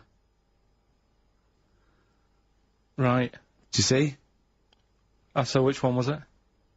Sorry? Who's... Well, no, my guess is the one that didn't want it done probably was the mother of the child. The one that didn't mind having the baby cut in half probably wasn't a mother of the child. Why don't you think, you bald little mank twat? Play a record. Well, I'm just, right. Although, it's not a very good solution. No, that doesn't I think exist. the woman who was lying could have come up with something better than, yeah, cut it in half. What you should have done is, yeah, I'll give it to the other one as well. Yeah. Jaded from Aerosmith on XFM 104.9, just trying to pep things up. See, I know you're up there. I mean, we've got lots of work to do. We're filming soon. We've got loads of things, admin, DVDs, everything like that. We come in here. This is Poxy. This is not a drop in the ocean, the sort of work and money we earn. Right, really? If we do this to keep charitable status. Because, and yet you know, Karl, come on, what's the matter with you? Are we doing Rockbusters? I'll tell you what. No, come on, Rick. I'll tell you what. Because it's your special day, and I want you to have a great time today. We're going to do Rockbusters. If you cheer up, miserable. He just got ratty then. Go, no, don't push it on my head. Don't put it on my head. Right, what were you trying to put on my head? I was trying to put a pear on your head to knock it off with a ball, like William Tell, but it was because your head is so round and the pear was round. I tried to flatten it a little bit, and I didn't know it was a juicy pear.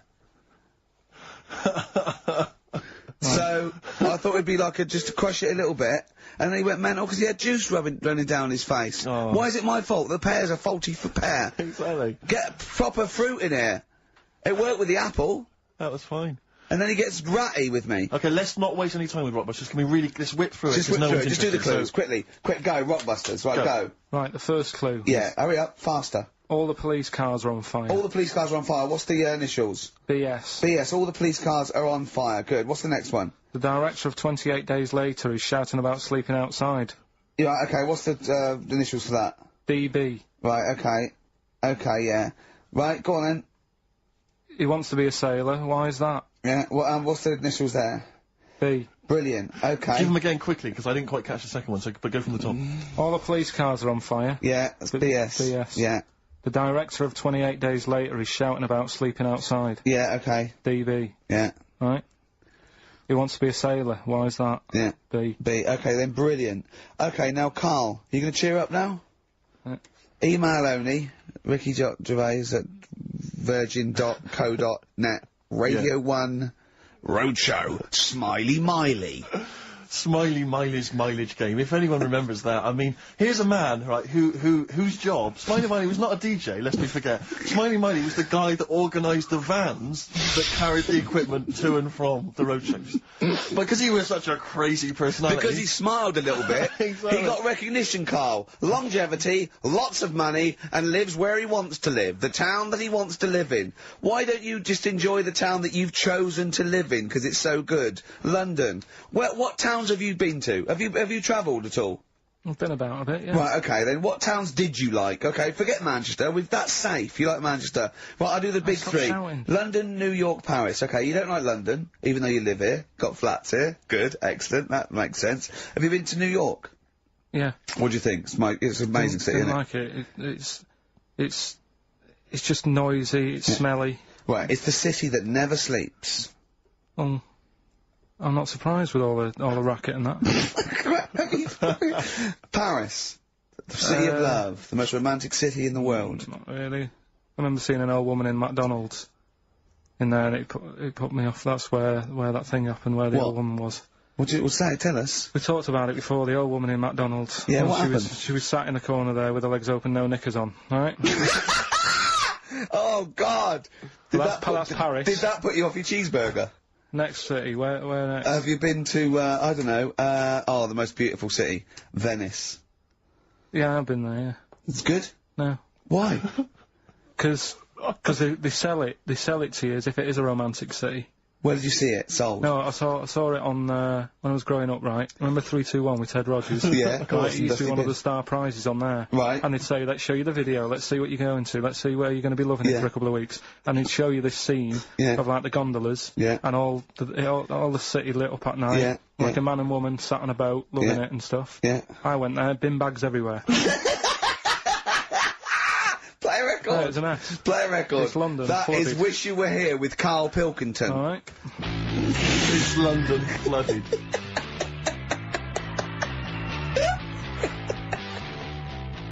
Black Rebel Motorcycle Club. Stop. On XFM. Karl's back. He's cheering up a little bit. Because, I think he's vented his spleen a little bit on, cities around the world that aren't as good as Manchester. So, has any of your family lived in Manchester? Because they all moved away, didn't they? You came here. Your dad's moved to Wales, for Christ's sake. Well, your family are all around the... Brother joined the army to get anywhere. Just take me anywhere. I don't know where he is. His sister's moved away, so no Ireland. one... Yeah, there you go, you see? So, that's just one family. That's one family who love Manchester. Exactly. Alright?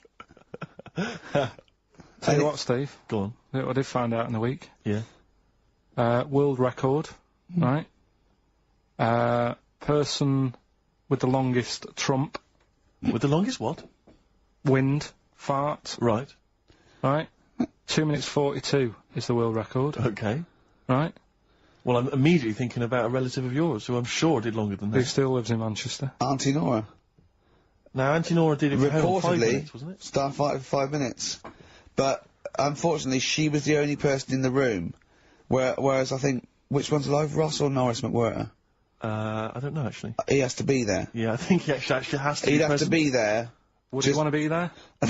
Well, he'd have sort of equipment, and looking at his watch, going, finish, you go, yeah, he goes, well, that was 4 Did minutes, she 59 go from like a seconds. size 10 to a size 6? Did she show some old dresses? Like a hovercraft. Exactly. In a big dress. Yeah, Just yeah. slightly off. Yeah. So, it has to be invigilated. But again, you know, how was the Guinness Book of World Records one invigilated? I mean, who was supervising that? Who was He monitoring said, that? I can fart for 2 minutes. They went, well, we've got to see this. Went round. And, he just probably let it rip.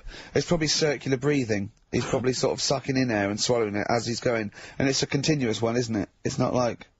Yeah. I mean, you know, that's how Nora's happened. Me Auntie Nora. She had a little bit of wind. It went on for like 2.5 minutes. Sure. That's when she called me Mum. As it was still going on. And said, there's something not right here. I'm leaking. She said, oh, can you send your dad round? You know, my dad. Yeah. Sent to me mum. With a cork. And, with a lighter. I think this would be the best one I want ever. to show the kids something. he said, I'll be there in a bit, get the windows open. But what it was down to, because I was talking to Is my she mum the and one dad with the about split tennis ball? Yeah. Can we not talk about that again? I was talking to my mum and dad about it, saying, you know, why do you think it happened and that? And it's because she never chucks food away, right? And she'll sort of mash it all up. And she's got all these ice cream tubs in the fridge that are just full Cabbage of, like, water. old, mashed up food. Really? And she prepares everything. Right, she doesn't work, she's retired now, she's got nothing to do all day, but everything's got to be ready Still for calls her. in sick. Do you know what I mean? Everything's got to be done.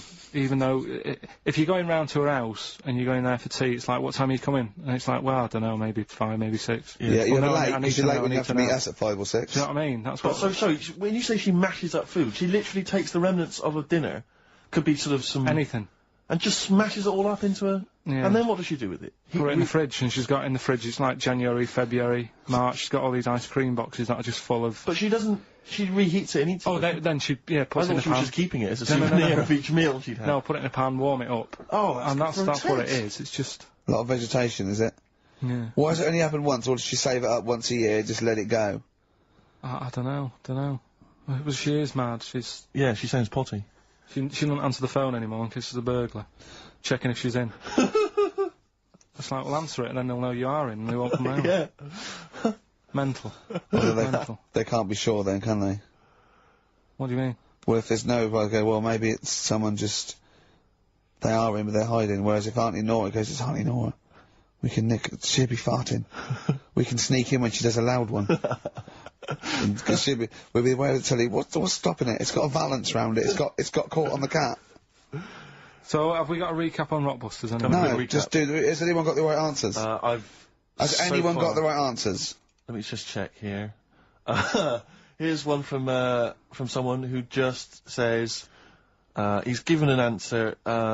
Answer to number 1, I. Number 2, don't. Number 3, care. Right, okay, is he close? Has anyone got 3 answers? I can't find one with 3 answers. So, again, you've done something wrong, Karl. No, no. This isn't radio, play a record. There you go, someone's got it. Give it to them. Fine, okay, give us the clues again, we'll give the answers straight away. Yeah. No fanning around. Yeah, Right. it's really pointless. Number 1, Yeah. all the police cars are on fire. BS. BS. Yeah, what was that? I can think of something. Go on. Blazing Squad. Brilliant. Okay. Right. The director of 28 Days Later is shouting about sleeping outside. Yeah. That's Dan Yell Bedingfield. Right? Danielle Bedingfield. Right, we'll never let him do this again. I told you I washed my hands of it. I know, but I Why just do you thought... let him? Why do you... Because he was grumpy.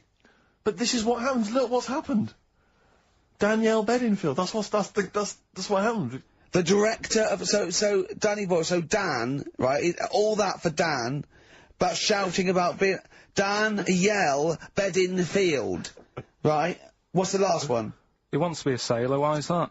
Yeah? Beyonce. What does that mean? Beyonce. He wants to be on the sea. Play record. You're never doing it again. You've just signed your death warrant. What have we done? You're never doing Rockbusters again. And if Monkey News is about that, we ban that as well. We've and we're serious this time. So Joe in Catford, stuff off to you. Oh, I can't believe what we've done. He's even doing the shout out. You won. Well done on that. What have we done, Rick? What have we done?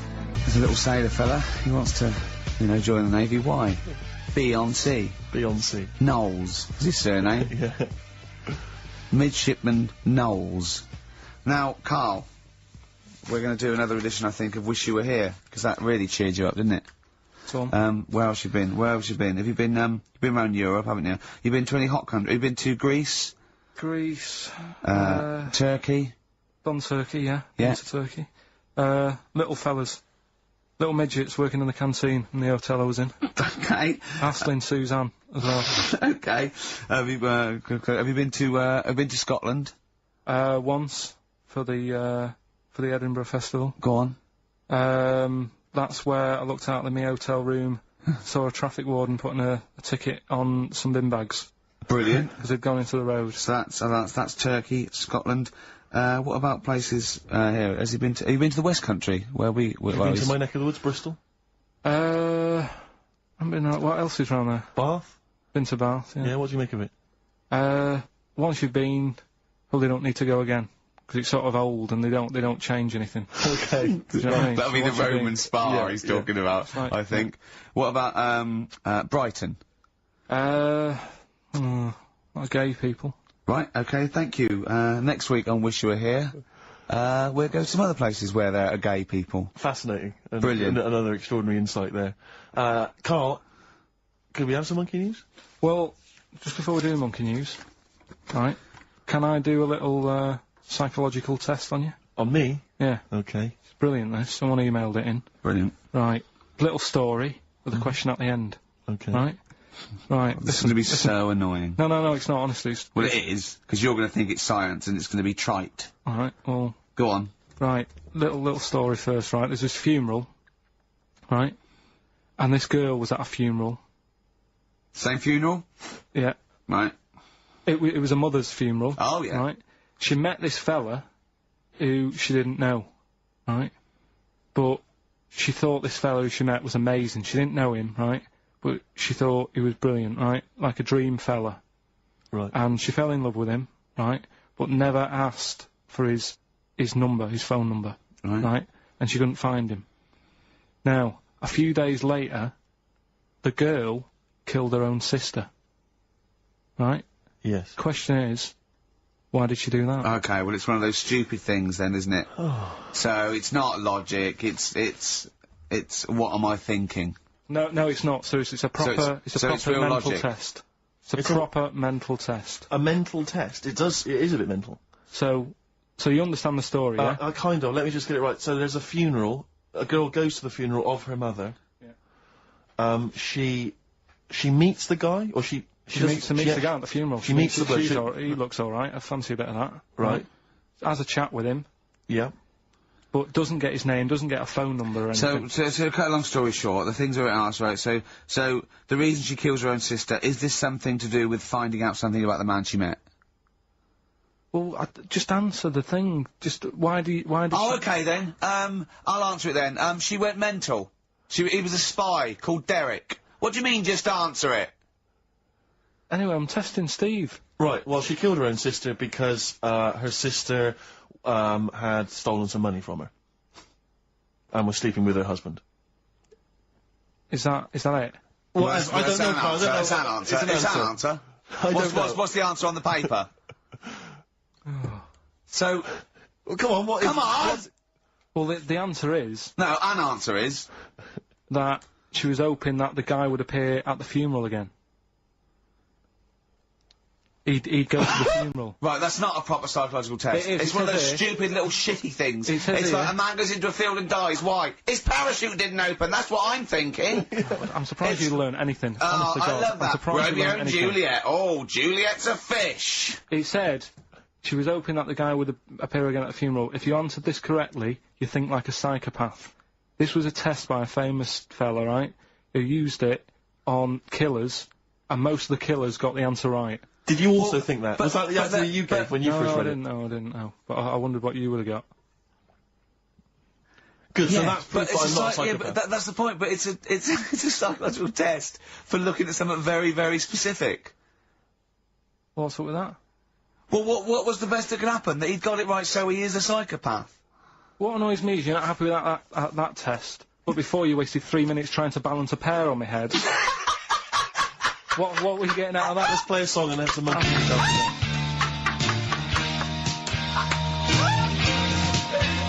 Joe Jackson. Is she really going out with him on XFM? Right, it's the time that most people, I imagine, have been waiting for. Monkey news. Play the jingle. Okay. Oh, chimpanzee that monkey news. Right.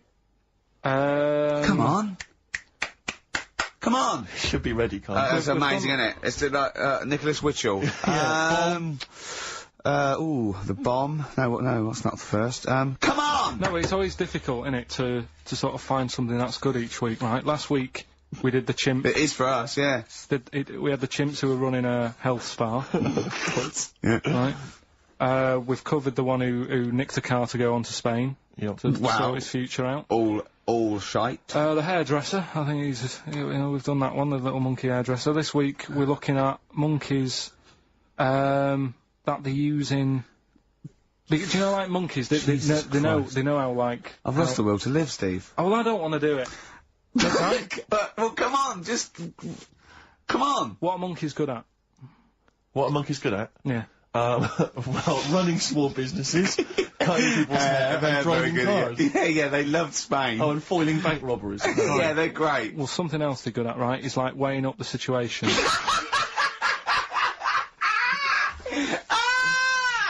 Oh, God! If you stick them in a field with loads of, like, obstacles on it, right, they're good at sort of, I can get over that, and I climb over that, I'll swing from there to there, that sort of thing, right? Okay. So the people in charge of somewhere, I've thought... somewhere! Come on. I've thought we can use that skill, right? And what they've done is they've got a load of little monkeys, right? They've given them an IQ test. Yeah. And the ones that score above 80, right? Get to produce this show next week. Join the army. Right. How do they join the army and what do they do? They just, what they do is they set little obstacle courses up for them. They do that. They do a cross-country run. They do, the IQ test. Run? Yeah. Okay. And then once they've done all that, they make them a little uniform. Made to measure little uniform. Slightly longer arms, shorter legs than usual, yeah. Yeah. And, basically then they taught how to use a gun and that sort of thing. Yeah, of course they are. You're talking rubbish again. This came through literally, pretty late on, so... So you've not had a chance to corroborate all the facts, as usual? Just have a look. Right, it's the bit I'm looking for is, well, A, why are they doing it? Why are they doing it? Yeah. Why do we need monkeys in the army? And secondly, why are we giving them guns? I'll just check to see if any of that I love the information fact is we answered. only let gays in recently. Yeah. Talk amongst yourselves. Yeah. Just have a look. I can't read it. There's too much pressure. But it's rubbish. Just have a... But it's rubbish. They don't get. It's the way that there are things there are animal cores, right? There are horses, there are dolphins, sea lions. You know, there are lots and lots of animals in the army, but they don't have to pass an obstacle test as such, and they're not taught to fire guns. You've straight away assumed that there's going to be loads of squads of men, and then just one little monkey in the middle. Like, you know, he came second on the test. He's in, boys. What do you think, Steve? You've read it? Well, as ever, Karl, this is an arbitrary email sent by one of our listeners. You know what Ricky and I think of them. and so we're not really basing this on hard evidence. We're basing it on the ramblings of one of our listeners. Rubbish. Once again, lazy, rubbish, uncorroborated, nonsense. The stupid test that you got wrong. Rick, that sounds like monkey news to me.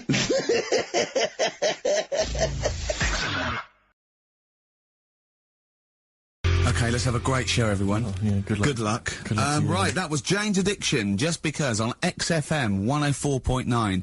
Right, everybody up, let's give them a great show, yeah? 2 hours of, like, fun, chat. Let's keep it, you know, let's keep it cutting edge. Let's not be too... I mean, that's what the listeners of XFM would... Oh, no, it isn't, is it? No, because...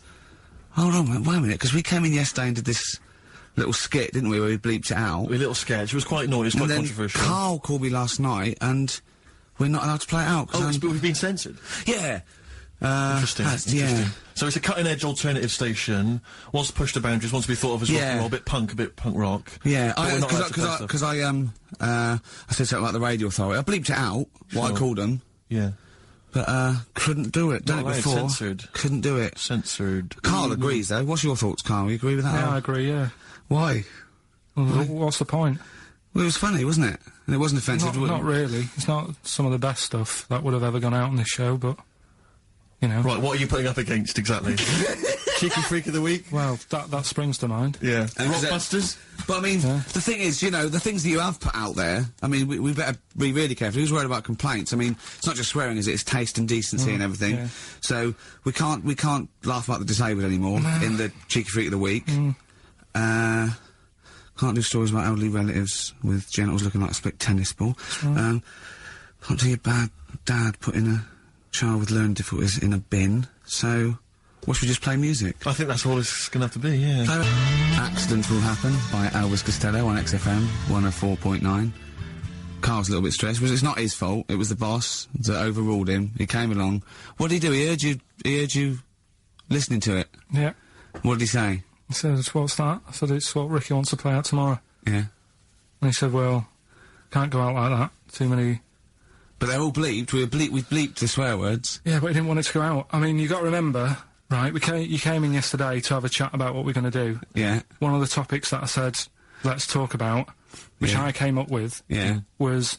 Let's talk about swearing. No, you said you never had a problem with swearing. It was normal. Yeah, that's right. And then we did a thing about, isn't it funny that you can, the thing about you can bleep a swear word by taking out the vowel. So we're going, so it's the vowel that's offensive, and we did a little sketch around that, and then ended, you know, and he wanted to completely obliterate the word in the end, didn't want to put the thing in that we said about the radio authority, which I think it was valid and wouldn't have got a complaint. Yeah, but at the end of the day, he's the boss, and what he says goes, doesn't it? Sure. So, yeah, I was just going to say, right. But what you got to remember is what he also said is if you want to pay the 70 grand fine, then go ahead and do it, Steve. There wouldn't be a 70 grand fine, there, would there? Well, you don't know what it'd be. But will you pay it? Will you pay for my mortgage? Will you pay for his mortgage? Will you feed his kids? He wouldn't be fired. What do you mean? Well, I tell you what, if it's not a fine, we'd lose the licence, then we'd all be fired. Right. When you're sat at home. Seriously think you'd lose the licence for that sketch? Well, does he really seriously think well, you'd lose the licence? But it is not the worst thing we've ever put out or done or ever will do. Yeah, but it's the fact that he said don't put it out, and you're like, you know, throwing your toys out the pram. I want to say it. I want to say it. How old are you? But you still want to put swearing out. No, it's a discussion about the radio authority and the way people are interested. Yeah, but leave it. Let's Don't move get on. annoyed. Yeah, but I'm annoyed because you've been at it since about 12:30. I know. Well, I like to get in early to plan the show. Yeah, but there's been no planning. So, to be honest, I'd turn off today, anyone listening, because there's nothing. Carl, there's never anything. There is. There's sometimes some good things, but today, seriously, What is there? I'd leave Name it. us something half decent that's been on this show. Loads of little interesting topics. Go on, I can't remember any. Right, gays in toilets. Yeah. Not particularly interesting. Fascinating to you, perhaps. Right, well, I'd prefer to hear that than just a load of swear words. Well, a lot of people We're not find that hearing, we offensive. wouldn't have heard any swear words. We'd have heard some bleeping. Right then, so that's entertaining, isn't it? Load of bleeps. It's because you don't want to stand up to your boss or say anything. Don't get annoyed with I'd us. stand up to if I agree with what I'm arguing about, but I'm not falling out with him over some crappy thing you want to play out. Don't say don't crappy. slag it off. Well, Don't it doesn't say matter, crappy. because I'm not here Actually, next week, I tell you that. I've canned this in. Don't right? say So if crappy. Andrew is listening, Don't Someone else say can be here next crappy. week. Play a record. We apologise for the word crap. That's out of order. We should read that. Big Sir, the Thrills on XFM 104.9. Started off another nice atmosphere again in the studio. Don't blame me. It's not my fault. No, I know. Well, it's your fault mainly. Yeah. You are bad. You are quite bad. But come on, Come on, you are. don't try and win him round just because he scared you. I don't know who's that against. Is it me or him? It's I you, don't yeah. know now. It's you. Right. Well, I'm not a coward. No. I'm not a coward. Okay, I'm but- just thinking of the listeners, Rick, and I just want them to be entertained. Yeah. Luckily, that's not a big problem for us. What, you mean we're effortlessly entertaining, or there's no listeners? Well, yeah, somewhere in between. Yeah. Karl, what's happened to you this week, mate? now it's happened. Come on. What? let's just- Nothing's happened? Come on, I came in, and it had an hour lunch break. You know, he's sort of like he never gets a break. I came in one day, it was out for an hour, a nice little chat with Andrew Phillips about, you know, where we were going with the show, and, you know. Where are we going with it? You come up with anything? Ah, dear. It's how far we can run it into the grave. Yeah, no, if we go off air, it certainly won't be through, being cutting edge or controversial, because people are just turned off because it's too boring to listen to. Brack. But he was out for an hour. Having a lunch break for an hour, and I always know, saying yeah. he's too busy. I know, yeah. It's interesting. Actually, on the subject of that, I noticed Dan here has emailed in. He says, I was listening to last week's show, and I think Karl has taken his job for granted. I'd love to swap with him for a week. My qualifications are that I can press play on a CD player and stop. Karl, what do you think of that? And it can come in next week, seriously. It says here... Don't get ratty, Karl. I'm we're not, just being, I'm not being entertaining. right. Dan, email me. You know my address. Email it. It'll be sorted out. You can be here next week. Go on. Dan suggested we could call it Karl Idol, where people audition each week, or perhaps Bone Idol. I like that. Bone Idol. Brilliant. Have we got a monkey news, Karl? Don't know if I can be bothered. Play a record. Play a record. Pretenders. Good. Oh, dear. On High five. XFM High five. 104.9. High five. That's professionalism, isn't it? Yeah, that is unbelievable. Ricky, you were, I mean, I don't know if I can describe it really, the scene. You were going mental, you were shouting, you were really being quite an unpleasant character. But Well, it's wait, just- the mic's come on, Rick, and you're Funny, you're a innit? charmer. Funny how people get annoyed. Carl At certain said different that levels. we don't have to be here next week if Andrew gets annoyed. I went, this is entertainment. He plays us to entertain. We haven't done anything against the law yet, have we? Or offensive, or against the radio authority. Karl said crap, but I think we'll get away with that. Yeah. So what is there to worry about? Right, let's just draw a line under the beginning Yeah, of the let's show. start guys. again. Seriously. Come on. Can we Come just hug on. and make up? Can we just have a big kiss? Yeah, come on. No, don't do that. Just, Karl, what have we got? What's on the list? We've done swearing. That's sorted out. Well, no, your point was more that weren't you interested in why swearing people find it offensive? Yeah, a little bit. Because of that seems obvious to me. Because you were saying yesterday that you never understood why people find it offensive, weren't That's you? right. That's right. Yeah. But I know. Well, yeah, carry on. Yeah, but that's what I was saying to you, why you can't do it on the radio, because people find it offensive for some reason. I don't agree with it, but some people do. Yeah, no. I'm saying everyone swears. Bleep it out, I would. But Bleep it out. Bleep it out, that's my theory. But you say that everyone swears. Not everyone does swear. I don't know why you've got this in your head that everyone swears. I'm convinced. Everyone. What? Everyone? Like, you know, religious people, religious leaders? Jesus. I bet Jesus swore. Right. What's your evidence for that? No, I'm just thinking, I mean, things are better now than they were back then, right? Right. He's wandering about in his sandals, getting pebbles stuck in there and stuff, and that's annoying. Nails in his hand, that must have hurt. What I'm saying is... That's offensive. No, it's not, though. That's blasphemous. No, but what I'm... Don't laugh at the crucifixion. Play a record. I'm not laughing at that, though. That is terrible. I'm just saying... No, you can email in, if you want a complaint. Karl. Yeah? Pilkington@xfm.co.uk. Wasn't offensive, though. I'm just saying it's a fact. When you stub your little toe, you let out a little effing And what do you think jeffing. is you? It's an effing and jeffing. So the kind of ancient Hebrew version of effing and jeffing. Ooh, I'm worried about this. This is naughty. No, it's not. Yeah, it is. When did you start swearing? I started swearing at school. Right. I hope you haven't offended any Christians. Right, there's a lad at my school, right, who, got caught swearing. I mean, I got caught and I got... When you say get caught, what was it? You were like right behind the bike sheds having a swear. Have you got any MF? Yeah. No, I've only got one C left. It's my dad's. Oh, come on, let's have a go on it. Let's say hunt. Yeah. Let me say the hunt. Getting No. older kids to buy you some swearing. So, look, just smoke it down to the car. Yeah. So you're right there. You're behind the bike sheds having a swear. Yeah. And a teacher hears him say, right, the S word. The S word. The S word. Well, Yeah. So, Sacrilegious. the way this teacher dealt with it, he said, right, it's not a clever word to use, and he tried to make him get sick of using it he had to write an essay using that word 300 times, right? Yeah. So, I would have loved that. But I that's would have just loved practice that. for a kid. But that is like the father catching the kid with a cigar And making him smoke it all the smoke. time. Yeah. Doesn't work with heroin if you've got a young teenager who's jacked up for the first time. Yeah. It can be dangerous. the funny thing is, though, right, his mum found his textbook, Of course. thought he was depressed and wanted to take him counselling. Because everything was S. He was writing down, this is... And did And it that's- work? Did it wean him Nah, up? did it? Yeah.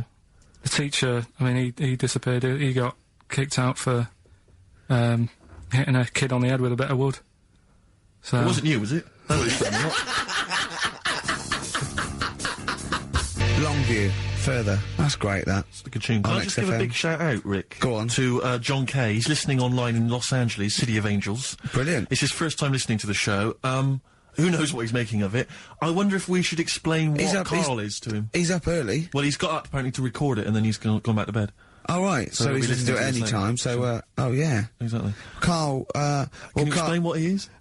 well, he's a little bit of a grumpy, spoiled, lazy prat at the moment. Oh, I think that's but fantastic. usually he's quite a funny, nice, sort of genuine guy who's in awe of the world if it's furry and doesn't really care if it isn't. But, Anyway, we're all one big happy family. You all come right? on, Karl, attitude up. Happy. Happy. If we're happy, the listener is happy. We were talking about schools, swearing, kids at school.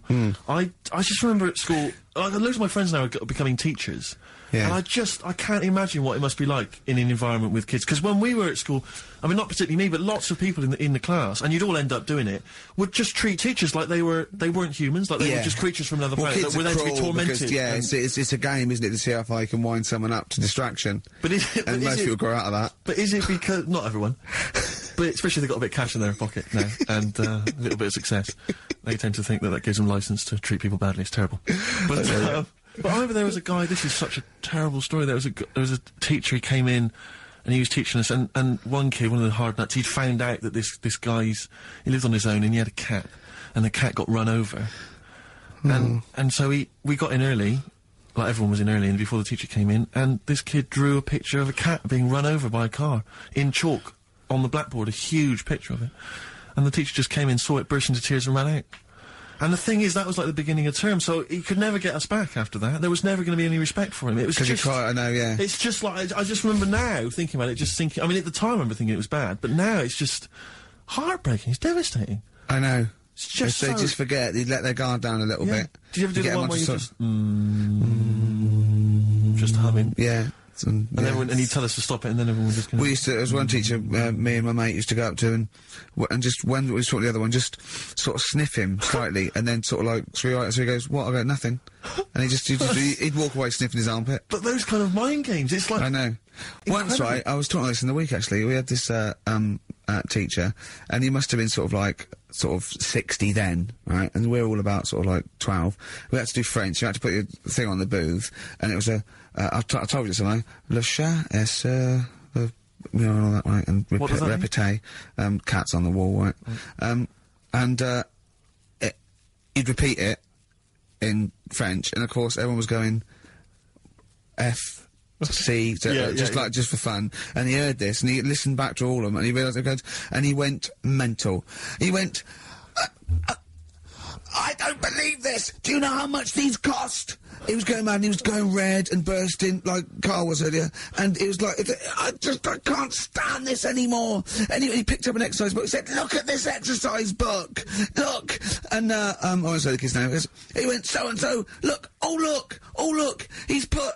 And, I'll change his name, Smithers. He went, oh look, he's put Smithers is shit. He goes, he's got Clever on this side, he's put Smithers is a lump of shit, that's good! Right, and he went berserk, he went, oh look, he's drawn a picture of a penis with wings, and he's written underneath, Dicky Bird. He went, is that clever? He went, do you want me to put a piece of paper up so you can come and write swear words and draw ladies' genitals all day? And I went, like that laughed, he went, I'm glad you think it's funny, Mr. Gervais! And he stormed out. Oh, God. Yeah.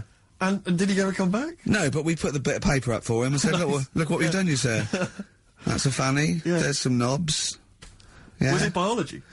No, it was French. Oh, French, of course. Yeah. Oh, that's right. I just remember things like games like, there was some cupboards at the back of I think the maths class, and one kid just got in the cupboard before the teacher came, and then sat in there for like, 45 minutes, and just towards the end of the thing just came out. Brilliant. Just came out and just went, and sat down. And just things like that, which just kind of, it's not, I don't know what it is, or I don't know what, it's just an utter lack of respect. I played a trick like that once in my first year at college. This is pathetic, right? We're on a hall of residence, right? And there was this woman, sort of middle-aged woman come around in a twin set, and I think she was from a bank where she was doing students, going to do a bank account, and we knew she was coming up the corridor and she was not right, and so my mate got in my wardrobe in this little room. Right? Just sat there, she came and I said, have you banked? I said, yeah, I banked. I said, okay, can I just do it? And there was a knock on the wardrobe, I went, come in, and he just came out, and I went, alright, and he left, right? And she just looked at me, and I started laughing, I went, sorry, she went, you're not interested? I went, no. But it just fell flat. It fell flat. Yeah. Yeah. Oh dear. Oh dear. Karl, a little bit happier now? Yeah. I'm happy. What have you done this week? Doesn't bother me that. No, what have you done this week? Doesn't bother me that. Karl, answer the question to the producer. What have you done this week? A few things. Oh, it's funny, right? Because when he's moaning about, I was telling about, I'd caught him out. He says he doesn't get a lunch break. He had over an hour, and then he went. I think he went quite early that night to get a hob that hadn't been delivered or something. So, and I said to, was it James Hyman? Was it? Wasn't he? Yeah, that's right. And I said, James, he's always complaining about working. Does he work hard? And he went, well, he doesn't work as hard as he used to. Play a record, Karl, will you? Interesting. Don't want to really hit the start button now. I might do it in a bit lazy. I'm not saying you're lazy. I'm saying, maybe some people don't think you work as hard as you do. That's the way of the world. I'm not saying you don't work hard.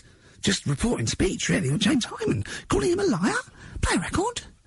Can't be bothered. Play a record, Karl.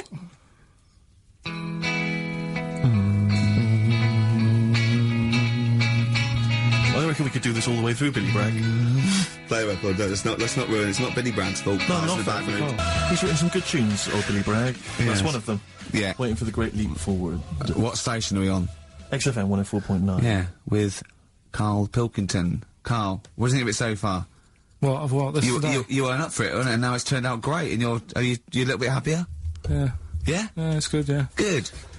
Just talking earlier about teachers, weren't they? Have you got any amusing anecdotes about teachers or anything around that subject? I didn't go to school that much. Go on. But when I did, it was, I was telling Suzanne about it the other day how, she goes out with me now and she thinks I'm great. She's lucky what she's got. No, she's done well. Yeah. Right? But I was the sort of kid who she would have hated at school because I never had, like, a pen. Oh, yeah, I know what sort you are. Never a pencil case or any stuff? I'd start off the term, I would, and have, like, you know, a brand new carrier bag with my stuff in.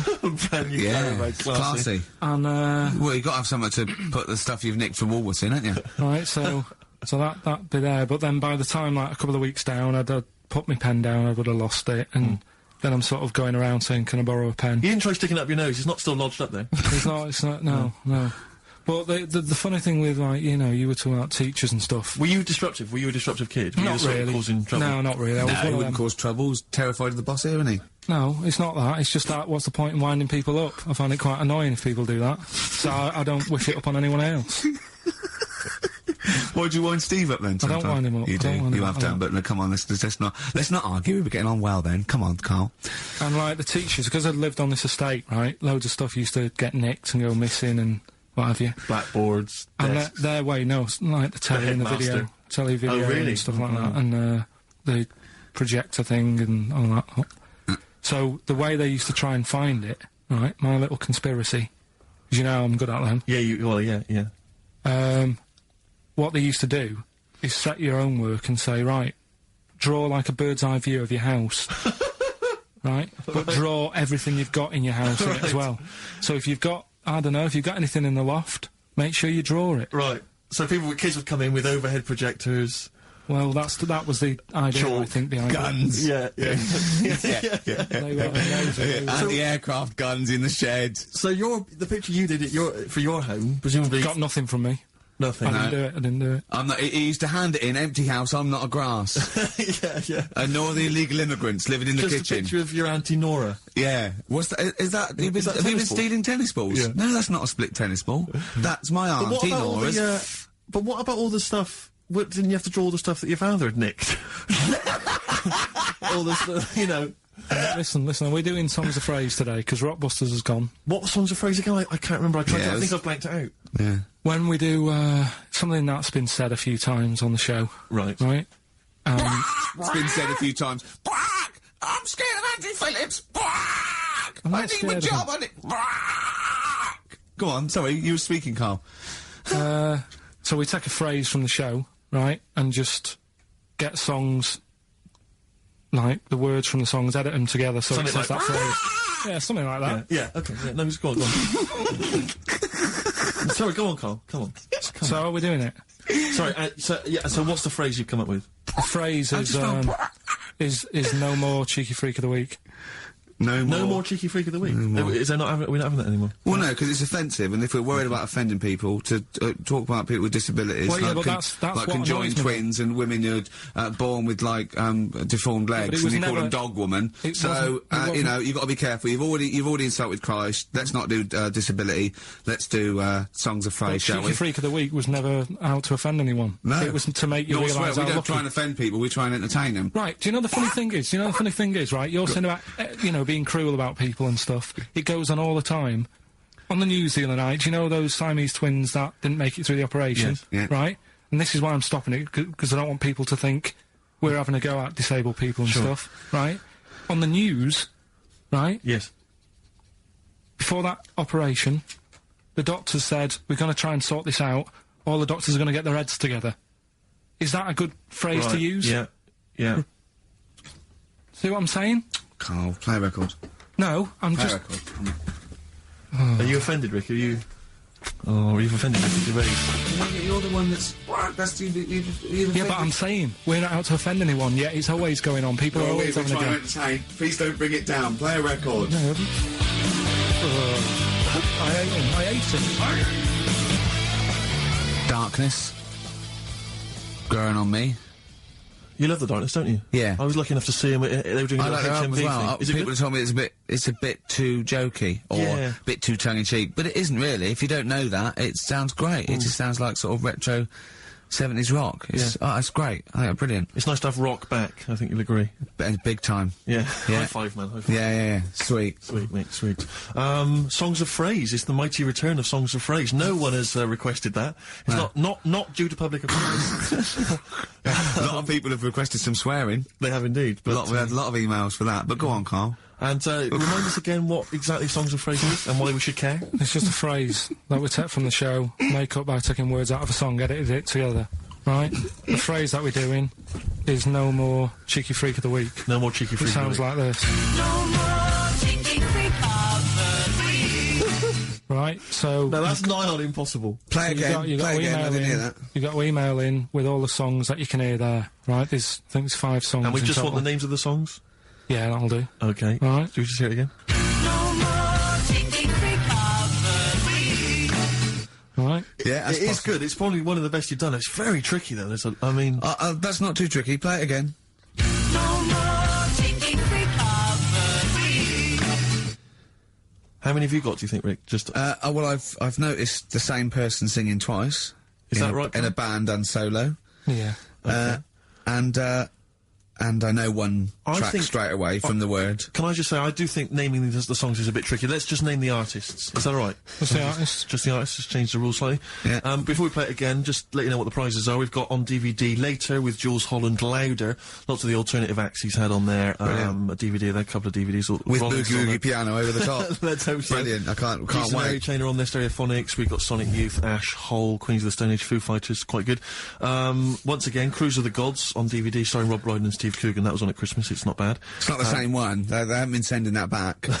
We've been giving out different ones each We have week. indeed. This is an album just called quite simply I Love You. Yeah. And you'll be pleased because there's the likes of Mel C, Cliff Richard and the Hollies on there. Brilliant. Excellent. The best chill-out album ever. We've got the Beach Boys on there, Elvis Costello, Pink Floyd, Coldplay. That's not bad. And this is the one that's most interesting, I think, the American Song Poem Anthology. I've not heard it yet, but apparently, I think what it is an anthology of recordings that were made apparently in, I think, maybe 50s or 60s America. There was a particular organisation, you could send in songs or lyrics that you'd written at home and they would send it to right. music and record it for you. And this is a compilation of them. So obviously there's some quite idiosyncratic and odd little things on there. I think it's probably worth a listen. So not bad prizes at all, Karl. Let's play it again. No more cheeky freak of the week. Well, we've started that going. Just the artists then. Ricky.gervais@xfm.co.uk. Ricky.gervais@xfm.co.uk. Once more, Karl. No more cheeky freak of the week. See, we're just great. Yeah, not bad at all. A little bit of Elba. Nice to hear them again. This is the one Red. XFM 104.9, Ricky Gervais. Karl. Sure.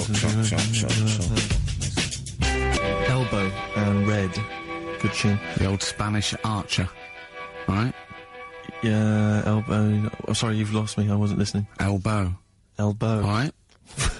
Sony award-winning from Ricky Gervais. Well, we're not allowed to do anything. Sure, a bit Andrew likes those sort of things.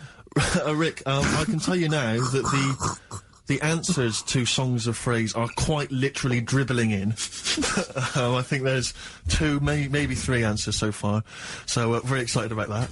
And we just had an email from Dan. He says, my Mrs. Lynn is pregnant and is 8 days overdue. Karl, could you offer any words of encouragement to coax the baby down the birth canal? I've sat Lynn only inches away from the speaker to allow optimum audio transfer to the uterus. What would you say to that child there, just to lure it out to the wide world, Karl? I wouldn't rush out, to be honest. Right. It's not good, is it? Out here. Sure. And I don't really want to talk about kids either, because Suzanne's mate's just had one and now she wants one. Oh, God. Yeah. Please never bring a child into the world, Karl. Promise us that. They just bore me. Have you seen, there's loads of people in the office who have got them now and they've all got baby pictures everywhere and they're all like, isn't it nice looking? And it's like, no, it's not. They all look the same. Do you know what I mean? All like Mel Smith. They just... Don't they? But it's that theory, actually, right? Do you know how I've said before about babies, right, Yeah. but like little old people? Yeah. There was, no, Another of the great theories. no, the fact that, you know, you're born and you sort of, you know, you got no teeth, you got a little bald head, you can't control your bodily functions and that. Sure. Then you get to like Sorry, 70. you're describing yourself? or Yeah, I was saying, you've got a dangerous No, ground, I'm aren't just you? saying, that's how you're born. Yeah. Then you get to about 70 or whatever. Yeah. All that starts to happen again, doesn't it? Right. Yeah. Now, there was a story in America about, just backing this up again, 70-year-old fella, 70-year-old fella, okay. little bald head, Yeah. right? Probably no teeth, and that, Probably, yeah. nappy and that, right? Yeah, probably, yeah. Goes- yeah. goes It's not into, 70-year-olds, but pop the old nappy on your 70th birthday, take your teeth out. Goes into an off-licence to get some beer, doesn't get served because they didn't think he was old enough. Right. Okay. Right, okay. Oh, wait a minute. Carl's back. Carl's back. Wait a minute, No, I'm sorry. okay. So they thought he was Right, a okay, forget giant it. baby that had walked into an Forget opera. it. Weird, isn't it? Steve, forget it. Carl, please. I Forget need it. Carl to answer. No, I mean, that's the story, but it's weird, isn't it? That's Well, what I'm it's not true. saying, it just backed up The my guy theory in an again. off-licence thought that a giant baby had waddled A into an 70-year-old off-licence. wrinkled baby in an overcoat, stuck in Werther's Original, smoking a pipe and going, I can't believe it, the price is not the same as they were, right, was a small child. Well, Yeah, weird, isn't it? Play a record, you're an idiot. well, what's happening with Songs of Fraser? Forget Just- it. Forget it, No, who as cares? I say, the answers are dribbling in, and Can we run this radio station for a week? Yeah, but the thing is, if we genuinely wanted to do a good job at that, we'd have to fire ourselves straight away. No, do you know what I mean, though? Just sort out the playlist, let DJs, you know what I mean? Sort out what can be said and what can't. Just for 1 week. Yeah, see if we can give it a bit of shall we? Well, what would you do? I don't know, does the phrase pissing in the wind mean anything to you? Well, I know, yeah. Well, are we going to even meet this week? Because it's, you know, we've wasted time pre-recording stuff that we can't put out. I don't know if it's He's worth... still on that. He is still on it. I mean, to be honest, I've let it go, but he's still on it. What else is on the list? What list? On the list, I said to you yesterday, let's sit down and have a chat. I Yeah. thought I threw What that away. stuff? I thought it was just a piece of crap. There you go. You can't say crap. You're saying... You should have bleeped that. I know, why don't you believe that? Why don't we pre-record the whole show, then we only have to come in once? What do you think of that, Carl? Carl? Whatever. Carl? Steve, what are Carl, you doing with I Songs of seriously think Fraser? if we put out last week's show, would anyone know? Carl?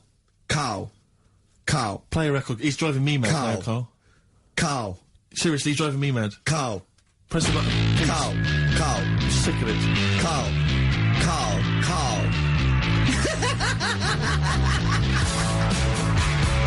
Black Rebel Motorcycle Club. Stop. On XFM. 104.9. I reckon we could run it for a week, just to do a few Would you little want to things. bother though? I mean, No, but I mean, just like, you know, have a look at the playlist a little bit, get us some... another phrase, polishing a turd.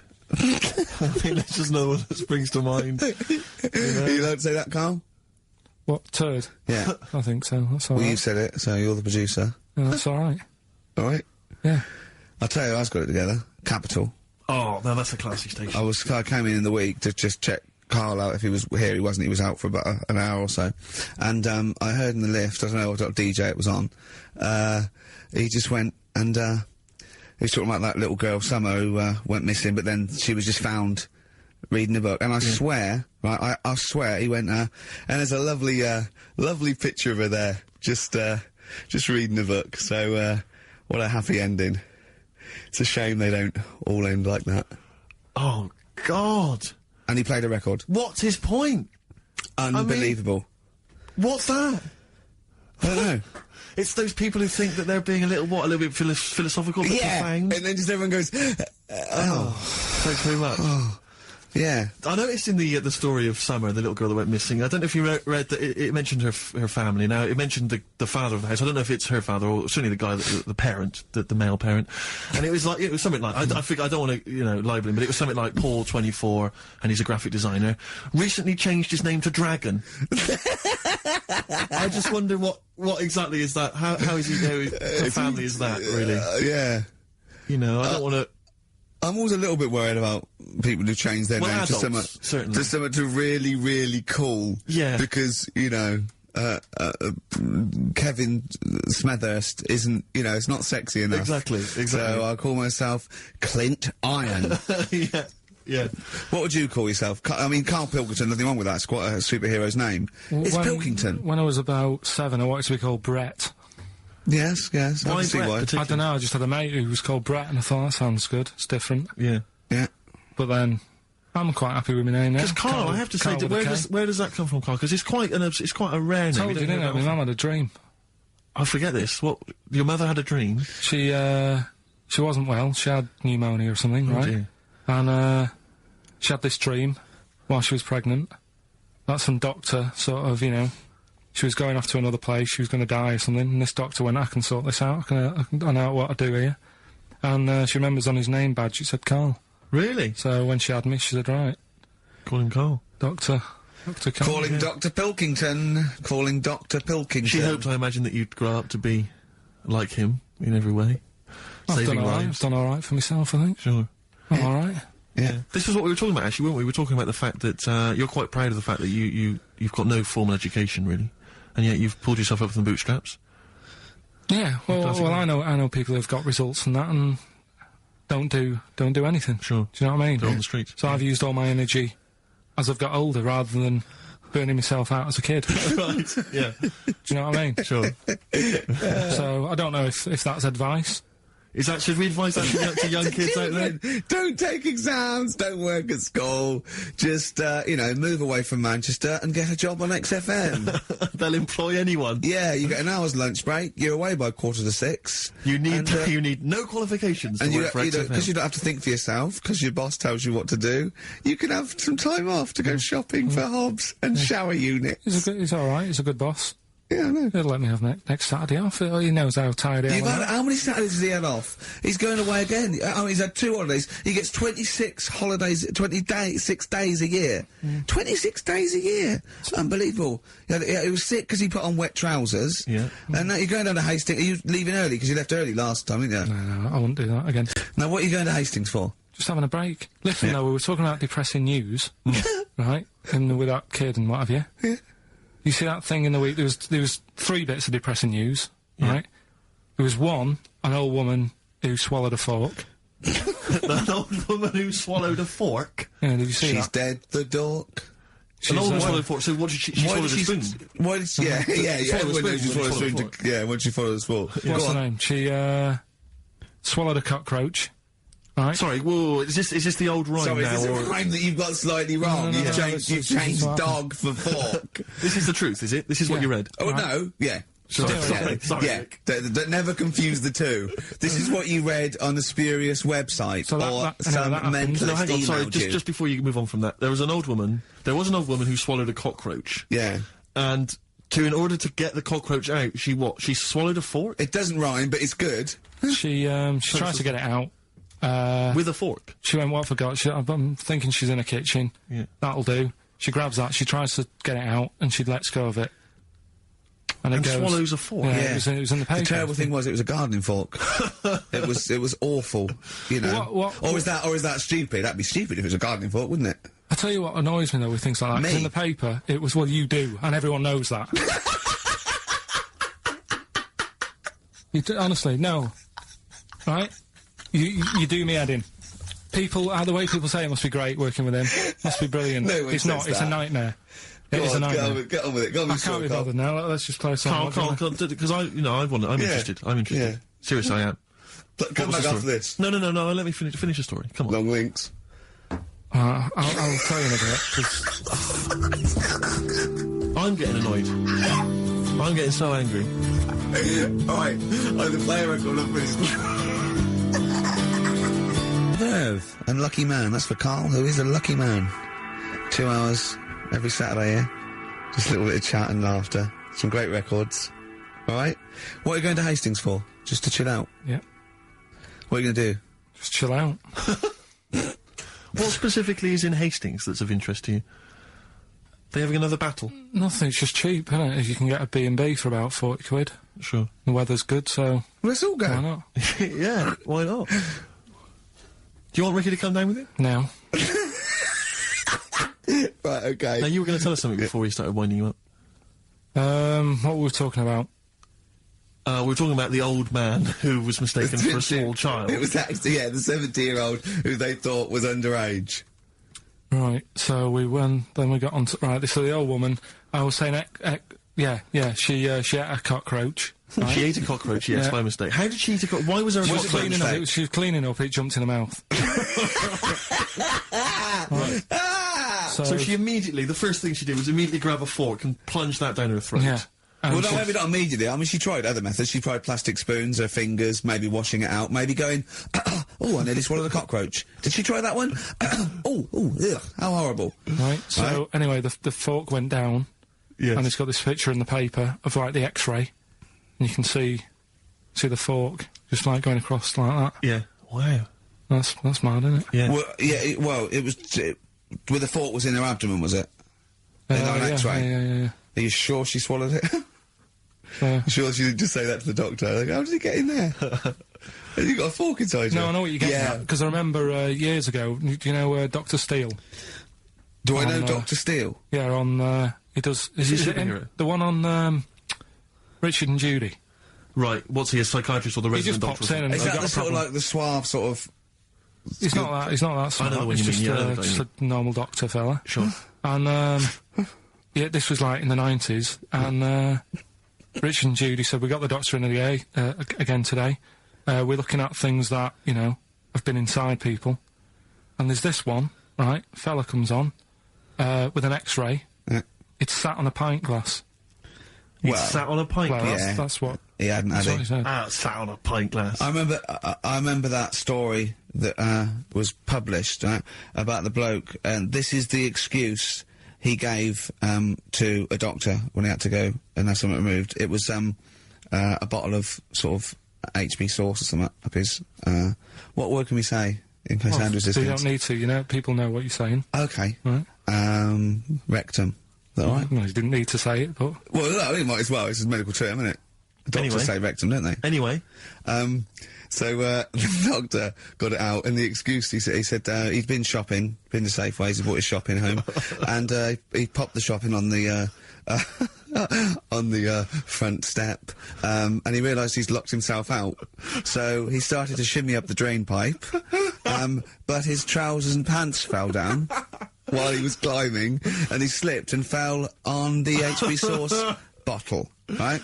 And that was the note thing, right? And the doctor had put at the bottom on his notes, this would be somewhat more believable if Safeway sold their HP sauce with condoms already attached. right, well, I remember it bizarre. Why did he put a condom on it? No idea. To use it again on his chips. So he didn't just buy it to have a quick, you know. Yeah. He thought, well, I don't want to waste HP sauce. Sure. I mean, I use it at the arse, then I put it on the chips. Safe sauce. I always practice safe sauce. Always have safe sauce. Red Hot Chili Peppers, universally speaking on XFM 104.9, Steve. I'm just going to make every single one of our listeners shrug and kind of give a who cares look by saying that after the ads, songs of phrase answers. We've still got Monkey News, haven't we? Oh, Monkey News as well, yeah. Hello, you're supposed to say something that will keep people listening during the advert. Should we bring back the... No, can't do Cheeky Figure of the Week. Playing some ads. Blackalicious and Deception on XFM 104.9, Ricky Gervais, Karl, Pilkington, Steve Merchant. Well, we were talking just before the ads about I think we're talking about objects being stuck up people's arses. Okay. I think that was the if someone link, can just wasn't it? confirm that. It was, objet d'art, Well, objet d'art. RCS, objet d'art. Objet d'art. Which, maybe that's a new feature. Objet d'art. Objet d'art. Using objects you've stuck up your French for stuffing stuff up your arse. Yeah. But I remember when it's not really, it was just about objects and odd things in odd places. I used to work for a magazine when I lived in Bristol. And I remember the editor said to me once, he said, oh, we got half a page to fill. Do the usual. Phone up a hotel and ask them what the weirdest objects they've ever found left behind in a hotel room are. This was something they did every year. They just did they would phone up the local hotel. And I found out, I can only remember two of them, but they have stuck in my mind. These were found, I think it was the Marriott Hotel in Bristol. Yeah. They were found by cleaners. A chicken. A live chicken? Hotel, yeah, a live chicken in a hotel room. And that was just left behind. And a false leg. I mean, I don't know who leaves behind a false leg. I mean, presumably you'd notice if you didn't have your false leg, because you'd be lying on the floor. But I just remember, well, yeah, I don't know where else you'd find those two objects, except perhaps Paul McCartney's farm. But I've always thought to myself, who left behind a false leg? Maybe the chicken pecked it off. Yeah, well, possibly. The person with it just like went and goes, so much different, I keep falling over. Yeah. I don't know why, and where's my chicken? Yeah. She probably called later and said, did the cleaners find chicken a false leg? I'll check. Yeah. We haven't had them handed in. Yeah. I don't know, we get a lot of chickens and false legs left behind. What was it like? Yeah. It was just a wooden thing with a foot. Has it got a foot on the end? Well, yeah. Yeah, we might have found it. It might be yours. In pirate films, they always had, the pirates would have the peg leg, which was just a piece of wood. There was no effort to make it look like a leg. I don't know why it didn't dawn on them then to make it look more like a leg. I mean, I don't know at what point. I quite like a big... Do you know why? I wouldn't really be that interested, but I'd be marginally interested to see the history of It was peg fashion, leg. because they didn't wear long trousers then. So they all stopped to the knee. So, why are you wearing long trousers? No reason. Let's have a look at your legs. Yeah. Oh, it's more embarrassing, you see, if you hide it. It's like they had a hook. Yeah. Why didn't they have a glove? A hook is never a glove. It's not a practical enough thing. It is if you're abseiling between two buildings in a hurry, because then you can just use it straight down the wire. But a hook, I mean, a hook is such a grotesque thing. I mean, you... Because I don't have a go at 'em. But, I mean, there's no one except that weird guy who's up in North London who's still got a hook for a hand. Well, I think it is Such an useful. impractical 'Cause it's thing. good, well, no, it's good for carrying... bags. Yeah, carrying shopping. Do you think that was the concern of pirates? Well, Like, Tesco, I mean, they didn't have, like, animatronic sort of stuff then, did they? I know, but it's just so, I mean, you know, it's just not very flattering, is it? A hook? I mean, you know... Jane was at school with a kid who had lots of different things, like knife, fork, he could screw onto the end of it. That's brilliant. That is brilliant. That's good. That's almost as good as having a hand. Yeah. For the canteen. But at school, you'd be the coolest kid in school, surely. Bit more frightening in the swimming pool. I Or on a suppose so. bouncy castle. Yeah. But yeah, for chopping up a bit of, I imagine pork. him being banned from the bouncy castle at the fate. You can't let him on. Oi, Hooky, get off. You're not welcome on here. Like to apologise for some of the things said in today's show. But what happened when he started asking girls out and stuff? I imagine he spent a lot of time with his hands behind his back. Oh God, with a sore spot on him one. Probably. That's and so I can tragic. get it out with this one. Yeah. Doctor said, that's handy. There's a fella in Ward 2 that's got a shopping We should bag put up you his two arse. together. Just pop it up there, pull it out. Shopping intact. Done. Anyway, Hastings answers to soon. Rockbusters. He's going to Hastings in 10 minutes, isn't you? Can't wait. Can't He's wait. looking forward to it. Lovely day. Lovely town. Nice little trip. Chill out, come back refreshed. Monday. Let's do some work. Ooh, you'll sleep tonight. What does the boss want me to do? He's done you there, Carl. I was letting it lie, and he comes back with that after we were getting on. So, who's the winner? Answers. Well, let's give us the answers first. Right, well, This was just how it Rockbusters. sounded. It's not Rockbusters. I'm calling it Rockbusters because No more, Well, it's all weird. they're all interchangeable at the moment. No more cheeky recovery. Right, Paul McCartney, Cheeky Girls, Sugar Babes, Space and Beatles. Okay. Brilliant. You've really... I mean, if you're not interested in it, Carl... Seriously, mate. Anyway, we're going to give the prizes, which are pretty good this week, to James Waters from Colchester. Well done to him. He's got them pretty much right. Where's Dickie Anderson? Not heard from Dickie Anders for a long, long Because time. I wanted to... if there's one show I'd wanted to hear, it's this one. Because we've pulled out some of the stops now, haven't we? He's excited because he's going away, so he's putting an extra bit of... Come on, let's play a record. Let's play a tune, then let's come out with Monkey News. Can we have some Monkey News to end with? Yeah, he's excited. Placebo in this picture on XFM 104.9. 8 minutes to go. Let's make it a good 8 minutes, and then we can all chill out. Yeah? Enjoy the rest of the weekend. Play the jingle. Chimpanzee that Monkey News.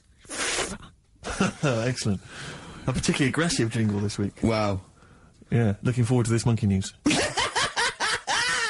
Carl. Right. Come on. So, what's the name? What? We've done... Sorry, what?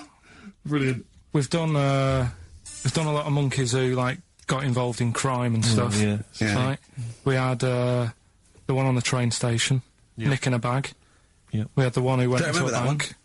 Who cares? Went into a bank. And walked out with the money and stuff. Yes. Right? Didn't happen either.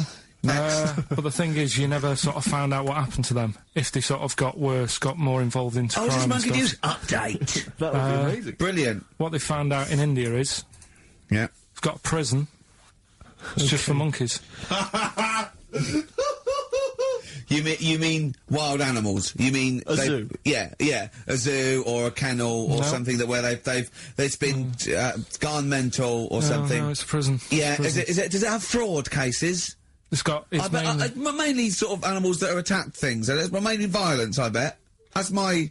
that and theft. Say it Taking again. Stuff. Theft. Say it again. Theft. Say it again. Robbing. No, let's go back to that word. We're going to keep doing it. We've got 6 Robbing. minutes. You're going to say the word right before you go to Hastings. Well, you say it. No, Well, you no, say because it then you know how to first. say it. Well, all right. Robbing then. It's been caught robbing. Say it again, though. Who's anyway. robbing? Who's robbing? So they've got this prison. Right? This is extraordinary. Say it again. No, you're not going to say it? Oh, go on then. So they got a prison for them, right? And there's 11 of them in there, 11 monkeys Right. that are in there for life. Because that's... I think there's one just got out on parole, right? No time off for But good there's behaviour? 11, there's 11, I'll give you the bit of paper, because I thought this was... Weird, even you, what- you thought it was a bit weird. Now, Carl, what are they in there for then? Because I mean, they're in there for life, so I'm assuming it's murder, is it? Premeditated murder? They're not crime bosses, are they? They're not. Are they into the- are kind they of the- prostitution and Are gambling? you sure they're not racketeering? just the pawns and the head sort of like orangutans up a tree going, remember, you don't know me. You're on your own. If I go down, you're all coming with me. You take some of your gorillas down there and sort him out. Oh, the great banana robbery. It's not. I wonder if they get them. Right, go on then. Okay, let me see. Now, I don't know what source this is, as ever. Is it just the back of a fag packet found in a toilet? Well, no, I mean, someone's clearly... If this is nonsense, then someone's clearly gone to a lot of effort, because it does open with the headline, Parole unlikely for inmates of monkey prison. Yeah. Officials say 11 inmates at India's only monkey jail. Officials? Now, what kind of people work at a monkey jail? Where do you work? It says officials say 11 inmates at India's only monkey jail are unlikely to ever be released. The prison in Patilia houses monkeys apprehended by game wardens in Punjab state for thieving and attacking people. The Daily Telegraph reports how the monkeys at the prison in Montevideo snarl and glare at visitors from their heavily barred cages. 2 monkeys were released a year ago after exhibiting good behaviour for 18 months in the jail. They have remained out of trouble. Prison can work, that's good. So all 11 basically, monkeys... they were aggressive wild animals that were taken away from the public for their own good. And Robin and that. Wildlife officials believe part of the problem has been caused by thieves training monkeys to help them. Lorry drivers training monkeys as guards for vehicles, and itinerant entertainers That using is ill-treated so annoying. monkeys as And part it's of their act. it's the monkey that takes the rap. It's a shame, that, isn't That it? is awful. They didn't know what they were doing, did they? So there you go. What do you think of that, though, Carl? What would you if you could visit them, like Lord Longford or something? What would you say to them? You go there and you get a visit a week or something, you know. So can you get us a video? Alright. Do they get conjugal rights? Do you reckon? You wouldn't be interested in that, though, would you? They get what? Would you be happy to give them their conjugal rights? Yeah, would you? Fair enough. Alright. Off to Hastings. Off you See you go. later. Tom Petty and the Heartbreakers, Breakdown, and that's for Karl's behaviour last week. Karl, you seem to be a little bit happier. Last week, I mean, we were worried about you. You sort of slipped into some sort of like weird depression. You played placebo twice, so you weren't concentrating. I know what you're going to say, that me and Steve were annoying you, but, you know, that's an easy excuse. I mean, I think the listener can make up their own minds. No. It's just like I say, though, it's like a murderer, right? He might not have done that if it was a different day, if the sun was out or whatever, and everything just happened at once that wound me up. Right, so it was like a crime of passion. You'd be let off because those sort of you'd never put yourself, say, in a position again where we'd have 2 people trying to wind you up for, you know, the sake of fun and laughter for the public on a tin pot radio station between 1 and 3 every Saturday. Yeah, but you would never do that again, would you? Last week it wasn't just for the listeners, it was for you as well, between 12 and 1. Before we were even on the air. Why? You were winding me up then. Do you know what I mean? Having a But discussion. It's alright. Having a I'm used to it discussion. now. I'm used to it, so it doesn't matter. But I So- found out that I can't do this job anymore. I can't do these sort of jobs where you've got to be happy all the time.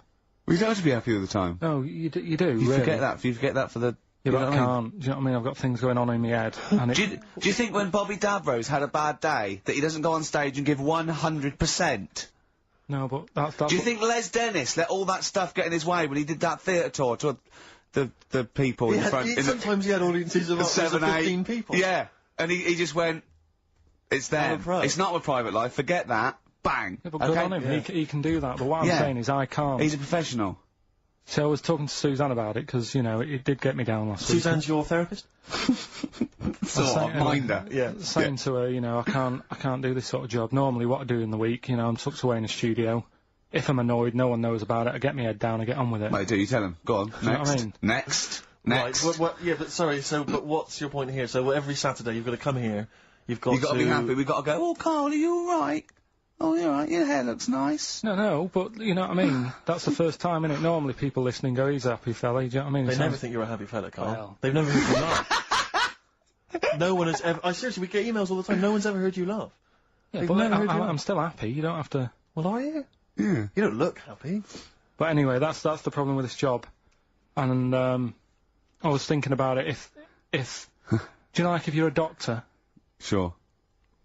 and you're on a plane and something happens, Yeah. Yeah. even though you're on holiday, Yeah. You might have to save someone's life just because you can. Next! and I'd be thinking, I'll keep quiet. Sure. I love that! See, that's one of the reasons why you didn't actually qualify.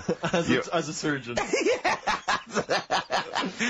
I mean, you can still do your consultancy stuff. Oh, sure, But, yeah. you know, you just don't actually want the knife in your hand anymore. Brilliant. So you're giving this up, are you? Sorry, and how is a doctor on a plane comparable to this? Because that is just the same situation, do you know what I mean? He's Yeah, probably got in his exactly head, the he's shut off, he's ready for his holiday. He's going to Hastings for a night. Someone, you know, has a little bit of tummy trouble or heart attack or whatever. Yeah. And is he a doctor on the plane? And he's like, Jeez, he's going on I can't believe holiday. it. Do you know what I mean? I've got to loosen his tie. Yeah. I can't do But what I that. don't understand, Karl, is you get paid to do this. It's not like we're forced. It's not like it's your holiday. You know that this is your job of work. This is paying for your new kitchen. Exactly. Yeah, but I've got the kitchen now. Oh. It's done, innit? Right. So job- when you job done. stopping? When you're quitting. Well, you're finishing, aren't you, in a couple of weeks for a bit? No, so- about 4. Yeah, We about finish 4 on the weeks. 16th of August, yeah. But, you know, we're only going away for like 6 or 7 weeks again, aren't we? Well, you don't know, do you? Well, we'll give up if you give up. Tell your managing directors that. Well, that's a bit annoying. Why? Because you've just passed the book, haven't you? I haven't passed the buck. This is three-way. You know, you get your name in heat. You're in the title now. It's Ricky Gervais, Steve Mason, and Karl Pilkington. And now you want to go? I don't want to do it anymore. Karl, I think don't know about whether it. Think I don't know about whether it. you've noticed, but we don't provide anything on this show. So if you leave, we have to go. Well, let's put a song on Now there. just think. Don't be so selfish. Don't be so selfish. Yeah. We need you. We've got nothing. Think of the Molly's Chambers, Kings of Leon. Brilliant. On XFM 104.9. So, I'm not going to put pressure on you, Karl. I know you're scared to be saying this, right? But, I'll tell you what we do, right? We're stopping this show on the 16th of August. We're going to film the Office specials, okay? And we'd be coming back, I don't know, August, September, mid-October. Mm-hmm. If Karl does. Yeah. No, I know that's pressure, but that's it. I think it is. I think this is a three-way show, so you don't have to do it. What should we do? Because I know we've been approached by a couple of others. What would you do? We've been approached by obviously better radio stations. I mean, just think of. I mean, if you're a listener, just think of any of the radio stations you prefer to listen to. That's some of the ones that have offered us gigs. So we could toy with those. Or we stay and we see this through and we get XFM on the map. We get a few songs I next know, year. Rick. That I know you've had a passion since you started working at XFM to get the listeners into double figures. I know that's been one of your ambitions, and I think it would be a shame to give up so soon because you've done so much hard work. Yeah.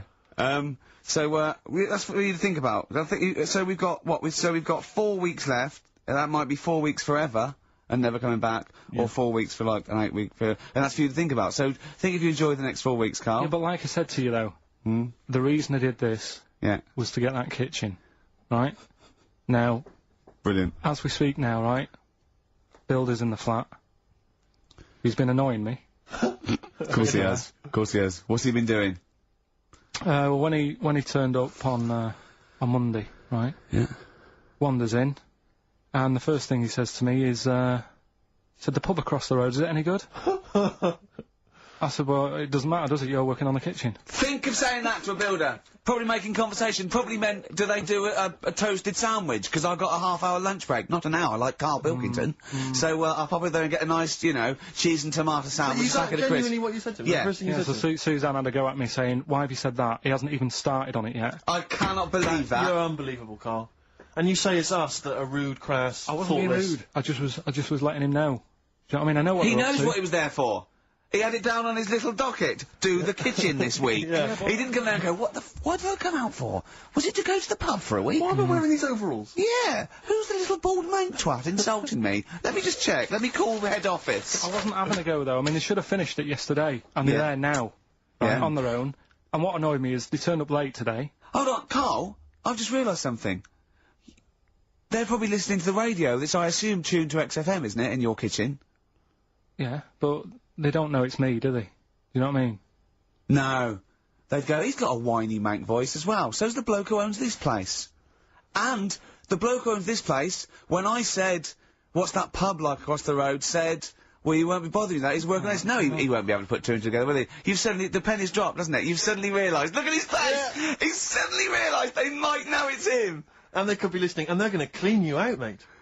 Oh, if you are the builder, working in, where is it? I won't say the address, but it's... Central London, isn't it? Yeah. Go Yeah. mental. Have whatever you want. Opposite Seriously.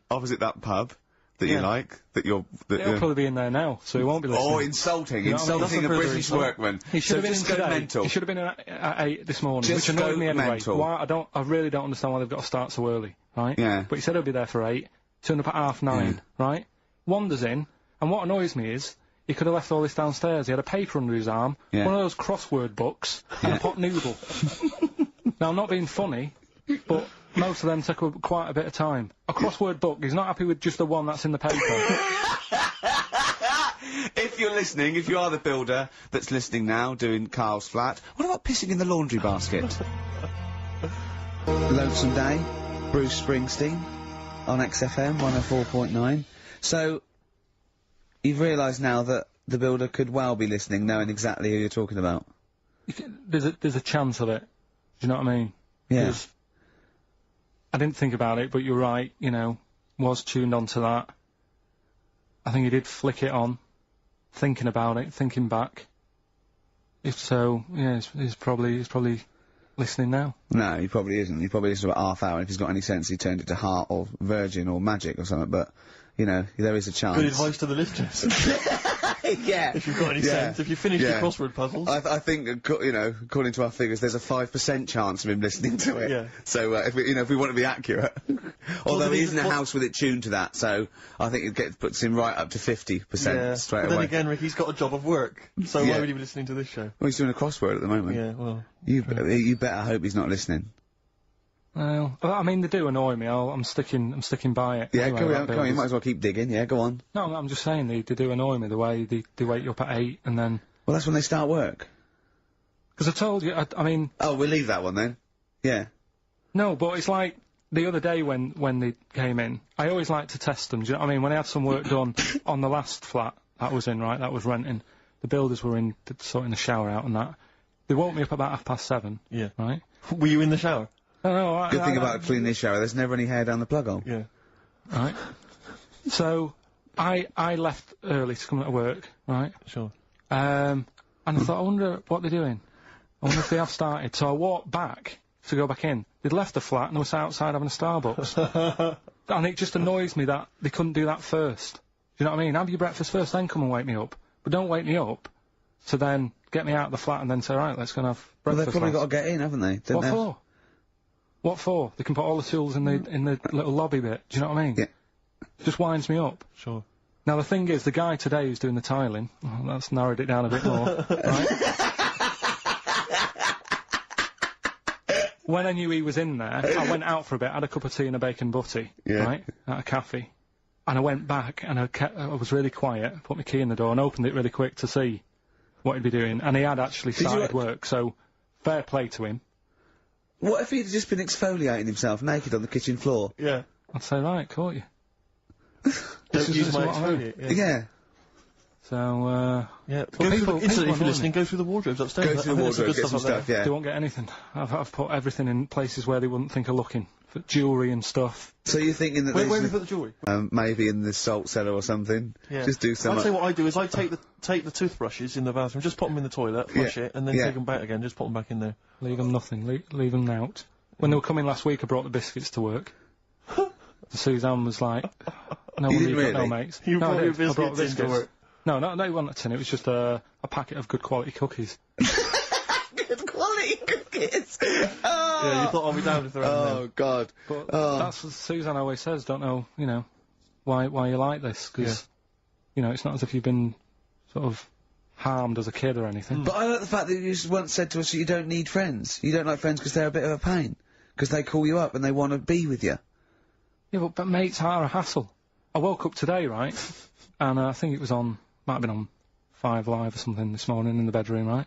And they were talking about how it's Nelson Mandela's birthday. Yeah. 80 odd. 85. 20,000 people turning up at his party. I thought, I'm glad I'm not in. I couldn't be dealing with that. 20,000 people. Think of the carpet afterwards. I mean, a good percentage of them were putting out fag butts on his carpet. After Tommy Walsh and Charlie Dimmock, what's her name, did lovely patio and a water feature, he's gonna come back and he's gonna go, oh, it's ruined. And what's he doing for his birthday? Karaoke? Chinese meal? Bit of karaoke? I wonder what Nelson Mandela's birthday party is like. Big cake. Bit an enormous cake. Yeah. The Spice Girls jumping out. Yeah, the Spice Girls, isn't it? Well, everyone. I don't know. Yeah. We are the only 3 people that hasn't met him. I thought everyone's file would have been in the cake. Yeah, yeah. Just in case, you never know. And if Winnie calls, I'm not here. Have you not invited her? No, of course no, definitely not. Poor Nelson. Happy birthday. How old is he? 85. Oh, well done. Well done. No, God bless him. God bless him. Oh. 85 today. Oh. Right, bit of songs of phrase next then, yeah? Do you reckon? Oh, Well. really? What's that one? Wait a minute. Right. Silence is Easy by Star Sailor on XFM 104.9. Sorry, just suddenly struck me something. I don't know if I mentioned it before. You mentioned that you tried to catch your guy out when you came back once. You opened the door really quickly to see what he was up to. Did I ever tell you when I was at university? Now I'm very tall and I've got enormous feet. Size 14. Size 14 shoes. And when I was at university, everyone, it seemed to me, was wearing Dr. Martens. It was like you had to wear a pair of Dr. Martens. It was kind of the rule. Dr. Martens is too big for you. Yeah, so that's a big pair of Dr. Martens. That's where the myth of the old woman who lived in a shoe, I think, I came know. from, people with my size shoes. Anyway, I just literally kind of moved to university. I'd been there for literally a couple of months.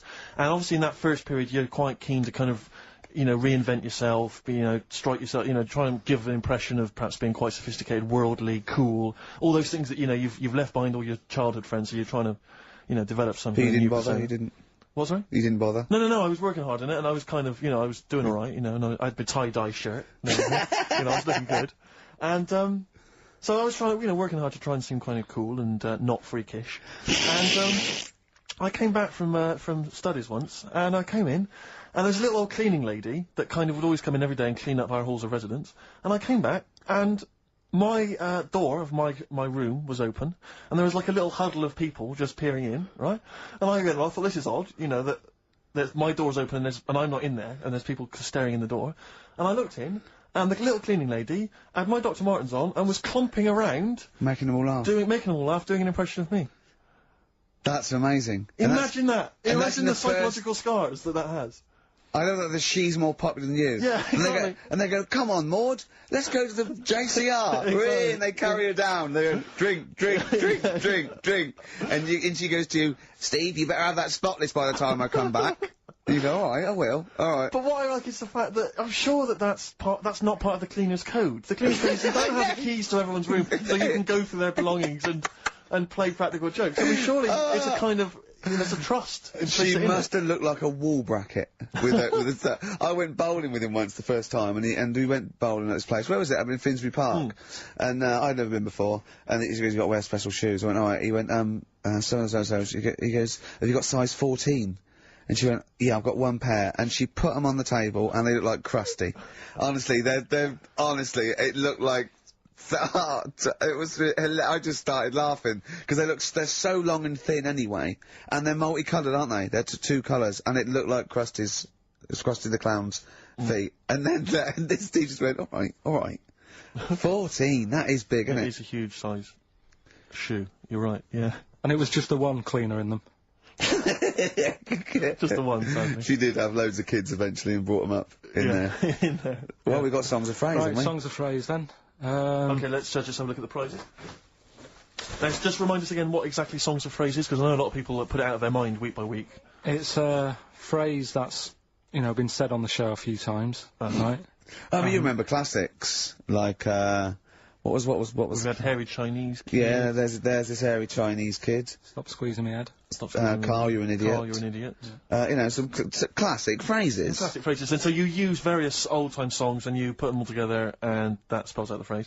Before we play that, let me tell you now, you can win, look forward to this, What's this? The new album from the Star Spangles. That's called Bazooka. Is that out, is it? Never heard. When's Bazooka out? Never heard of them. Never heard of them. The best summer holiday album in the world ever. You've got the treats on there include the Fast Food Rockers and Laz Ketchup. Yeah. I'm waiting for their second single, because I don't know what that's going to be about. Sure. Is it going to be a bit more fast food? Maybe like Pret a Manger? Yeah. Yeah, lovely. This is very good. Yeah, 2 disc set, the best of David Bowie. Inspiral Carpets, the best of them. Still don't know how they spring that over 3 CDs. No idea.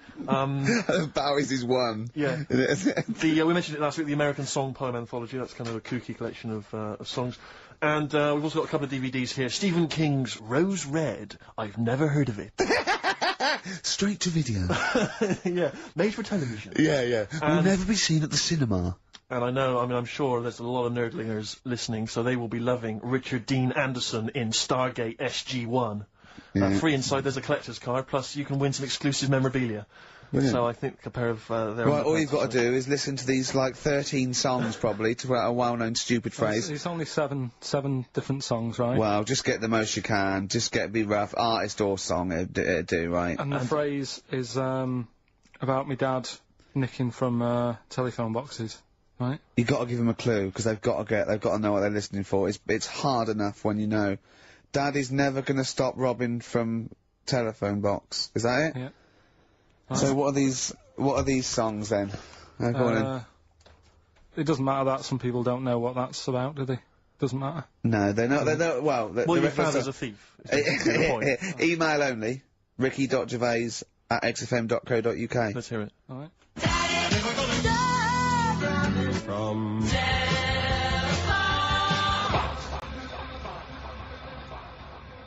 All right. Also not grammatically correct. No. So it's Daddy never gonna stop robbing from telephone box. Rubbish. Unbelievable. Play it again. I think we just need the song. That's all we're after. Yeah, just the songs. Right. From...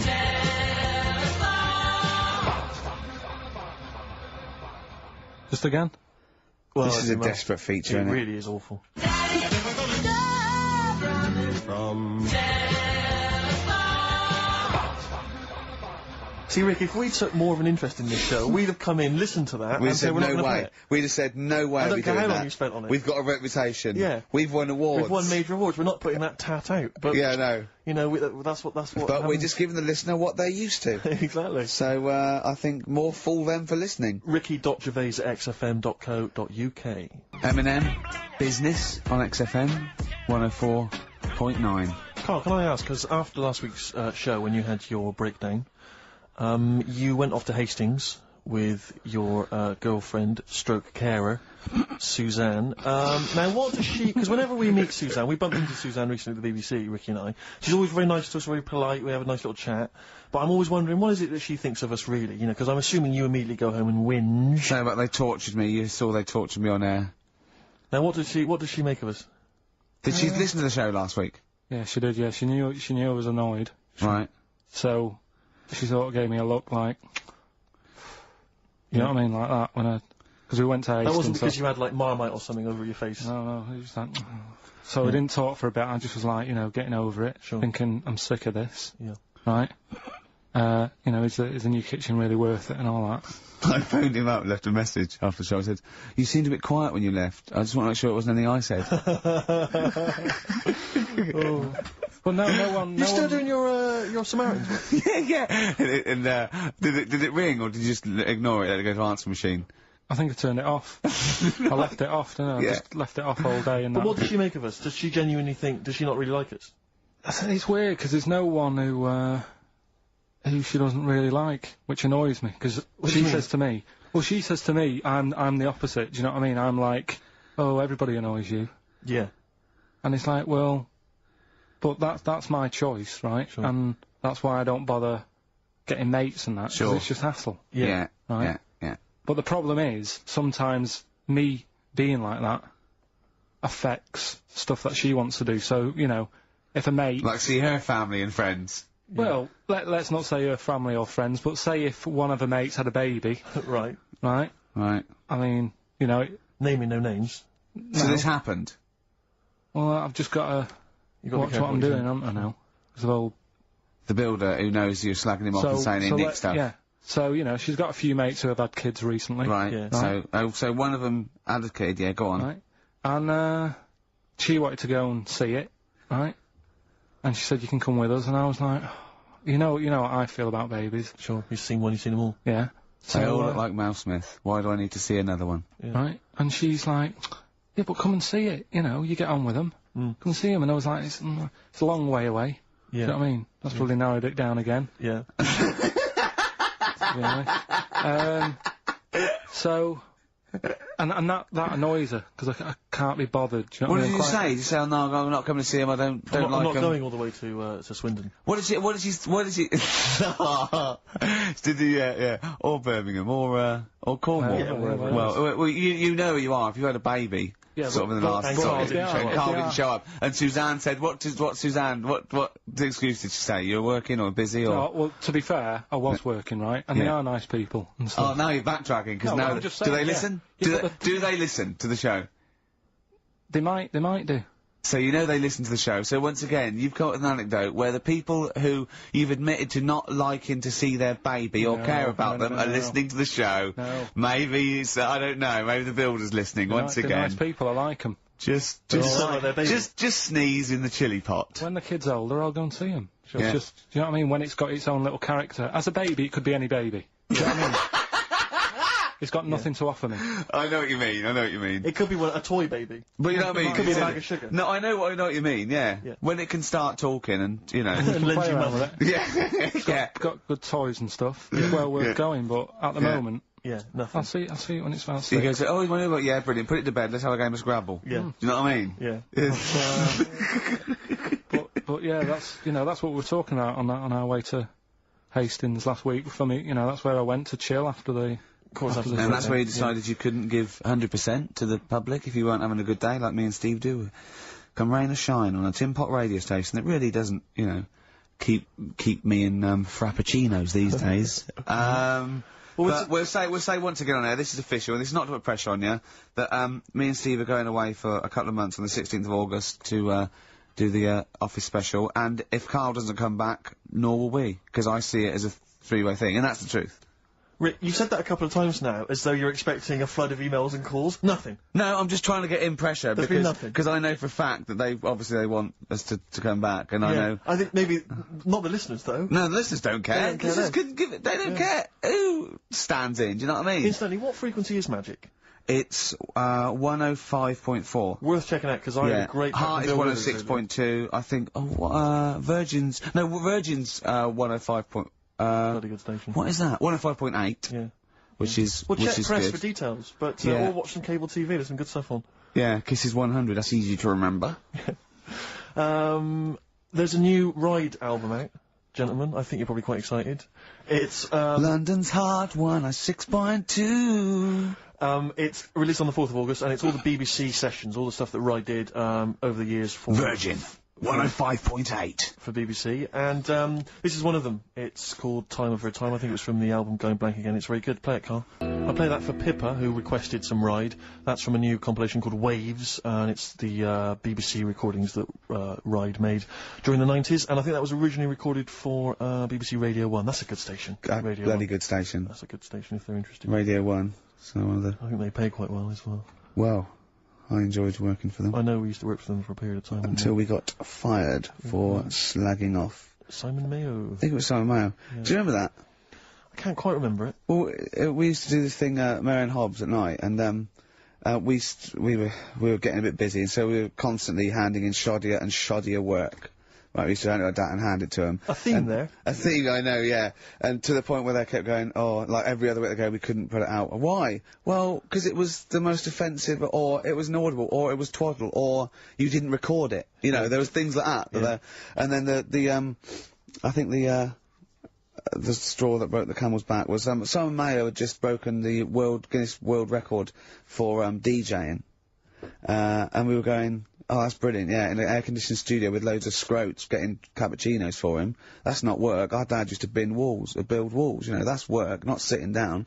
If he wants to break a record for work, and we went off on things like, I know, We were going, we know birds who do leather stuff to feed their smack addiction. Yeah. That's work. Yeah, that's I want to see Mayo on his knees outside McDonald's giving a rent boy a blowjob and all this sort of stuff. I want to see him hanging up in some kind of leather strap. In a Amsterdam torture garden with 13 blokes jizzing on him, all with beards. Yeah. But why aren't you still there? Oh dear. Happy days. I think the producer at the time said, we can't. I said, why not? I said, we're not saying he did it, we're saying we'd like to see him do it. Yeah. Right? And she went, oh, he's a Christian. All the more reason. Well, we were talking earlier about friends. You say you don't like making new friends, do you? You're kind of repulsed by the idea of new friends because it's too much responsibility. They might phone you up, they might ask you for a favour, they might need a shoulder to cry on. You don't want any of that responsibility, any of that concern. But I'll tell you what's worse than making new friends is when old acquaintances come out of the past. Oh, pop up. It really unnerves me because I'm constantly bumping into people who I just don't recognise. I know. And I've got this urge to be polite. I can never just go, I don't know who you are. I've always got to pretend. I've looked for clues. When they say, you still, don't know, I go, yeah, so I go, right, and what about so-and-so? I go, so they know those two people, and it's like a saw in my brain going, I must know them from so-and-so. Yeah. Well, I went back to Bristol once, and I remember, walking to the bus stop, and seeing someone I recognised from school and walking all the way to the next bus stop just so I didn't have to stand there and make conversation because I just thought I've got nothing. Where's the conversation? I didn't know you then. If you move, yeah. What can we talk about? We've got nothing in common except the fact that we went to the same school. I was on a train station platform fairly recently, and the guy comes in, he goes, "Oh, Steve, how's it going, mate?" And I looked at him, stony face. I had no idea it was, but of course I had to go, "Good, mate, good. How are you?" How are you? And you know, I had a newspaper and I kept looking at the newspaper thinking, every time I look at this newspaper, it's a clue for you to just walk away. God. But he never took the clue. He never took it, so it was kind of, I'd say, oh yeah, not bad. Read the paper and he'd go, oh, where are you living at the moment? So I'd tell him and he'd say, yeah. And I'd look at the paper again. Oh, do you still know, But that's the way, when you know they are, it's just as bad, because they go, oh, we should have a drink sometime, and you want to go, I'll be honest, look, if I'd wanted to get in touch with you, I had loads of opportunities. Exactly. I've had every day, from now, right back to the last 15 years, I could have made contact. I didn't. Exactly. It's easy. Take that as a clue. Yeah, I mean, instantly. If you are listening to this and you perhaps know me from school or university, you're thinking of getting in touch, do not bother. Ditto. I do not need your friends. I've got enough friends. Better ones. Better friends. I've got a number of better friends that I prefer. The reason I have not kept in touch is because I don't really like you. You've moved onwards and upwards. Moved on. I know people now, the likes of which have won major awards on Ricky television. Gervais, to name but one. He's happy. He's sat right here next to me now. That's all the friendship a man needs. If you have won 4 BAFTAs, then give me a bell. If you have not, kindly stay in your little underneath your particular rock. Because we're not interested. We have kept you out of our lives for a reason. I did not accidentally lose your number. When I promised to send you a letter, it did not get lost in the post. Nothing gets lost in the post. Oh, yeah, exactly. Karl, what do you think of that? That's alright. That's that, but I'm honest with them though, when I see them, do you know what I mean? I just say, I don't know who you are, can't remember you. Not bothered. I'm not bothered. You know what I mean? Oh, that is genius. Anyway, Bit of Darkness. Oh, well, I've got to play this. Now, be warned, this is a rock ballad off the new Darkness album. I love the album, and it's a bit cheeky playing this because it's got shades of Def Leppard, right? But there's a lovely balalaika bit in it, and it's quite a nice song. Right, and it's the Darkness, and they can get away with this sort of thing for at least another 4 months. Radio 1. Cardigans, You're the Storm on XFM 104.9. If anyone from Heart or Magic or Radio 1 or Radio 2 is listening, could well be available come October. Yeah. Alright? Please get in touch. Yeah. I think that my new TV is too big, Rick. I said that I know, when you I bought know it. what I was thinking. But I can't believe it. He talked about this buying it. He's got a bit of cash now, of course. And what is it? 42 inches? 42-inch plasma screen. What did it cost you? $3 grand or something? Don't tell. That's wow, huge. it's ridiculous. $3.5 grand, big spender. Of course it's too big. Well, I can't get far enough back in my room, in my living room for it. You know, you're meant to be, I think, 4 times the screen size away from it. Really? To get out from the air. So that's 4 times 42 inches you're meant to be sitting away from it, which is impossible. Yeah. Well, I'll have to just get friendly with the neighbours. Yeah, watch it through a hat. If that's the case, though, aren't you better off just getting a portable? What? I don't understand that rule. What are you saying? Well, you're meant to be 4 times the screen size away from the TV. But then what's the point in having a big telly if you've got to keep moving further back? Get a portable. And sit right next to it. Is that how they sell it? Is that what they say to you? Well, no, it's a rule, but I do see your point. Why do people go to the cinema then? Did you see films that aren't out yet? Fair enough, he's got you there. Done. I'd tell you this, though. I had it delivered, and, are you supposed to tip delivery men? Of course you are. I don't know. You said well, if I've never had anything delivered before. I never spent that much money. Not if it's a courier with an envelope, but if it's a bloke who's struggled up the stairs, I held the door two open for fat blokes with a fridge, then give him a £5 for a drink. But the problem was, I didn't realise, and I was thinking to myself, I wonder if I've got to tip him, and the guy was leaving, and my mobile phone went off in my pocket, and I reached in to get it, he put his hand out thinking it was a tip, I went, it's just my phone. And I felt terrible after he left, I didn't know, what was I going to do, run down the street and offer him a £5? No. No, of course not. No. I'm not made of money, I just spent it on my TV. Yeah, I got no money, mate. No. I just spent it all on this. I had to clean out my jar, everything, the drawers. Yeah, it takes me, bottles back. The The problem was, it took me forever to wire it in. I thought, I'm not going to pay for someone to wire it up, you know. So it took me about 3 hours to wire it in, and it was huge, and I got it switched on, and the first programme that was on when I got it wired in was Bargain Hunt. I'll tell you this, David Dickinson's tan almost took me eyeballs out. It was incredible. It was really, it was like X-rays. So the glow. I know, a huge plasma screen with this orange thing coming out, and he keeps turning to the camera, doesn't he? Just to get you. Yeah, he turns away, you get a bit closer, they go, what's he doing? He just turns around, takes the cornea off. What do you think, Bargain Hunt is Bargain Hunt?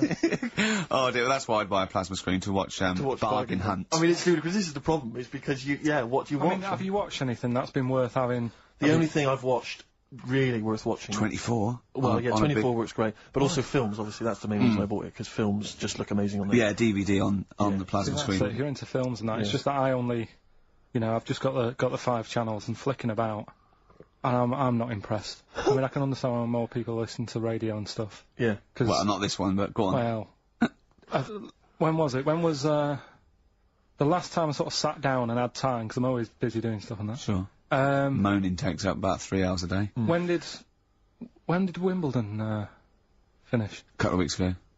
Right.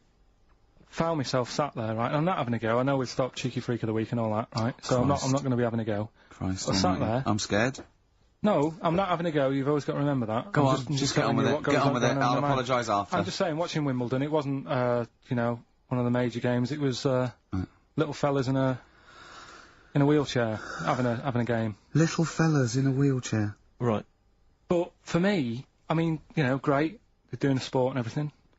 Don't put it on the telly. What was up with it? There wasn't like a rally going on. No, do you know what I mean? Do you know normally, like, with the well, not to Enman, but with some of the other, with some of the other players and that, they're playing for ages, aren't they? It's like, who's going to win this and that? Yeah. None of that. It was just like, hit it, net. Oh, Christ! Oh, God! I don't know what to do! And people were, like, sat there watching it as well, when they've got other games going on in there. That's what I couldn't understand. If you've paid your money to get in... Yeah. I mean, like I say, good on them if they... Do you know what I mean? But it would have been... And they all start first in the marathon. I just thought it would have, give them a game of swing ball or something. Yeah. You know what I mean? No, yeah, I understand. Oh, God. Yeah. There's never anything on. XFM in the community. Did anyone confirm, actually, I had an email earlier, Swing ball! No, I'm not having a go, though. Tell them. This is what I'm like, aren't I? Sorry, this is recording you as well. What do you mean I'm not having to go tell them? Do you think you just said that to me? That you think you haven't got a microphone? You just said to London, keep wheelchair sport off the telly because they can't get a rally going. You called them little fellas in wheelchairs. What? And I meant to go, what Karl meant was... What? I mean, what? They can hear you as well. Yeah, I know, it's just that they might think that I'm having a go, and I don't want them to. That's why I stopped Cheeky Freak of the Week, because some people got the wrong end of the stick. Right. And what have you. So well, it was funny that a woman was born with deformed legs. They might think you were taking the mick. So anyway, I just was wondering if anyone could confirm. We had an email earlier, I forget who sent it in, but thanks very much indeed for it. They said that the Paralympics began this week, and apparently during the opening show, the entertainment was provided by Riverdance. Now, I don't know if that, I can neither confirm nor deny that, but it does seem rather tactless. Let's play a tune. Ricky Gervais, Ricky Gervais. Don't put my name to this last link. Don't put my name to this last link. Ricky.Gervais, xfm.co.uk. Oh. Magic, Virgin, if you're listening, we are available probably sooner than we thought. Making plans for Nigel. XTC on XFM 104.9. Well, you seem a little bit happier now. Oh, yeah. It was alright. I'm a bit worried. Like I say, the last thing that we just talked about, I don't want people thinking, you know, we're having a go at anyone, because it does do me head in. Because I'm the one who always has to deal with it as well when people do. What? You know, we're just having a chat about tennis and stuff. Yeah, the little fellas in the wheelchair, as you put it. Yeah, what are you worried that's all. about? That Just that they think we're having a go and that, because sometimes I do have to take calls and deal with it, all this stuff, right? You don't see that. You don't see the hassle I have to go through. No, but I don't often say things where I'm likely to get a complaint from Yeah, someone. but I'm just saying it wasn't meant to be taken badly, do you know what I mean? You're It's allowed to just- say you thought that the quality of tennis, because they were confined to a wheelchair, was poorer than, say, Sampras versus Agassi. I don't think that's in question. It wasn't as good a game of tennis. That's what all you were saying. You weren't saying they shouldn't play or... Wreck the grass. Right mess. Well, stop while No, you're no, ahead. I'm just saying as well. That just... I can confirm, incidentally, we've had several emails, I can confirm that Riverdance opened the Paralympics in Dublin recently, so I'm sure that was very good, very entertaining. Leave it then. Yeah, no, I'm sure it was entertaining, they're very good. Who was it that thought? Was it Jimmy that thought it was short for Paraplegic Olympics? Really? I've no idea. Yeah, it's Parallel Olympics, isn't it? It's yeah. Right. But as we pointed out, that would be pretty much Yeah, blow football. yeah. There wouldn't be many sports in the Paraplegic Olympics. It stands for Parallel Olympics. I'm educating, Karl. Don't let me like that. I'm educating. I'm not saying funny little fellas in I wheelchairs educate without cutting up the going there. grass. What? I'm always educating. I'm always telling you about stuff that I learn about and that. That you get offhanded over, and it's about a monkey who became king. No. So No? Have you got monkey news this week? got a little bit of monkey news coming up. What does he do? Drive to Spain, rob a bank, or get married? No, we've done all them, haven't we? We have done all them. Yeah, This but you one- know no, what- it's a good one. It's a good one. And in fact, it's a bit related to what we've been talking about in a Oh, way. God. That's good. That's Okay. Last week, after your nervous breakdown, you went to Hastings. Yeah. Can I ask, why the hell did you go to Hastings? It's so arbitrary. What do you mean? Why go to Hastings? You lost him on arbitrary. Why did you choose that above all other places within... It's amazing, isn't it? You look at his face when you say a word that, you know, he doesn't understand, and it just goes dead. It's Yeah. like when your computer freezes. Yeah, it is like that, yeah. Is there an equivalent to Control Alt Delete when On Karl Karl. just doesn't understand, so we have to press like knob, bollock, finger up arse. It takes him out of his sort of stupid, doesn't it? Now that's three things to press, but you've only got two hands, so... Wow. Yeah, I know. God, what would I do? know, I'd what have, hold on, so I could have the thumb of my right hand, pop that up his arse. I'd have probably my index finger of my left hand on his knob. How would I press his testicles? What would I use? I'd have to use some other part. Shall we try it? Yeah, let's go around there. and do it. Try it. Messing about. Look, come on. What? Sit I just down. think it's time Sit you have a down, little sit kiss. down, 'cause sit it doesn't- No, you're so welcome. I've already had a little. What happened, Karl? He loves it, he loves it. I'm just gonna give you a little kiss. Just for the webcam. Right, hurry up then. Alright, on the lips. No, no. Oh, come on. Oh, God. I love it because he hates it so much. You wouldn't get that radio on. But maybe I could have kissed Chris Moyles.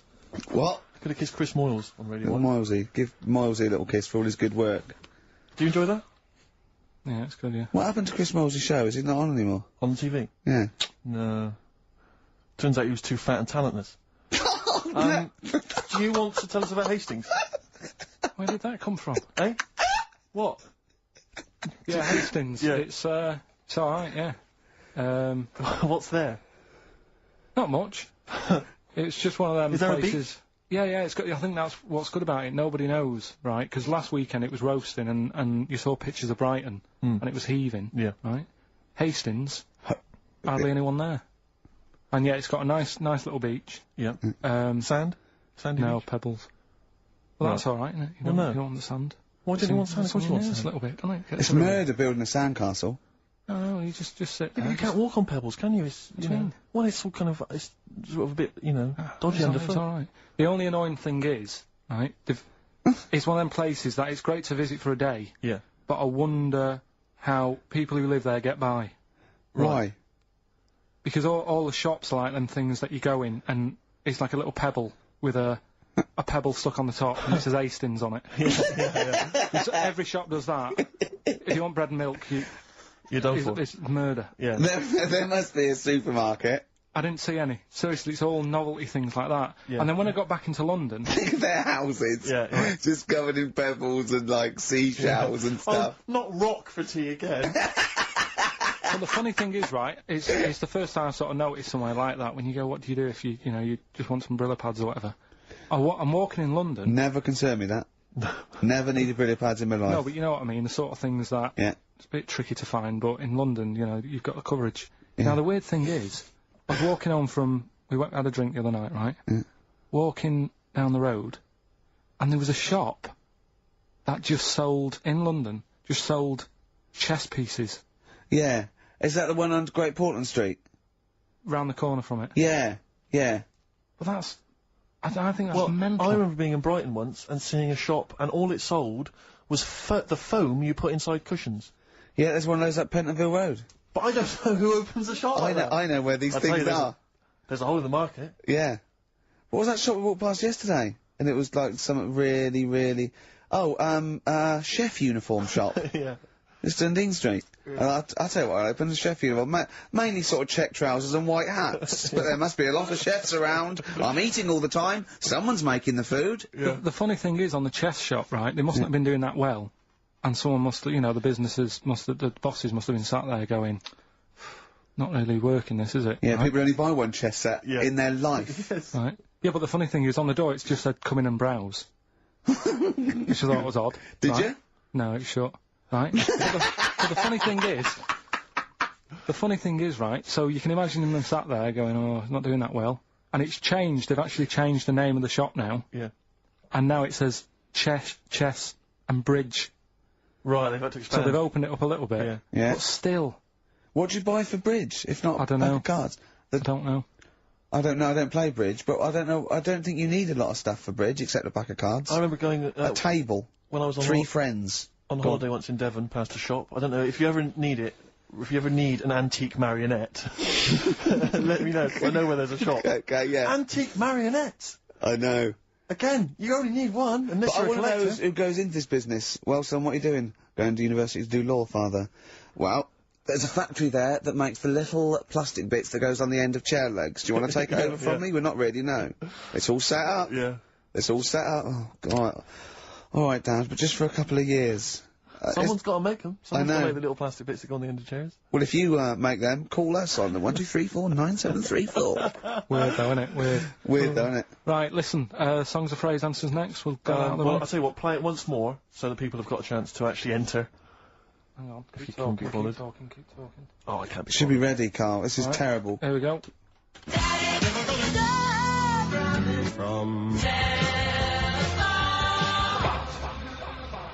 Right. That is the well-known phrase, Daddy's never gonna stop robbing telephone box. The well-known phrase. And we're looking for, the songs, I think. I don't care. Libertines on XFM 104.9. I'm Ricky Gervais. With me, Steve Merchant. Over there is Karl K-Man Pilkers. I'd be great for Heart. You really would. Wouldn't I? You really Virgin, I'd probably. But it was Radio 2 be my first. Oh, great- all one. a great Late night station. one would be good. All good stations, all professional stations. Yeah. 4 All weeks to have an go. audience, all have 4 an weeks to go. Before we may give up or we may come back. Who knows? It's all up to Karl K-Man Pilkoids. Can I just extend an apology? I was a little bit crass earlier, and I made some unsavoury remarks about Radio 1 DJ Chris Moyles. I'd like to apologise. funny man Chris Moyles. I would like to apologise for that, but it gave me an idea. You, the listeners, who do you hate? Email in ricky.gervais@xfm.co.uk. I just think that we've never really used XFM as a kind of, well, as a research tool, really, and it seems to me that we can get great And opportunity it's here. this, we don't sort of do this thing, we don't go on there and sort of like slag off other people and people in the public eye. Well, we pick on targets that That can't fight back. helpless, the elderly, you know, people suffering in some way that really, and particularly we don't want to pick on people like Chris Moyles who's got a big platform, much bigger We platform. want people who can't answer back. Yeah, so, who But do you that's us, hate? That's us. Who do you hate? And I don't want people you went to school with or your Do you know boss. what I hate, Steve? Who do you hate, Rick? Right, my top three, just in the top three, would be Hitler, Yeah. Mussolini, and General Pinochet. Really? No, probably Moylesy, Harry Potter, and Jamie Oliver. Nice. But what are your top three? Now, don't make them comical, don't make them... These are the people that wind you up. When you see them on TV, if you hear them on the radio, if you see them in a magazine, they just... Oh, they make your kind of blood boil. Might be us. It could be us. I Well, mean, I'm you know, expecting that. we know that. Yeah, we're not stupid. We could take it as read that it's us. Yeah, And then if in anyone fact, other let's than us... assume it's us, so we want other people. Yeah. But we just want... I want to drop the top five people... I don't want to hear things like Tony Blair and Jeffrey Archer and fascism. No. Just people who make your flesh crawl for no fault of their own. Well, really? Well, sometimes their own, because Yeah, they're you know, yeah. talentless or fat. But that'd be good. But- That'd be a good long-term poll over the next 4 weeks, and then in 4 weeks' time we go. Well, we're off. We're in the top 10. Exactly. But here are the other 9. So I think it's just genuinely going to be quite interesting. So ricky.gervais@xfm.co.uk. Maybe who you hate and why. It's like giving a reason in the diary room. Yeah, that You might be quite can't just nominate someone. You've got to say and why. good. Sure. But if you You can't know. be bothered to write and why, just nominate. Yeah. Because that means just we've got a lot of reading to do if they start doing that, Rick. Yeah. Keep it down to one sentence. Yeah. You know, so the reason to be so and so because they can't walk, something like that. Sure. Maybe. Now then, we were playing earlier songs of phrase. We have had.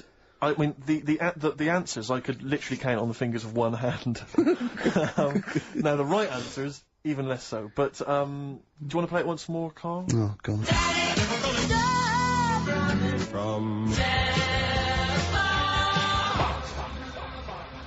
There was 7 songs in there. Right. Read them out. Go on. What are they? It was Oh, have you got it written down?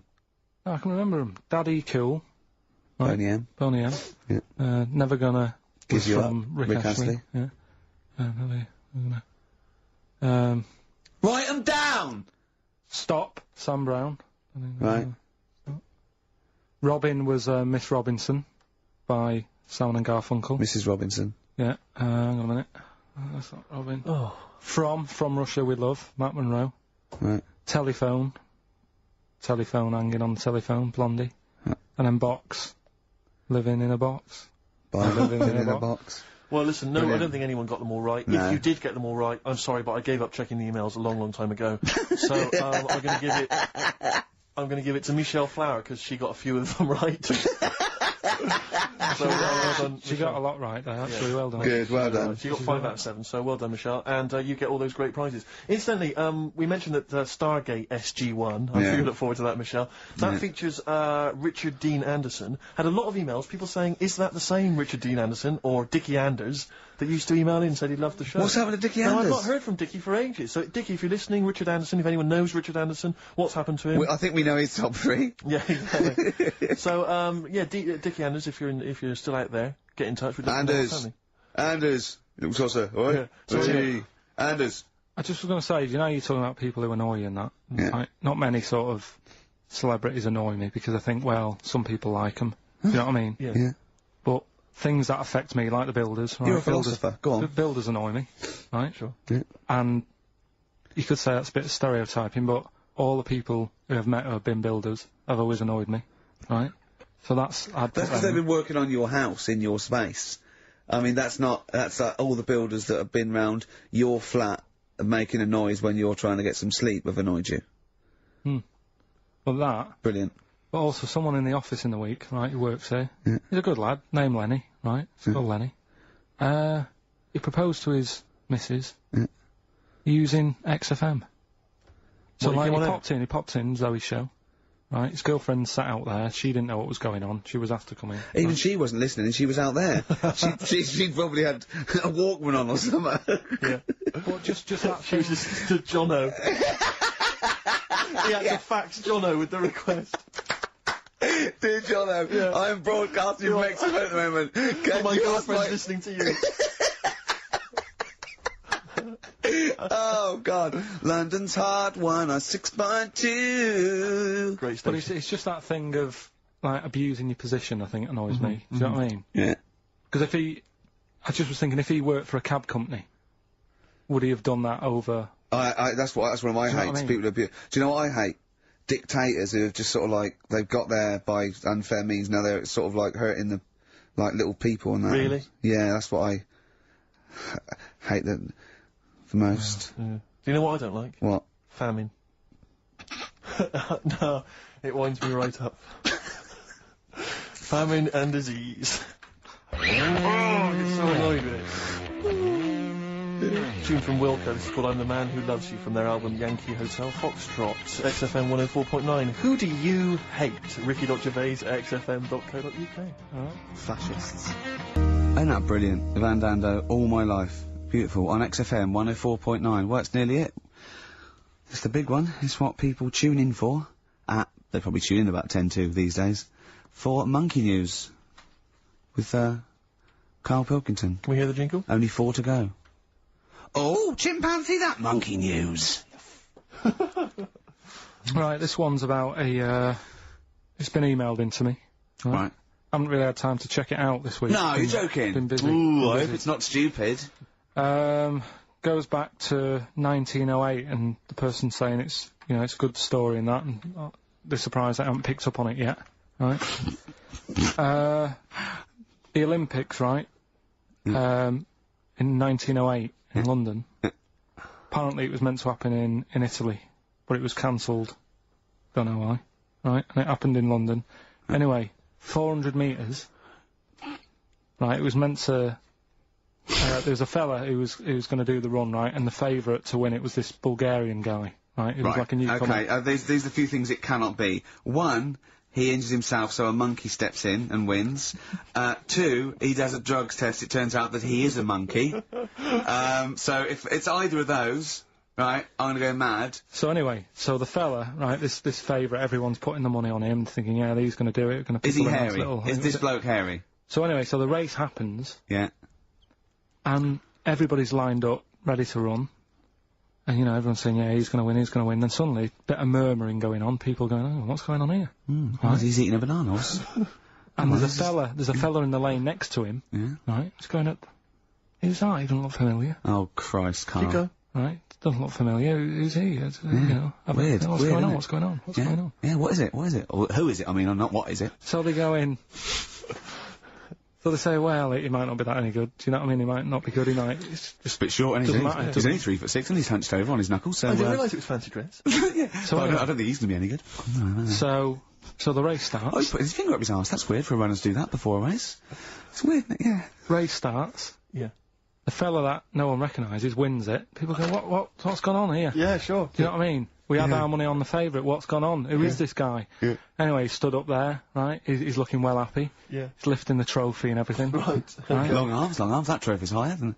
So anyway... He's only 3 foot, but the trophy's 9 foot in the air with those long arms. I'm suspicious. Go on. They had the picture in the paper the next day. Sure. And everyone's going, yeah, he was fast and everything, but quite hairy for a run. Oh, I'll tell you what, Karl. Quite It's hairy for a runner, because ridiculous. normally they shave themselves, don't they, to make them faster. And No. they're going, how did he manage it? It's really hairy and that. So anyway, he wins the stuff, he walks away with a cup. The people who are in charge of the running, or like the Olympic Committee, look further into it. Turns out it was a chimp. Right, keep talking. No, don't keep talking. Shut up, shut up. This is monkey news. If you can't handle the news... It's news from 1909, and I haven't heard about a chimp winning the Olympics. Right, be quiet. What happened there, then? 400 metres, right? Now the thing is... talk shit. The annoying Please, thing was, Ricky. it took so long for the Olympic Committee, right, to find out that it was a monkey. It was going going manic. It went into loads of races. It was picking up loads of like. Oh, shut up!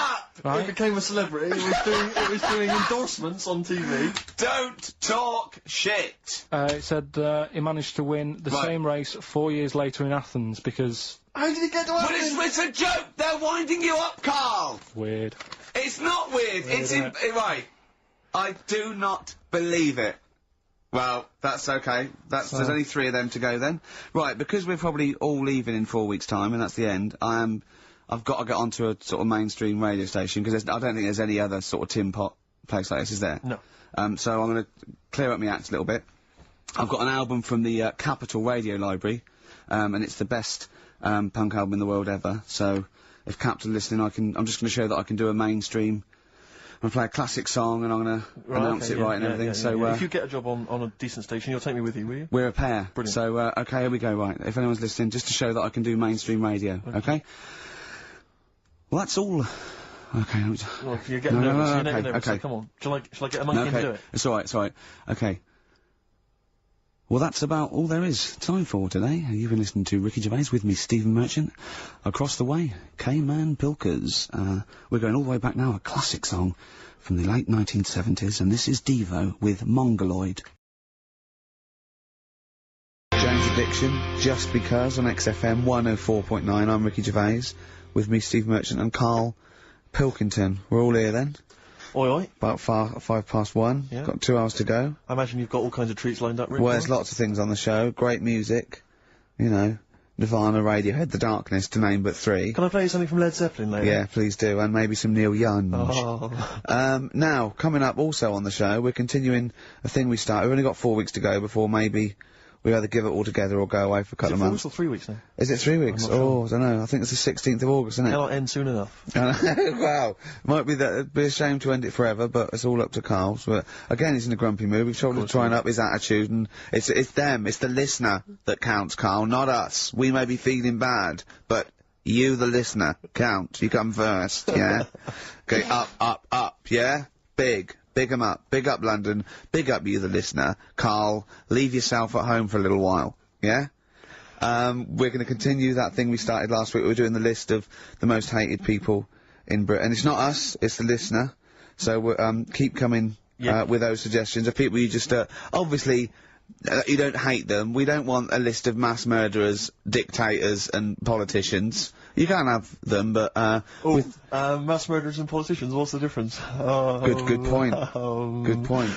Satire. Satire, yeah. No, that's we're doing some jokes like that as well, aren't we? Satire like that. We're trying to get onto Radio 4. Trying to get on there, yeah. And, there's any kind of amusing show that perhaps takes a sideways look at the week's news and the new people. If there are any Radio 4 producers who have been knocking around for about 12 years with the same old hacks and they're desperately trying to get on telly, they want to give us a call. We're not interested. No. We've got bigger fish to fry. But yeah, so if people that you hate, minor celebrities, people on TV, pop stars you don't like, email in ricky.gervais@xfm.co.uk. And I'll tell you what, then we'll do like the Channel 4 do, then we'll give you the sort of list of the top 10 at the end, and you can vote within that top 10. I'll tell you the ones out in front though. Could we wire up some kind of premium rate phone line so that we make a fortune? We can't afford it, but if when you email in, if you could also maybe send us a lottery ticket, then, you know, we'll make something out of this. The ones in the lead, I'll do in no particular order, but these are the ones way out in front at the moment, is Chris Moyles, Robbie Williams, Chris Tarrant, Davina McCall. Interesting. I'm sort of surprised at, but I know that it's probably just I think she's just been on TV too much lately. Yeah, that T-shirt annoys me, Big Mother. Sure. That annoys me. We don't care. We don't care whether you're pregnant or not. Loads of people have children. Yeah. I don't care. Get on with it. And Dominic Mohan. So, there's I mean, but think of your own. There's a lot of people just coming up behind there, though. Graham Norton. He's just approaching Graham Norton. from behind. Oh, that's the sort of stuff. It's sort of, we've done satire, we've done innuendo. I mean, he's the king of the double entendre. Well, he's the king of the single entendre, but we can double it up if you want. If anyone... 104.9, this is the sort of things we're available. Go on. If any I'm loving this. This is going to be good. I'm loving what's coming next. What? If any of the producers of Carry On London are listening and they need some new talent to write some smutty innuendo, I think we're your men. Yeah. Anyway. Carl, you better press the knob, right, to start the record. Spunk. Ricky, I know you're a Neil Young fan. Love him. You probably won't have this album. It has basically not been available for years. It's never been available on CD before. It was part of this kind of trilogy of albums he did that were very depressing, and they've just been re-released. This is absolute dynamite. It's On the Beach. On the Beach, yeah. And that's the opening track, Walk On, Neil Young. Brilliant. On XFM 104.9, that's the sort of stuff. You've had satire, you've had a little bit of politics. You've had, we said spunk, which is a bit naughty, isn't it? Which is a bit cutting edge. Yeah. And you've had Neil Young and Jane's Addiction, so I can't think Probably of quite anything else I'd rather down not. with the kids and everything, aren't we? Good to, all gay people good. Yeah. Any underprivileged people, you're all brilliant. But people who are overprivileged, oh. Do you know what I like? Go on. Foreigners. Do you? All the mad shit they get up to. Oh, what is you it see now? on the news. It's Yeah. just so interesting, isn't it? Yeah, crazy. Some of it. I'm watching, I'm going, what are you doing that What for? is in that boy? It's weird, isn't it? Killing and that. Yeah. So if you're listening and you're And watching doing radio good stuff. And good stuff and... Yeah, well, yeah. Euro Disney, that's good. So anyway, that's the sort of satire and the way we can Yeah. kind of tear apart popular culture and just get Yeah. to the very nub bit. Well, can I just leave with this? Do you know my favourite country? Africa. It is brilliant. Not It's- strictly a it's huge. country, but It is all huge. the countries. Except the bad ones. Remember the bad ones? Oh, evil ones. Play a yeah. record. Anyone at Radio 4 is listening. Yeah, we would like to get on some kind of satire show, please. Longview and further on XFM 104.9. Ricky Gervais, Steve Merchant, Karl Pilkington. Yeah, yeah. The Holy Trinity. Yeah, going well at the moment. Not bad, Going not well. bad. You were just talking about, foreigners. Love 'em. And I'll tell you something, I've been meaning to ask you this for a while, because I know you're a very well-informed man. You Yeah, are very political and sort of liberal and that. Yeah, yeah. How does Chinese work? With the language, I can't figure it out. no one knows. I can't figure it out. No one knows. It's not like any other language. No, it's not. It's not. You know, Either spoken or written down. Well, it's not written down, it's... well, when it's written down, it basically looks like kind of little children's drawings of those little paper houses that Chinese people live in. Well, that's what You know what I mean? it It's sort of- is. It is And a it's little... loads of them, it's hundreds of them, from what I can make But I mean, out. even French have a go. It's not even the French got right words, but they've got some of They're the right trying to sound letters, like English. and they're going, "Oh, hello, how are you?" And it's sort of they're trying to do the words, but there's just something wrong. I think it's like a speech impediment. I think. Exactly, yeah. Germans are similar. Yeah, Germans are going, how are you? And they're trying to do the words. trying to They're speak just English, but it's word just coming out Chinese. of it. No effort. It's just, for want of a better word, it sounds to me, when I listen to Chinese, it sounds like gobbledygook. That is a dialect. I that's can't- I think that's the main dialect. That Mandarin and orangutan. But I mean, that. I can't, but seriously, I mean, I can't figure it out. I've got no grasp of how, because it doesn't seem to relate to anything I've Wait, there's ever not heard. real words because there are sentences. Like, you know, we have a word, if we said, a gentleman sits by the stream of fish. I've said it often. Yeah, we use all the different words to each one of those words, so we've got a word for each of them. Yeah, They yeah. haven't, they've just got, I think it's like a triangle with a line through it. Right. So, Right, which right, can right. get confusing, because, you know, Yeah, so the quick brown fox jumps over the lazy dog. that's just, that's what, I think that's like a little paper house with a feather on top. Right. But if we got... Personally, this is what I would love to do. I want to use the fact that we're on the radio to answer these questions possibly. Yeah, to I tell would me about love- other cultures. I would love to speak to a Chinese person. Yeah. A Chinaman. Well, or a Chinaman woman. A Chinaman woman, I thought it's Yeah. fine. But I'd just like to speak to someone, ideally perhaps, you know, a professor of Chinese. Or someone who works in a chip shop, but someone who was actually born in Chinaland.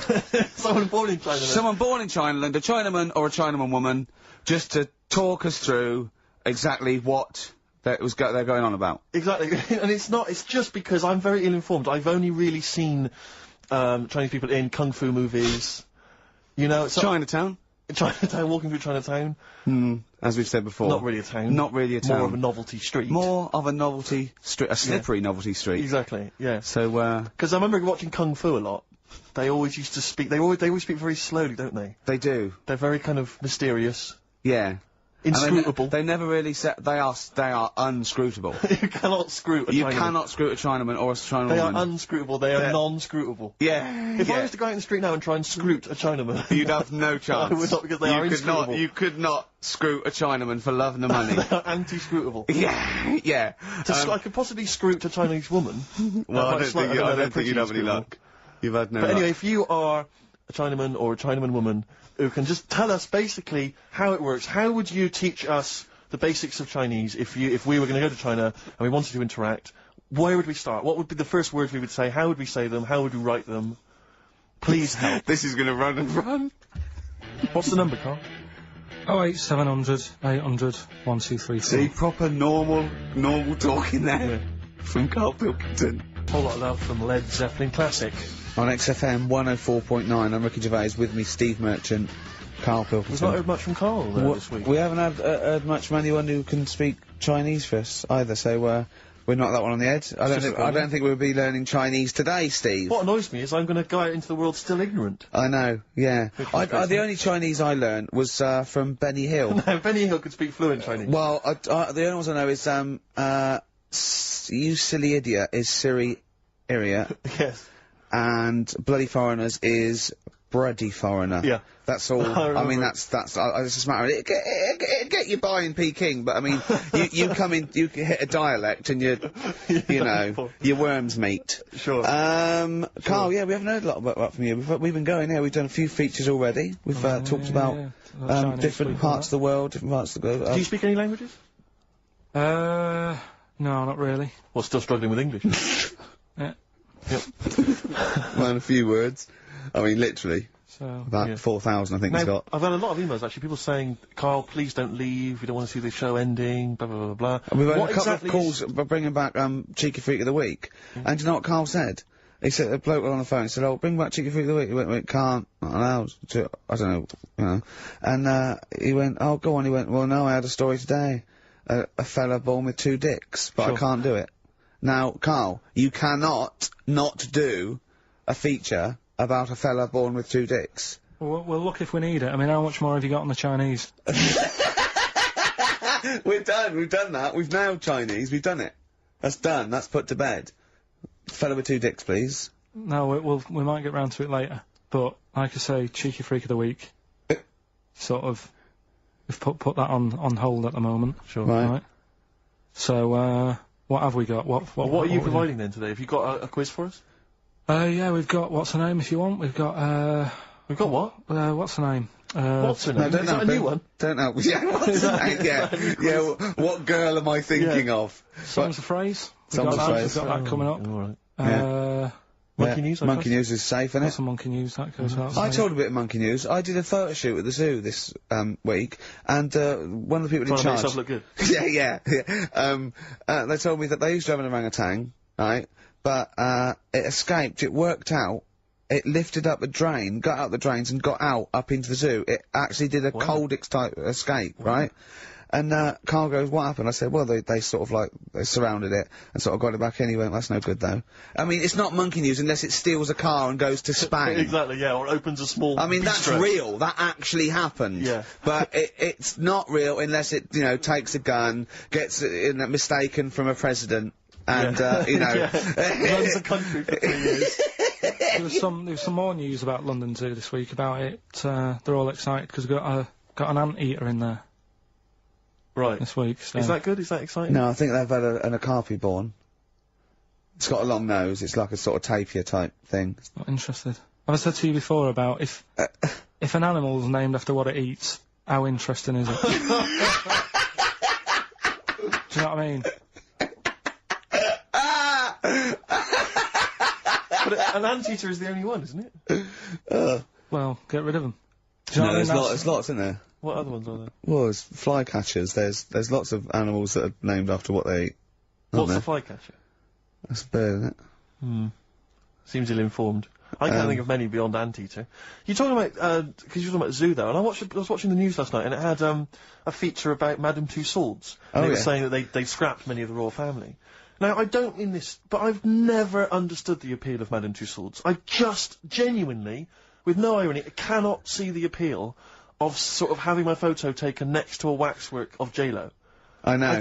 I can't compute why that would be fun. I don't know. What is it? Do they move? Because they don't move, do they? No, They of just course stand they there. I know. So genuinely, I mean, it's so crowds of people queuing up and people queuing to have their photo taken with the royals. And the queue would put me off immediately. Well, yeah. I mean, it's just down the road, isn't it? So you go home to your friend and go, there's me, there's me with Kylie.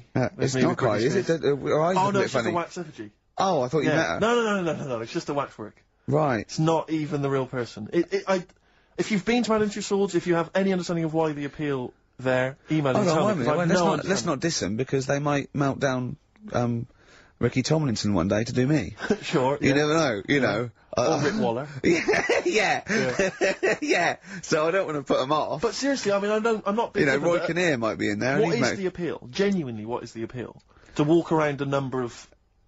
But that's the same as lookalikes. When I see it at the back of the stage, and it's got like, I don't know, Susan Gooding is Caprice. Yeah. And you want to go, what do you do with her? Oh, 500 quid, she comes and stands at your party. Yeah. And people go, she looks a bit like Caprice. Yeah, don't go too close. She does, yeah. Is that Caprice over there? No, but it's... It looks like... Yeah. There was one in the back of the stage which was so-and-so is Jordan. And it was a woman who was sort of buxom girl wearing very little. Buxom! Are you from the West Country? I am. I thought to myself, if you're willing to get your knocks out pretending to be Jordan, just get them out and become a pastry model. Stop pretending to be Jordan. And call yourself after another Middle Eastern country. Yeah. Don't just... Very odd. I know. God. Very strange. But you've got a lookalike now, haven't you? Yeah. It's so odd. But it's a bloke, right, sort of at his desk, right? In the picture. In the picture, and it's David Brent. Yeah. And it's got Ricky Gervais. Yeah. So... I don't remember, it's just an old fat bloke with a beard. Alright, don't have a go. Alright. Play a record, Karl. No need for that. Radiohead. There. And Go to Sleep on XFM 104.9. Don't go to sleep, we've got some more fun and great tunes coming up. Alright? Just to let you know that we've had a few new entrants on the listeners' hate poll. I just noticed Chris Evans is cropping up. Chris Evans has snuck in a couple of times. We've also had Jordan added to the list, along with Mick Hucknall. I think that's because, Pete, you reminded people. I know, I mentioned her and... Yeah. Yeah, consequently... Come on, she's on think. Mick Hucknall, and also, this is one I'm strongly behind, Daniel Bedingfield.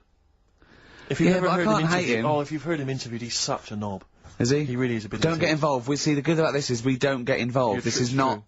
does not necessarily reflect our opinions. There are a couple of people that are cropping up that I'm right behind, but I'm not going to give that away. So don't give your opinion, Steve, because then our hands are clean. Do you know who I love? Who? Daniel Bedingfield. He's bloody brilliant. Do you know who I think is a comedy genius? Go on. Chris Miles. But let's move on. Let's not. So anyway, listen, we'll be giving the top 10 of you, the listeners, votes. Probably about 2 o'clock, and then from that list if we remember. If we remember. If Karl doesn't lose the list. Yeah. Yeah. And from that list, we'll probably try and drop the top 3, maybe. Yeah. Okay, so quiz time. I know everyone's been looking forward to this. Which quiz is it Well, we're this going to week? play along because he's done Songs of Phrase where he cuts up bits and pieces from records. You have to guess the title or the artist, and makes a well-known phrase, i.e. a phrase that we've said a lot. And the challenge is that me and Steve have got to try and work out what it is as well before we will tell you the phrase, but let me just see if I can guess. Play it. Tell me why, tell me why, tell me why. Play the game of swing. Right, I know what that is. I didn't hear it. Can you play it once more for me? Right. I know what that is. Right, it's why don't they play the game of swing ball? Because that's what he said when he turned on and saw people in wheelchairs playing tennis. And his point was... Tell me why, tell me why, tell me why. Play the game of swing. Oh dear. That is so naughty. This show's been a bit naughty, I think. I don't know what's happened to us. I think it's like, sort of end of term sort of madness, but I think we've got to calm down here. We've been a bit naughty there. We said, you know, bloke with 2 dicks. We said Chinese people don't talk properly, which is a little bit... offensive. Yeah. Know what I mean, Karl? Well, they don't know. Right, okay, let's leave it now. Okay, stop there, Karl. Karl does not necessarily reflect the opinions of XFM or any other human being. If you think that me and Steve have been being offensive, we are strongly behind the guise of irony, satire, and ignorance. Karl only has ignorance and hate. Yes. No, but as long as you say something good about someone, you can also say something bad about Go them. on, How then. does that work? Go on, then, give us an example. Well, Chinese, Yeah. yeah? Yeah. Great people, right? Good. Really, that's the good bit. women really good looking as younger people. No! They get What are you older. doing? I'm just saying, as long as you know what I mean, there's good and bad and everything. For every Well, what are the positive old and ones negative. like? They don't age well. What do you mean? The fella in Karate Kid, the teacher, was only about 36. We started this! We started this! Oh. Fact. So, songs of phrase, email in, ricky.gervais@xfm.co.uk, right? I mean, I have to say, Karl, it's very tricky this week. You've got some very obscure sounding songs there. Yeah, just all we want is the artists. I think just the song, Karl, mate. I No, think actually, that's harder. hard. I think No, that's hard. harder. Yeah, the artist. Just the artist, I know. Okay, so these are the prizes this week. Well, let's play it again so they can hear it. Try and work out all the different artists. Yeah, why don't they play The game of The game of swing ball. Right. Tell me why, tell me why, tell me why. Play the game of swing. That's tricky. It is tricky. That is tricky. That is good. But there's some great prizes, including, Karl, I can't help but notice, torn from the current, well, I think today's issue of the Daily Mirror. What, he's giving away a giveaway? It's a free CD from the Daily Mirror, which you can buy it, you spend 30p on the Mirror, you can get this anyway. But it's still in the piece of plastic that it came in, I love It's that. ripped. Anyway, there are some other treats for you as well. Oh, you'll be loving getting that through the door. So there's the Jingly Jangly Sound of Summer, Good Vibes, a 2 CD set featuring music from Crowded House, R.E.M., Simon and Garfunkel and the Beach Boys. I'll tell you what, I've thought of another game. We can put Karl's into theory, right? I can tell him a sort of like a person or, you know, a people or a place, right? Or a profession, and he's got to come up with a good and bad. A good and bad thing. It is dicing with death. Yeah. Are we ready to do this? Well, listen, if we're quitting in the next couple of weeks, then who cares? Okay. Good and bad, right? Well, hang You've on, got whoa, let me just good tell and- we're on the prizes here. Alright, okay. So now 55. I know there's a Okay. lot of XFM listeners who are going to be looking forward to the likes of S Club 8 and the Fast Food Rockers. They're all on there. I can't wait. What is their second single going to be about? The Smashing Pumpkins. This is quite a good little compilation of sort of B-sides and live performances and stuff like that, which is not bad. The best summer holiday album in the world ever. I think we've given that away in the past. All sorts of stuff on there. Plus the director's cut of True Romance on DVD. The Tarantino scripted. Oh, it's a great film. Tony Scott There's some directed brilliant- movie. oh. So there's some quite good prizes. Just play it once more. Karl. So email in ricky.gervais, XFM. Why don't they play the game of swing ball? Just the artist, yeah? That's all we're after. Yeah. Brilliant. Right, Tell me why, tell me why, tell me why. Play the game of swing. Very tricky. Brilliant. Very, That very is tricky. brilliant. Alright, bung the song on. Bung the song on now. What? Let's put a song on. Bit of, Farrell Williams. Yes. Good and bad, good and bad. Old people. Darkness. I believe in a thing called Love on XFM 104.9. Ricky Gervais, Steve Merchant, Karl Pilkington. Karl set the ball rolling with songs of phrase. Why don't they play swing ball? Referring, of course, to people in wheelchairs who play tennis, because he was disappointed they weren't getting around the court quickly enough. So why didn't they play swing ball? Yeah. Brilliant. Someone just emailed in saying because if they hit it to the top, they wouldn't be able to reach it to unravel it. Exactly. Which is a good point. Yeah. But I mean, nonetheless. Good and bad in people in wheelchairs? Do you want to do that? Good and bad. Good and bad things about people in wheelchairs. Good and bad. Yeah. Suppose. Dunno, really. They take up less room in cinemas. They've got their own seat. Good. That's good, is it? That's a good thing. Yeah, good. Yeah, well done. Well done. And what's bad? Dunno, I'll have to think about it. Okay. But, well, let's leave that, eh? You started it. The hate list. Can I just return your minds to the hate list? I said on the hour that we would give you basically the top 5. Now, we have to stress, this is the top 5 most hated people that you, the XFM listeners, have suggested to us. We have not massaged these. No. We have not made these up. These are coming from you. Last week we began it. This week you've continued to email. So this is the list. We do not endorse this list. Some of them we may agree with, some of them maybe not, but it's the list that you have come up with. We are merely the messengers. I tell you who was coming through recently.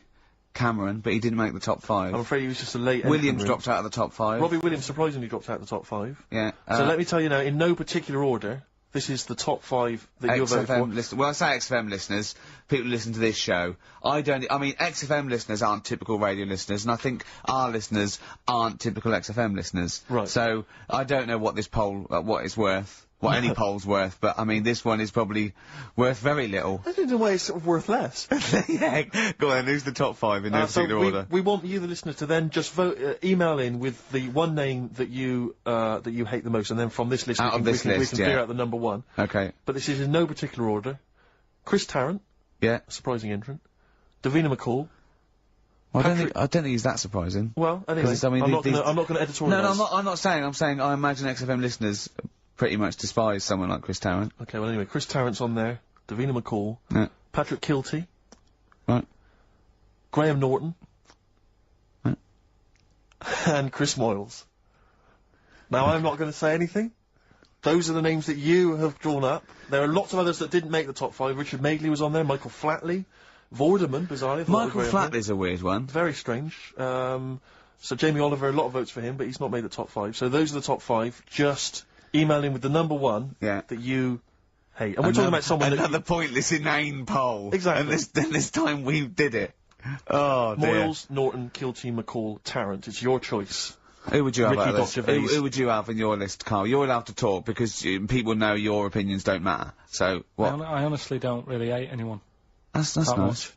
I'm not that fussed, you know what I mean? We're not talking so much about hate, we're talking about someone that Yeah, we annoys don't mean someone hate. You can't hate any of these people. All they've done was pop them up on telly. But I think it's people who, as one listener, she put it, she sort of, so I think she had some of those, and she said, you know, I don't hate them. These are the people that, if they pop on my telly, I have to turn over. You know what I mean? It's not, you don't hate them, you know. But sometimes it's not their fault. It's like Davina, right? I used to quite fancy her. And now, because she's always on the telly, it's like, oh, I can't be dealing with her now. Sure. Right. But she's still the same presenter. It's just that I'm bored with it. Sure. You know what I mean? Yeah. So, I'm not getting involved in it. Okay. Do you know what I mean? Don't want to offend anyone. Let me just give the email address. But Ricky, let me just give the email address. I just said it, so look, talk over it. Okay, I'm gonna do Karl's top thing. Ricky.gervais@xfm.co.uk. That's also the email address for your answers to this week's Songs of Phrase. Play it again, Karl, if you would. Go on. Tell me why, tell me why, tell me why. Play the game of swing. We just want the artists, is that right? Yeah, that'll do. I've got 2 that you don't like. Not that you hate them, but that you sort of like, don't agree with them. Would Liverpudlians be in your list? Probably. What about, gay fellas in toilets looking at you? Well, I think they've sorted that out, so...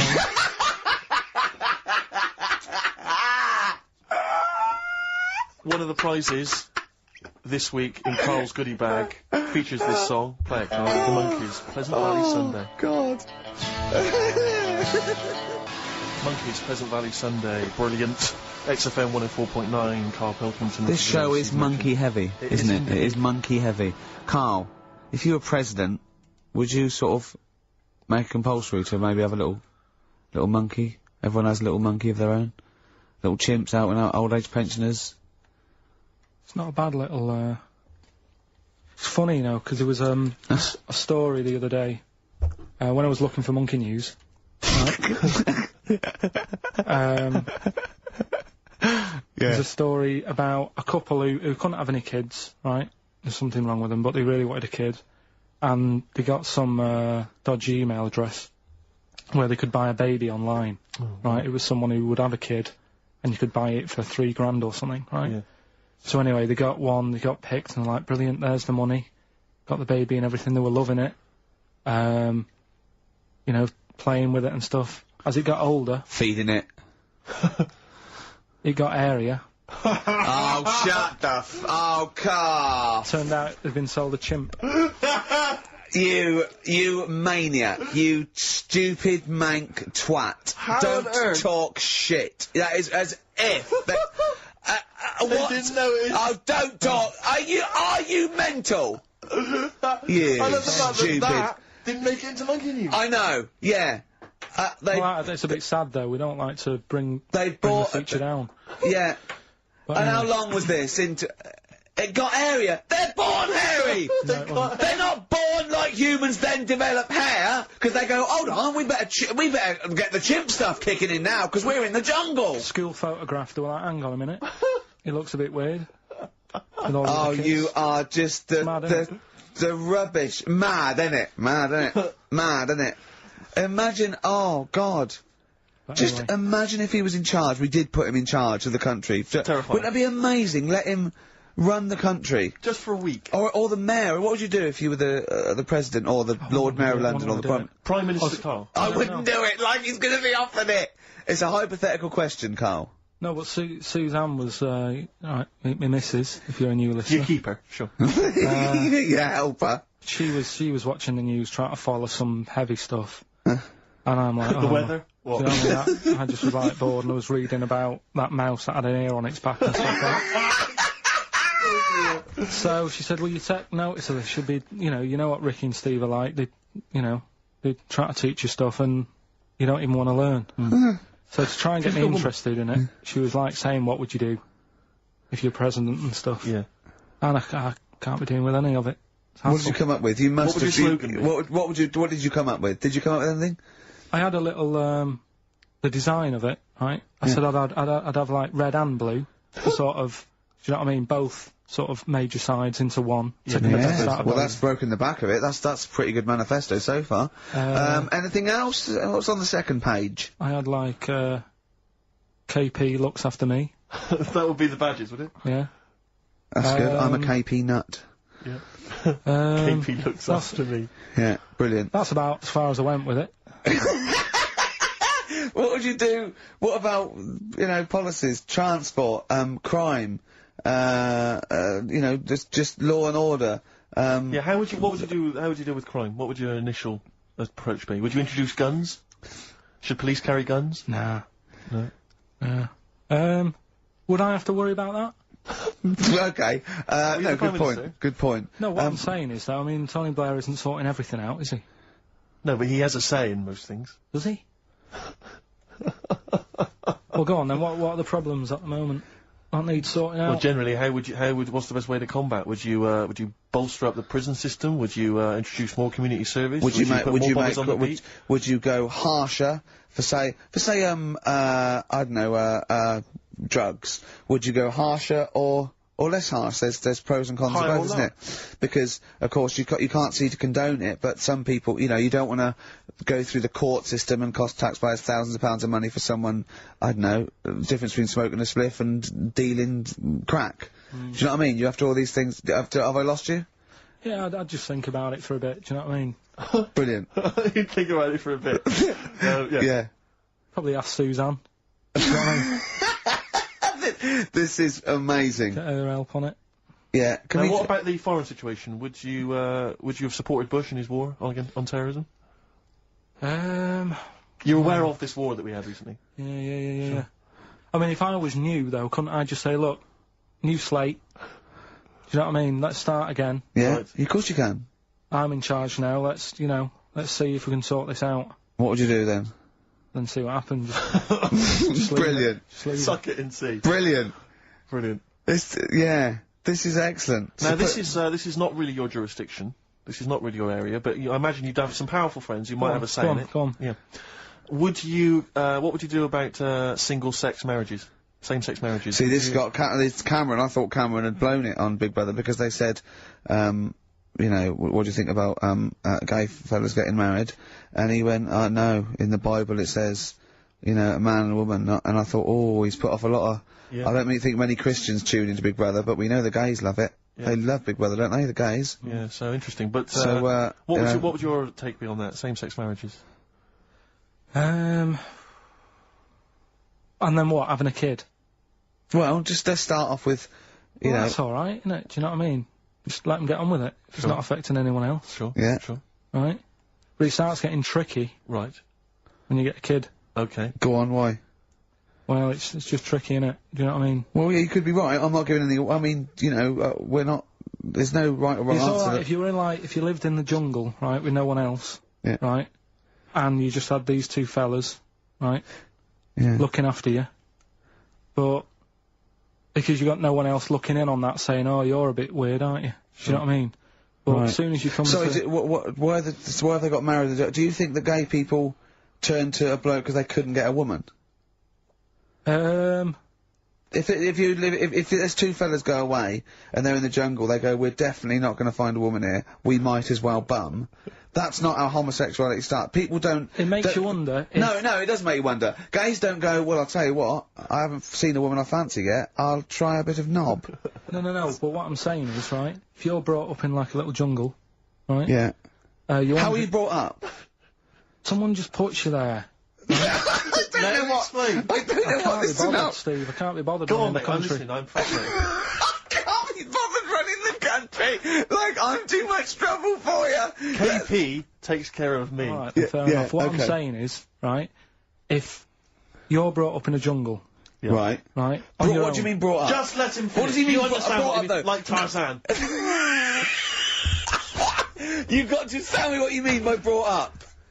Wolves, chimps. What? Right, well, there's a good example of what I'm saying to you. Right. Right, what I'm saying is, There's a fella, right? He's brought up in the jungle. Shut up. Just let him finish. Let him finish. There's no women about. He doesn't know about women. He doesn't understand what women are. Right. Right? But another fella walks in the scene. Yeah. And he gets pally with him. What does he talk about? Then they've both got needs. This scenario is ridiculous. How has he lived? Or do you know what's his reference points? I can't be bothered with this. Honestly, Saturday should be, you know, day off and that, not worrying me about problems. God! Oh! Oh, God! KP takes care of me. Oh, dear. Elbow. Fallen Angel on XFM 104.9. So, there we go. Karl as president. He's still confused, aren't you, Karl? Just a little bit, sort of amazed. Yeah. By the body. Yeah. You're in awe of it, aren't you? Just the way... I'm amazed how two people can buy a baby on the internet for £3,000 and not realise it's a chimp till it goes to school. No, but seriously, what we were, talking about there during Elbow and Fallen Angel, we were talking about that I think... Yeah.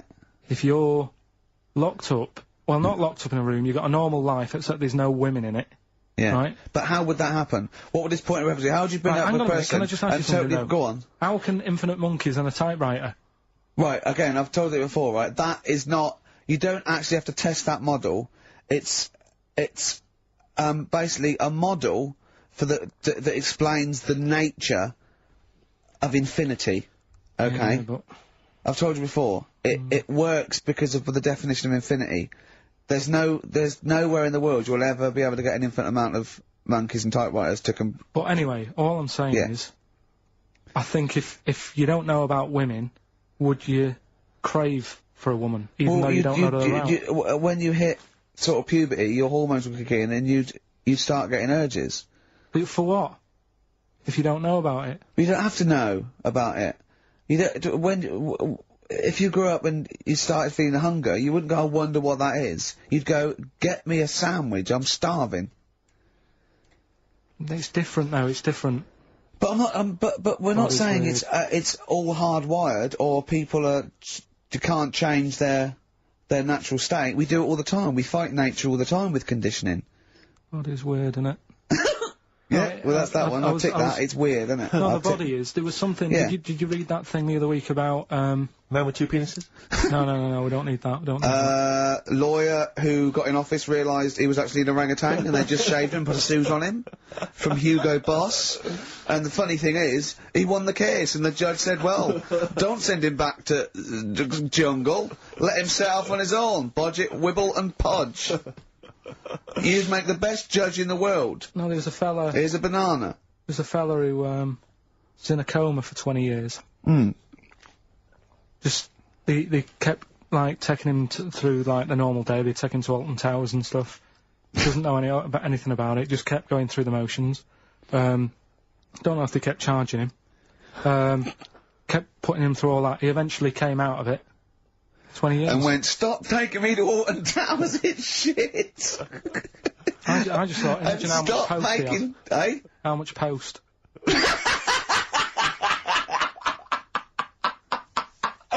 Oh, Did you read about that guy in the paper, Karl? He, sorry, on the internet.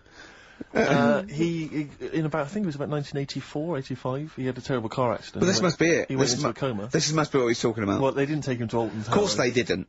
But you've got to try and decipher the truth from the conjecture, from the thing that I mean, don't forget, Karl realises that he's had a dream. He talks to Susanna and goes, that was good, wasn't it, last night we were in the plane? She goes, no, that's a dream. He goes, oh yeah, where's my car for that?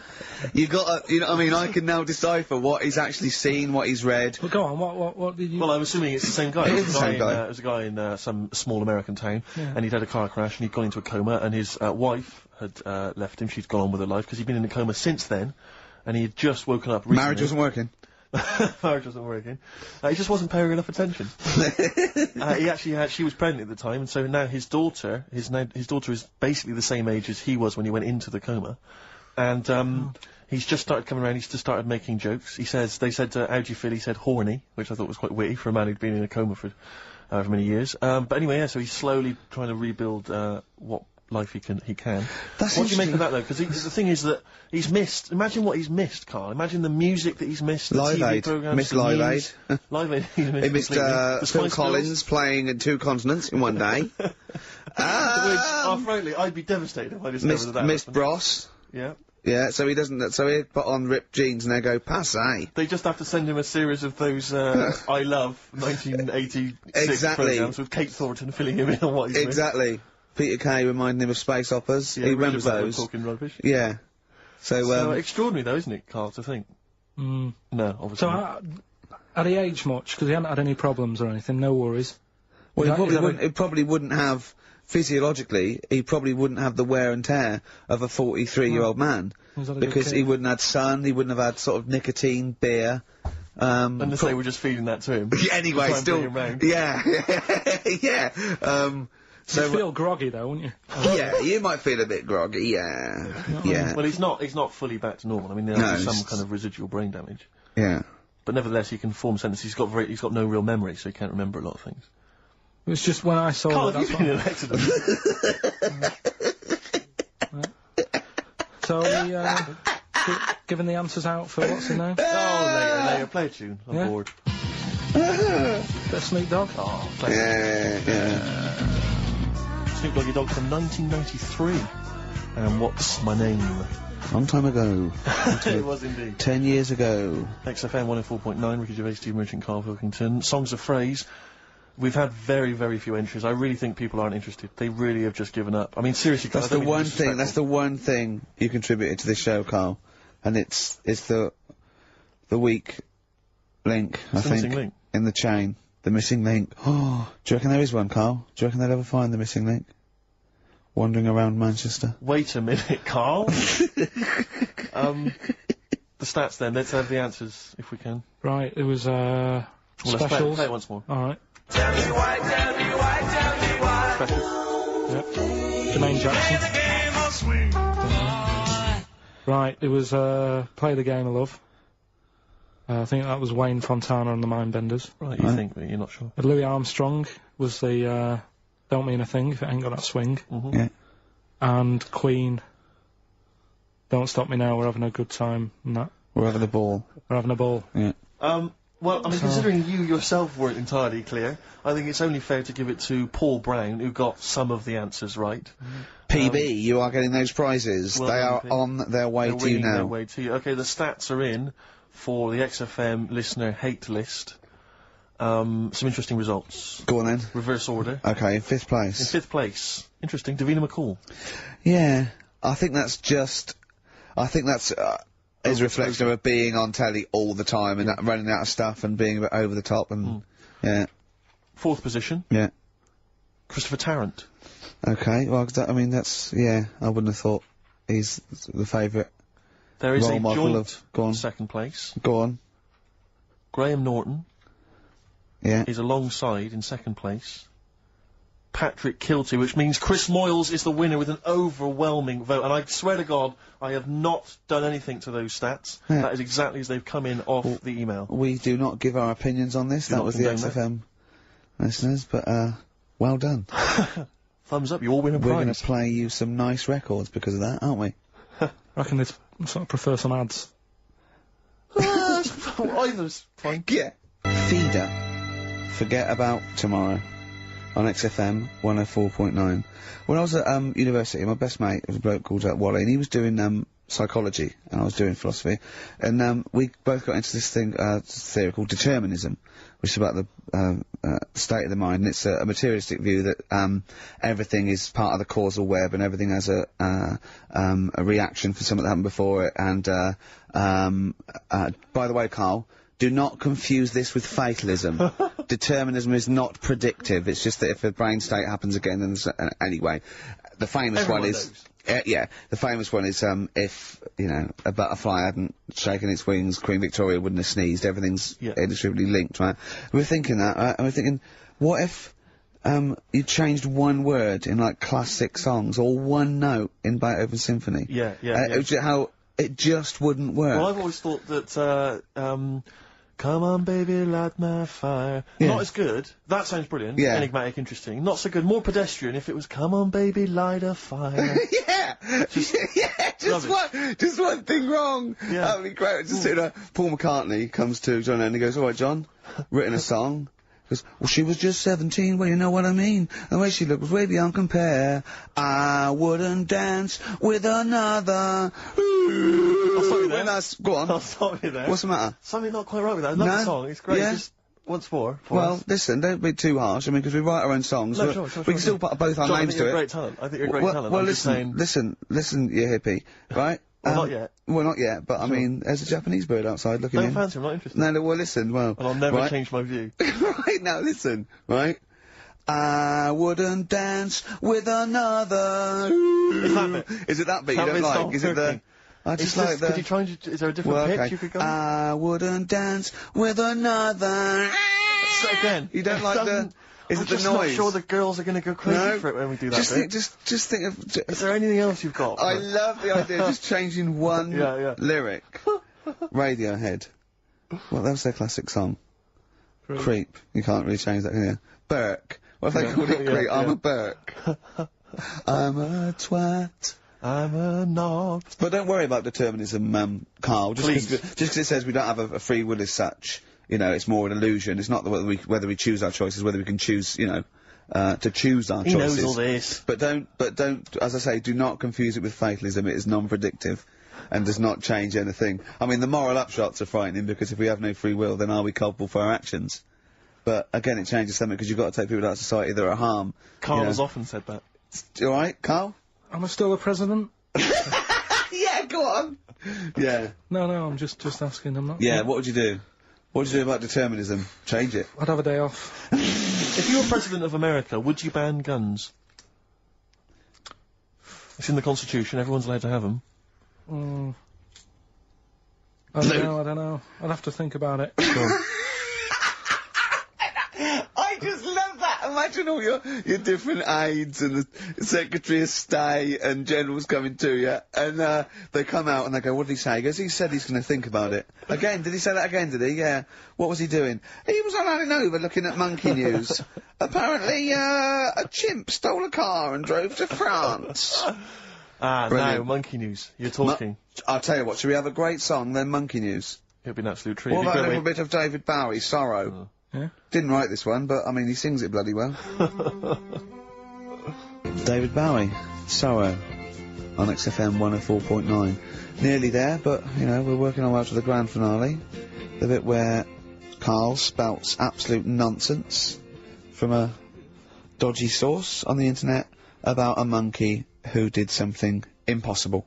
Let's cue up the jingle. Hang on. Alright. Perfect. Oh, chimpanzee, that monkey news! Right. Let's have a look. This one's from some woman, right? Yeah. And she was taking part in the London to Brighton bike ride. Right. Lovely day, weather's good and everything. What year? She's, just a couple of months ago. She's done all the training, right? Done all the training and stuff. Got a brand new bike for it, got a little puncher outfit and stuff, all set for the day, right? It's a nice day, she sets off, they all start pedalling and that on the way to Brighton, right? So she knows the route and that, got a little headphones on, cycling along. Suddenly... Right, okay, I'm sorry now. If a cyclist overtakes her, and it's going really fast and it's sort of hunched over, but it's got, like, lots of cycling gear on and a helmet and goggles, and they can't tell what it is, but they just know it's like a little hairy fella who hasn't bothered shaving his legs, which is weird, isn't it? Because cyclists usually shave their legs, and this bloke had really hairy legs. But, and it won. They gave it the medal. It won 3 years running. They gave it the key to the city. It had its own game show. And then someone said, hold on, though, this fella's sort of hunched over, and he's only 3'5", and his arms are longer than his body. It's a chimp! If it goes anywhere near that, we're never doing it again. More monkey news next week. She's cycling along. So anyway, she's cycling along, right? And, this tricycle... I couldn't predict that! There's always one element you can never anticipate. Yeah! Got a kiddie's tricycle with a little kid on it. Little hairy kid with a helmet. Okay, just go on then. Well, a tricycle comes Whizzing past, yeah. him. Strong legs, don't they, chimps? So she's thinking that's... But didn't get a chance to see the thing. Oh, yeah, couldn't quite see the cyclist! Oh, God! You bald mank git. Go on. Yeah, research scientist Karl Pilkington. So anyway, she gets to the end line, right? And they got talking. It was a nice day, nice race and all that. So did you see a little thing on a tricycle? Thing? Well, a person, surely, just a human. Did you see that? No. Did you see that bloke on the tricycle? So anyway, turns out... Yeah! Well, what did you say thing? Well, no, there's no suspicious. I mean, why did you say, did you see that fellow on a tricycle? Anyway, so it turns out... Go on. It was a chimp. You're joking! Right. Well, Christ almighty, there you go. Unbelievable, and it was a chimp all along. So anyway, right, so the woman's like, We're never doing this again. checking out the news, right? There's nothing on it. She checks out XFM Monkey News. Right, okay, I'll stop you there again. Right, if it turns out she does the news, right, and the circus goes, we're looking for our chimp, it used to ride this tricycle, and it escaped with police chasing it. No. So she listened to XFM, see if I'd picked up on the story. Yeah, sure. I didn't have it and stuff. So she got in touch with the organisers of the London to Brighton bike ride, said, look, saw a little hairy fella. Why did she care? Because she wanted to know, she thought it was a bit odd. Well, Turns out it was a chimp. They weren't happy about it. Of course not. Because now the owner of the chimp wants to enter it into the Tour de France.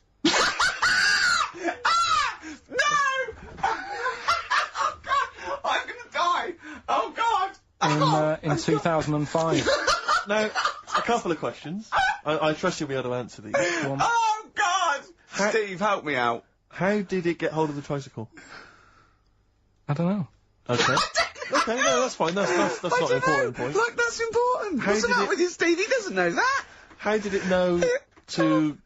well, firstly, how did it know which way to cycle? But more importantly, how did it know there was a major bike ride? On Just following the crowd, No, Steve. no. What's the matter with you? The owner of it had trained it and stuff. No, he hadn't! It had already done the run beforehand, before the big day. No, it hadn't. Like I say, it wants to do the Tour de France in 2005. No, it doesn't. But there's something about animal rights. If they don't let it enter, they can kick up a bit of a fuss. The animal rights is that it's cruel to make a chimp ride a bicycle. Not if he that wants it's to. prejudice that it'll go, is it because I is hairy? You idiot! Right? So... Wow, that is the worst one yet. Absolute twaddle. Absolute rubbish, Karl. Have you got a tricycle? Unbelievable. Kings of Leon, Molly's Chambers on XFM 104.9. Thanks to Lauren Laverne there for the last few hours.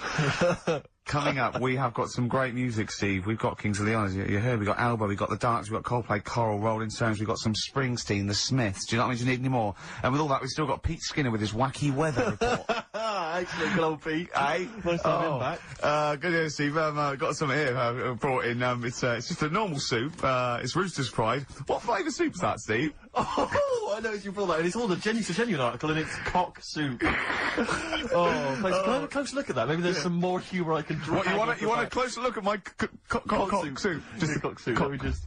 It says here, delicious, appetising. Oh, 3 to 4 servings. Because you know what I'm thinking of when you're talking about the I'm soup? trying to think of innuendo. I'm just thinking of a man's cock. Penises, yeah. Let me just... It's the darkness. Use Rooster's Pride cock soup as a snack with crackers or toast. Still thinking of a normal knob. An appetiser, again, or a soup base. That doesn't really work as an innuendo. That's disappointing. We'll work on that, though. The darkness growing on me on XFM 104.9. Going well, isn't it? I've enjoyed it so far. It's been a bit naughty and everything. Yeah, a bit like, smart. Nothing wrong with that. No. Karl, Alright. having a good day? Not bad, not bad. Yeah? What mood are you in this week? What we mood always is that? trying to assess each week, you know, it's a bit edgy. He's got a red head. What's all that? You've got a red head all around the side and the front. What's that? Sunburn? No, I think I'm allergic to having my head rubbed. Right. Right, now who would rub your head? That sounds a bizarre thing. Your girlfriend? Weird, isn't it? Yeah. Who's rubbing your head? Well, yeah, but I was squeezing his head, fair enough, and he was screaming in agony. And then he went and made me a cup of coffee. And as he came over, just spilt boiling hot coffee on my legs. I'm all wearing shorts, and he went, sorry, just like that. it's like a series of Jackass out there this morning. I mean, my legs are burnt, your head's a little bit red. But apart from that, having a good day? Not bad. I was on the way in today, right, Steve? Walking in. Walking in, always walking in. I get left early and stuff. I like to get in early, get some bits done, that. Monkey news, songs of phrase. That sort of thing. And living in London, right, there's a lot of shops that open early and stuff, do you know what I mean? People say that's a good thing about London. Yeah. It's almost like 24-hour city and stuff, right?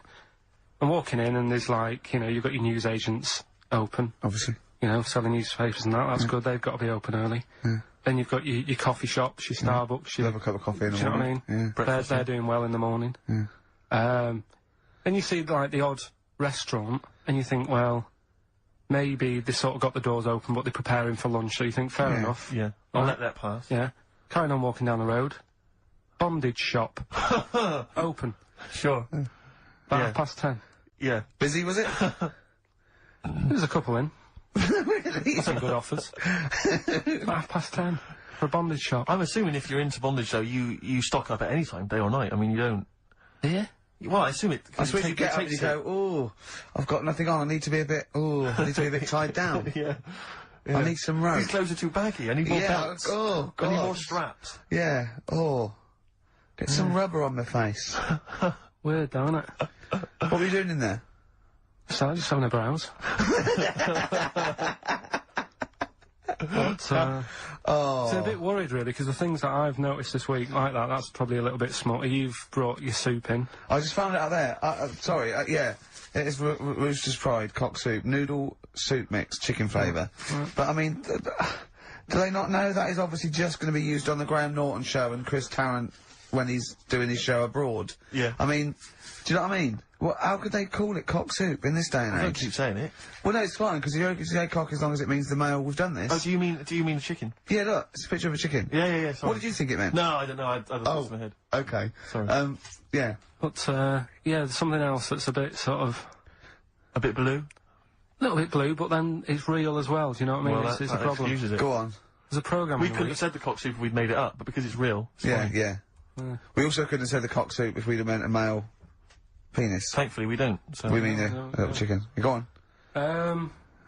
Yeah, this programme was on, it was Wednesday night, something. About this little lad. It was a fella and a woman. At the same time. What do you mean? Like a cartoon with a secret identity.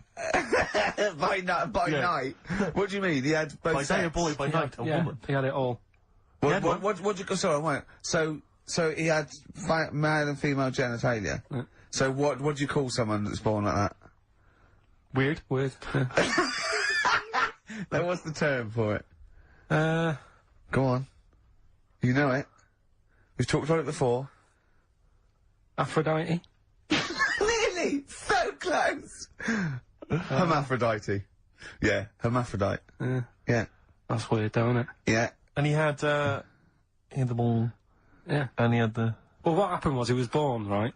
Obviously. And the doctor said, there you go. Lovely little boy and girl. So the mum was like, what? So he said... No, I don't think the doctor was sarcastic. Yeah, I don't think the doctor was, sort of dissing them. Yeah. There you go. What do you mean, doctor? We'll have a look. There's the cock, there's the minge. Alright, see you later. What are you going to call hit? But doctor, what do you mean? Have a look. He wasn't sarcastic. He didn't give clues. Tell me what you mean. Give me a straight answer. He probably went, oh shit, she's got a cock. He didn't go... He wasn't sarky to the parents. No, but I'm just getting across, do you know what I mean? I always had a little bit just to... Yeah, I know you do, yeah. You should be a news. newsreader. Be brilliant. So there's a little kid lying there. Yeah. And the mum says, you know, what am I going to do then? So, the doctor... I mean, I'm condensing this. It was like an hour long. Sure. Yeah. So, he says, she said, what will I do? And the doctor said, well, he's not sort of well hung. Right. Oh, So, he's not sort of well on. This doctor has been, I assume, has been struck off since for saying these things. It was a real doctor, it wasn't Dr. Fox. Yeah. Right, go on. So, the doctor said, so I recommend that we make it a woman. Right. Right? So, they sort of do a little bit of Jiggery pokery. Yeah, a little bit of work and I that. don't think that's true, Carl. No, it is. It was on the programme. But I think they can tell, really what they were meant to be from their chromosomes, can't they? They can tell whether X, Y, Y, or Yeah, X. not just... It's not It's very just- well hung. No, I Yeah. tell you what, because back then, when this was going Yeah, on, no, right, I'm just thinking they might not have had the doctors then thought if you had a kid, right, and you thought, it's a bit ugly, maybe it'll have a better life if it was a fella. If it was a girl and it's a bit ugly and you think it's going to get a hard time. Right, don't talk shite. What? What? That a doctor would go, right, you've had a young girl, I'll tell you what, she's a pig, let's pop a cock on her. Don't No, talk I'm not saying, shite. I'm not saying that. What I'm saying is, say if you have like I say, a girl. I just think it's harder if a girl's ugly and Yeah. she's growing up. Yeah. She has a harder time. Yeah. Don't you agree with that? If Possibly, but- but you don't but they change don't someone change- when they they... don't- when- No, yeah. You don't change their gender No, because they're I'm a just bit of a saying minger. what I'm saying is the Elephant Man would have had a harder time if it was Elephant Woman. Is what I'm saying. But listen to me, listen. What the doctor was saying is, if you get a baby before it's 2, Yeah. back then they thought you could sort of say, well, instead of giving it a go-kart, give it dolls to play with. Right, back when? What are we talking about? The Middle Ages? Well, we put a song on, come back to this. Yeah, it's Bruce Springsteen, Atlantic City. Bruce Springsteen, Atlantic City, on XFM 104.9. Okay, look, have another go, Carl. What were you saying? As an hermaphrodite, yeah, he was born both sets. The doctor said he's not well hung, let's lose that. Let's get rid of that. Let's make it it a into a woman. girl. Okay. I'm with you so far, go on then. So, anyway, gets away with it a little bit in the early years. Right. Starts going to school, gets away with it a little bit. Sure. Right. But then, do you know when you get to that age and your head goes all funny? Like when you're a teenager and you sort of, I don't know, your skull goes. Mine never did. What are you talking about? No. Yes, That what do you sort mean of your head goes all teenage funny? years when you look a bit odd. Do you know what I mean? You go from being quite a good-looking person and then your body starts growing. At a different rate, so Yeah, you never know you never know till 21 whether you're going to be a looker or not, or whether Yeah, it's just... yeah. I know, Right. go on. Yeah, I'm still waiting. So, Your head grew outwards at exactly the same rate, didn't it? That's why it's Your spherical. head grew faster than your hair. He's got a lovely head of hair, but just below the skull. Yeah. He's got a little afro in there, Yeah. but it just couldn't get through the follicles. It couldn't catch up the skull.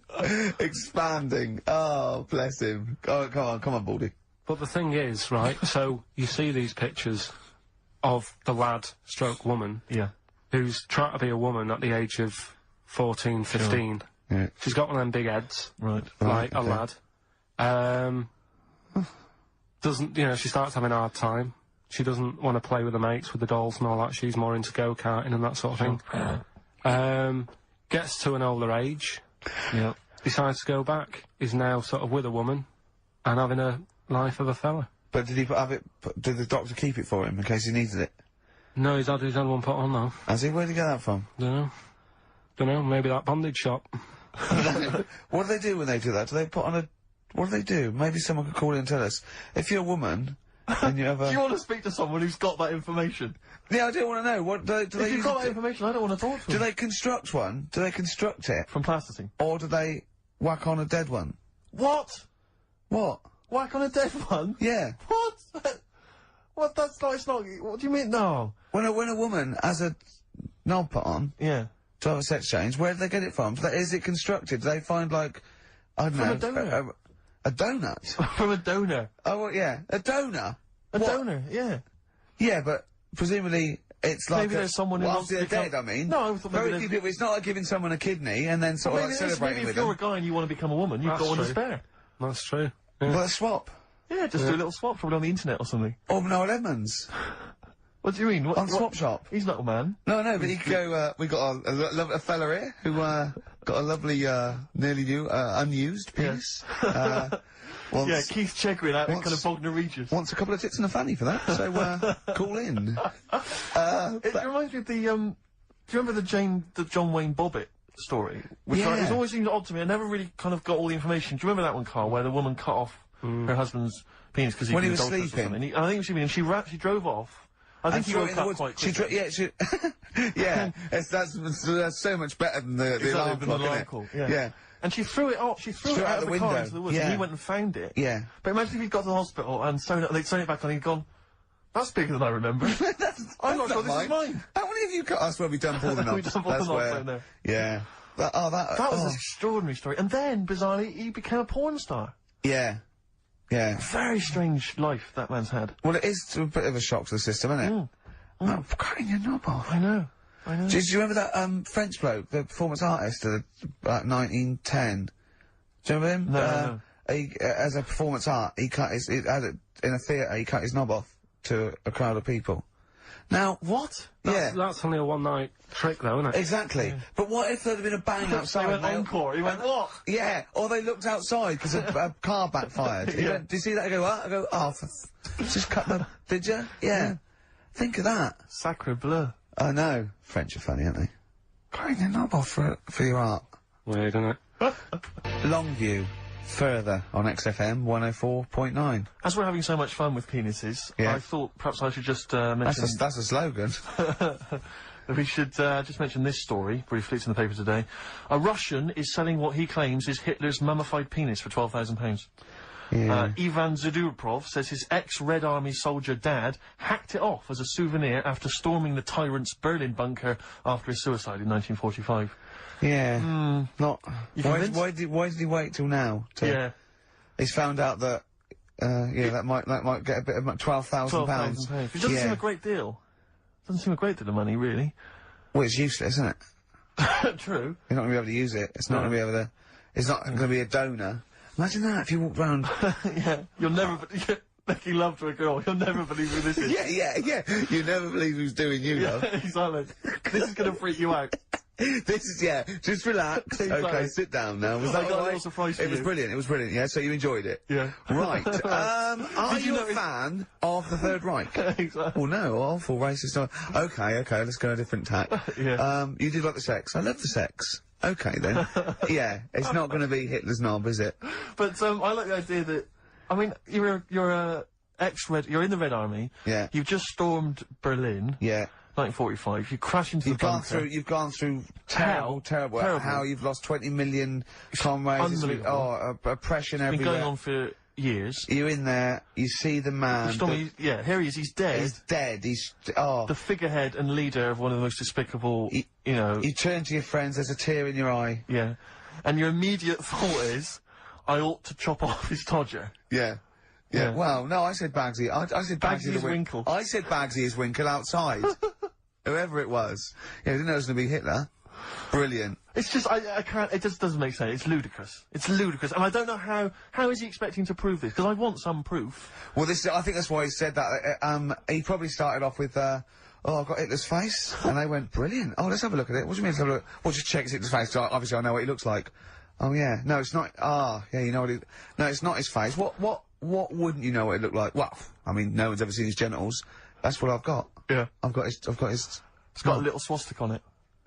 Is that proof, is it? Yeah, little Have you got tattoo. his ball? Well, no, the Albert Hall's got one, his mother's got the other, so I don't know. See, the Albert Hall, I would have thought, would probably be paying that £12,000 because apparently they've already got his ball. Yeah, they got one of his balls. They got one of his balls in the Albert Hall, his mother's got the other. Yeah. But if they got the Todger If they can track down the one his mother's got, they would have a complete set of Hitler's... I'm just hoping it doesn't fall into the hands of some kind of crazed genetic scientist. What, could clone it from his knob? Could clone Hitler. Back to... I don't even want to think about the future if that's the sort of way we're going. Exactly. If that's the sort of way we're going, Carl, I'd rather not know about it. What do you make of it, Carl? Weird, isn't it? It is weird. I mean, I don't want to go on for this too long. We've probably got about a minute left for the first half hour, and I reckon should can this sort of... What, 30 minutes of genital talk? Just quickly, on a Saturday afternoon? there's Go on. one in a museum, I think it's like that London Museum. What? One what? Well, do you know like how people are buying weird stuff and that to put in museums? Yeah. There's this device that, I mean, think about it, years and years ago they used to torture people, didn't they? Yeah. Really badly. And the device that There's they've got... no real good torture, but go on, I see your point. Yeah, but this device, right, think about it, you've done something really bad years ago. Yeah. Right, and you're thinking, oh, what are they going to do? You know what I mean? Could do anything here, it could be the end for me. The device they've got is this thing that you put on your bits, as a fella, and it's sort of metal, so it means you can't sort of you know, get excited. It puts a stop to your sort of... That wasn't a torture device. I think it was a Victorian thing to stop, adolescent boys wanking. They used to have things like wrist things as well with, like, spikes on them. It's not a torture device. Isn't that? Well, not really. It's, imagine that being captured by No, I was right, gonna you're say, I never was gonna get an gonna hard say. on again. Alright. Not really a torture device, is it? And there wasn't that many nice-looking women wandering about anyway about them, was there? Didn't get excited about stuff. What are you talking about? Well, they filthy, they stunk and everything back then. Right, we've covered that. No more of that talk now, right? Let's move on. Filthy, All Victorian women, filthy and stinky. Yeah. Oh dear. Bit of Rolling Stones Yeah, and it's set up the definitely- old songs of phrase. Yeah. Stones, Beast of Burden. We've not played it before. It's an absolute jam. The Rolling Stones, Beast of Burden. Can I just take this opportunity, Rick, to say to Sir Mick Jagger, happy 60th birthday this year, Mick. Happy 60th birthday this year. Yeah. Was it today? No, I don't know. Well, Something otherwise like you'd be this. saying happy birthday to everyone every day. every year. No, because I don't know Mick Jagger, do I? So I'm just taking the opportunity in case he happens to be listening today to wish him a 60th. Happy 60th, or someone who knows him. might What be about listening Brian online. Ferry? What about Brian Ferry? How's Brian? Right, well, I I'm mean, not- he's not- he's But I'm got not a really a fan birthday of this Brian year. Ferry. I'm not going to wish Brian Ferry a birthday. Oh, because happy he's not birthday, really- Brian. Well, Silence is easy. Star Sailor on XFM 104.9. Right, it's the quiz of the week. if you want to go out and do some shopping, this is probably a good time, and come back again for about 15:15. But don't So- forget, what I will say is, even though these clues, we're going to do songs of phrase, by the way, where Karl picks out a phrase that he might have said once, tries to find words from songs to put it together. You've got to guess as many as you can, song or artist, I can't remember.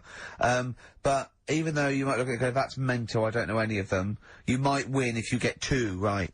I mean, I think the winner last week got about 3 out of 3 Well, or I have to 7. be honest with you. I mean, last week, Rockbusters, surprisingly, was a very, very popular quiz. Yeah, It just happened to be awful. yeah. This one is pitiful. I mean, it's truly atrocious. Yeah. And it really doesn't even have a fan base. I mean, there's no one championing this one, Karl. Last week, seriously, mate, I got about Oh, Carl's face. 7 or 8 That replies. is, oh God, that's terrible. That was like when you told a kid that you couldn't afford a Christmas present this year. Look at his face. Yeah, it is a bit distraught. Carl, I what suppose it's like Chris Evans' face when they said they were cancelling Girls and Boys. It's like, look, but I can come up with great TV game shows like that. No, you can't, Chris, not anymore. Oh, his little glasses slid down his nose. I'm the guy who don't forget your toothbrush. Yeah. What was that money you owe me? No, you owe us. Oh, can't believe it. Alright, so... Will I just play it to you and Whatever, you Karl. try and work out what the phrase is? Sorry, it's a phrase that might have once been uttered on this show. It was said last week. Oh, right. All right. Okay. Brilliant. Alright, here we go. I know you're just 16, but looking all of 21.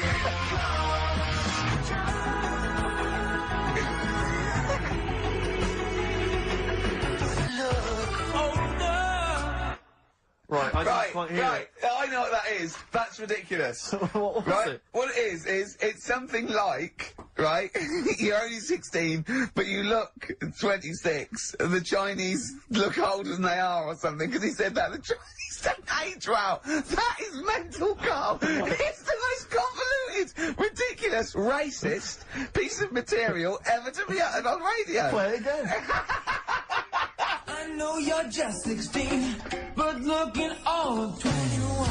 That's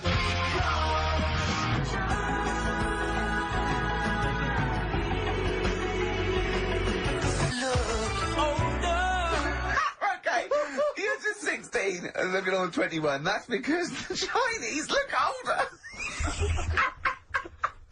Carl, you've gone mental. Alright. Oh, that is amazing. So, there you go, the well-known phrase, you're 16, looking all of 21, that's because the Chinese look older. Well-known phrase there, sweeping the nation. That'll be up there with "was up," and "shut that door." If they do a poll. Right. Okay, play it once more. We're after the artists. Just the artists. Yeah. I know you're just 16, but looking all of 21. That's...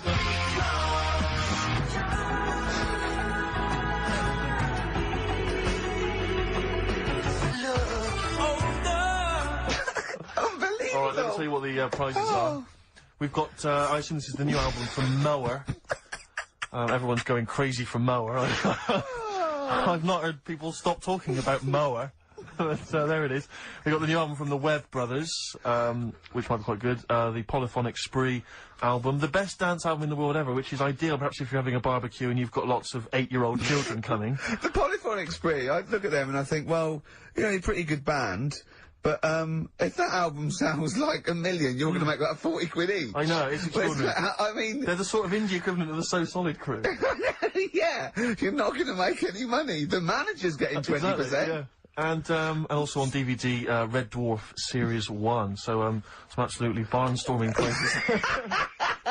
And if you can identify what artist to use in this well-known racist phrase, that's because the Chinese look older. Play it once more, Carl. One more time. I know you're just 16, but looking all of 21. That's...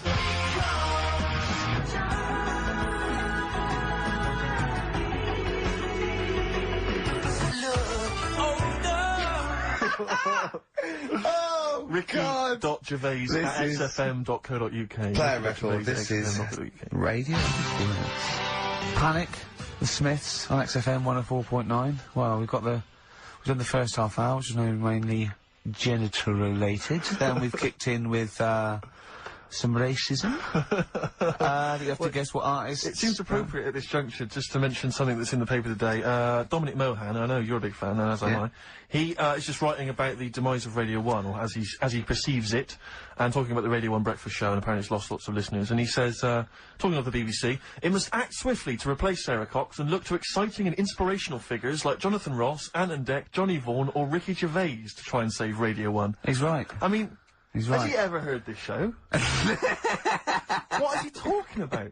All those other acts, they're dynamite. I can't genuinely. That's someone who said I quite like Ricky Gervais show, but he can't have listened. I mean, can you imagine what we just played? Or in fact, can you imagine the last 50 minutes on Radio 1, on the breakfast show? Well, we could pre-record it though, so I wouldn't have to get up early. Sure. That's not your point, is it? That's not really No, your point is the quality of what we're doing, not well how early it is. Sure. Get it. What would you provide though, Ricky, do you think, if you went to Radio 1? What sort of, because I mean obviously... Wank, oops. I can do all that. Because I mean, obviously our time at XFM is gonna basically... I'd be the furry shreddy. Right. Yeah, so I'd get that. Would you have some wacky catchphrases? I think I would. You'd bring back Holy Fook, presumably. Holy Fuck, yeah. Oh, ding dong. Oh, hello, it's my little Chinese neighbour. Hello, what's your name? My name is Holy Fuck. Hello. Look at Karl, he's just going, oh, I don't know, you didn't even do the Chinese accent that time. Well, that'd be racist. Okay, sure.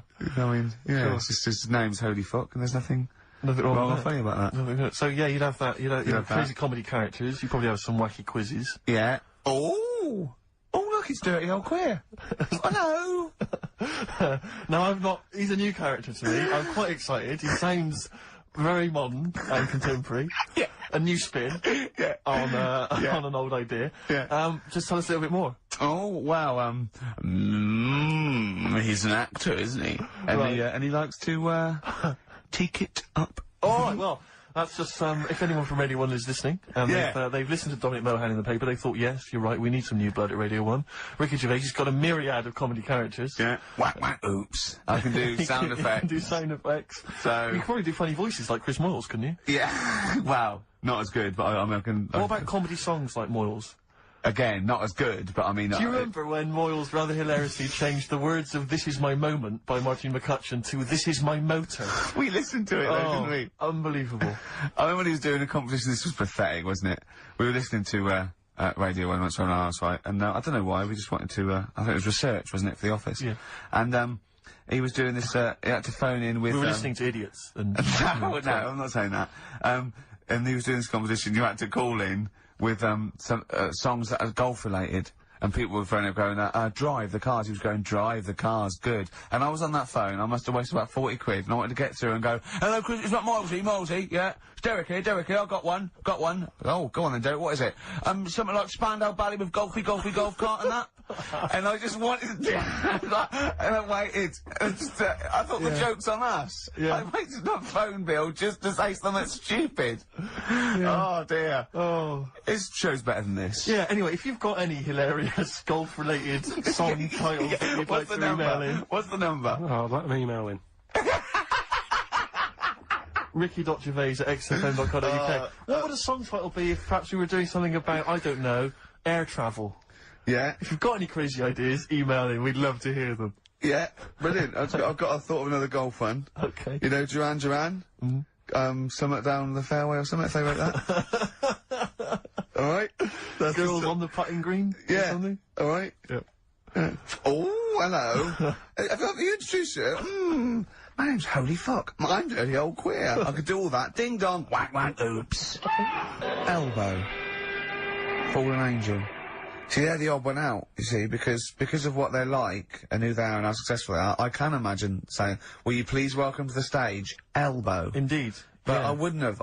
On paper, I'd have thought that was a terrible band name. Yeah. Yeah. No, I know what you mean. There are exceptions to the rule. Yeah. Ladies and gentlemen, please welcome to the stage, the Boomtown Rats. Yeah. Yeah, see, I'd have thought that was I mean, I think it is a bad name. It is a bad name. But you can imagine it happening. Yeah. Yeah, so that's bad name. So call in if you've got email addresses and let's call in with funny observations on life and shit. So, well, it's going well, isn't it? That's halfway through. Well, Karl, what do you think? Yeah, it's been alright. It's been alright. Yeah. We've covered a lot of bases. We haven't taught them anything. Not taught them anything? No, I think we taught them to tune into a different station. Yeah, I think Heart 106.2 is probably picking up a few of our listeners as we speak. Yeah. Who's on at the moment? Don't know. Doesn't matter on there, does it? They just sort of... Don't slag them off. No, I'm not slagging them off. I'm just saying I don't think... You tune in because you want to hear Simply Red and that, don't you? Do you know what I mean? Well, they play other great stuff as well. Magic is the one that I love, because I only ever listen to it in a cab. Yeah. If I'm in a minicab. Good, that's good. That is a good station. But Magic is dynamite. But I know for Magic, the DJs have got like 5-hour shifts. It's incredible. They're all... And they do read their own news. I know. It's like they've cut out any expenditure on that channel. It's just some old records. Yeah. And one guy has to go on for 5 hours, read his own news, his own travel. There's nothing else. I saw a bloke struggling once. He sort of wants to be a bit of a sort of comedian, and he does one link. It's sort of one sort of 15-second link between each record. Goes, that's Celine Dion. There's a story in the paper again that people were late for work on the Underground because there was leaves on the track.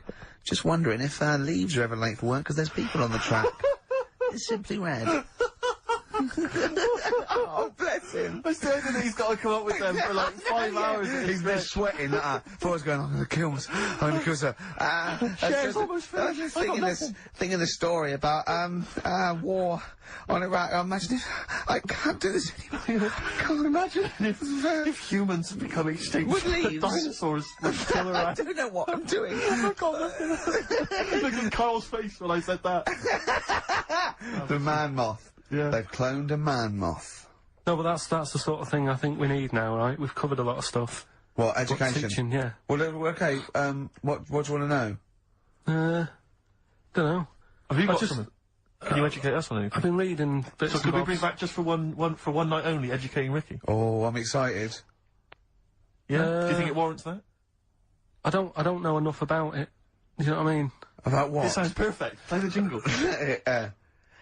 Oh, educating Ricky. He's getting smarter. A couple of things happened in the week that I read about. Okay. Keeping up on what's going on in that. Sure. Yeah. One was about that Galileo fella. Okay. Was it about 1636? Was it? I think it might have been earlier. Bad. Go on. Did some stuff with light and that. Yeah, he did lots of physical experiments, yeah. Is that it then, Karl, is it? He did some stuff with light and that. What did he do with light? What was that? Well, I think he invented the first... Telescope? Telescope. So I think it's a particular lens, though, and he did experiments where he dropped famously two different weighted balls from Pisa, and they hit the ground at the same time, showing that doesn't matter, the weight doesn't matter, but air resistance does, and stuff like that. I think he probably explained it a bit better than that. Yeah, but I'm talking to Karl. Sure. Did they need to know He's stuff? just thinking about pizza. Yeah. Did they need to know stuff like that back then? What do you mean, did they need to know stuff like that? It's just... There weren't people going around going, I've got to drop these two things off the Leaning Tower of Pizza. I just don't know which one's going to land first. Yeah, I need to know. What do you need to Bring know me about? Galileo. Yeah. It's for a bet. Yeah. No, but if I was knocking about then, I'd be like, stop messing with that. We need a telly. Or, you know what I mean? I bet he thinks the Flintstones is real. I know. That'd be brilliant. That's what I'd do if I was a caveman. I'd make a telly out of rock. Yeah. And a pelican And a and car a that I cement just mixer. ran along the road with. Yeah, exactly. Yeah, we need a car. Yeah. Well, we haven't really got the internal combustion engine. Can you stick your feet through the bottom? Yeah, just get me a car, for Christ's sake. Anyway, so I learnt that. And Yeah. then, What? He learned his name. Yeah. Other people I learned the Brilliant. name of this week. Oh, if a chimp could watch telly. Go on, Karl, go on. and there was also a fella in the week who said, that women shouldn't be wearing trousers. Why? Because they don't look good in them. Right, who was this man and from what era French did fella, French fella. Last week. Did he mean walk around naked? He just said, women should wear skirts rather than trousers, because no woman looks good in a pair of pants. Right. How old was he? It's probably about 67. Uh-huh. About that, 67, 68. Yeah, yeah. Wasn't happy with that. What do you think? What do you think about that? It's rubbish. Yeah. These are the only things that have caught your eye over the last couple of weeks. This is the entire news. Galileo did something with light. A French fella said women shouldn't wear trousers. See, that to me wouldn't pass as education. It's not education. I don't know where you could ever use that. I don't know when that would ever be applicable to life. I just like reading stuff that sort of reminds me of... Do you know what I mean? If I read it and it gets me thinking, I think that's a good little piece. But, I mean, but surely can't you just sort of like sit near something that vibrates to keep your brain going? Or shake your head every now and again? I mean, what does this do? You mean it makes you start using your brain? But what aspect of a Frenchman said women shouldn't wear trousers got your mind working? What questions were you Because I asking thought after that? that's a bit daft, isn't it? Right? Yeah. Okay, And it I was ends there thinking- with me. There's nothing else. There's nowhere else for me to go on that. He closes Your the mind's gate. still whirring. Yeah, go on. What did you think? Let's go through this. Oh, I wish we could download his I know, thoughts. I know. Just watch it. Yeah. Wouldn't it be great, like a DVD? like a cartoon. Imagine that extra footage on the Office DVD. Yeah, Karl's brain. That would be With a commentary. amazing. Oh, with What I a mean is- commentary. Go on. Women wearing trousers and that, right? On the estate that I grew up in, Yeah. on, right? There was a woman about 4 houses down, right? Right. Rough. She's the She one was, who... or the estate. She was, right? Yeah. She's the one whose kid took a horse into her house. Yes. Right. Right. Now, we won't go over that again. No. If you're a new listener, I think we covered. I think they get That's the all you idea need to now. know. Right. Yeah. Now, she used to wear leggings. Now, they're a bad idea. They are a terrible idea. I agree with you there, Karl. If you're a lady of What the colour? normo Were they persuasion... pink? No, they were sort of black, but with all bits on them. Oh, right. Do you know what I mean? What, Yeah. toast and Just horse bits. droppings? Yeah, go on, yeah. And she used to, she's quite a big woman. Sure. Pauline Quirk, I think Yeah, we well, described her as. Looked like a light bulb when It she was is those bending kind of over in women that are leggings. attracted to leggings. Yeah, I know, yeah. They are drawn to them like a moth. Sort of flame. Yeah. She used to wear them, and that's what I remember when I read this piece. And she used to work on one of those sex line things. Right. Right, she used to do that. But What, was she an engineer? the weird thing with her was, she had big eyelids. Right. Go on. That were too big, and this is what I was thinking. What right? do you mean she had big eyelids? How big do eyelids have to be for you to go, they're big eyelids? What was she shoplifting with them? Would she come out of Dixon's with, like, radio stored in them? What do you mean she had No, big eyelids? it was another one of them popular things round our way. Do you know? Like, What do you mean popular things? They think didn't people go, have they go, oh, I say what, they're all the rage. Can I get some big eyelids, please? No. It was just like one of them things that people suffered with. Just big eyelids. They could hardly open their eyes. What do you mean? What do you mean? That's one of them popular things round where I grew up. People had big eyelids, they could hardly open their eyes. What does that mean? What sort of freak town were you born in? You had webbed feet people with big heads, you got women with big eyelids. What does big eyelids mean? Are you confusing her with the horse? yeah. Did she have hooves? Look, what? Just too much skin. It was like the neck of a chicken, but on the eyes. What's your point? Anyway, so there's this big eyelided woman with the And leggings. that's what I'm saying to you, though. when I read that story with people with trousers, Yeah. I went from that To into a that. woman used to have big eyelids.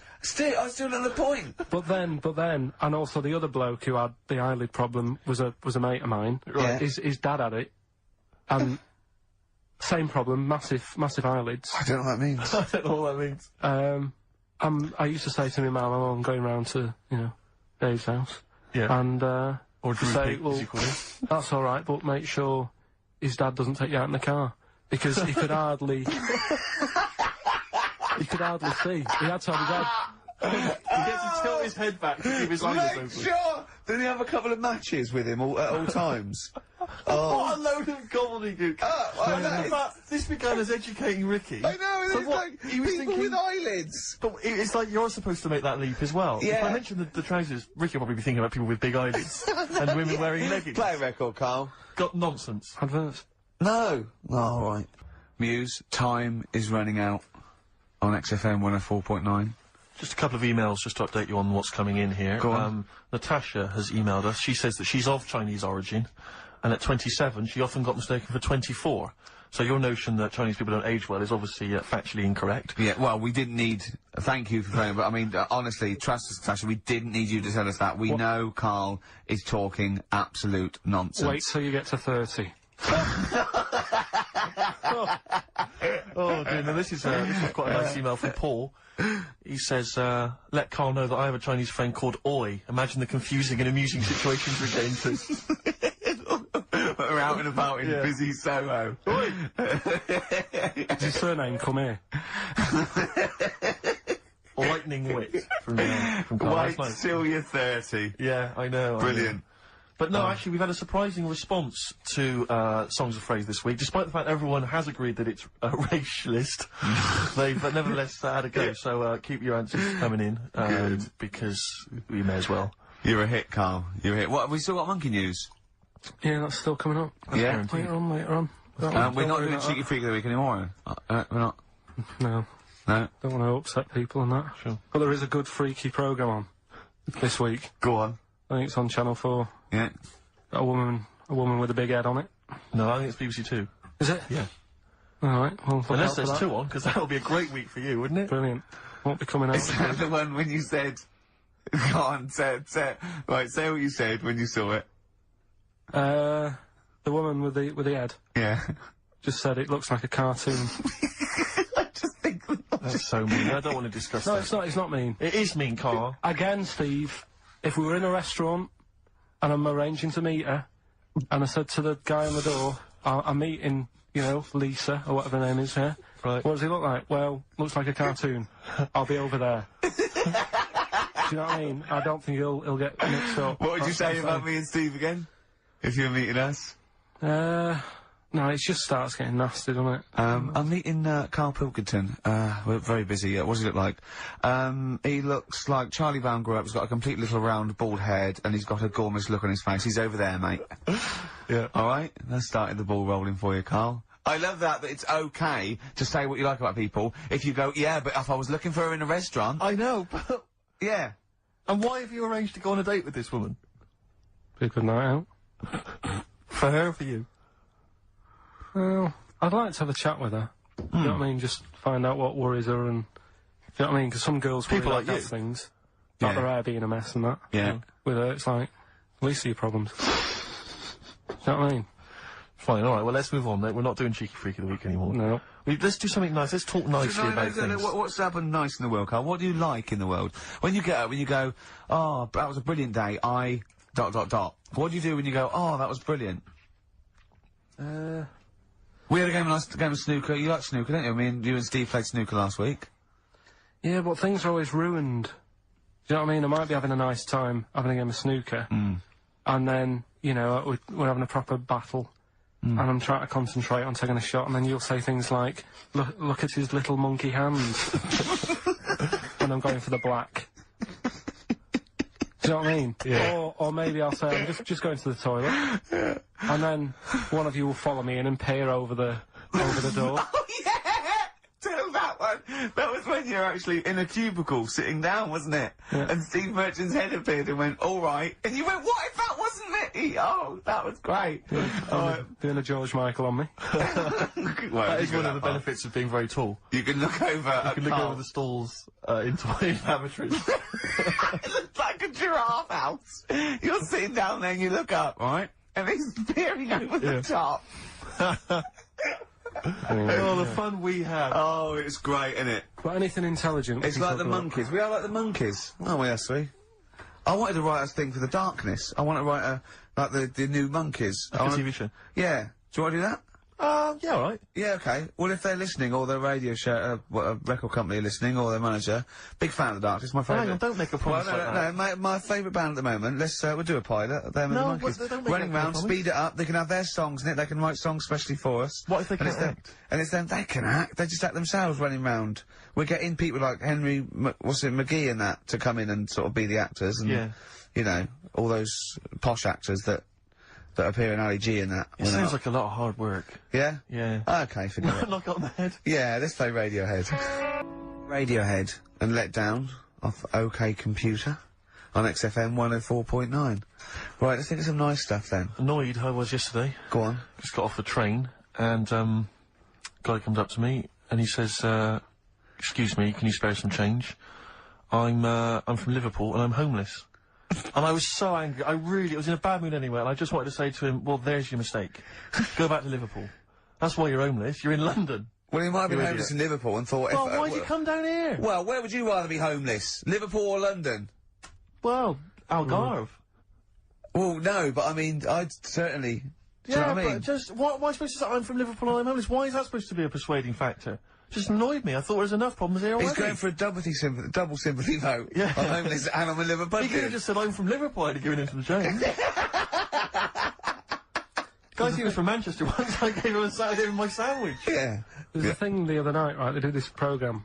It's only on in London, so if you listen out of London, you won't know about it. But it's about Oxford Street, right? And about all the thieving that goes on. It's like stuff. thieving. Yeah. You know, drug problems on the streets and that. Yeah. You know, what gets on people's nerves, those people with the boards, you know, golf sale and all that. And, there's this bit that concentrated on the homeless problem, right? And, he said, you know, this fella looks after the homeless, he goes up to him and says, how you doing? Are you hungry? Do you need food and that? He said, you know, a lot of people worry about the homeless, but we do try and look after them. And the Salvation Army were there, and they said, and this is where they can come if they need anything, if they need any food, or, any clothes, if the shoes are worn out. And he said, oh, can we have a look at that, right? So they go in this little room where all the clothes are, and they go, and there's like a load of jumpers for them in the winter in the cold. And the camera sort of pans across. A load of ties. Right. For the homeless. What? Ties. Ties for the homeless? Round the neck, like, to look smart. No, they use them as belts. I've seen a lot of... Or as a lead for their dog. Yeah. Yeah. What are you talking about, ties? That's what they did. They said, and here's the room with all the stuff in it. Right? Jumpers for the homeless. Jumpers, shirts, trainers. And you got a load of ties. Nobody wanted one. Some evening dress, and they got a formal function. Any cravats? Now, where's the cummerbunds? I'm thinking of being homeless outside the Royal Albert Hall tonight. Yeah. That's where the real pickings are. I'm breaking in the back door of the Savoy this evening. Oh, dear. Another charity thing that I was reading about the other day that they're doing. Do they give them trainers? Because I've seen a lot of tramps with new trainers, and I think there must be like a equivalent of a soup kitchen where they get shoes, because that's it must be, yeah. Otherwise, that's weird, isn't it? You get you blow any money, you beg all day and get a nice new pair of Nike. Yeah, no, don't waste it on clothes. Get some tenants. Get some, special brew. That's the best value. Go on. Some smack. Go on. If you've got a lot of worries, on the street. Little starter bag. Take your mind off it. Yeah, I know. Take your mind off it. Yeah. But that's weird you say that, because, you know, a trainer's the most important thing, because, like, you know all the problems in Africa. Sure. Right? A lot of problems going on there. Yeah. The other day, they're asking for people to send their spectacles to Africa. Right. Would you be happy if you were over there and, like, you're hungry and that? And then they say, here you go. Well, yeah, but it must be for a reason. I don't think it's... they've got bad eyes and that. Yeah, I know, but I don't think they go round... It's not like when you see those things on Live Aid and there's people dying but they're putting specs on them. No, I think that's what it is. No, it's not, Karl! They sort think that's out what they do. food and medication before they put a little pair of specs on the lads. That isn't how he came across in the advert. I think they probably walk hand in hand. You know, the people handing out the food are also, you know, walking alongside guys with the specs and they're handing them out as well. But what have they got to look at? What? They don't own anything.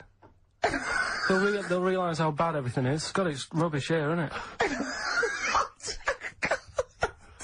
I tell you, I try and help out the world. I've joined a little charity thing. They pay me £5 a month. Yeah. Yeah. I'm all up for helping. Yeah. But sometimes you think, what can we do? You know what I mean? Yeah. What can we do? Okay, what can we do? We can't do anything. Okay. That thing. Play a record. We were talking about the debt the other day. I was reading up on the amount of debt that South Africa are in and that, and it's just like, that's without any shops. Do you know what I mean? If they had shops to spend the money on, there'd be murder.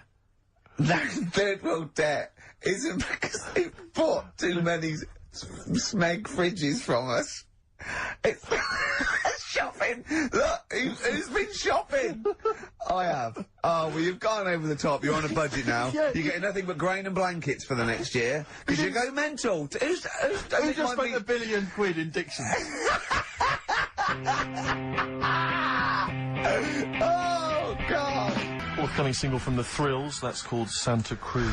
On XFM 104.9. We were just talking about people who do good work, you know, wandering up and down Oxford Street, giving stuff to the homeless and thing. And I was at they have a little kind of music festival back in my hometown of Bristol, periodically in the summer. They can never really attract any decent acts, but, you know, we support Not it even anyway. Portishead?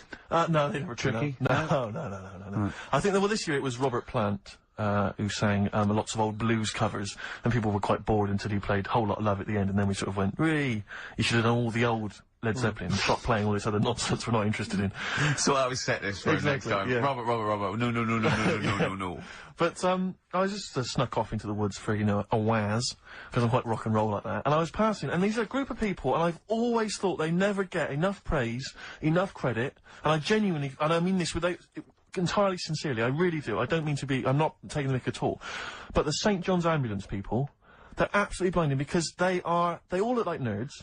I mean, they all look like kind of, they're normally kind of fat women or kind of blokes. I think you're doing very well for their new recruitment campaign. Well, so, I was going to say, I think you're selling it to people who want to This is join. my point, Rick, is that they've not changed the uniforms in like 40 years.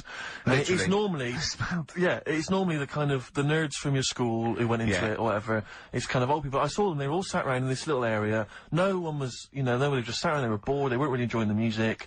And I thought, look at that, they're not, that fat kid over there, I pointed them out to my mate, I said, see that fat one over there, in the uniform? With the glasses and the hairbrush forward. With the glasses, hairbrush forward, the kind of blue navy jumper. Satchel? There's a little satchel, yeah. He is never going to get off with a girl, probably until he's like 30. And even then it gets to loosen clothes. And even then it's because he's giving mouth to mouth to her.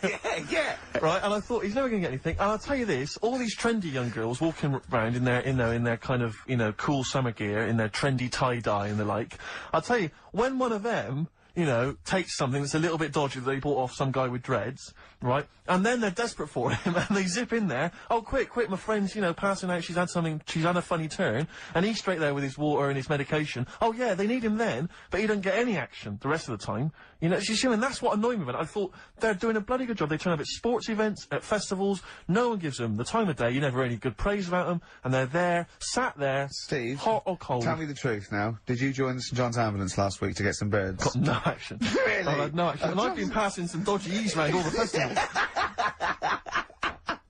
By the way, your dreads are awful.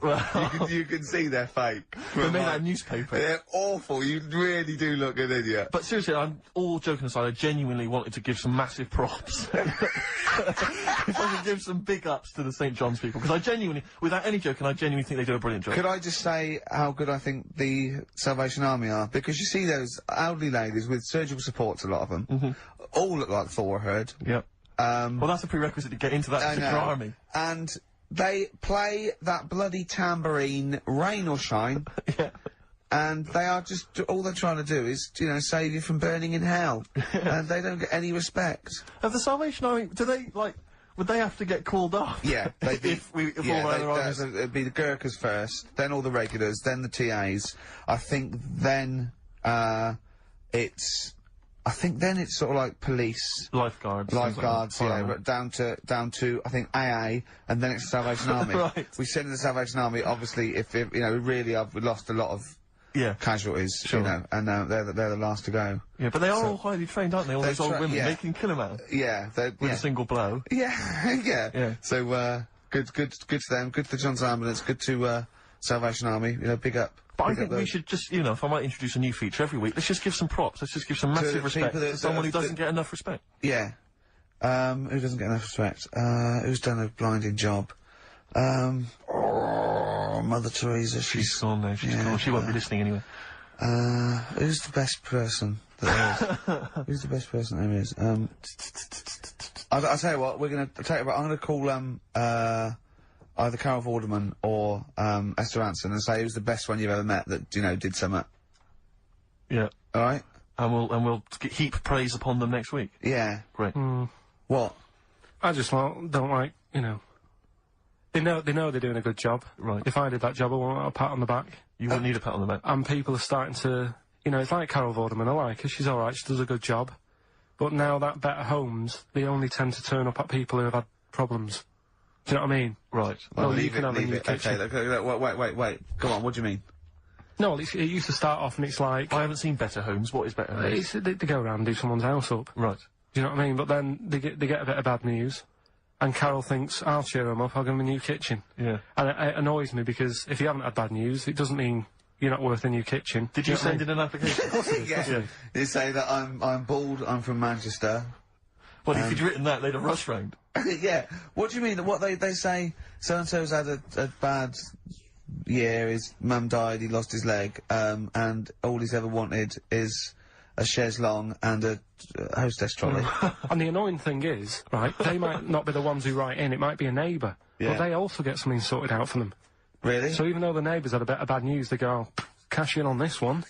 I'll send a letter into old Karl, tell her that, you know, Mum's passed away. Yeah. I'll get a new, conservatory sorted. Sure. And sometimes the neighbour gets a better deal than the person who... Do you know what I mean? The person who's had a bit of bad news gets like a new little kitchen, whatever. Neighbour next door, Leave the conservatory, kitchen, let it go, Karl. new decking in the You had in to the pay for your own garden. kitchen. Do Is you it know what I done mean, now? though? Is it all Yeah, done now, the the kitchen sorted, bathroom needs You to... had trouble with the grouting, didn't you?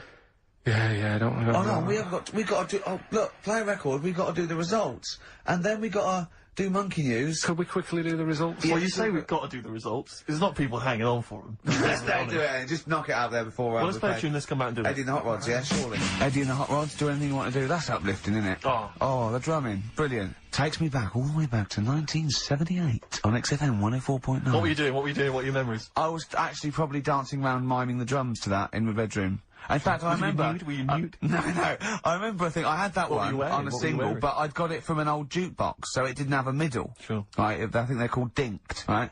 And so I had to line it up really carefully, and sometimes by the end it would just slightly go out where the record was moving. Well, I just had to... Interesting anecdote there. Fascinating. Yeah. What a lovely insight Thank you into the for young asking me what I was doing 25 years ago. Yeah. Carl, quick, the results, then Monkey News. I need some Monkey News, but I need the results first. I'll play it again and give the answers. Here we go. Songs of Competition. phrase. Songs of phrase? Name the artist. Name the artist. I know you're just 16, but looking old. Hue and Cry. That's... Hang on. Well, that's Philip Bailey again. That's too little. Older. Right, it was... That was Roxette. The look. Yeah. Right, we had, Hue and Cry started it off. Yeah. 16. That was Dean Martin. Because Jane's Addiction. Yeah. Because Cars. Yeah. Chinese Philip Bailey. Philip Bailey, that's second outing he's had. Look. Last one, we used him for Chinese, where there was a hairy Chinese kid. He's never got so many royalties being used in racist game shows. Brilliant. Then Roxette and finishing with George Michael. Oh dear. So, Brilliant. that, right? Who's the winner? Well, the winner, actually, it looks to me like he's got all of them here, from Bognor Regis. It's Stuart Birch. Well done, Stuart, and you get that bag of tat. Bognor Regis. Yep. Oh, just needed takes me address. back as well. Yeah, if you just email in your address, Stuart, and you can have those goodies. If you're not interested, don't bother. Steve. Oh, chimpanzee that Monkey News. Okay, monkey-related news from Karl Pilkington. Right, do you know the monkey that went into space? Yeah. Yep. It happened in 1958. Right. Now you know that.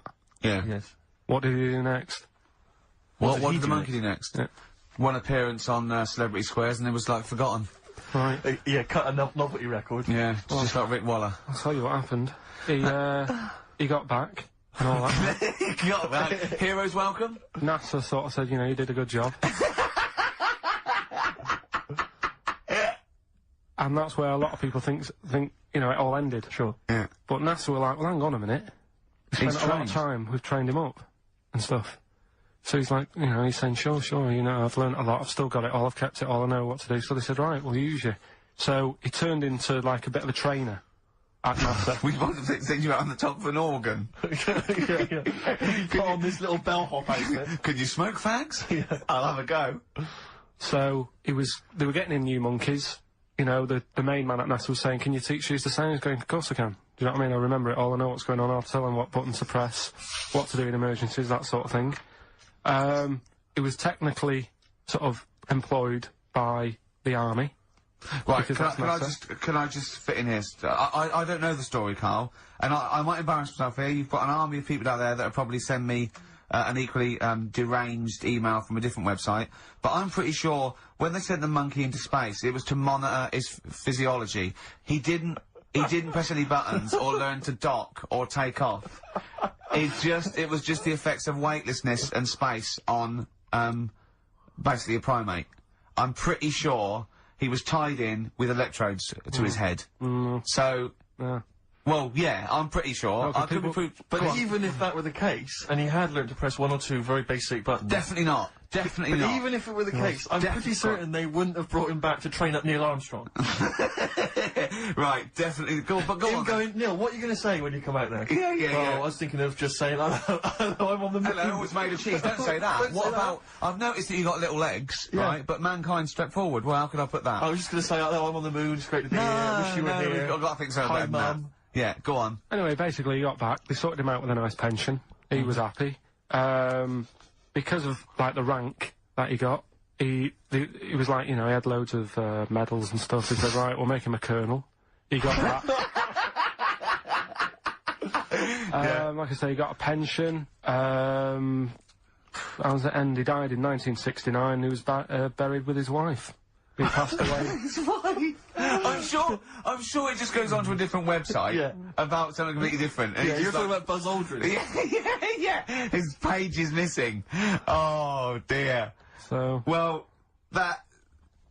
Karl, if someone could call in, did they train Leica the dog to sort of like, you know, dock and He never re-entry? made it back, did he, Leica? They didn't bother. They didn't next week. even bother. Didn't bother to bring him They back. just sent him up there, and they didn't have technology to bring him back, and they just went, yeah, that's there. That's brilliant. Well, I can do that. Yeah. Amazing. Really? Yeah. What do you think of that, Karl? Rubbish, isn't it? Sort of brought it down a bit. But But the little monkey made a colonel. Hero. Big hero. What was he in? What craft was he in? Sputnik. just hang on a minute. He was in, Jupiter AM. Yeah. Let me see that piece of paper. Let me Yeah, put the I thing. can guarantee there's nothing there about his training other than let's hope he's not sick on the control panel when we shoot him up at 400 Gs. Oh dear. I love the fact that you think that this monkey was a high... Do you know what I mean? When you think of these things that are less than a monkey's face, do you think of the Planet of the Apes? Like they're sort of talking, sort of chimps and gorillas, and they're in tunics on horseback with snub-nosed rifles. What do you think of? Just a little monkey getting on with it. He knows his job, he knows what he's got to do, he gets on with it. Look, he's pressed the button. Watch him press the button. This takes me back. Do you remember 1965, I think it was? We're going to use him to train other DJs. That's it then. Goodbye. Thanks. Cheers. Cheers. Elbow. Alright? Fallen Angel on XFM 104.9. Well, we're back. I'm Ricky Gervais, with me Steve Merchant, and Karl Pilkington. Karl's all a little bit, I don't know, he's a bit frustrated, he's sort of a bit sweaty and fed up today, aren't you, because of the heat? It's too much though, isn't it? He was taking it out, he was sort of wanted to fight. You know, he doesn't usually like to fight. I sort of like lead on him and try and rub his head. Yeah. But today he was sort of leading it. He was sort of like getting a little bit. If I didn't know better, I'd have said it was sexual frustration. Well, I was like watching, Rick, if you don't mind me saying, I was watching, not in that way, just for watching. It was sort of like he was going, oh, I want to hit you, and I was thinking, does he want to hit me, or does he want to do something else to me? Exactly. What were your thoughts, Karl? Exactly. I mean, I saw him sort of wrestling with you on the floor, and you clearly weren't enjoying it, but he was really Yeah, loving what was it. that going on? What's the change? Why are you suddenly sort of... Well, what are you trying to say? No, I'm not. I'm just saying it was weird that you suddenly... It was like you were, ooh... You're saying a bit, sort of a bit gay? No. Is that what you're saying? No, but what was... Suzanne accused me of that in a week. Why? For being a bit gay. She said, I'm sure you're gay. Why? Just because I was moaning about stuff. She said, oh, you're a drama queen.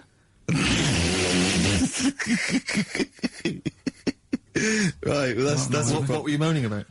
Not having enough gay sex? No, that she didn't have a knob. Yeah. It's going on, why don't you get yourself a nice little knob? Yeah. I mean, can I call you Frank, please? Could you wear this false beard? Yeah.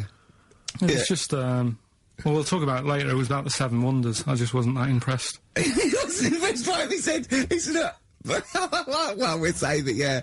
Well, we got a top show coming up, haven't we? But if you are a little bit, kind of, just a little bit sexually, you know, don't be afraid to let it out. I mean, if you want us to relieve you of it. I'll tell you what. Let's have a little bit of Maggie May by Rod. It's some Can't beautiful we play day. Killing a Georgie? That's your favourite song, isn't it? Oh. That's weird, isn't it? Strange, isn't it? That's weird. I'd like to hear Rod Stewart singing about a lovely lady, please, Karl. As would I. You can picture whatever you want. Bit of Rod. Maggie May on XFM 104.9. I'm Ricky Gervais with me, Steve Merchant and Karl Pilkington. Steve. Well, I've only just read about this, and I don't know anything about it. This naked rambler, Steve Goff. Yeah. Is he doing some kind of... He's doing a walk from Land's End to John O'Groats. Is he completely nude? Yeah, he's been arrested 10 times on the way, apparently. Right. It says here that Nora Goff, his mum, she's in her 70s, she's begged her son not to walk naked from Land's End to John O'Groats. She said, I don't know where he gets this from. Certainly not me. I am, and have always been, quite conservative. He would never have been allowed to walk around the house without covering himself up. I wouldn't go as far as to say I'm ashamed of him, but I do not approve of what he is doing. Having said that, it's good to see him on the telly. yeah, it must be. It's not about anything, it's lovely. It's not embarrassed until they're famous with Exactly. it, however embarrassing it is. But, I can't believe my son's a serial killer. Nice to see him on the telly. He looks like one. He's not, obviously, you know, I mean... What is he doing? I don't understand. Steve wouldn't say he was, and he's not. He's just a rambler, but he's there, right? What's his motivation? He's just walking to, I don't know, it's just a nudist, I suppose. Right. And there's a picture in there, and Karl looked at it and he went, oh... What's the point of that? He went, well, look at him. He's got shoes and socks on. He's got a rucksack on. He's got a hat on. He's not nude. He's just got his knob out. yeah. But he's got a full beard, thinking, oh, I want to hide some skin. Whereas this little chap needs the air. I'll pop him out all the time I can. They really annoy me. Because it's in the supplement today as well, with the Mirror, right? And they've done a bit about nudists and that. Yeah. Again. Same problems all the time. Go on. There's like an old fella sat there, just... How do you know he's old? Well... Why are you looking, Karl? Looking at his face, aren't you, presumably? Yeah, I'm just saying he's old and he's sat there smoking a pipe. Sure. With his sandals on. Yeah. They're quite normal, just with his knob out. Yeah. So, but look, they always make the same mistake. He's got a little white deck chair. Yeah. If you're nudist... Don't go for white. Why? You're sitting on that, getting a bit clammy and stuff. White, don't go for white. Go for darker colours. I don't know what he's talking about. No, do I, but I love it. I love the fact that he's just got loads of pictures of naked men. Yeah. Walking around with loads of pictures I'm of just saying, dirty arse on that. I think we've discussed the news before. I don't understand the impulse at all. I do find it bizarre. I mean, there's a picture there of 3 men nude in a pub. Yeah. Just having a chat. Yeah. Just having a chat. Oh, look at Karl carrying around those pictures. I mean, okay, fair enough walking around outside, but indoors? In a pub? Nude? Well, it must be a nudist Pop on a pair pub. of shorts. That must be a nudist holiday, I assume. Yeah. As opposed to, like, the local. There is, though, isn't there? There was a thing in Bazaar magazine the other week where there was a picture of some people... they've got an airline of their own now. What, nudists? Nudes. Nude airline? So you can get on there. Your holiday starts as soon as you get on. Sure. And, but what's the point? Well, I'd be worried just about banging against things. You know. So to speak. Yeah, my shoes and things. Or spilling the when the waitress comes along. Might she spill hot coffee? Yeah, that's a good point. Would she have to be nude? Would the stewardesses have to be nude? I don't know. But that bit as well, where they walk down the aisle and they have to check if you've buckled up. Yeah. She's like, excuse me, miss, can you just... and over 50s, it's always over 50s. Right, yeah. So it'd be an old woman on the plane. Yeah, yeah. It'd be like, can you just lift your left tit up so I can see the belt? Yeah. Yeah. Oh, God! Yeah. Oh, Imagine if you've got to go into the crash position. Oh, God, yeah. You know? They do. They get to... Can only be... Either they got the idea from sort of like Carry On Camping or Benny Hill, or they actually like it jiggling around as much as possible. Yeah. But is that safe? Well, I assume so. You play volleyball with trousers on, don't you? I wouldn't have thought... Yeah, but there's a bit of, like, support there. I mean, I was watching, athletics, right? The other week. Yeah. Right? Yeah. And I was watching it because there's a lad who I went to school with. He's, like, winning gold medals and everything now in the Olympics and stuff, right? So I was looking out for him. Now, if you went to school with him, I'm assuming he's got 3 legs or something? No, he's normal. just a regular guy? He used to push me on my go-kart, and so I feel like You've trained I was him, there yeah, from the start, training up a bit. Yeah. And, watching the programme, and there was swimming in it, and, I was watching that for a bit, getting a bit annoyed, because that butterfly stroke, Yeah. I don't know why they do that. No, nor do I. It's just hard work. It doesn't make you go any faster than, let's say, that stroke. The Yeah, crawl. don't do that. That stroke on radio doesn't work. The crawl, yeah. So I was watching that, thinking, that's annoying. Yeah. And then they got onto the running bit, and my mate's in this race. Yeah. Now, they do the side shot, don't they? So you can see who's in the lead. Sure. And then they do that front shot, where it's absolutely pointless. The only reason to do the front shot, I think, is to keep women interested. Because you can basically see his tackle going from left to right, being battered all over the place. Why were you looking?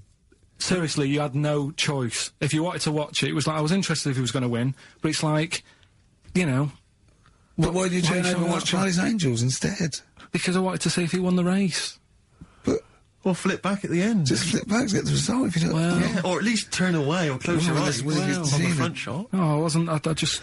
Suzanne was happy. Suzanne was loving it. Yeah. And I was like, whoa.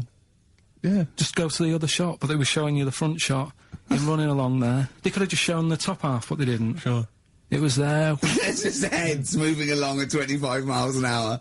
Yeah. Well, I think you're meant to see the running, the actual legs moving. It's an athletics coverage, isn't it? It's sort of like... But they don't show you a shot from behind. Did you want that? Oh, no, I didn't want that either. It sounds like you were disappointed. Yeah. Play a record. What are we having? Better Radiohead? Yeah, it'd be brilliant, wouldn't it? Incidentally, last week, you remember, we began the show by talking about knobs. Yeah. I think we've got a bit more knob news this week. Knob is coming up, is it? Knob news is on the After way. Radiohead, more cock. Radiohead and go to sleep. That's not to you. Please don't go to sleep. We've got another hour and 35 minutes of fun chat and great music on XFM 104.9. I'm Ricky Gervais, with me Steve Merchant and Karl Pilkington. K-Man Pilkers, little baldy twat mank whinging, a little bit bent Pilkers. There he is. There he is there. Now, Rick, you may remember that last week we opened with some quality knob news. Knob news, yeah. It was Hitler's knob. Hitler's knob was one of them. That just sparked off into a whole bunch of other kind of knob-related discussions. Yeah. And I'm pleased so far to see that we're almost at the halfway mark for this first hour, and so far we've only talked about nudity and/or todgers. Yeah. So excellent work from us. Well done, lads. Yeah. I'm looking forward to Dr. Fox and the rest of the Sony award committee listening to this one. Yeah. But more knob news. I don't know if there's a jingle for that, maybe. You nearly had the eye out. Knob news. Knob news, excellent. This is an extraordinary story. A woman tried to sue her bosses for £210,000 after finding a cooked penis in a canteen stew. Hospital cleaner Sophie something, I can't pronounce that name, was eating goulash for lunch and could not cut one of the lumps of meat. You can see where it's going. I've got so many questions already. I know. She picked it up and tried to chew it, but it was too tough. Then she inspected it with workmates, who all agreed it was a penis. Imagine that discussion. Yeah. Miss McLarter said she vomited for the rest of the day, instantly became a vegetarian, and had to have psychiatric help. It's not known whether the organ was from a human. The case continues. Well, it can be found out, so that's one thing. Obviously, the doctors aren't confused. They're not going, I don't know, I've never seen one like it. Yeah. Also, why is she eating goulash? I know. I mean, that's my first question. Why, Yeah. you got, lunch, what do you want? Oh, no, I fancy some goulash. Yeah. Oh, some gooly lash. Gooly lash Thanks very like much it. indeed. Lancashire cockpot Oh, is brilliant. on the menu. Brilliant. Only £5.50. Wangers and mash. I'd love some wangers and mash, please. If you've got any knob-related puns, knob-food-related puns, then call XFM on 3426 14094. Ricky.Gervais@xfm.co.uk. Call Chris Miles at radio1.xfm.winginmank. Yeah. Cock-co-k. Cock a van. Cock o' van. It's already done for There's you. some, there's wangers and mash, cock o' van, Lancashire cockpot. You know. That's just off the top of our brains. Yeah. So, if So you've got if any you of your wanna- own, keep them to yourself. We're not interested. What do you make of that, knob news? And he's in a hospital. I don't think so. Oh, yes, it was it- a hospital cleaner. You're right. hospital Oh, cleaner. God. I know how your mind's thinking already. There's been a mix-up. What kind of mix-up? I love that. What, some bloke's gone in, some lesbian's gone in, wanting a sex change, she's got a carrot for a cock. Bit of stewing steak. Stewing steak. Oh, that would be great. You're not a doctor, you butcher. It's not funny. There was some other news, whilst we're doing the knob news, just cram this one in. There was some story on some news website about some lad who wasn't happy with what he'd been given. Right. What do you mean? He had an op? No, he wanted to have an op. He wasn't happy with what God had given him. Yeah. Yeah. What the Lord had popped downstairs for him. Sure. And, Sorry, no, wait a minute. Was he a bloke who wanted it? yeah, fella. And what he Wasn't happy with it. he didn't want a knob, or he wanted a bigger knob? Wanted a bigger one. Right, okay. Okay. And, cost £5,000. Right. And they made a mess of it. Well, how did they make a mess of it? Don't know, it came out smaller than they went in with. Well, no. What do you mean? I don't know all the ins and outs. Oh, God. It's just Well, like he borrowed the money off his There's mum. been a slight mix-up. He borrowed the money off his mum? I love that. How bad is that? What do you want for your birthday, son? Yeah. Interesting. Thanks, Mum, for asking. A couple of bits of news as well. Hello, Doctor. How did it go? Well, firstly, don't look under the bandages and don't have the goulash for lunch. It was smaller than you went in Mum, with. you got £5,000. Why? Just gonna fucking up. Tell me what it's for. You can have it if you tell me what it's for. Well, look at that. Oh, you need a bigger one. Yeah, definitely. There's the money. On you go. Nothing can go wrong. What did they say to the doctor then? That's rubbish. I didn't read all the ins and outs, so just, like I said, I saw it. Just and look for the thought, picture. They want a picture. But you just thought, well, thanks for it. You just thought you'd pop that one in. Thanks. Yeah, that's the end, Knob News Extra. Yeah. Play record, Carl. So if you've got any knob news, we've got one more show left. Send that to ricky.gervais@xfm.co.uk and we'll hopefully get that knob news on air next week. Yeah. All right. Some Dizzy Rascal. Oh, Dizzy Rascal, yeah, he's one of the hot new English rappers. Let's play it. Loosen Your Hold. South. That's great, and I love that one. On XFM 104.9, on Ricky Gervais with me, Steve Merchant and Carl Pilkington. Good Carl, choice, Rick, good choice, Carl, that's right. cheers. What are you thinking, Carl? What have you been doing this week? What's been going on? Yeah. You'd be miserable because of the heat, obviously. That's getting me down. Yeah. It's just the way people wander about as well with next to an out on. Yeah. I'm always amazed by, the men. It's just a certain breed of man. Like, sometimes it's kind of builders, mechanics, taxi drivers, van drivers, but not necessarily. Students, all sorts of guys. And you sort of watch them walking down the street. They'll be walking down the street, girls, you know, obviously in their sort of summer gear. And it's literally, you know, eyes, look at those legs. Oh, knockers. Oh, I can't believe my luck. Oh, you know, and they're sort of talking to their mates, they're checking it. Oh, it's an ours. I can't believe it. Oh. Yeah. And it's like they sort of forget. There's like some kind of amnesia that sweeps over them during the winter Like months. it's a surprise. Yeah, and then it's like every time summer rolls around again and girls put on, they goes, I can't believe where have they been? They're back. Yeah. And they get so excited. Excuse me, love, have you had tits under there all winter? Exactly. Well, yeah. Bloody I hell. can't believe it. It's great to see him again. Yeah. And then he gets to sort of October and they go, where they gone? They just don't say anything, they just like get on with it, they're reminded. They completely forget for sort of half the year. There was a fella this morning, I just nipped out having a cup of tea, reading the paper, reading that bit about nudists and that. Sure. And little old fella, must have been 75. Okay.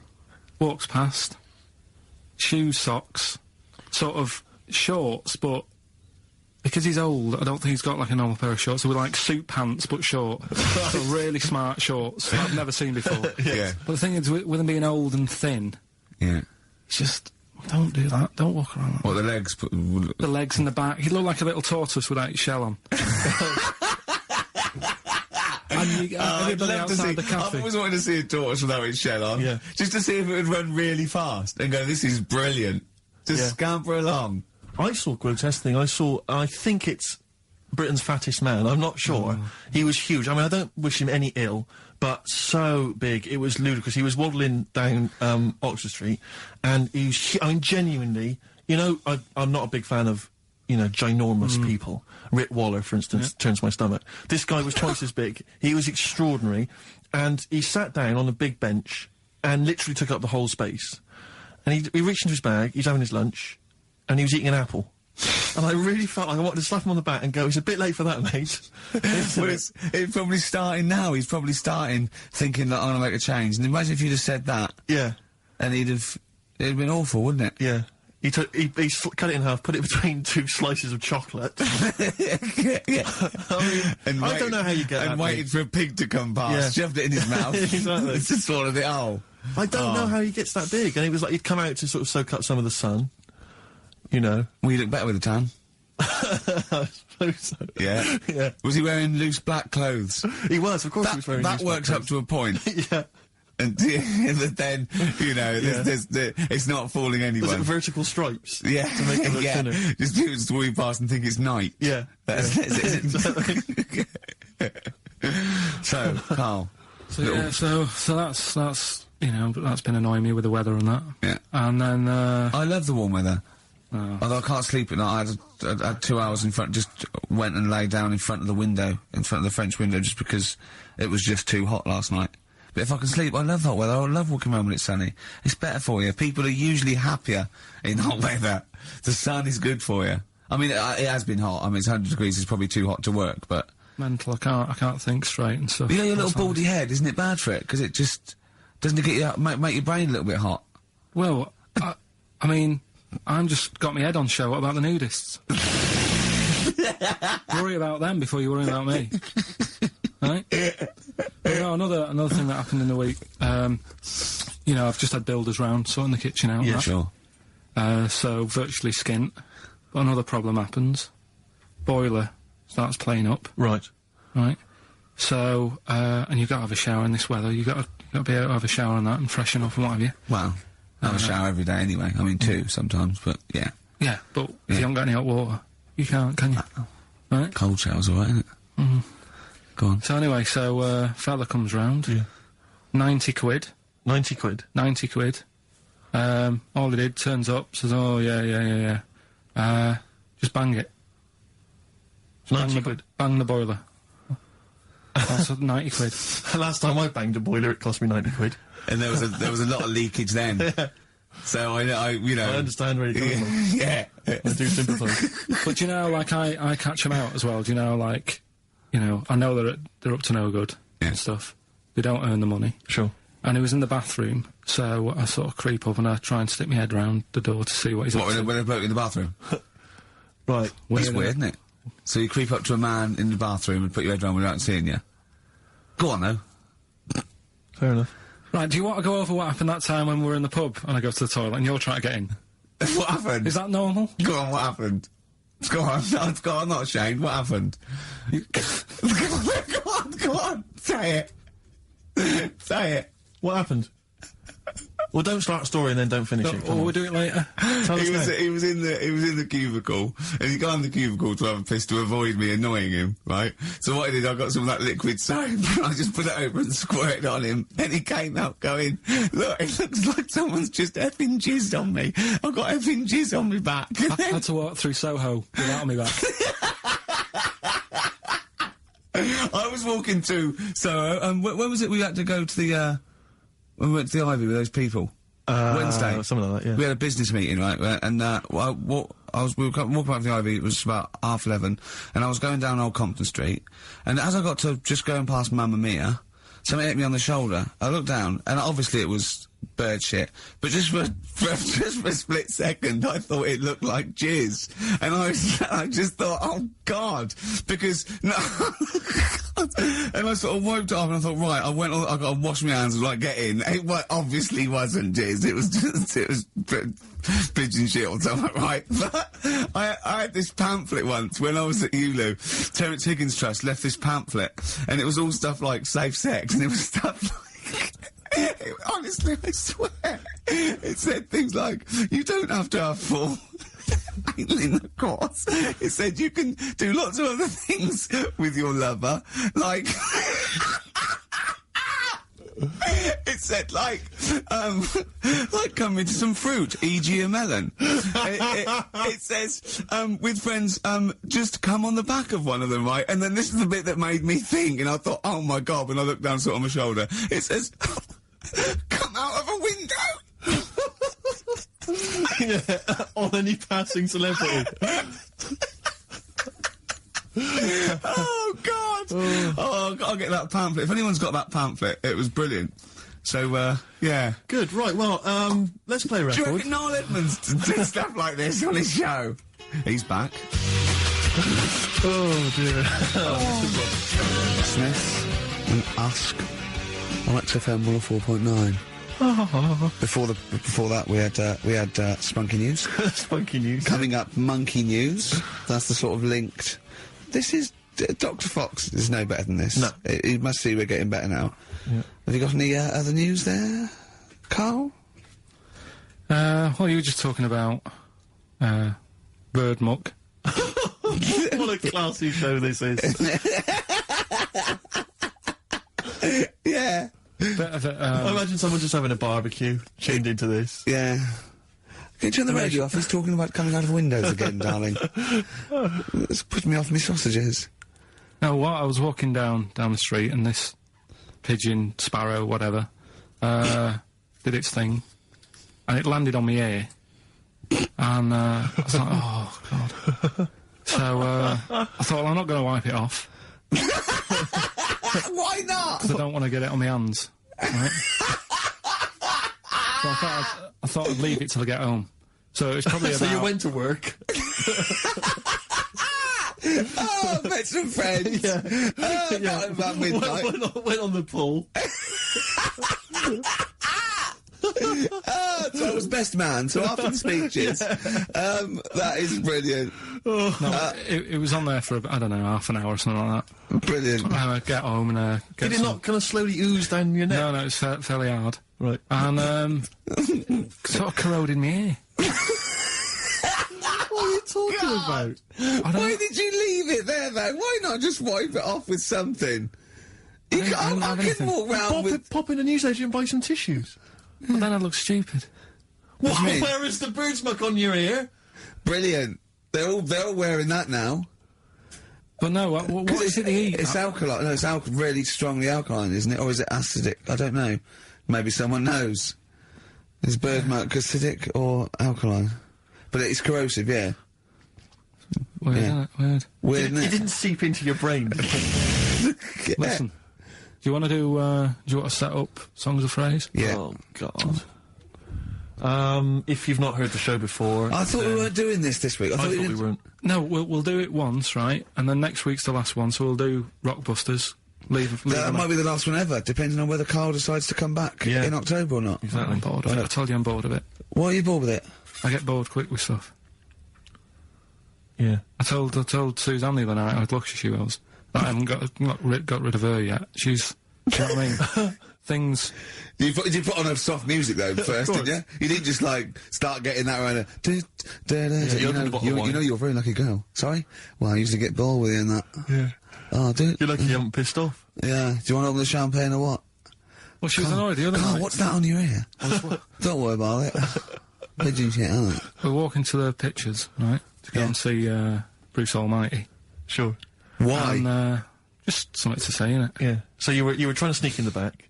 So on the way, cutting across Leicester Square, and those fellas who sell roses, he comes over. Do you want one? Do you want one? I said, don't do that. She's allergic to them. Right. So he'd go away. Yeah. She got all annoyed about that. Because she's not allergic to them. Well, she's not allergic now, but they're about £3 each. But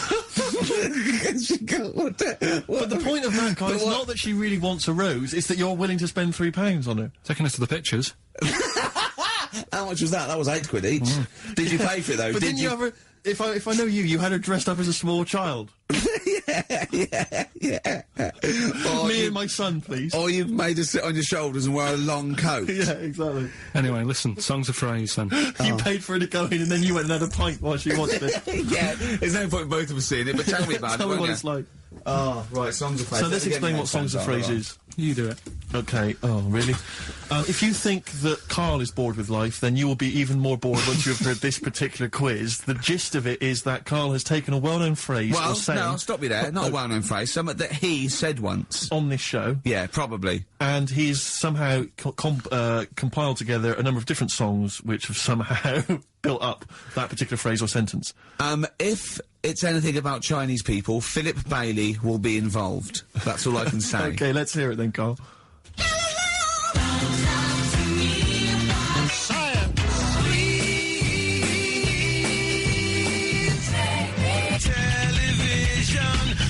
Right. Alright, I don't know what that is. I don't know what that was. This is appalling. I don't know This is what that appalling. is. Karl, I do not know what that is. What is the phrase? I just was saying last week about everyone's raving about Galileo. No, they're not. No, they're not. Raving about Galileo. No, they're not. No, That sounds they're like not. a sort of B-side from Yeah. the Buggles. Everyone's raving about Beyonce and Robbie Williams. Yeah. They're not. People going. pop what, idol. What are you into? Galileo's good. Yeah. Forget it. No. Placebo song for Karl there. That's Special Needs on XFM 104.9. I'm Ricky Gervais with me, Steve Merchant. Karl Pilkington. We were doing songs of phrase. Oh yeah, I forgot about that. Yeah. Oh god. So what is this phrase? What is the phrase, Karl? Last week we were talking about Galileo, Right. and I just was saying, years ago, I can't remember now, when was it? When was he doing his thing? End of the 16th century, I think. Right, and he was messing about, trying to find out about speed of light or something, is it? No, he did lots of stuff, Galileo. All I was saying is, Gravity, back then, yeah, surely yeah. everyone was saying, stop messing with that, make us a telly.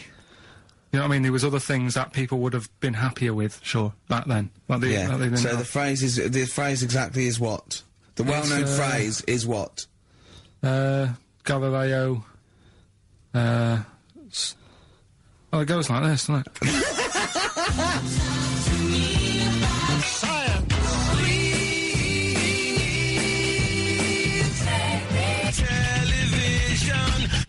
Right. So it's Galileo's stop Talking to me about talking about science. science. Make me television. Make me television. Yeah. So you email in with the bands and that. Brilliant. Right, let's... That is rock bottom. of I mean, course it is. the well-known phrase being Galileo, stop talking to me about science, make me television. As a well-known phrase, is one of the weirdest things I've... Forget jizz out of windows and things like that. That is the weirdest thing I've heard on radio as a competition. Can we have that one next week? Okay, well here are the prizes. If you think, Rick, if you think the quiz has hit rock bottom, wait till I tell you these prizes. No, brilliant. Oh. I know that we're very much pushing new music on XFM, and it's an alternative music station, so you'll be pleased that we're giving away now That's What I Call Music 55, featuring the likes of Busted and Daniel Bedingfield. Brilliant. You really know how to cater to our audience, don't you? The best dance album in the world, that includes DJ Sammy, Scooter, and Liberty X on there. So look forward to that. Yeah. This is not so bad. Nick Cave and the Bad Seeds, a live DVD of a, pardon me, a performance, and some, pardon me again, but anyway. That basically sums up the prizes. So, I won't tell you the rest, they're all monotonous. But, anyway, I think those crisps, Rick, have gone down the wrong way. Although I was eating goulash earlier. Sorry. I'm fine. So anyway, yeah, that's some of the prizes. And you can win some tat. So, if you can identify these artists. The well-known phrase, Galileo, start talking to me about science, make me television.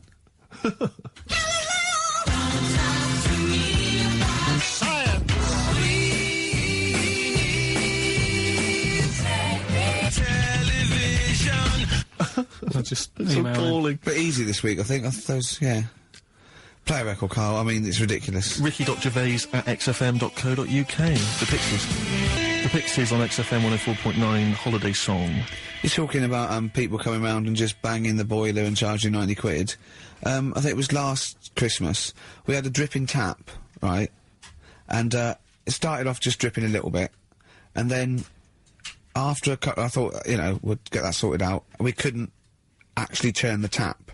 It was just solid where the washer had gone. And then over Christmas, like before Christmas, it just started flowing. It was just like on, and I was thinking, this is terrible. It was terrible. It was the hot tap, and of course everything. The caretaker gone away. Everything had been closed down. So I called out an emergency plumber. Christmas, yeah. Like he couldn't get it. Just turn the tap off, right? So he was trying, and in the end he said, well, what I could do is I could just squash the pipe. Right, cut the pipe, squash it, and then you could change the whole thing. I'm like, yeah, whatever, right, because I can't have this. So, he said, I've got to go to the van, and he got this tool, came up to squash the pipe. He was only a young lad, right? Wasn't strong enough.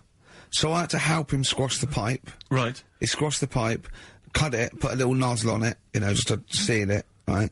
And I was 180 quid. 180 quid? And I want to say, surely that's half mine. Yeah. I helped it, and I was sort of being sarcastic. When Johnny was there, I was going, how much was that tool? He went, it was only about 9 quid. I went, pays for itself, innit? Yeah. I was going, could I get one of them? He was going, yeah, get them anywhere. Obviously, yeah. Didn't it? And then he went, I wrote a cheque for 180 quid, and he went, oh, I didn't charge you for the nozzle on the end. I went, no. He went, I said, how much is that then? He said, £2.50. So I can leave you cash for that. £2.50. £182.50. So he hadn't even really sorted the problem out. But what can you do? What can you do? You know, he wasn't ripping me off. That's the prices. Yeah. He's not going to go, I'll tell you what, mate, because you helped me, call it quits. Yeah. Just buy me lunch. It's not going to happen. Yeah. My mate was locked out of his, flat once, and he went out and shut the door behind him, and that was it. And he'd looked through a letterbox, and he could see his keys, right?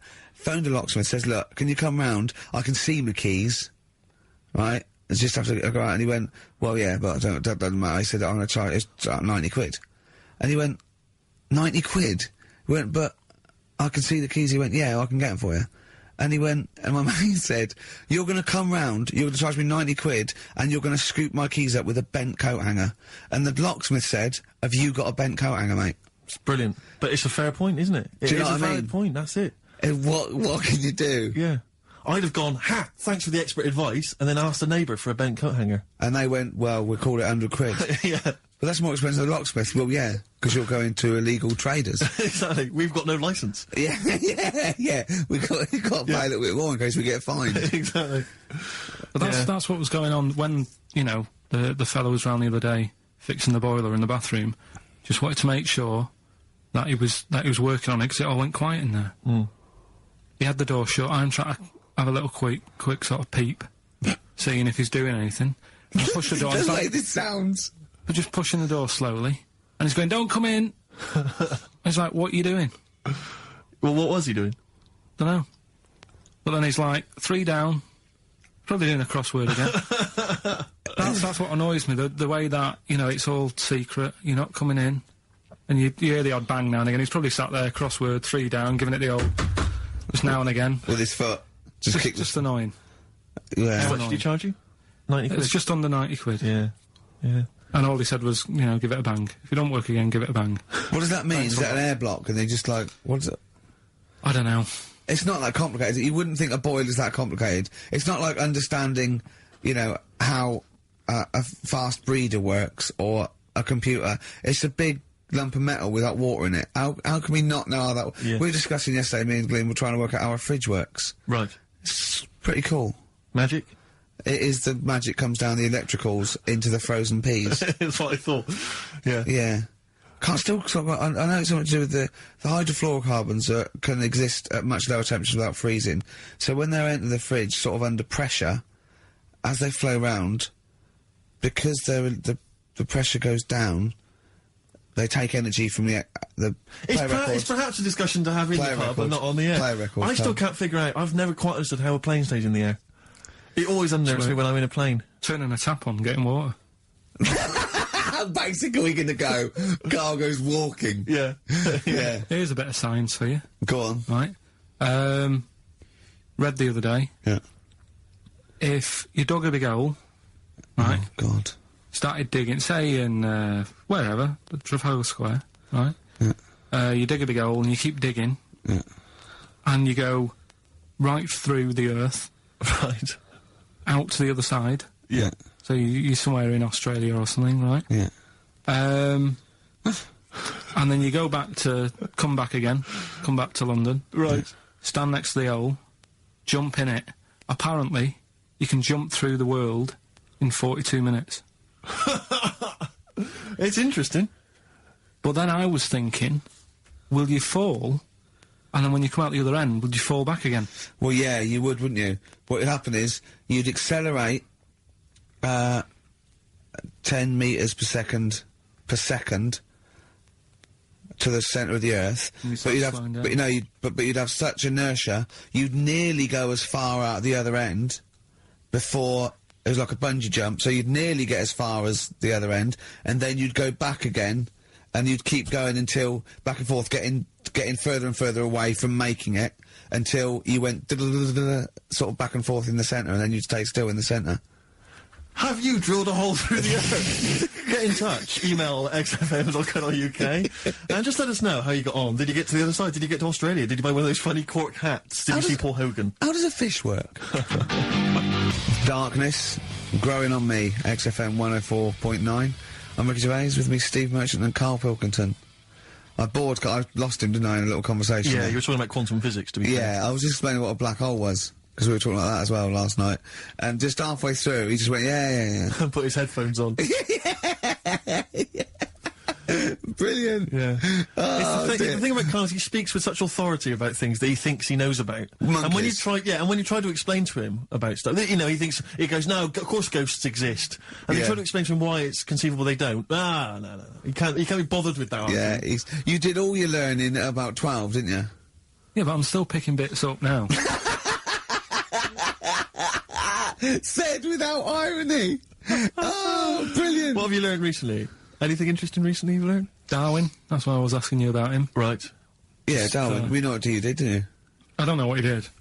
I just read the other day that they've got a treatment for whatever illness he had. I thought that was a bit late. Can you imagine that, saying that to his family? What did Darwin do? I don't know, you were just trying to explain it to me, but I'm busy doing stuff, aren't I? I can't take it all in whilst I'm sorting the ads out, putting CDs in. You know what I mean? Ticking off the knob news. No, but he formulated the theory of evolution based on natural selection. Yeah, but wait, though. Do you think that's good? Do you think well done? You're impressed with that? Because you're not impressed with things like, you know, you famously said, Newton, so it said gravity, but it was already there. If we'd have been floating around, it'd been a problem. We weren't, so keep out of it. That's what you said. You said Einstein. I've never used EMC squared in my life, but the bloke who invented the video recorder, I watch one a week. So I wonder if you're impressed by Darwin formulating, I think, the most important scientific theory since Newton's laws. Has it made a difference? Or whatever he said, would it have happened anyway? You can't do that. You're not allowed to say that. You can't say, oh, well done, I'd have found it eventually anyway. You can't do that. You've got to give people their due, do you know what I mean? But now it's difficult to find stuff because there's less to find out now. It's not a competition. But on what scale? On what scale are you looking at? Why do you mean there's less to find out? Well, now, I mean, they're bringing stuff out that... do you know what I mean? It's just... The iPod. Well, yeah. Sure. Didn't see the point in that, no. The iPod. He actually listed the 3 songs he'd ever want to carry around with him. I can't remember what they were. What are the 3 songs you'd put on Killing your a Georgie. Killing a Georgie, yeah.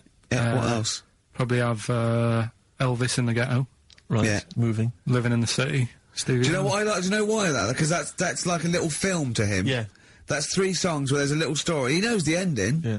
But it's someone singing it to him. A little. Just put them on it. How many songs can it hold? Well, 7,500. 7,500. Put that on 7,500 times. Sure.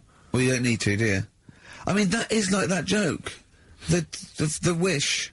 Imagine putting on 7,500. You know that joke about you got 3 wishes. It says a never-ending bottle of Guinness, and he goes, second wish, you gotta have 2 more of these. Yeah. You don't need to put them on 7,500 times, do you?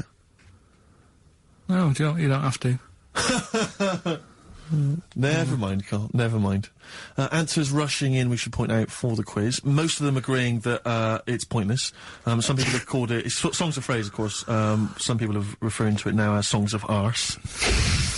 Which is more than appropriate. But you'll be pleased to know that it's ending this week, and next week we've got the return of the even more pitiful Rockbusters. For the last one. That's back for the last one. We'd perhaps also need your petitions to Karl. If you want us to stay on the air, then you need to petition Karl, giving good reasons why he should stay, why this show isn't boring, or rather why he shouldn't be bored by it. I mean, you're bound to be bored as listeners, but obviously he's running out of steam now.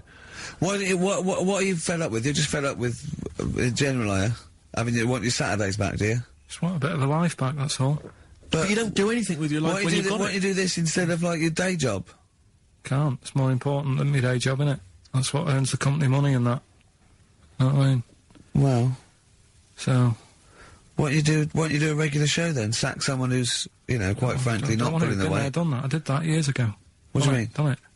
Told you, I've done a lot of stuff. Boxing, done. Tick. Dancing, done. No, you turned up, the place was shut. Yeah, but... Dancing? When did you do dancing? That's when he went and said, I want to do dancing, and he went along to the place, and it was shut, and that was it. And he said, I didn't do it anymore. That's not doing it, is it? Boxing, he had a fight with one lad, then the lad beat him up, and he didn't go again. Oh dear, it's pathetic. Well, anyway, yeah, so this is basically our penultimate show. Next week's the final, and we're all looking forward to that enormously. Yeah. But that may be it forever then, and this, you know, all for one, you know, one for all for one. The Three Musketeers, gone forever. Yeah. I, for one, will be pleased. Oh, I have to get some of these taped, because I like coming in sort of, you know... Incidentally, Rick, don't be afraid to nick as many CDs as you see fit on that last show. People have already nicked them. No, I know, but just take whatever you want. Is that 4 non... Ooh. Play a record. Monkey News is on the way, plus the results. This isn't radio. You've got to keep talking or playing music. Play some music? Yeah. Art of Gold by Neil Young on XFM 104.9. Pop Idol, of course, begins this evening. I know you're looking forward to it, Rick. Yeah, love it. It's love always it. a joy, isn't it? Especially those early rounds with the mentors. Yeah. Yeah, they are always extraordinary. That's the only reason I watch. I mean, I can't be bothered with the later contest. It's just watching the freaks for the first couple of weeks. It's an absolute pleasure. Yeah, I sort of like watching the judges. They're good as well. Oh, the judges are good, yeah. I like the fact they've got their little shtick, you know, the special jokes they've obviously written, just waiting to get them in. Yeah. It's just great. But I like when Pete Waterman cries as well. Does he cry? Sometimes, if he's moved by it. He's better than bloody Bobby Davin. Like it, yeah. Rosie Ribbon made him cry. He just wells up and then like that. That's good. I like that. He talks a lot of old arse, doesn't he, Pete Waterman? I sort of quite like him, though. I don't know. I find him irritating. Well, it's like he genuinely thinks he's up there with Lennon and McCartney. That's one of the great kind of pop Svengales of his time. Yeah. And you know, I don't know. You wrote songs for Sunita. Well, Don't yeah, be let's not knock him. There's Foxes on there. True. No, Dr. Fox is a genius. And obviously he can step in if there's any medical emergencies. Rick Waller, you'll be pleased. Now, obviously, as you know, I'm a huge Rick Waller fan. Not only has he got a great singing voice, but he really is a picture, isn't he? No, I know it's a bit harsh. I've said it before, but he does make me a little sick to the stomach when I look at Rick Waller. And to be honest with you, it's his own fault. You know, he went in Celebrity Fit Club, he had a chance to sort things out, and his attitude was wrong, and he didn't trim down, and he's, for want of a better phrase, a bloater, and slightly grotesque. But, you know, he's in the paper this week saying that it was all